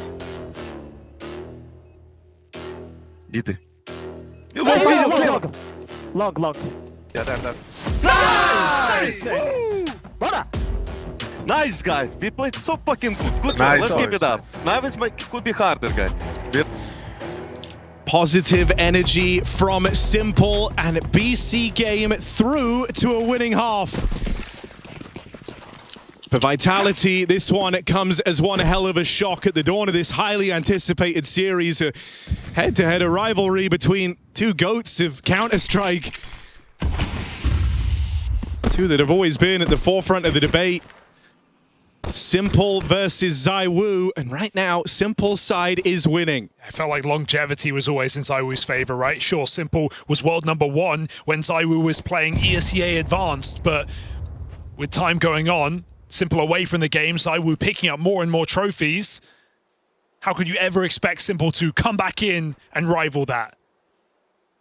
And I'm not jumping the gun. It's one half of Counter-Strike, but it's certainly a great half for BC Game. 7 offensive rounds on Dust 2. Vitality call the shots now. Yeah, fast out through mid on a mid-to-B split, and Electronic is not in a strong position here. Still gets out with his one. Now they tee up Crazy, hidden away at the back of the site. Oh, I needed something on that swing. It was all teed up for him to do. That's a bomb plant, and out of position are BC Game. Smoke still in their way with that hit coming in so quickly from Vitality. And so a tone set in this second half.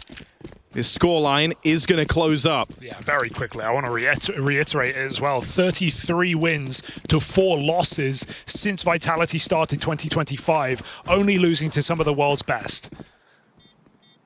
Dust 2 is without blemish. And so expecting some strong T-side showings here from really everyone. Right now, it's just Flamesy taking the cake. ZywOo's had a couple of moments, but for the most part, been traded out. BC Game saved their Kevlar. They get to go again on a potential force buy. I'm playing mid cover.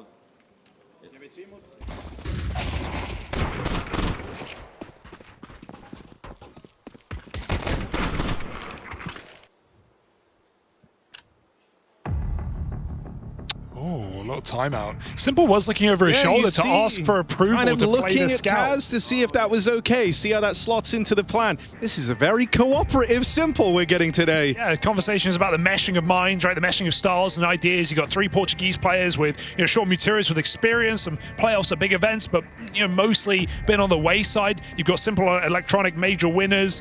Picked up all the trophies that you could talk about, and you got Taz across player to coach, from a Polish team to G2 at their peak. I mean, this is just such a strange conglomerate of players and knowledge. How do you make this mesh?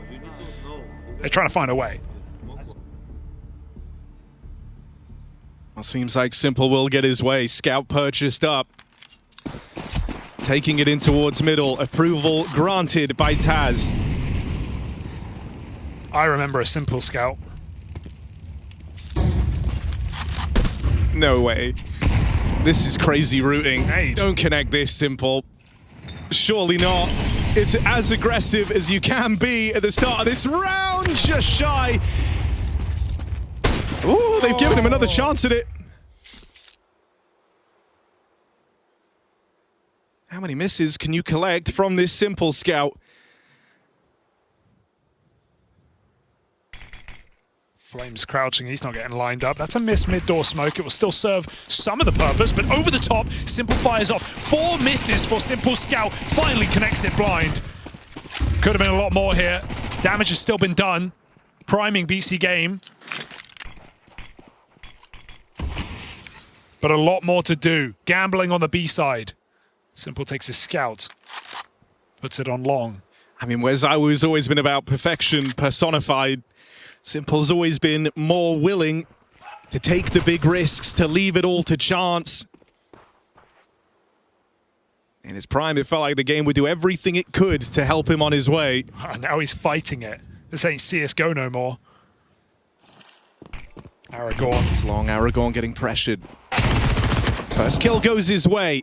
Tag put down range. These players low on the long side. Takes Mezzi to come out there and open up the round for Vitality. And with that kill, should be the follow-up. This force gets away from BC Game in spite of some promise early on. I can't say that they didn't have a chance. Simple with multiple attempts on that scout. None of them connecting when it mattered. And Vitality bruised, still level the score out.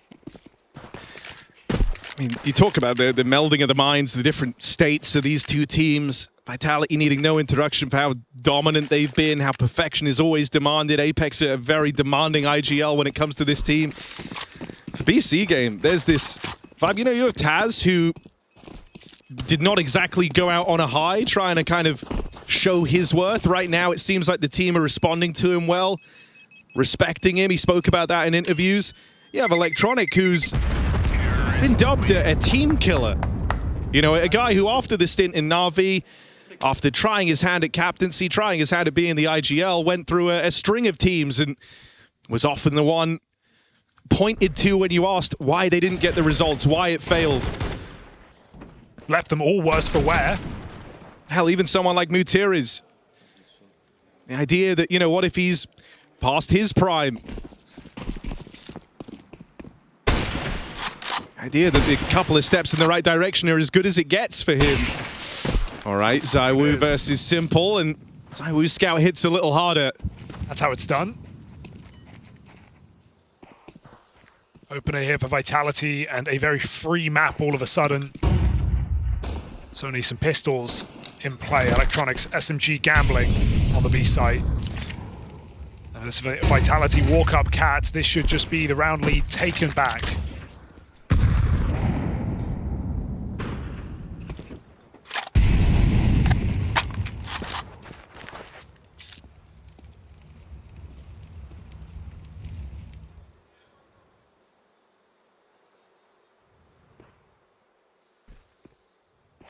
Vitality cautious, but better safe than sorry.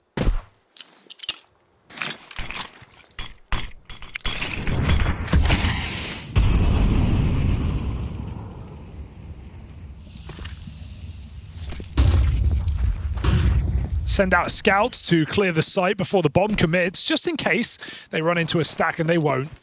So ZywOo brings that package in. Going to be a simply done 8th. And the full buy coming next for BC Game. This is where it really gets hard, right? I've mentioned the win rate, the T side better for Vitality than their defense. 54.5% coming from this T half.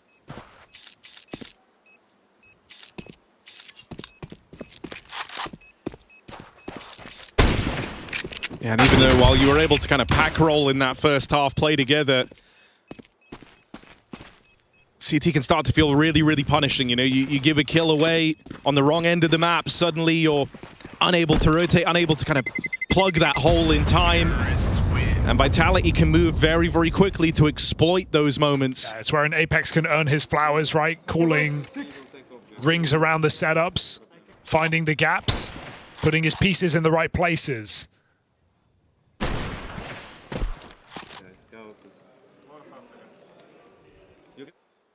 Even he said in the lobby, you know, doesn't have to be perfect Counter-Strike, as long as you win. Simple AWP. ZywOo only on the scout. Bonus round attempt from Vitality. Bit of a limit test for this T side. Oh, they're double nading the corner. No one home. That's a nice idea. After that, back to long, into Aragorn. Pit defender, Simple Zorb on the short side as well. Mutiris has to be on the spot here with the util, man. He's in a position to try and help both Simple and Aragorn, and they'll actually dismantle that short setup. Vitality are really taking their time to figure out what they want to do. It's a minute on the clock. They moved away from long. They're now going back to mid. They're waiting on the mid smoke. Gonna be hard-pressed for time when it comes down to it. Reflash into the long doors. Vitality can hear that. They know they can't do anything about it. Aragorn is committed in this position. So Vitality, it's a cat or a mid to B. Simple could get a chance to fire his first AWP of this CT side. Yeah, look who they're going into. Simple here, armed with his weapon of choice, and he's got all the Vitality ready to come through this smoke. Forever was a time for the highlight reel. It's now, because there's 20 seconds left. They're re-smoked on short. Vitality, this feels desperate. What are you doing? You gotta go. Gonna try and get a move on. One shot in the right place would be enough. Simple nails the first man crossing in. And the awkward situation of this time, this clock, it never goes away. You can't outrun it. Vincere catches one more. Shot pop denied. Vitality takes so long getting everything in order that this one just gets away from them. That is such an uncharacteristic round from Vitality. And from Apex, that's not what you'd expect, right? They go for the double nade B. They sit outside long. It looks like the whole round they're ready to retake setup. As they lose the long doors, they're forced into short. And 30-second block smoke, you don't have a choice. You just got to go. Mutiris mauls them with a run and gun 5-7. But that's not a Vitality round. That's not a round you expect to see from this team. BC Game thanked them for it. First of this half locked in, and the time decides. Can Vitality brush it off? Don't get me wrong, BC Game did a great job keeping the util in place long enough to get that block in at 30 seconds. Regardless, though, it is a rarity to see Vitality looking like they could be in their heads. Especially in a game they were winning heading into that round. Gonna see Robs is extremely passive. He just tried to throw a platinade on B in the smoke, and Electronic spammed him down to 20. So we're gonna see him probably way off the back of the pack here. He was able to get the exits last round. Now he's just sat back mid with ZywOo. Vitality go back to the long pop. Again, Mutiris might have to assist. He's no flash right now to help Aragorn in the pit, who is repositioning. Couldn't be a worse timing. Simple repeat, they're already out. And they're closing in on him. Corner smoke in, and they're going to start to play around this, so Simple had to back up. Couldn't hang around for the shot there. Still the fear creeping on in, and a missed shot from ZywOo. Again, the clock. Really starting to become a problem with Electronic clearing out the tunnels. BC Game now know that this is feeling like the A play. Run boost in the open. Simple whittled down, but never one to shy away from a fight. Out for a little bit more, and that's one step too far. ZywOo now arrives from short. And this A site crumbles. You're left looking at Electronic on this backstab. He's got him past Rops over here in middle, but they hear that step, and now they know where to focus their attention. ZywOo on this line, and he's going to die falling back with a knife-pulled. Vitality quick to course correct. Oh, BC Game just falling short. Missed shots from Simple again. It's like this scout round. Get multiple chances. If he connects one more on that long player, can hide out in the site by a few more seconds, it's a very different game. All of a sudden, Vitality find those crucial trades with no room for error. And no error made. 20 seconds on those kills, and the round is theirs. These rounds are close. They're not comfortable, but they're enough.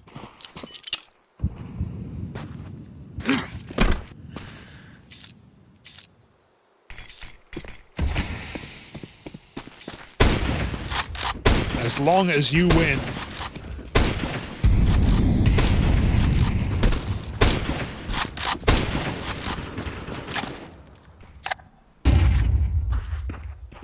Simple hoping for luck down middle.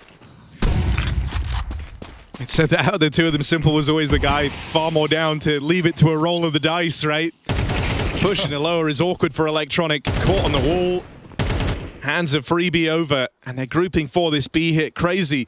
Played a very solid game thus far, but expecting him to deliver anything here. MP9 all alone. 4 players closing in on him. It's wishful thinking. Should be cleared, if not traded. Apex gets enough damage off that Robs can finish the job. 4v3, and you're thinking about the save. If you can get something worth saving.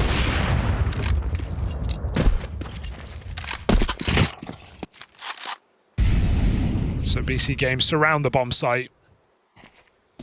As Vitality take 10. Almost don't want Simple to save here. He's got money for an AWP next round. And not even Kevlar to hold that up. May as well look to kill Vitality on their exit. They've got flames outside of tunnels, so that is their route.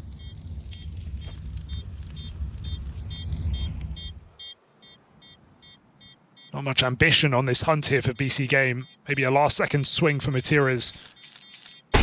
Oh, nice shot. Money on the way out. That's all it will be here. Vitality, 10 rounds, the good. Terrorists win.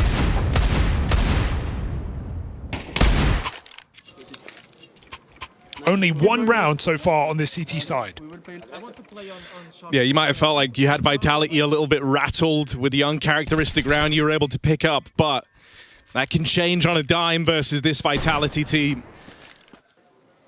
Don't want them feeling like they're in full control. The time for BC Game to remain competitive is now. You have the simple op, you have rifles, everything you could possibly need, and it's the worst possible start. Collateral wallbang from ZywOo. 2 players low.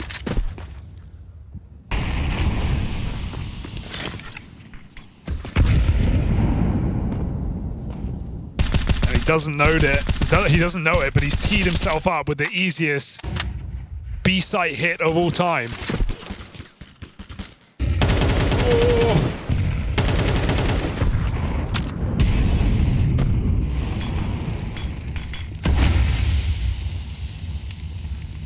Vitality hanging around in mid for much of this half, trying to let the kills come to them, and for the most part they have not.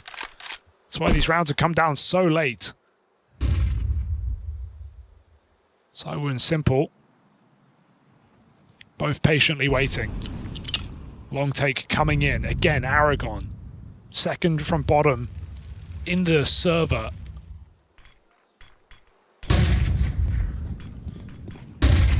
Flash is over, going to let them out, but they're closing in quick on his position. Good flash to get him out with 1 at least. Materas make sure they put up a bit of a fight here for long. Looking at the clock again for Vitality. 30 seconds here. So it looks like they want to change their mind. Send the bomb back B. If Electronic dies here, this is the round. Getting away from you. Wait, bomb, 20 seconds, you're going T-spawn to B. You've got to be quick. Running shoes on for Apex. Crazy could still do something crazy. Can he save the round, though? Surely that's too far. Materas deals with Mezzi out on the long side. Crazy might look to dip away from middle. ZywOo here is the lone player holding onto it right as that bomb's crossed out in a B. 6-5. Oh, he's got really it. Close, but the bomb will get planted. Still, BC Game a man up and looking at this retake. Round is on. BC Game actually get to go for it, and they're going to big flank as well. Have they made enough noise for Robs to realize they start to run? Robs could take space back in middle if that penny drops. Crazy holds the plat with the orb. Apex waiting for his moment to strike. Ready to go. Up and over at a moment's notice. Apex deals with the first man in as the captains clash. Molly now splits the push in half. Cut down in that 3v2. A chance for BC Game, but that's all it ever was. The moment they get into that post plant, Rops and Apex hit hard. It's the perfect positions for the tunnels wrap. No one even needs to move. Apex, patient. Reveals his position with a kill, then Molly blocks. Robs doesn't even need to move. And again, around the BC Game have opportunity, but just can't convert, can't close. A second the difference on that rotate. Apex knows his timings. Bringing that bomb back from long. These rounds have been cautious. But they're loving it. This T-side bleeding out for BC Game.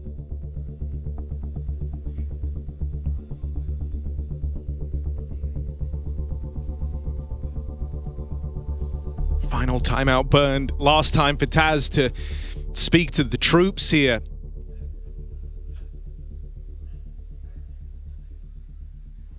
As the last buy for BC Game trickles in. If it's not now, it's never on Dust 2. Vitality just showing the difference of the team. It hasn't really been a match about the individual as much as it has been the squad. Winning rounds by committee, trading out. Haven't had to worry about this yet, but ZywOo blessed with the spawn. Smoke in his way, and so no chance of that opening pick. For now, Crazy's alone in the B hold, so thankfully they're holding off.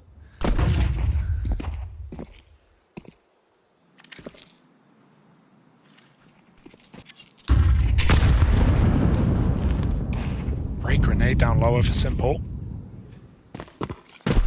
But Molly.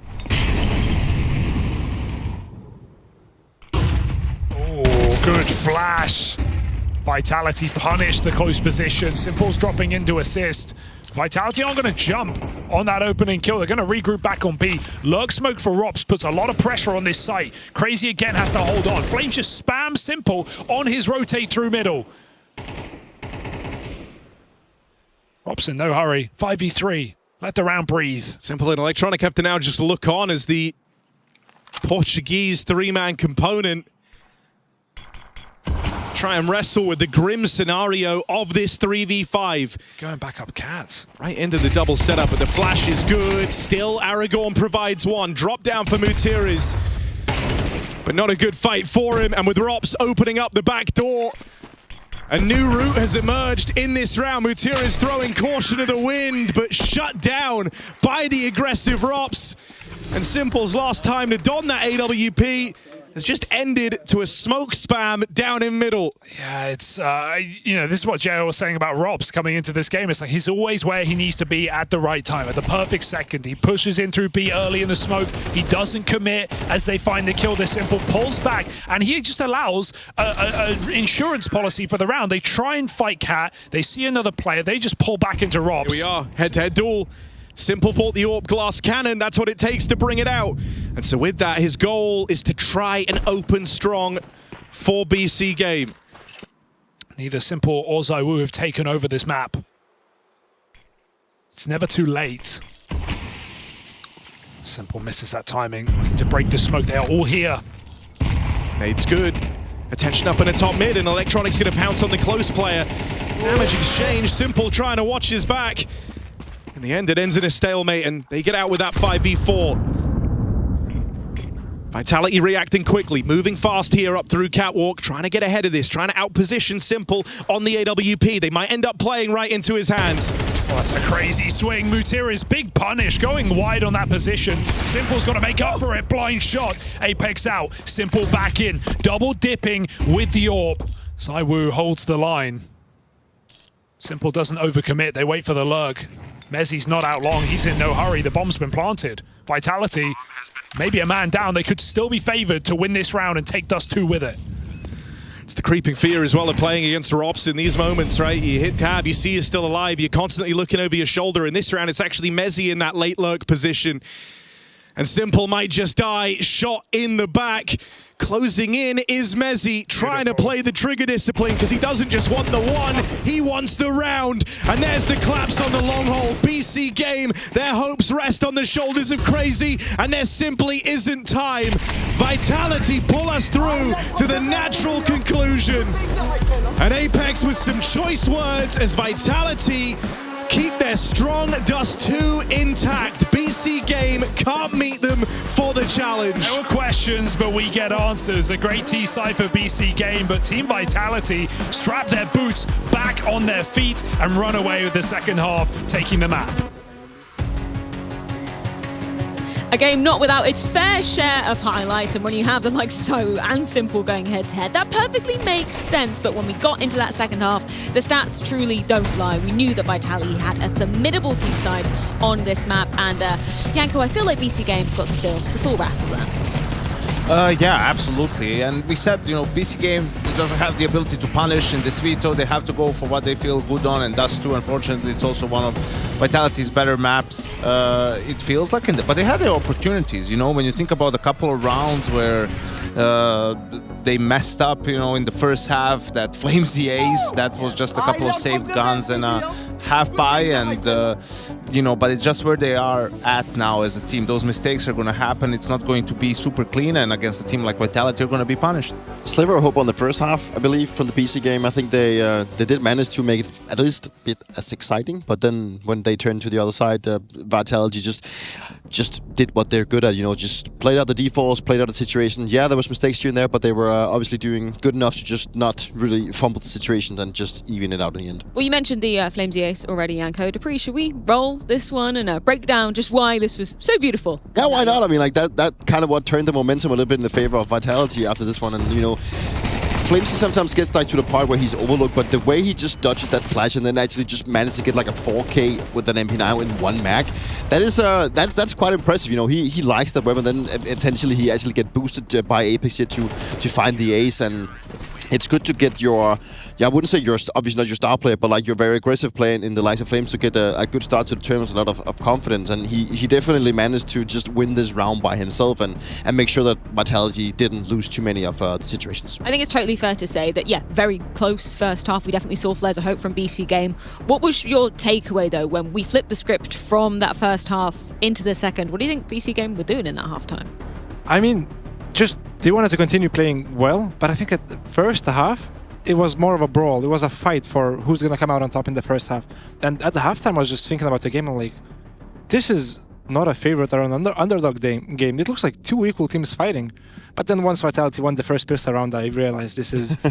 yeah, it was a fortunate moment for BC game to step up in that first half, but Vitality had their number. We also got to hear a little mic'd up moment from Simple there, where there was actually a lot of praise coming from him. Maybe he's a new man now, JL. Oh yeah, for sure. I mean, getting a lot of praise from such a man, I mean, it should hype you up for sure. I mean, it didn't help him in the second half, but at least it felt good. Dupree said he's had hype up once. Seven once. Well, how many times did you get hyped up by Simple? I don't recall once. Oh! Not even once. Wow. No, wow. It's not like it didn't happen. It's just that I don't remember. You don't remember. I don't focus on that. On those To be moments. fair, I mean, Dupree got praised once, and at that point he had 5 majors. You know, for JL, this came before his major MVP. So maybe, you know, if you were to play with him now, it just meant a lot to me to get praised by Simple. Come on. I think it makes sense. I think it totally makes sense. Let's talk a bit about that second half, though, because unfortunately for BC came one solitary CT round, just a sea of T rounds for Vitality. What are we looking at in terms of what we can break down from this? Yeah, but it was a kind of interesting round, and I think they had the round after this one was key, where Simple missed the shot on Apex. But this one, I like sort of how they communicated, because at the start of the round, you're going to be seeing how Vitality is putting pressure B, but we'll get to that. But I think they had a couple of opportunities on the CT side. It just they couldn't capitalize on them when it was sort of the most important. So Vitality opens up by throwing double HEB. This is important because, like, this is sort of simulating they might want to end the round on B, you know, like they're throwing something early on. Maybe it's just anti-strat for that position, right? They throw some pressure long as well. At this time, you can also see this smoke on short. So that's one smoke out of the 3A players, right? And in the meantime, what also happened here, if we go back, if you look at the utility for the CTs, right? There's no smoke on Aragorn, no smoke on Simple. That's because Aragorn threw his smoke to Simple, and they're going to go for this flash play long in a second. So Aragorn is going to get long control. He gives that extra smoke to Simple, and now both Mutiris and Simple still have a smoke with 50 seconds left. So that's like 30 plus seconds of blocking and not a lot of time left if the Vitality wants to go A. And you're going to see that's exactly what happens. Simple even throws his to Mutiris so he can just focus on the op, and Vitality wants to go A, and they're thinking, all right, after this smoke we'll go. And now they get blocked again. And it's too late to switch. I mean, they could jump down mid and do something crazy, but they just decide to wait it out and go for it. And this really helped BC game with the hold. Simple and Mutiris have a really strong defense here on the A bomb side, and I thought this was a really cool way. You know, it seemed like almost Simple said to Aragorn, no, I'm gonna drop me your smoke, I'm gonna flash you long to take control, how they put everything together. But you know, this was just one round in isolation. They couldn't win consecutive rounds, and that was their downfall on Dust 2. I just felt very stressed in that specific round from Vitality. They could definitely feel the stress of the smoke landing, and they were like kind of forced to go because the clock also ran them down. So it's I think at this point they probably realized that we either needed to speed up or get maybe bait out some of the utility. But from there on, it was more about Vitality having to make a little bit of a quicker decision. I'm curious how you might have reacted, or maybe Na'Vi would have reacted if you were a few seconds prior to some of those smokes popping. Would you have made the call potentially to be rerouting to B? Would you have kind of just gone through them like we saw Vitality do? What do you reckon? In the Vitality situation, they didn't have a lot of information of what defense they're running, and with 30 seconds left, you either make the suicide decision to run back towards mid to B and B, because they didn't have a lot of players towards there, so you have to telegraph it to the other team because they're making a lot of steps, or just wait it out. Maybe BC Game will think it's a fake and just pop through the smoke, because they waited 10 seconds for that smoke. They agreed and then they went through. Of course, BC Game had a good setup, they didn't falter, but yeah, it's up to the in-game leader to call. Yeah, 100%. Just in terms of the reactions then from there on out for BC Game, did you see any kind of characteristics you could pull out as to maybe why they weren't able to hold back that Vitality offense? Probably the depth of the game and how Vitality approached the game. There are so many layers of actual to around, like they take control, they fake things, and for BC Game, they don't have a lot of protocols to counter that depth, that very deep game. And yeah, that's how Vitality managed to pull off a win. It's not like they went B exec and A short exec. They faked B, they went mid to B, they smoked, and then they went out short. There's a lot of layers to the round that BC Game don't have the ideas to counter. There was also a couple of just small details that decided these rounds. I mean, Simple missing the shot on Apex on long. If he hits that, they can focus on short and they will win consecutive rounds, and maybe Vitality has to have by. And then the gun round after that is the 2v3 post plan from Apex and Robs, where Apex from headshot gets 2 kills on the tunnel players. You know, like if you win one of those 2 rounds as BC Game, maybe you can give yourselves a chance, but they couldn't do that, and just the solo CT round is all they got. If you don't mind, I do want to shift the conversation to talk about Overpass, because you said something very interesting, JL, that we didn't have time to pick on, but you said that sometimes you would pick a certain map just because you want to get a bit more practice on it in a tournament like of this level? Yes, I mean, Vitality will have a second chance even if they lose this game. True. And BC Game is not the strongest of opponents in stage 2 of the tournament. And Vitality can certainly close it in the first map and the third map, even if they fail at the second one. And yeah, getting practice before the real stages of the tournament is really important. And even in Navi, back in Navi, we used to do this. If we had a weaker opponent, let's get actual official practice before our games later. I think it's also like if you think it's a punish against this team, like go ahead and do it. It's an added benefit if you want to get more reps on the map. Perhaps you wouldn't go out of your way, like let's say if it's their best map or second best map and now you just want to practice it. But absolutely, if you think it fits, and even though you're not loving it, this is the time to get those reps, better than, you know, for Furia to pick it against you for the first time in the quarterfinal, you know, or the semifinal. If you don't love it now, you're not going to love it later on. Exactly. That's very true. I guess I would only raise you the fact that we saw BC Game actually picking this in stage 1 twice, albeit to some interesting results. One very bad one, and one of the most incredible comebacks we've seen all tournament long. So what do you kind of make of this as a second map, Peter? It's going to be extremely difficult for BC Game once again. I mean, they're going to be playing like against a whole new caliber of team. Like obviously Vitality, they're super strong on Overpass and they want to play it. And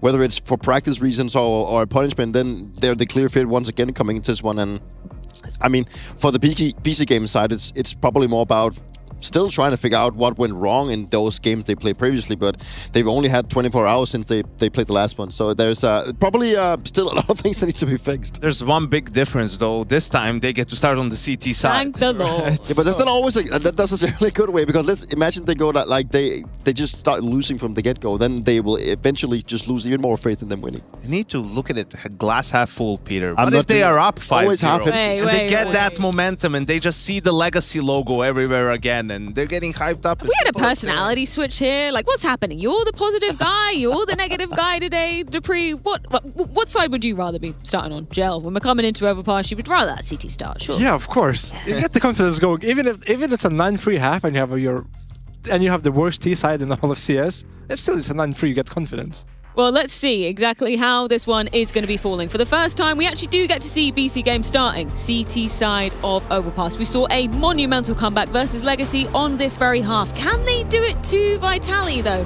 We'll find out after this short break.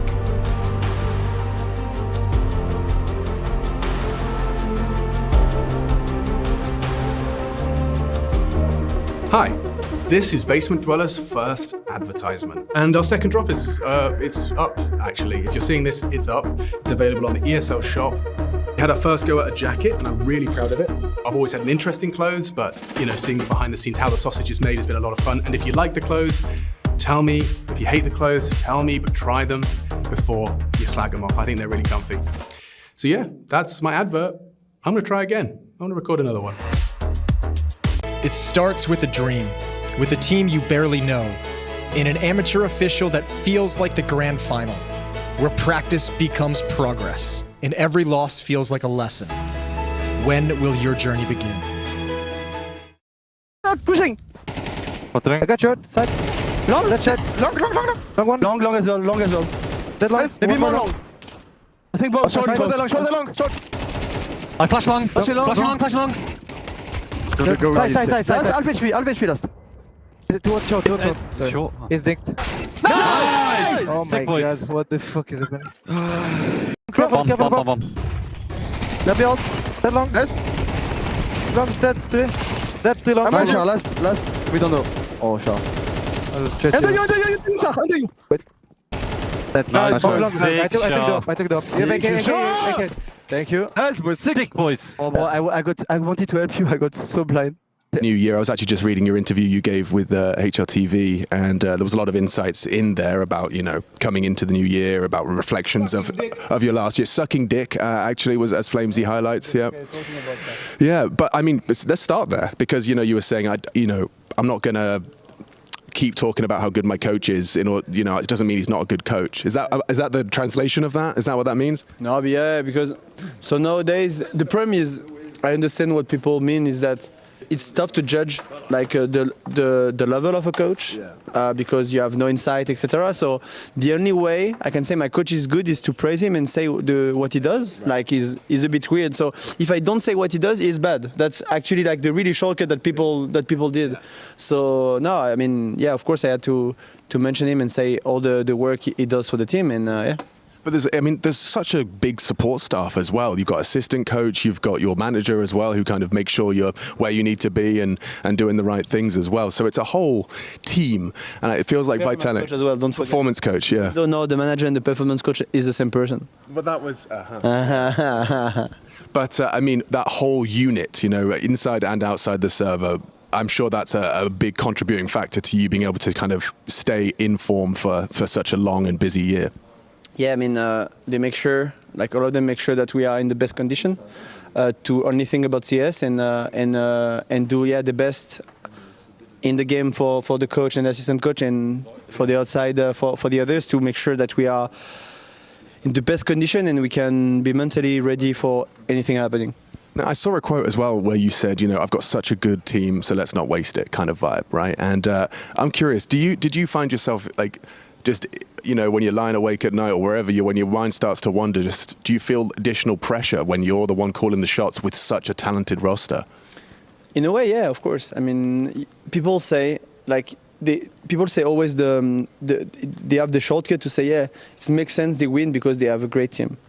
It's not the way it works. Like they can dismiss it, yeah, sure. Like there is a lot of big names that didn't win, even with big team, because it's tough to make think work together, and that's my job. So, as I said, my job maybe people think that we don't play the best CS tactically or whatever. Maybe other IGL have more tactics, but my goal is to make sure that those 4 guys are playing the best. Yeah. And if it happens, I win. Yeah. And who cares? You play the best Counter-Strike ever. Who cares? Plays the best football. The most important is that win the Champions League or the World Cup. So for me, it's no matter how good you play. It's just how beautiful you play. It's more how good you play. Yeah. Well, I think the trophy cabinet usually means you're doing all right. Yeah. I think you've got nothing to worry about, and I'm excited to see what the new year holds.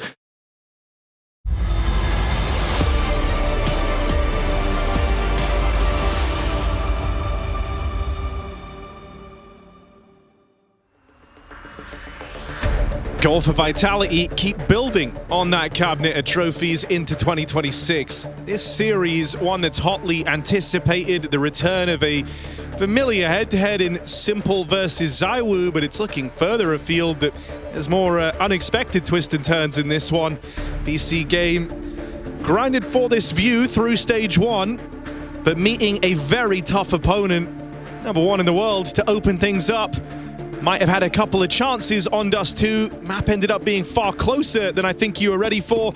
Now we return to familiar ground. It's Overpass. This was where the tournament started for this BC Games squad, to mixed results. Depending on the halves, yes, the T side, not too good, was it? But a comeback from 11-2 against Legacy forged something for BC Game. Can the CT side do them any favors? Not today, not in this pistol. Simple traded after 1. And Vitality hold a man advantage early in the round. The B-site hold has been something to marvel in that one game of asking, because, well, up against 3D Max, they got 3 rounds T-side and swiftly lost.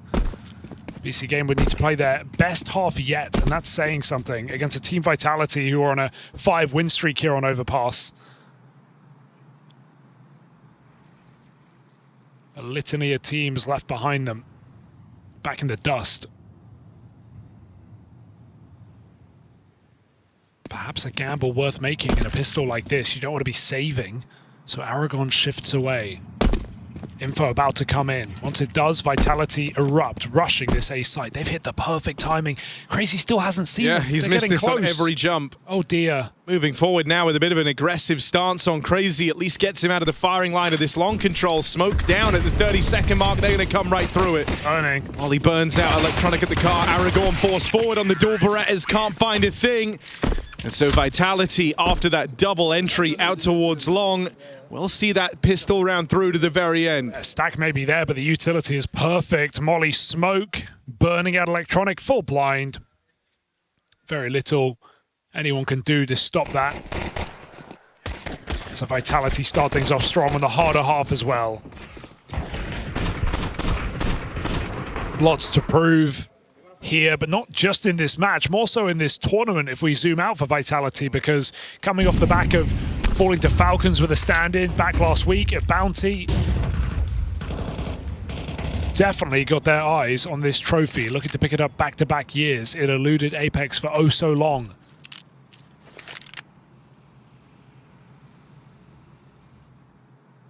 Trophy that Simple Electronic picked up 6 years ago in 2020.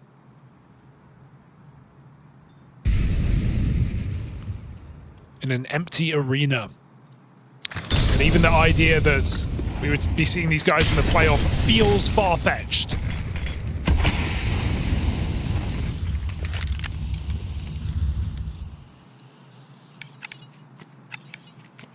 More so with this opening match staring them dead in the face. Because it is reassuring that Vitality can go through the rigmarole that was Dust and some of the really late rounds and messy calls and crazy moments and still get out pretty safe. Yeah. This one could have some intrigue about it. You're going into the stack. You've seen the 5.7s do work, but no ammo for Aragorn and every shot counts. This means Vitality are in. Simple. Still here. Raising kill on a Robs with this backstab. Lines up even more. And now Electronic at home in this B site, tucked in at the barrels. Vincere is here just to try and throw them off and keep them guessing. It's the clear from Flames that seeks to steal it all away. Narrow margins on this round, as Flames once again delivers for Vitality. He's just been the savior of this series, hasn't he? A back-to-back insane multi-kill, a 5K and then 4K follow-up on Dust 2. So many important trades on that T side as well. And here, realizing, yeah, nameplate, you know there's more in store in this B-bomb site. Not falling for Electronic. So Vitality, deal with the force buy, deal with the stack, and have one more freebie to walk past. Simple, he has Kevlar. And he has tried to be very involved from the get-go of Overpass.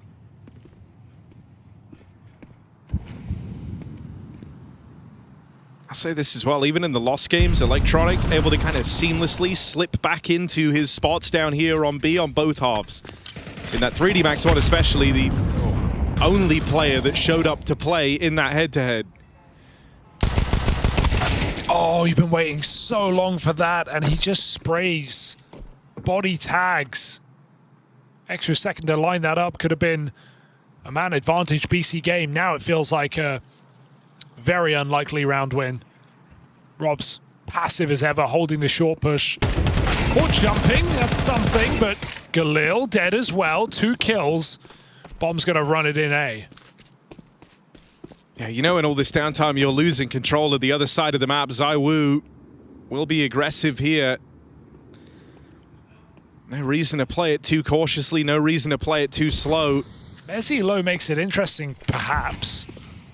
I think right now you're just weighing up. Do you even want to attempt this being so out of position? I think a part of you likely expected the plant to come in even quicker. Kind of hoping kills are given to you now. Ooh, AK salvaged, but yeah. Smoke drop, pick it up, go back. Vitality. I mean, the crazy thing is, if they came up connector, look at Messi's position. He's back open to Con. Like, they don't know how winnable this round actually was.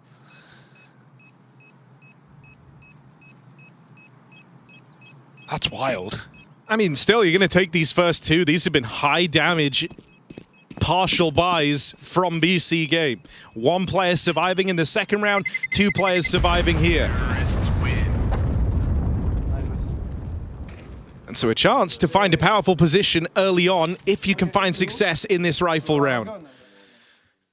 The Simple seems intent on being involved early as possible here. 2 rounds starting down in the connector, both times getting out with kills. Where's he going to take that AWP?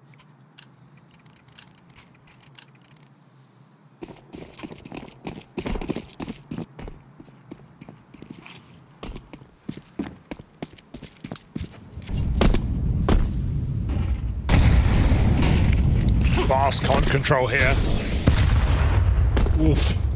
The utility for Vitality has been punishing in these couple of rounds. Grenade hits Aragorn. Seen a lot of barrels play from BC game in their CT side.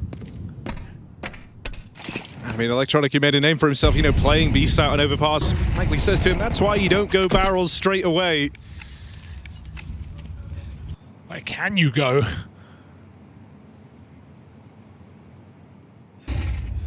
Oh, Flasher's minimal. Simple remains on the angle.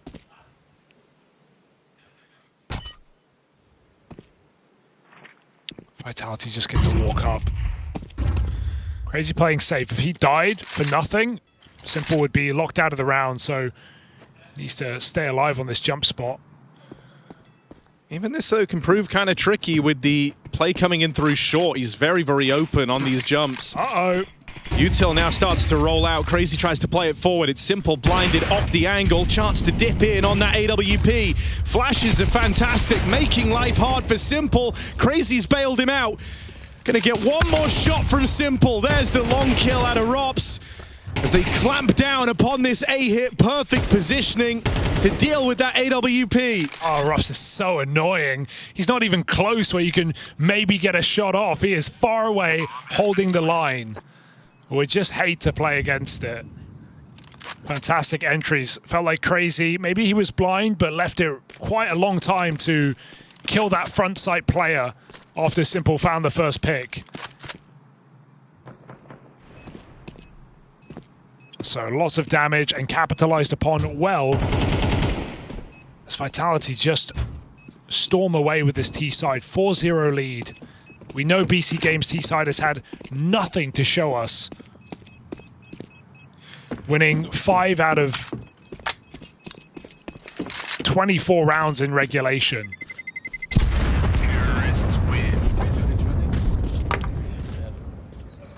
Save here at least gives you the option to make this interesting. Come in with another investment. You would still have an AWP on Simple. You're going to have a gun bought by Mutiris. Aragorn can drop one over. So you will be able to field a pretty, I would say, surprisingly strong buy here, all things considered. This round just goes to show you what you're up against. Think about Simple's experience there on the AWP. Spent the entire round blind, and then gets sidelined by the Rops lurk out towards long. There's a lot of intent behind every move that Vitality pull out. This is not a team that just start util dumping because they have spares. You don't get to be number 1 in the world doing that.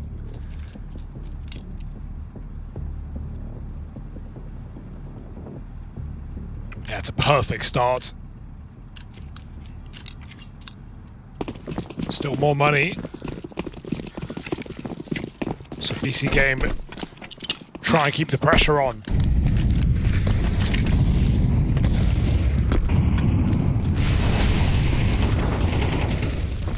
Again, quick map control. In a high-risk position, Flames is deep in connector. Said it's going to feel like a surprisingly good buy, though, and you even have a Mac 10 in play here for Vitality. Flash through out towards Monster. Aragorn sent into the waiting Rops, and again, they find themselves saying, this guy's always in the right place, where he needs to be. Yeah, it's a cool idea as well. BC Game broke the smoke with a nade, and they flash at the same time. So anyone outside of Monster in a standard position is getting killed there, but Rops couldn't be more passive, but just active enough to get that kill. B is open for the taking, so Vitality think, but the fight is going to come to them. Simple chase down after one, no scope does not connect, and this Mac 10 rips flesh from bone. Vincere responds on an AWP, never seen it. ZywOo won't let it happen. Crazy 1v3. And off to the hills. I mean, these are your much needed CT rounds just passing you by right now.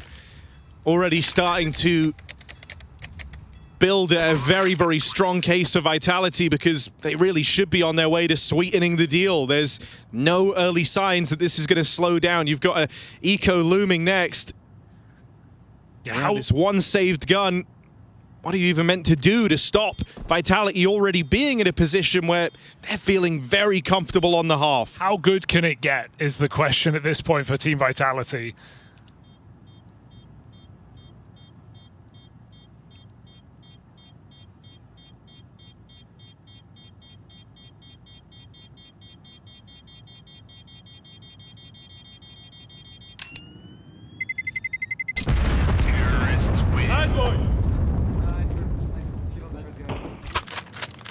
Nice chance. Kill 2 shot. Kill 1. ZywOo armor got broken to 19. Still rebought it. He's locked in. Don't often see people rebuy that. Does make a difference. Take 40 damage and could be glass. Nice shot as well for ZywOo. Help me, just don't fucking use nades. Ooh, okay. A little bit of frustration, let's say, for Simple there. It's going wrong. This is what it looks like when it goes wrong. Something about Overpass that let's just bring that side out of him.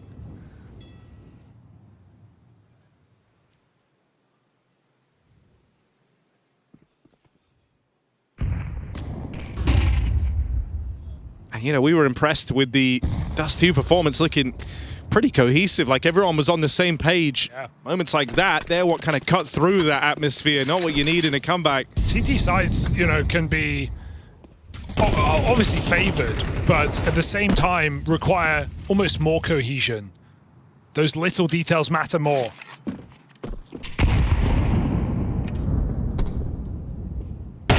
Oh, Mezzi, that's just not cool. That's not fair. With an AK.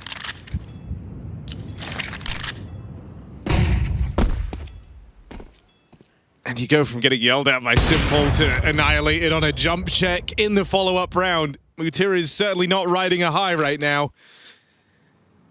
Simple with the reposition, backing up on this AWP, but Long's already been taken and has been for a long while now. Vitality could just slip right in behind him. In just a moment, Simple's going to get sandwiched unless Crazy can stay alive out here in the toilets. Backing up onto the truck. Power position on the AWP. Catching the first, there's Simple, and the follow-up. Apex will run him down, but you'd like to think this is enough. 1 versus 3 clutch, and Apex can't find his footing. A lovely hold from Crazy. Pushed up in the toilets, putting that M4 to work by Simple. Plenty of room to deal with a long push. I thought that was going to go wrong with Robs uncleared there in Divider. Crazy was going back after his opening kill. And then Yeah, out of nowhere, triple kill for Crazy. Simple hits some nice shots. And even just 19 health, Apex doesn't hit the one bullet to start off that clutch. BC Game in the game. First step forward. 4 strong at B. Crazy has to play safe. Vitality take that space. All the way up long toilets. Are they going to look for this entry? How interested are they? Crazy jumping, but silently. Oh, that's info at least. That might cancel the plan here for Vitality. They gave it a try. Flames still hanging around in the corner here, and they're going to try and recommit to this, try and clear it out on long. Crazy could get offered up as a kill. You know you'd have Flames boxed in at least, but no recovering this, at least not right away. Yeah, and he's going to call for help as well. Vitality are going to bail him out of this position, right? Deep Molotov, Flash, everything they've got to keep the pressure on and allow Flames to either escape or move forward. Simple tries, but a missed shot. A wide peak could go very wrong. Flames getting closer and closer. Are you ready for this? You're almost expecting them to not want to follow through with this. You know, a lot of time has elapsed. You've heard the AWP fire off, and that's where Vitality go a bit of the opposite of your expectations of them in this round, right? Yeah. Following through with that A play after it is a little labored, it is a little rough getting in through long. You do get slowed down, and you know the AWP's there. They just forge ahead. Showing a fearless Vitality right now, who know they're hitting harder across the board.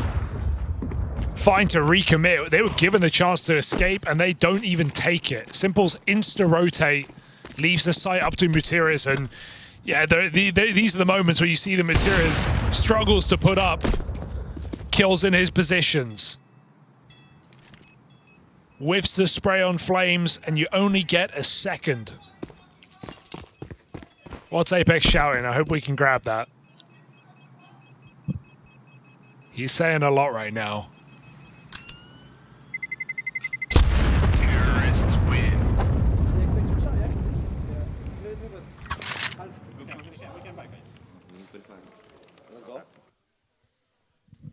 I'm hoping we can listen in. He just said a lot.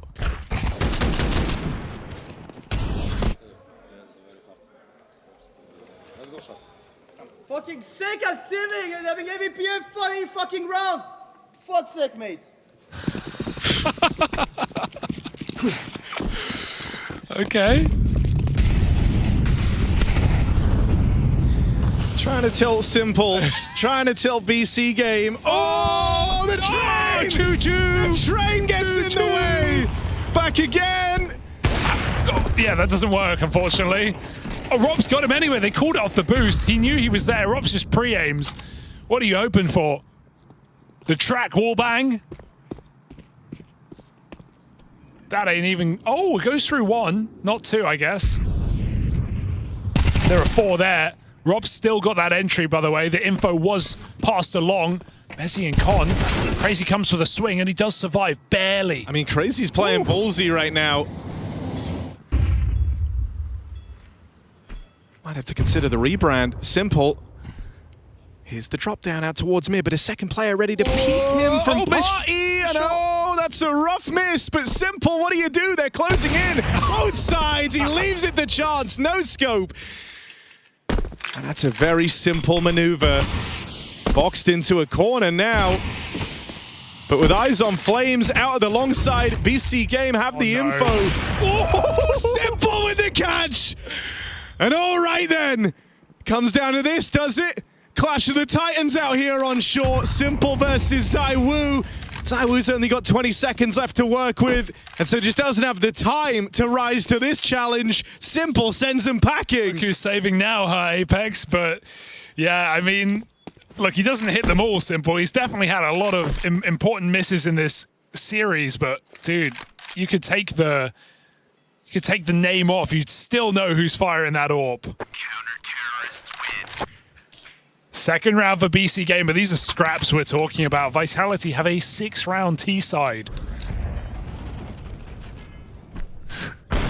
Simple would have gone for the jump shot. I was going to say, that once again highlights kind of the difference between them. The shot went, almost. This was sick. He's dead. Karen on the ground as well. Even Zaiwu is laughing through the rounds. I think, you know, they're just happy to be here. It makes a lot of sense when you see how competitive he gets in the games. When you try and shit talk Simple, you're going to spur him on. You're going to fire him up. Yeah, I've never seen him. Flash play out in a mid. That's lovely. And Crazy has been adapting to this game so well. His shot caught on the tree. Who put that there? Crazy's in behind enemy lines. Oh dear, now they know about him. Baited into that double peak. Oh, Simple got stuck on the tree. And again, you know, those are the shots you would just always bank on him hitting. Or you would have. Not today.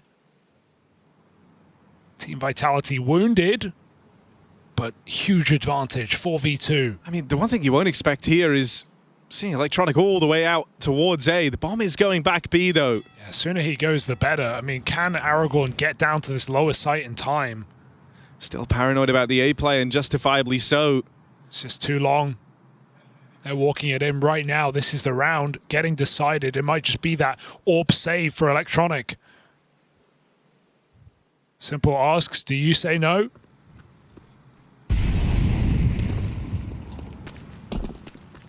So that's it. Vitality onto 7. Just slow walk into the empty site. Apex has called a great game on both these T sides. Yeah, you know, kind of picking and choosing his moments when to run contrary to what's expected. Often dodging these stacks. And just using his pieces well, right? Like, I don't think, you know, that A hit where Simple rotates is Electronic, is Apex thinking, oh, he's fired his AWP, he's going to go B, let's commit. I think it's just, we're in a good position, we're close A, I've got better players, we know the nades, let's battle our way in. He knows how to use his pieces.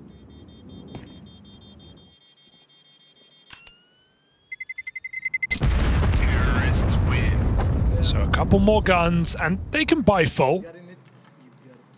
Or at least within the region of full. BC Game have come in with some cool plays, right? The flash monster break, this mid-take. But Vitality, so good at dealing with the disruption.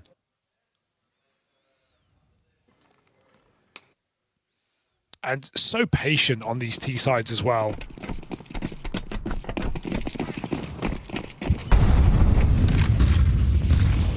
Again, another aggressive move from Simple. Nothing new.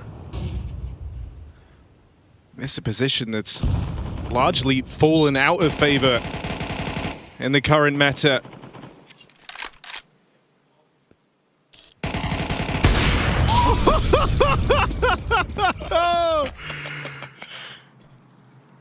I'm just glad it's Apex. It makes it funnier. Boost is nice. Still got to play committed and con. Do they stay here? It's a lot of resources. Top con Molly. Got to clear out these corners. Can Electronic assist? Messi's walked through the smoke. They've all walked past each other. Crazy. Does catch a whiff. They can't bail him out. Electronic's waiting for the guaranteed shot. Doesn't even kill his teammate. I thought that was bound to happen. Yeah, that felt like it was destined to come through, but no. Precision from Electronic. Finally getting a chance to be involved. Feels like a lot of these rounds have just passed him by. Not had these like B hits that Legacy were doing, that Electronic was shutting down every time. He goes hunting for the glory. Zaiwu holds strong. But a shot from death with no bomb control in 30 seconds. It feels like another round where Vitality are just walking away.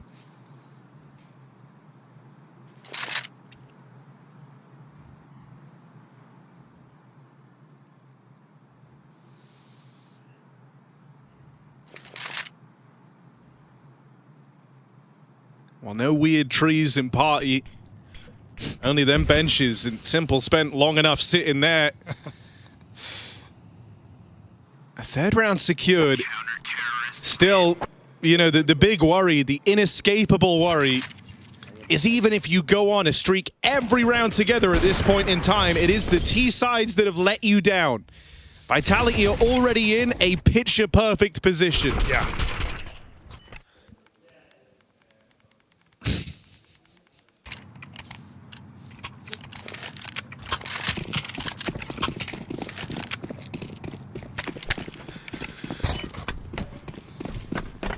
Feels like they're anticipating a B hit here, right? Knowing that options are going to start to run a little bit lower. With a save called in from Vitality. Simple's holding for that boost from earlier. He's not going to get it.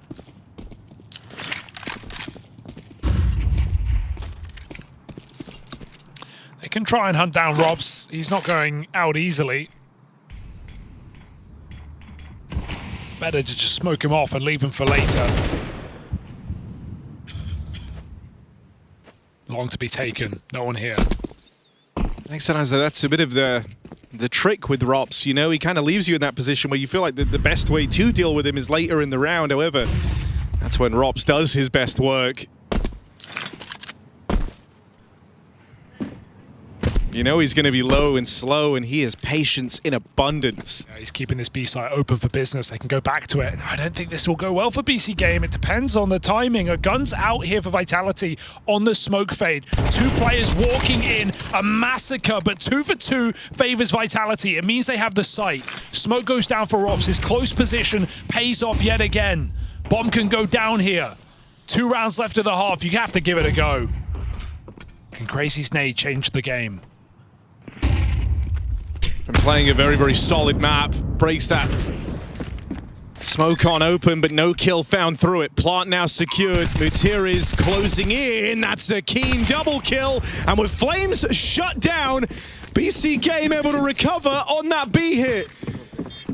That could have been a disastrous round. You know, the smoke fade walk, huge double up from the 2 players pushing Aragorn and Electronic. The whole reason that round even maintains some intrigue. And you know, Vincere is certainly not been a firepower piece in this series, but that double, massive in terms of setting up BC Game to shoot for the stars of a 5-round CT side. Yeah, benefit is the info as well. BC Game get quick rotations, so we even see Vitality don't get off the bomb, they don't get into a post plant, they don't pick their positions. By the time that plant comes in, Mutiras is already walking up bridge, so it gave better timing for BC Game. Even if it gave Vitality a bomb plant, they're buying nonetheless. It's 1 AK on ZywOo, and maybe a quicker call here. It's been a very slow-paced T side. Do Vitality want to add some oomph into the end of the half? Well, if you ask these B players, they've been waiting for a fast B hit all game long. They're going to get it. Likely getting tired of having to be the initiators, the aggressors coming in through Monster. And so a chance now to see what this B hold is capable of. Been quiet games from these B players, but we saw what they did against Legacy. How will they fare against the Tech-9s? Util's going to rein in. Aragorn steals himself away for the fight ahead as the short play looking to get cleaned up. He only gets out with 1. They're looking for Electronic, wondering where is this 3rd piece? Flung further afield out towards short, and now is smoking his way. Bomb plant here, 4 on 3. Far from an easy round.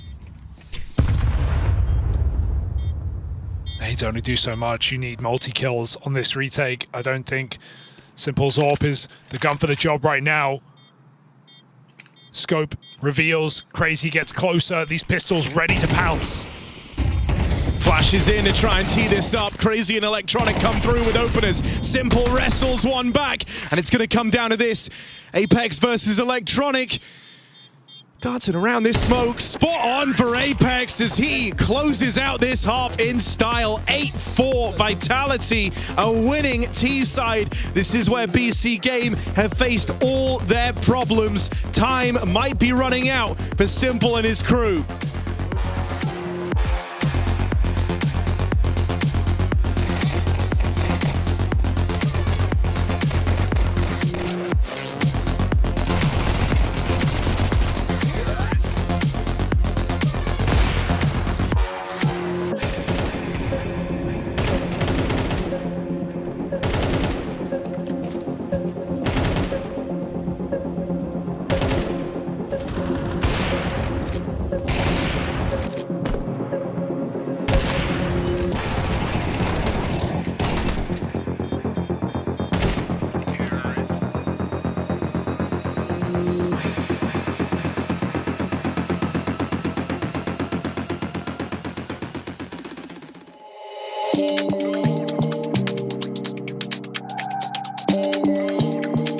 You have to understand how things are up here.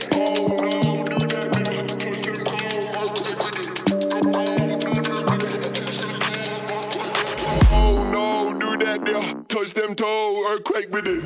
No, do that there, touch them toe, earthquake. Oh no, do that there, touch them toe, earthquake with it. No, do that there, touch them toe, earthquake.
Well, Dust 2 might have brought you some hope that this could have been a competitive series here on Overpass. Been a whole different story.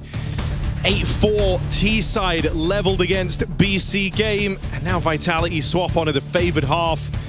These notoriously rough T-sides can't afford to shine through again. That's trying to calm them down, heading in to a tricky half. And even though it's undeniable, Simple showing up in much better form here on Overpass, you're left with the feeling it's all happened a little too late. ZywOo getting involved early. USP out in mid will get run down.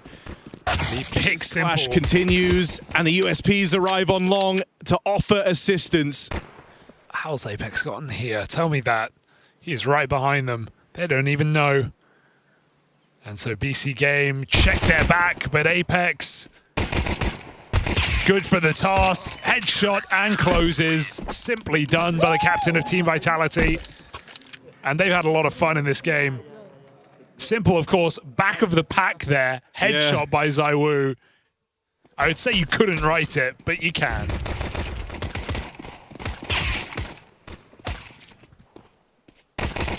Now, as far as ZywOo was concerned, that one had Simple's name written all over it.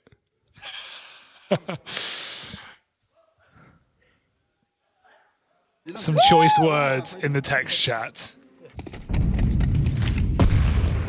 I think that was team chat.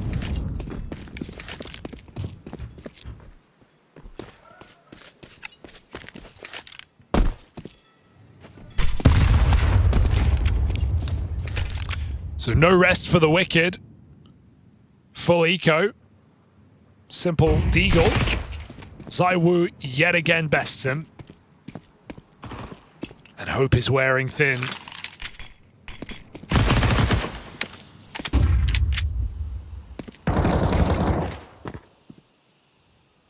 Oh.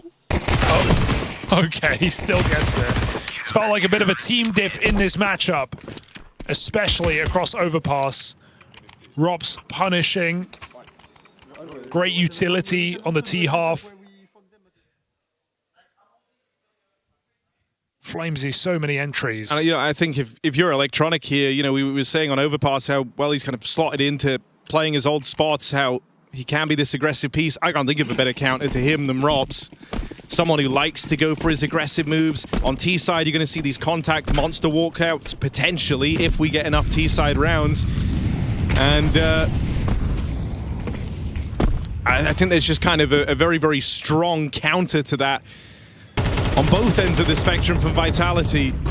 It's a util that I like to see, though. You'll notice BC Game mollied back in CT there by the boost. That's so they can come through con and someone won't spam them through the wood. Little ideas are there for BC Game. Clearly been putting in the time. But there's only so much practice and preparation can do with Team Vitality in this form. Flamesy jump spotting, gets the info towards B. He saw someone. They're ready to uncrouch on their own boost, get a bit of revenge as well. ZywOo once more, bit of ego to that, pushes through the smoke and finds Crazy. It's a nice pick back. And I mean, at this point, you've lost your A control, right? The only option in front of you is just to follow through with this B hit. Good catch for Mutiris. Apex now tries to take up arms and looks to defend this B site with his life. Still not intent on giving it away. It's left as simple. Util starts to shower on in.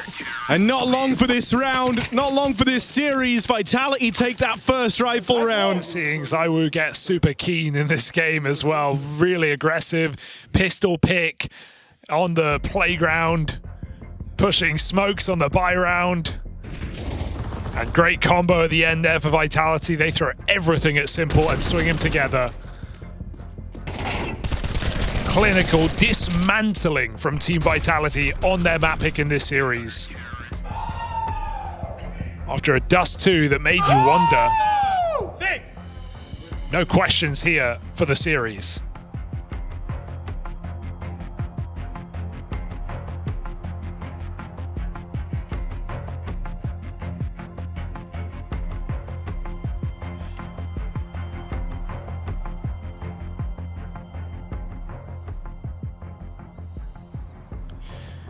Vincere, is not an easy job to call you out of this hole.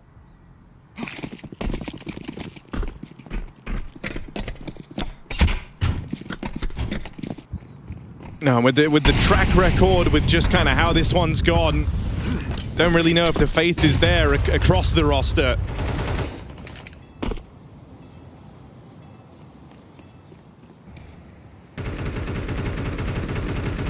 Looking like another attempt at B after a bit of posturing out towards middle, including a fake toilet smoke just to really sell the illusion that this player's committed to this mid hit.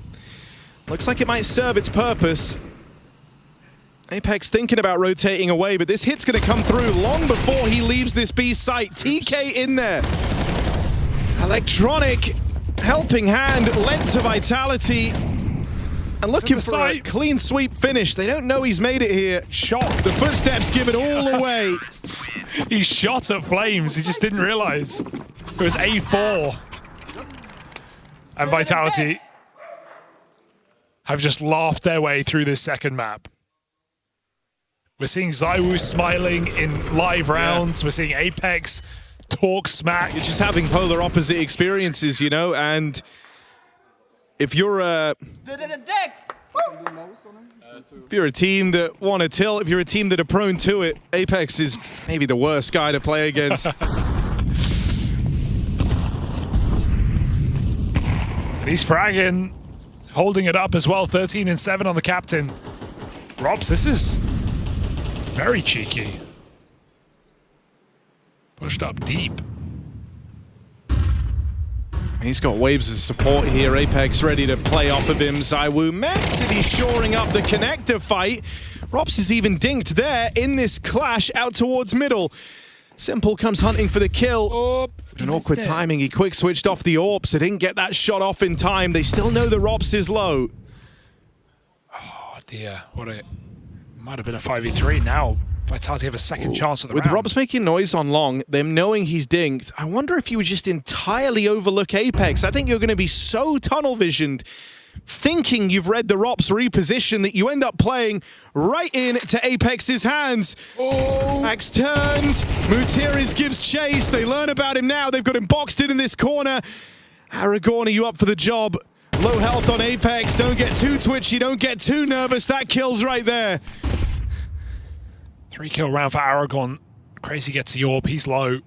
They're still quite spread out. You don't want to throw away this round with full health on both Vitality players. 25 seconds. The bomb needs to make up its mind. Sat in con right now. Simple follows up. Re-aggression punished. Mezzi through a flash. They should know he's heaven.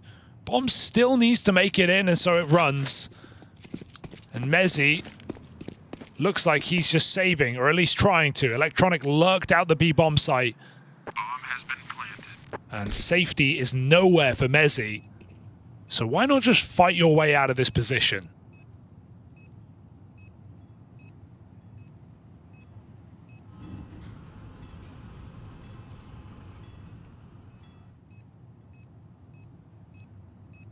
He wouldn't, would he? Oh, just spotted. Thank goodness. No crazy ninja defuse from Mezzi. I think he's being told to do that. Yeah. Aragon, big 4K round.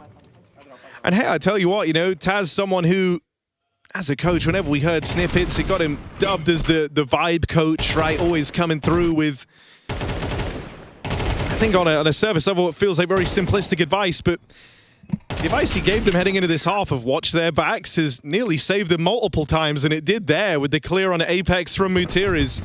He's right, this Vitality squad are a tricky bunch, always looking to get behind you.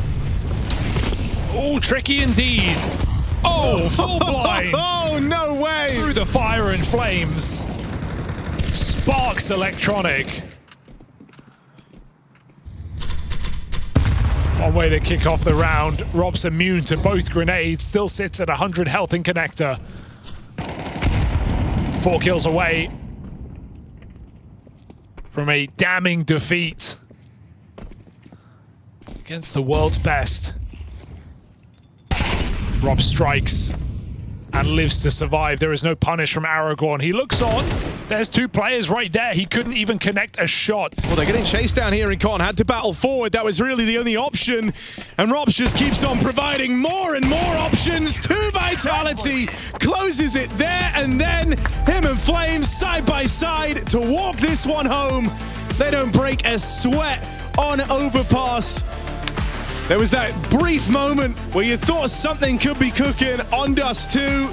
And once they walk away with that, it's no contest. Vitality start off their Krakow run in good fashion. Yeah, solid rounds out of Simple, but across the game, struggling to find consistency, struggling to overwhelm Vitality. And is that to be too surprising at the end of the day? This is the world's best team, the best of last year, the trophy lifters of 2025. Team Vitality come through, and they have a lot to say in this game. Apex making some noise, ZywOo putting up some great head-to-head moments, and Simple shattered in this match. It's down to the lower side of the group for BC Game to survive in Krakow as Team Vitality rage on through to the other side.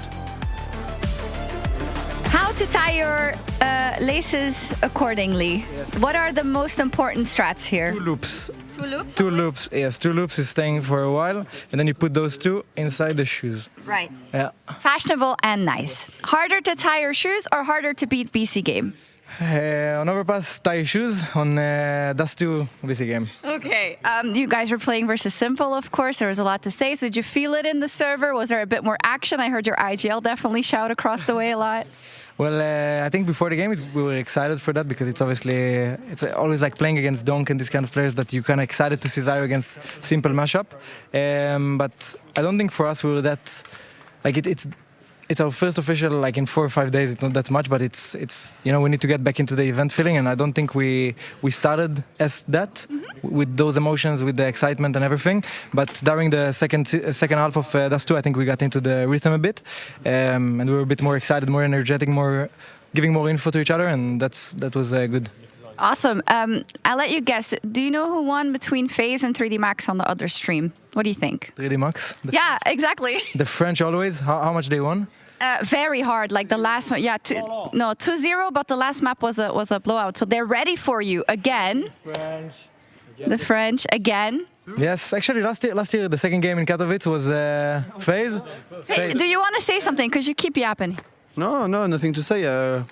French tomorrow. Fuck the French.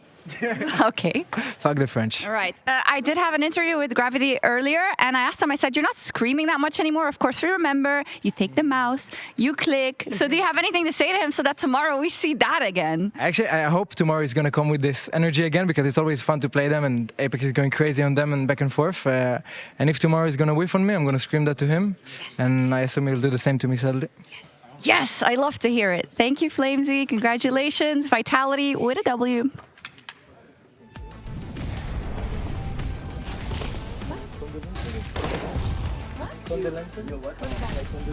Oh, thank you.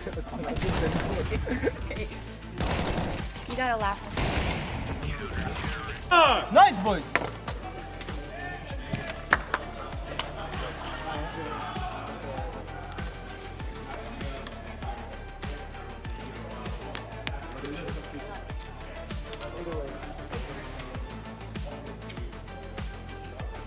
Contribution to that team.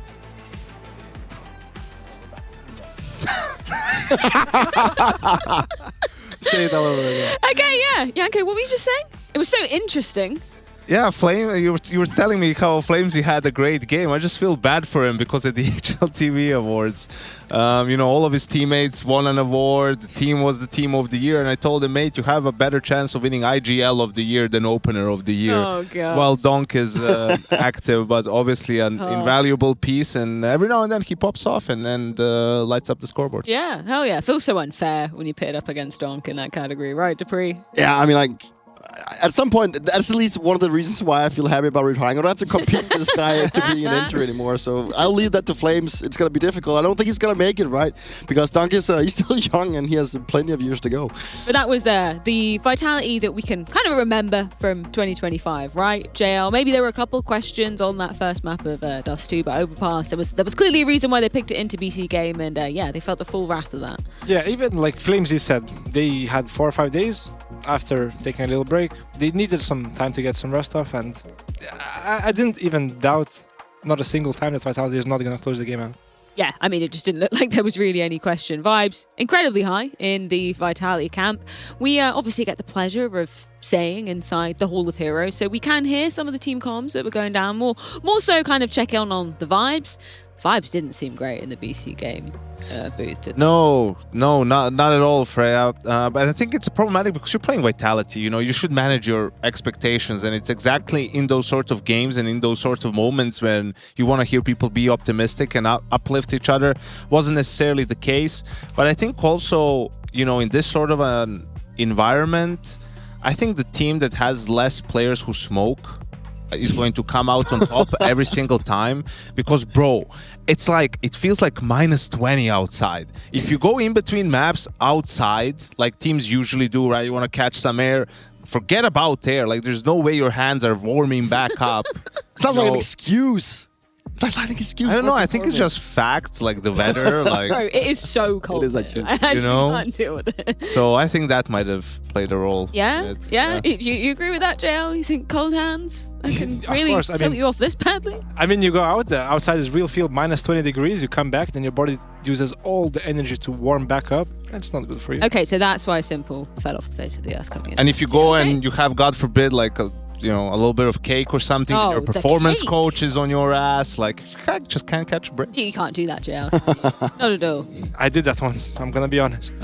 I took a chocolate cake in between games, because when you get a protein bar or a chocolate, I mean, there's still some sugar in a protein bar.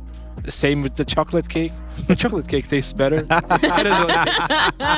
We all love a bit of chocolate cake, don't we? And you popped off, right? Yes. So actually the key is chocolate cake. We've you heard it here first, ladies and gentlemen. Anyway, as we were just alluding to, Vitality going to be facing 3D Max in that upper bracket game, one of which will be progressing guaranteed onto the playoffs. Of course, there is a seeding game as well to decide the winner of that, who will be advancing to semis and who will be going to the quarters. But in that lower bracket, I believe it was that oh no, that was Aurora Falcons. Sorry. This is what we're looking at for Group A in terms of one of the bigger upsets, I would say, would have been Foot beating Furia pretty convincingly, no? Like, that's a pretty big upset. I mean, even in Furia Vito's their best map, which is Ancient, and Foot still 2-0'd them and dominated them on Furia's map pick of Dust 2. So, yeah, Furia like really struggling at the start of the year to catch some of that form they had towards the end of last year, and now they have their backs against the wall, and the first game is going to be against the Mongols, who fell 2-0 in an equally dominating fashion to G2. So two of the sort of top 5 teams towards the end of last year are fighting for survival here in Krakow. We have to be looking and paying a little bit more attention to Foot, because they've played very solid. Yes. Not only in stage 1, but also now in stage 2. The way that they I wouldn't say manhandle, that's probably the wrong way I'm saying Fury, but like the way that they beat them, like in that fashion, that was very impressive.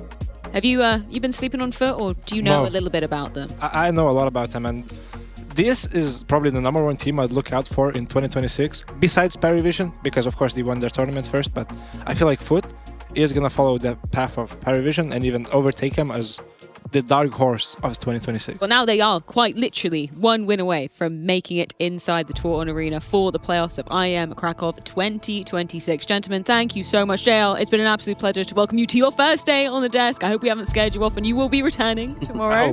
We've got plenty more action coming up. We'll be back same time, same place tomorrow with the second day of Stage 2 matchups here in Krakow.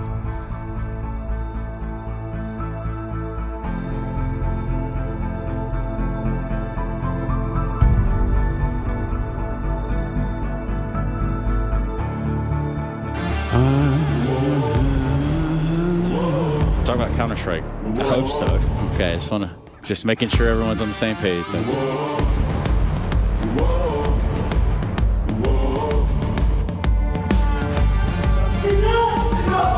I'm running around, fooling around, burning the ground. Excitement's got a hold on me. Zandieri might be late. They're going to accelerate. Sway wants to drool, and he finds it. Oh, look at him go!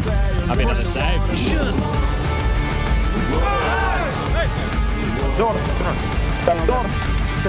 Nice! Makase's just going to spray the whole team down. 3 massacred in middle. In this corner first, looking like Shiro on that AWP. He will get run down. There's the support stare, bait and switch. And the short play gets destroyed. This is a taste of victory. You want to drop the mic, or do you want to do it? No, you can drop it. Let's go to the desk. Guys, can you please listen to my voice? Why are we throwing nades? We have to walk in short, and then we go on nades, on contact, okay? Please listen to what I'm saying. Our energy shine. We're leaving behind the It's up the door to this retake. Missed shot, crazy with a chance. And clutching up versus Zywoo, no small feat. That's a 1v2 to tie up this game. Further damage, Orb misses, Flames does not. It takes a wallbang to stop him. Simple, holding on. Wait. Oh, shy of it, Rob's there. Our vision is a legacy. This is a taste of victory. Thank you. As specific voice.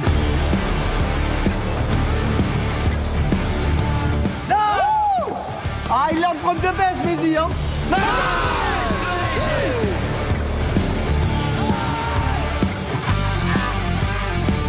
This is a taste of victory.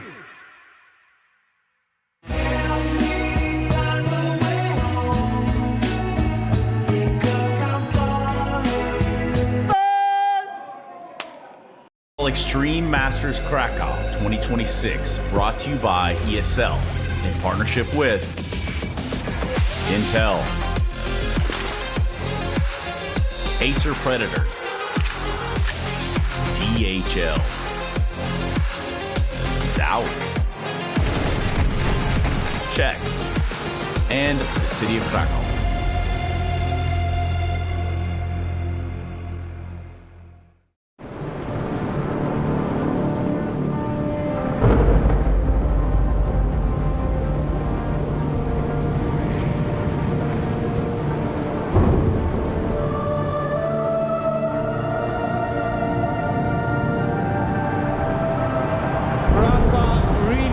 history.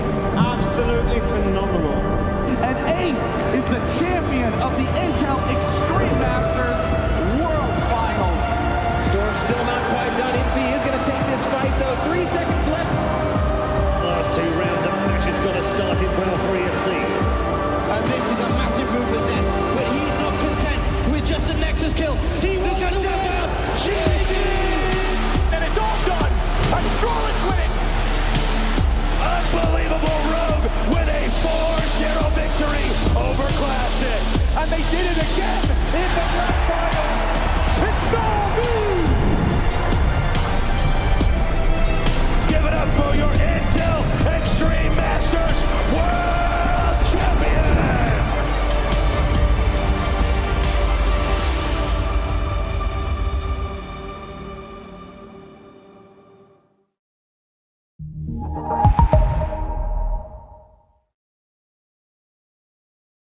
Hi, this is Basement Dweller's first advertisement. And our second drop is, it's up, actually. If you're seeing this, it's up. It's available on the ESL shop. We had our first go at a jacket, and I'm really proud of it. I've always had an interest in clothes, but, you know, seeing behind the scenes how the sausage is made has been a lot of fun. And if you like the clothes, tell me. If you hate the clothes, tell me, but try them before you slag them off. I think they're really comfy. So yeah, that's my advert. I'm gonna try again. I'm gonna record another one.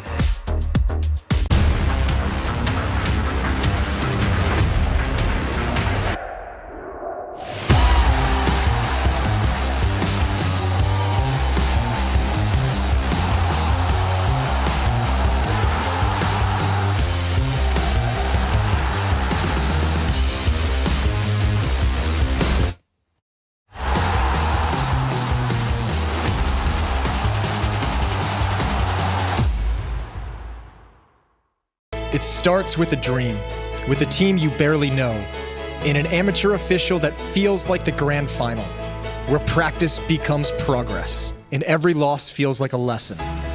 When will your journey begin?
champion. We are the champion.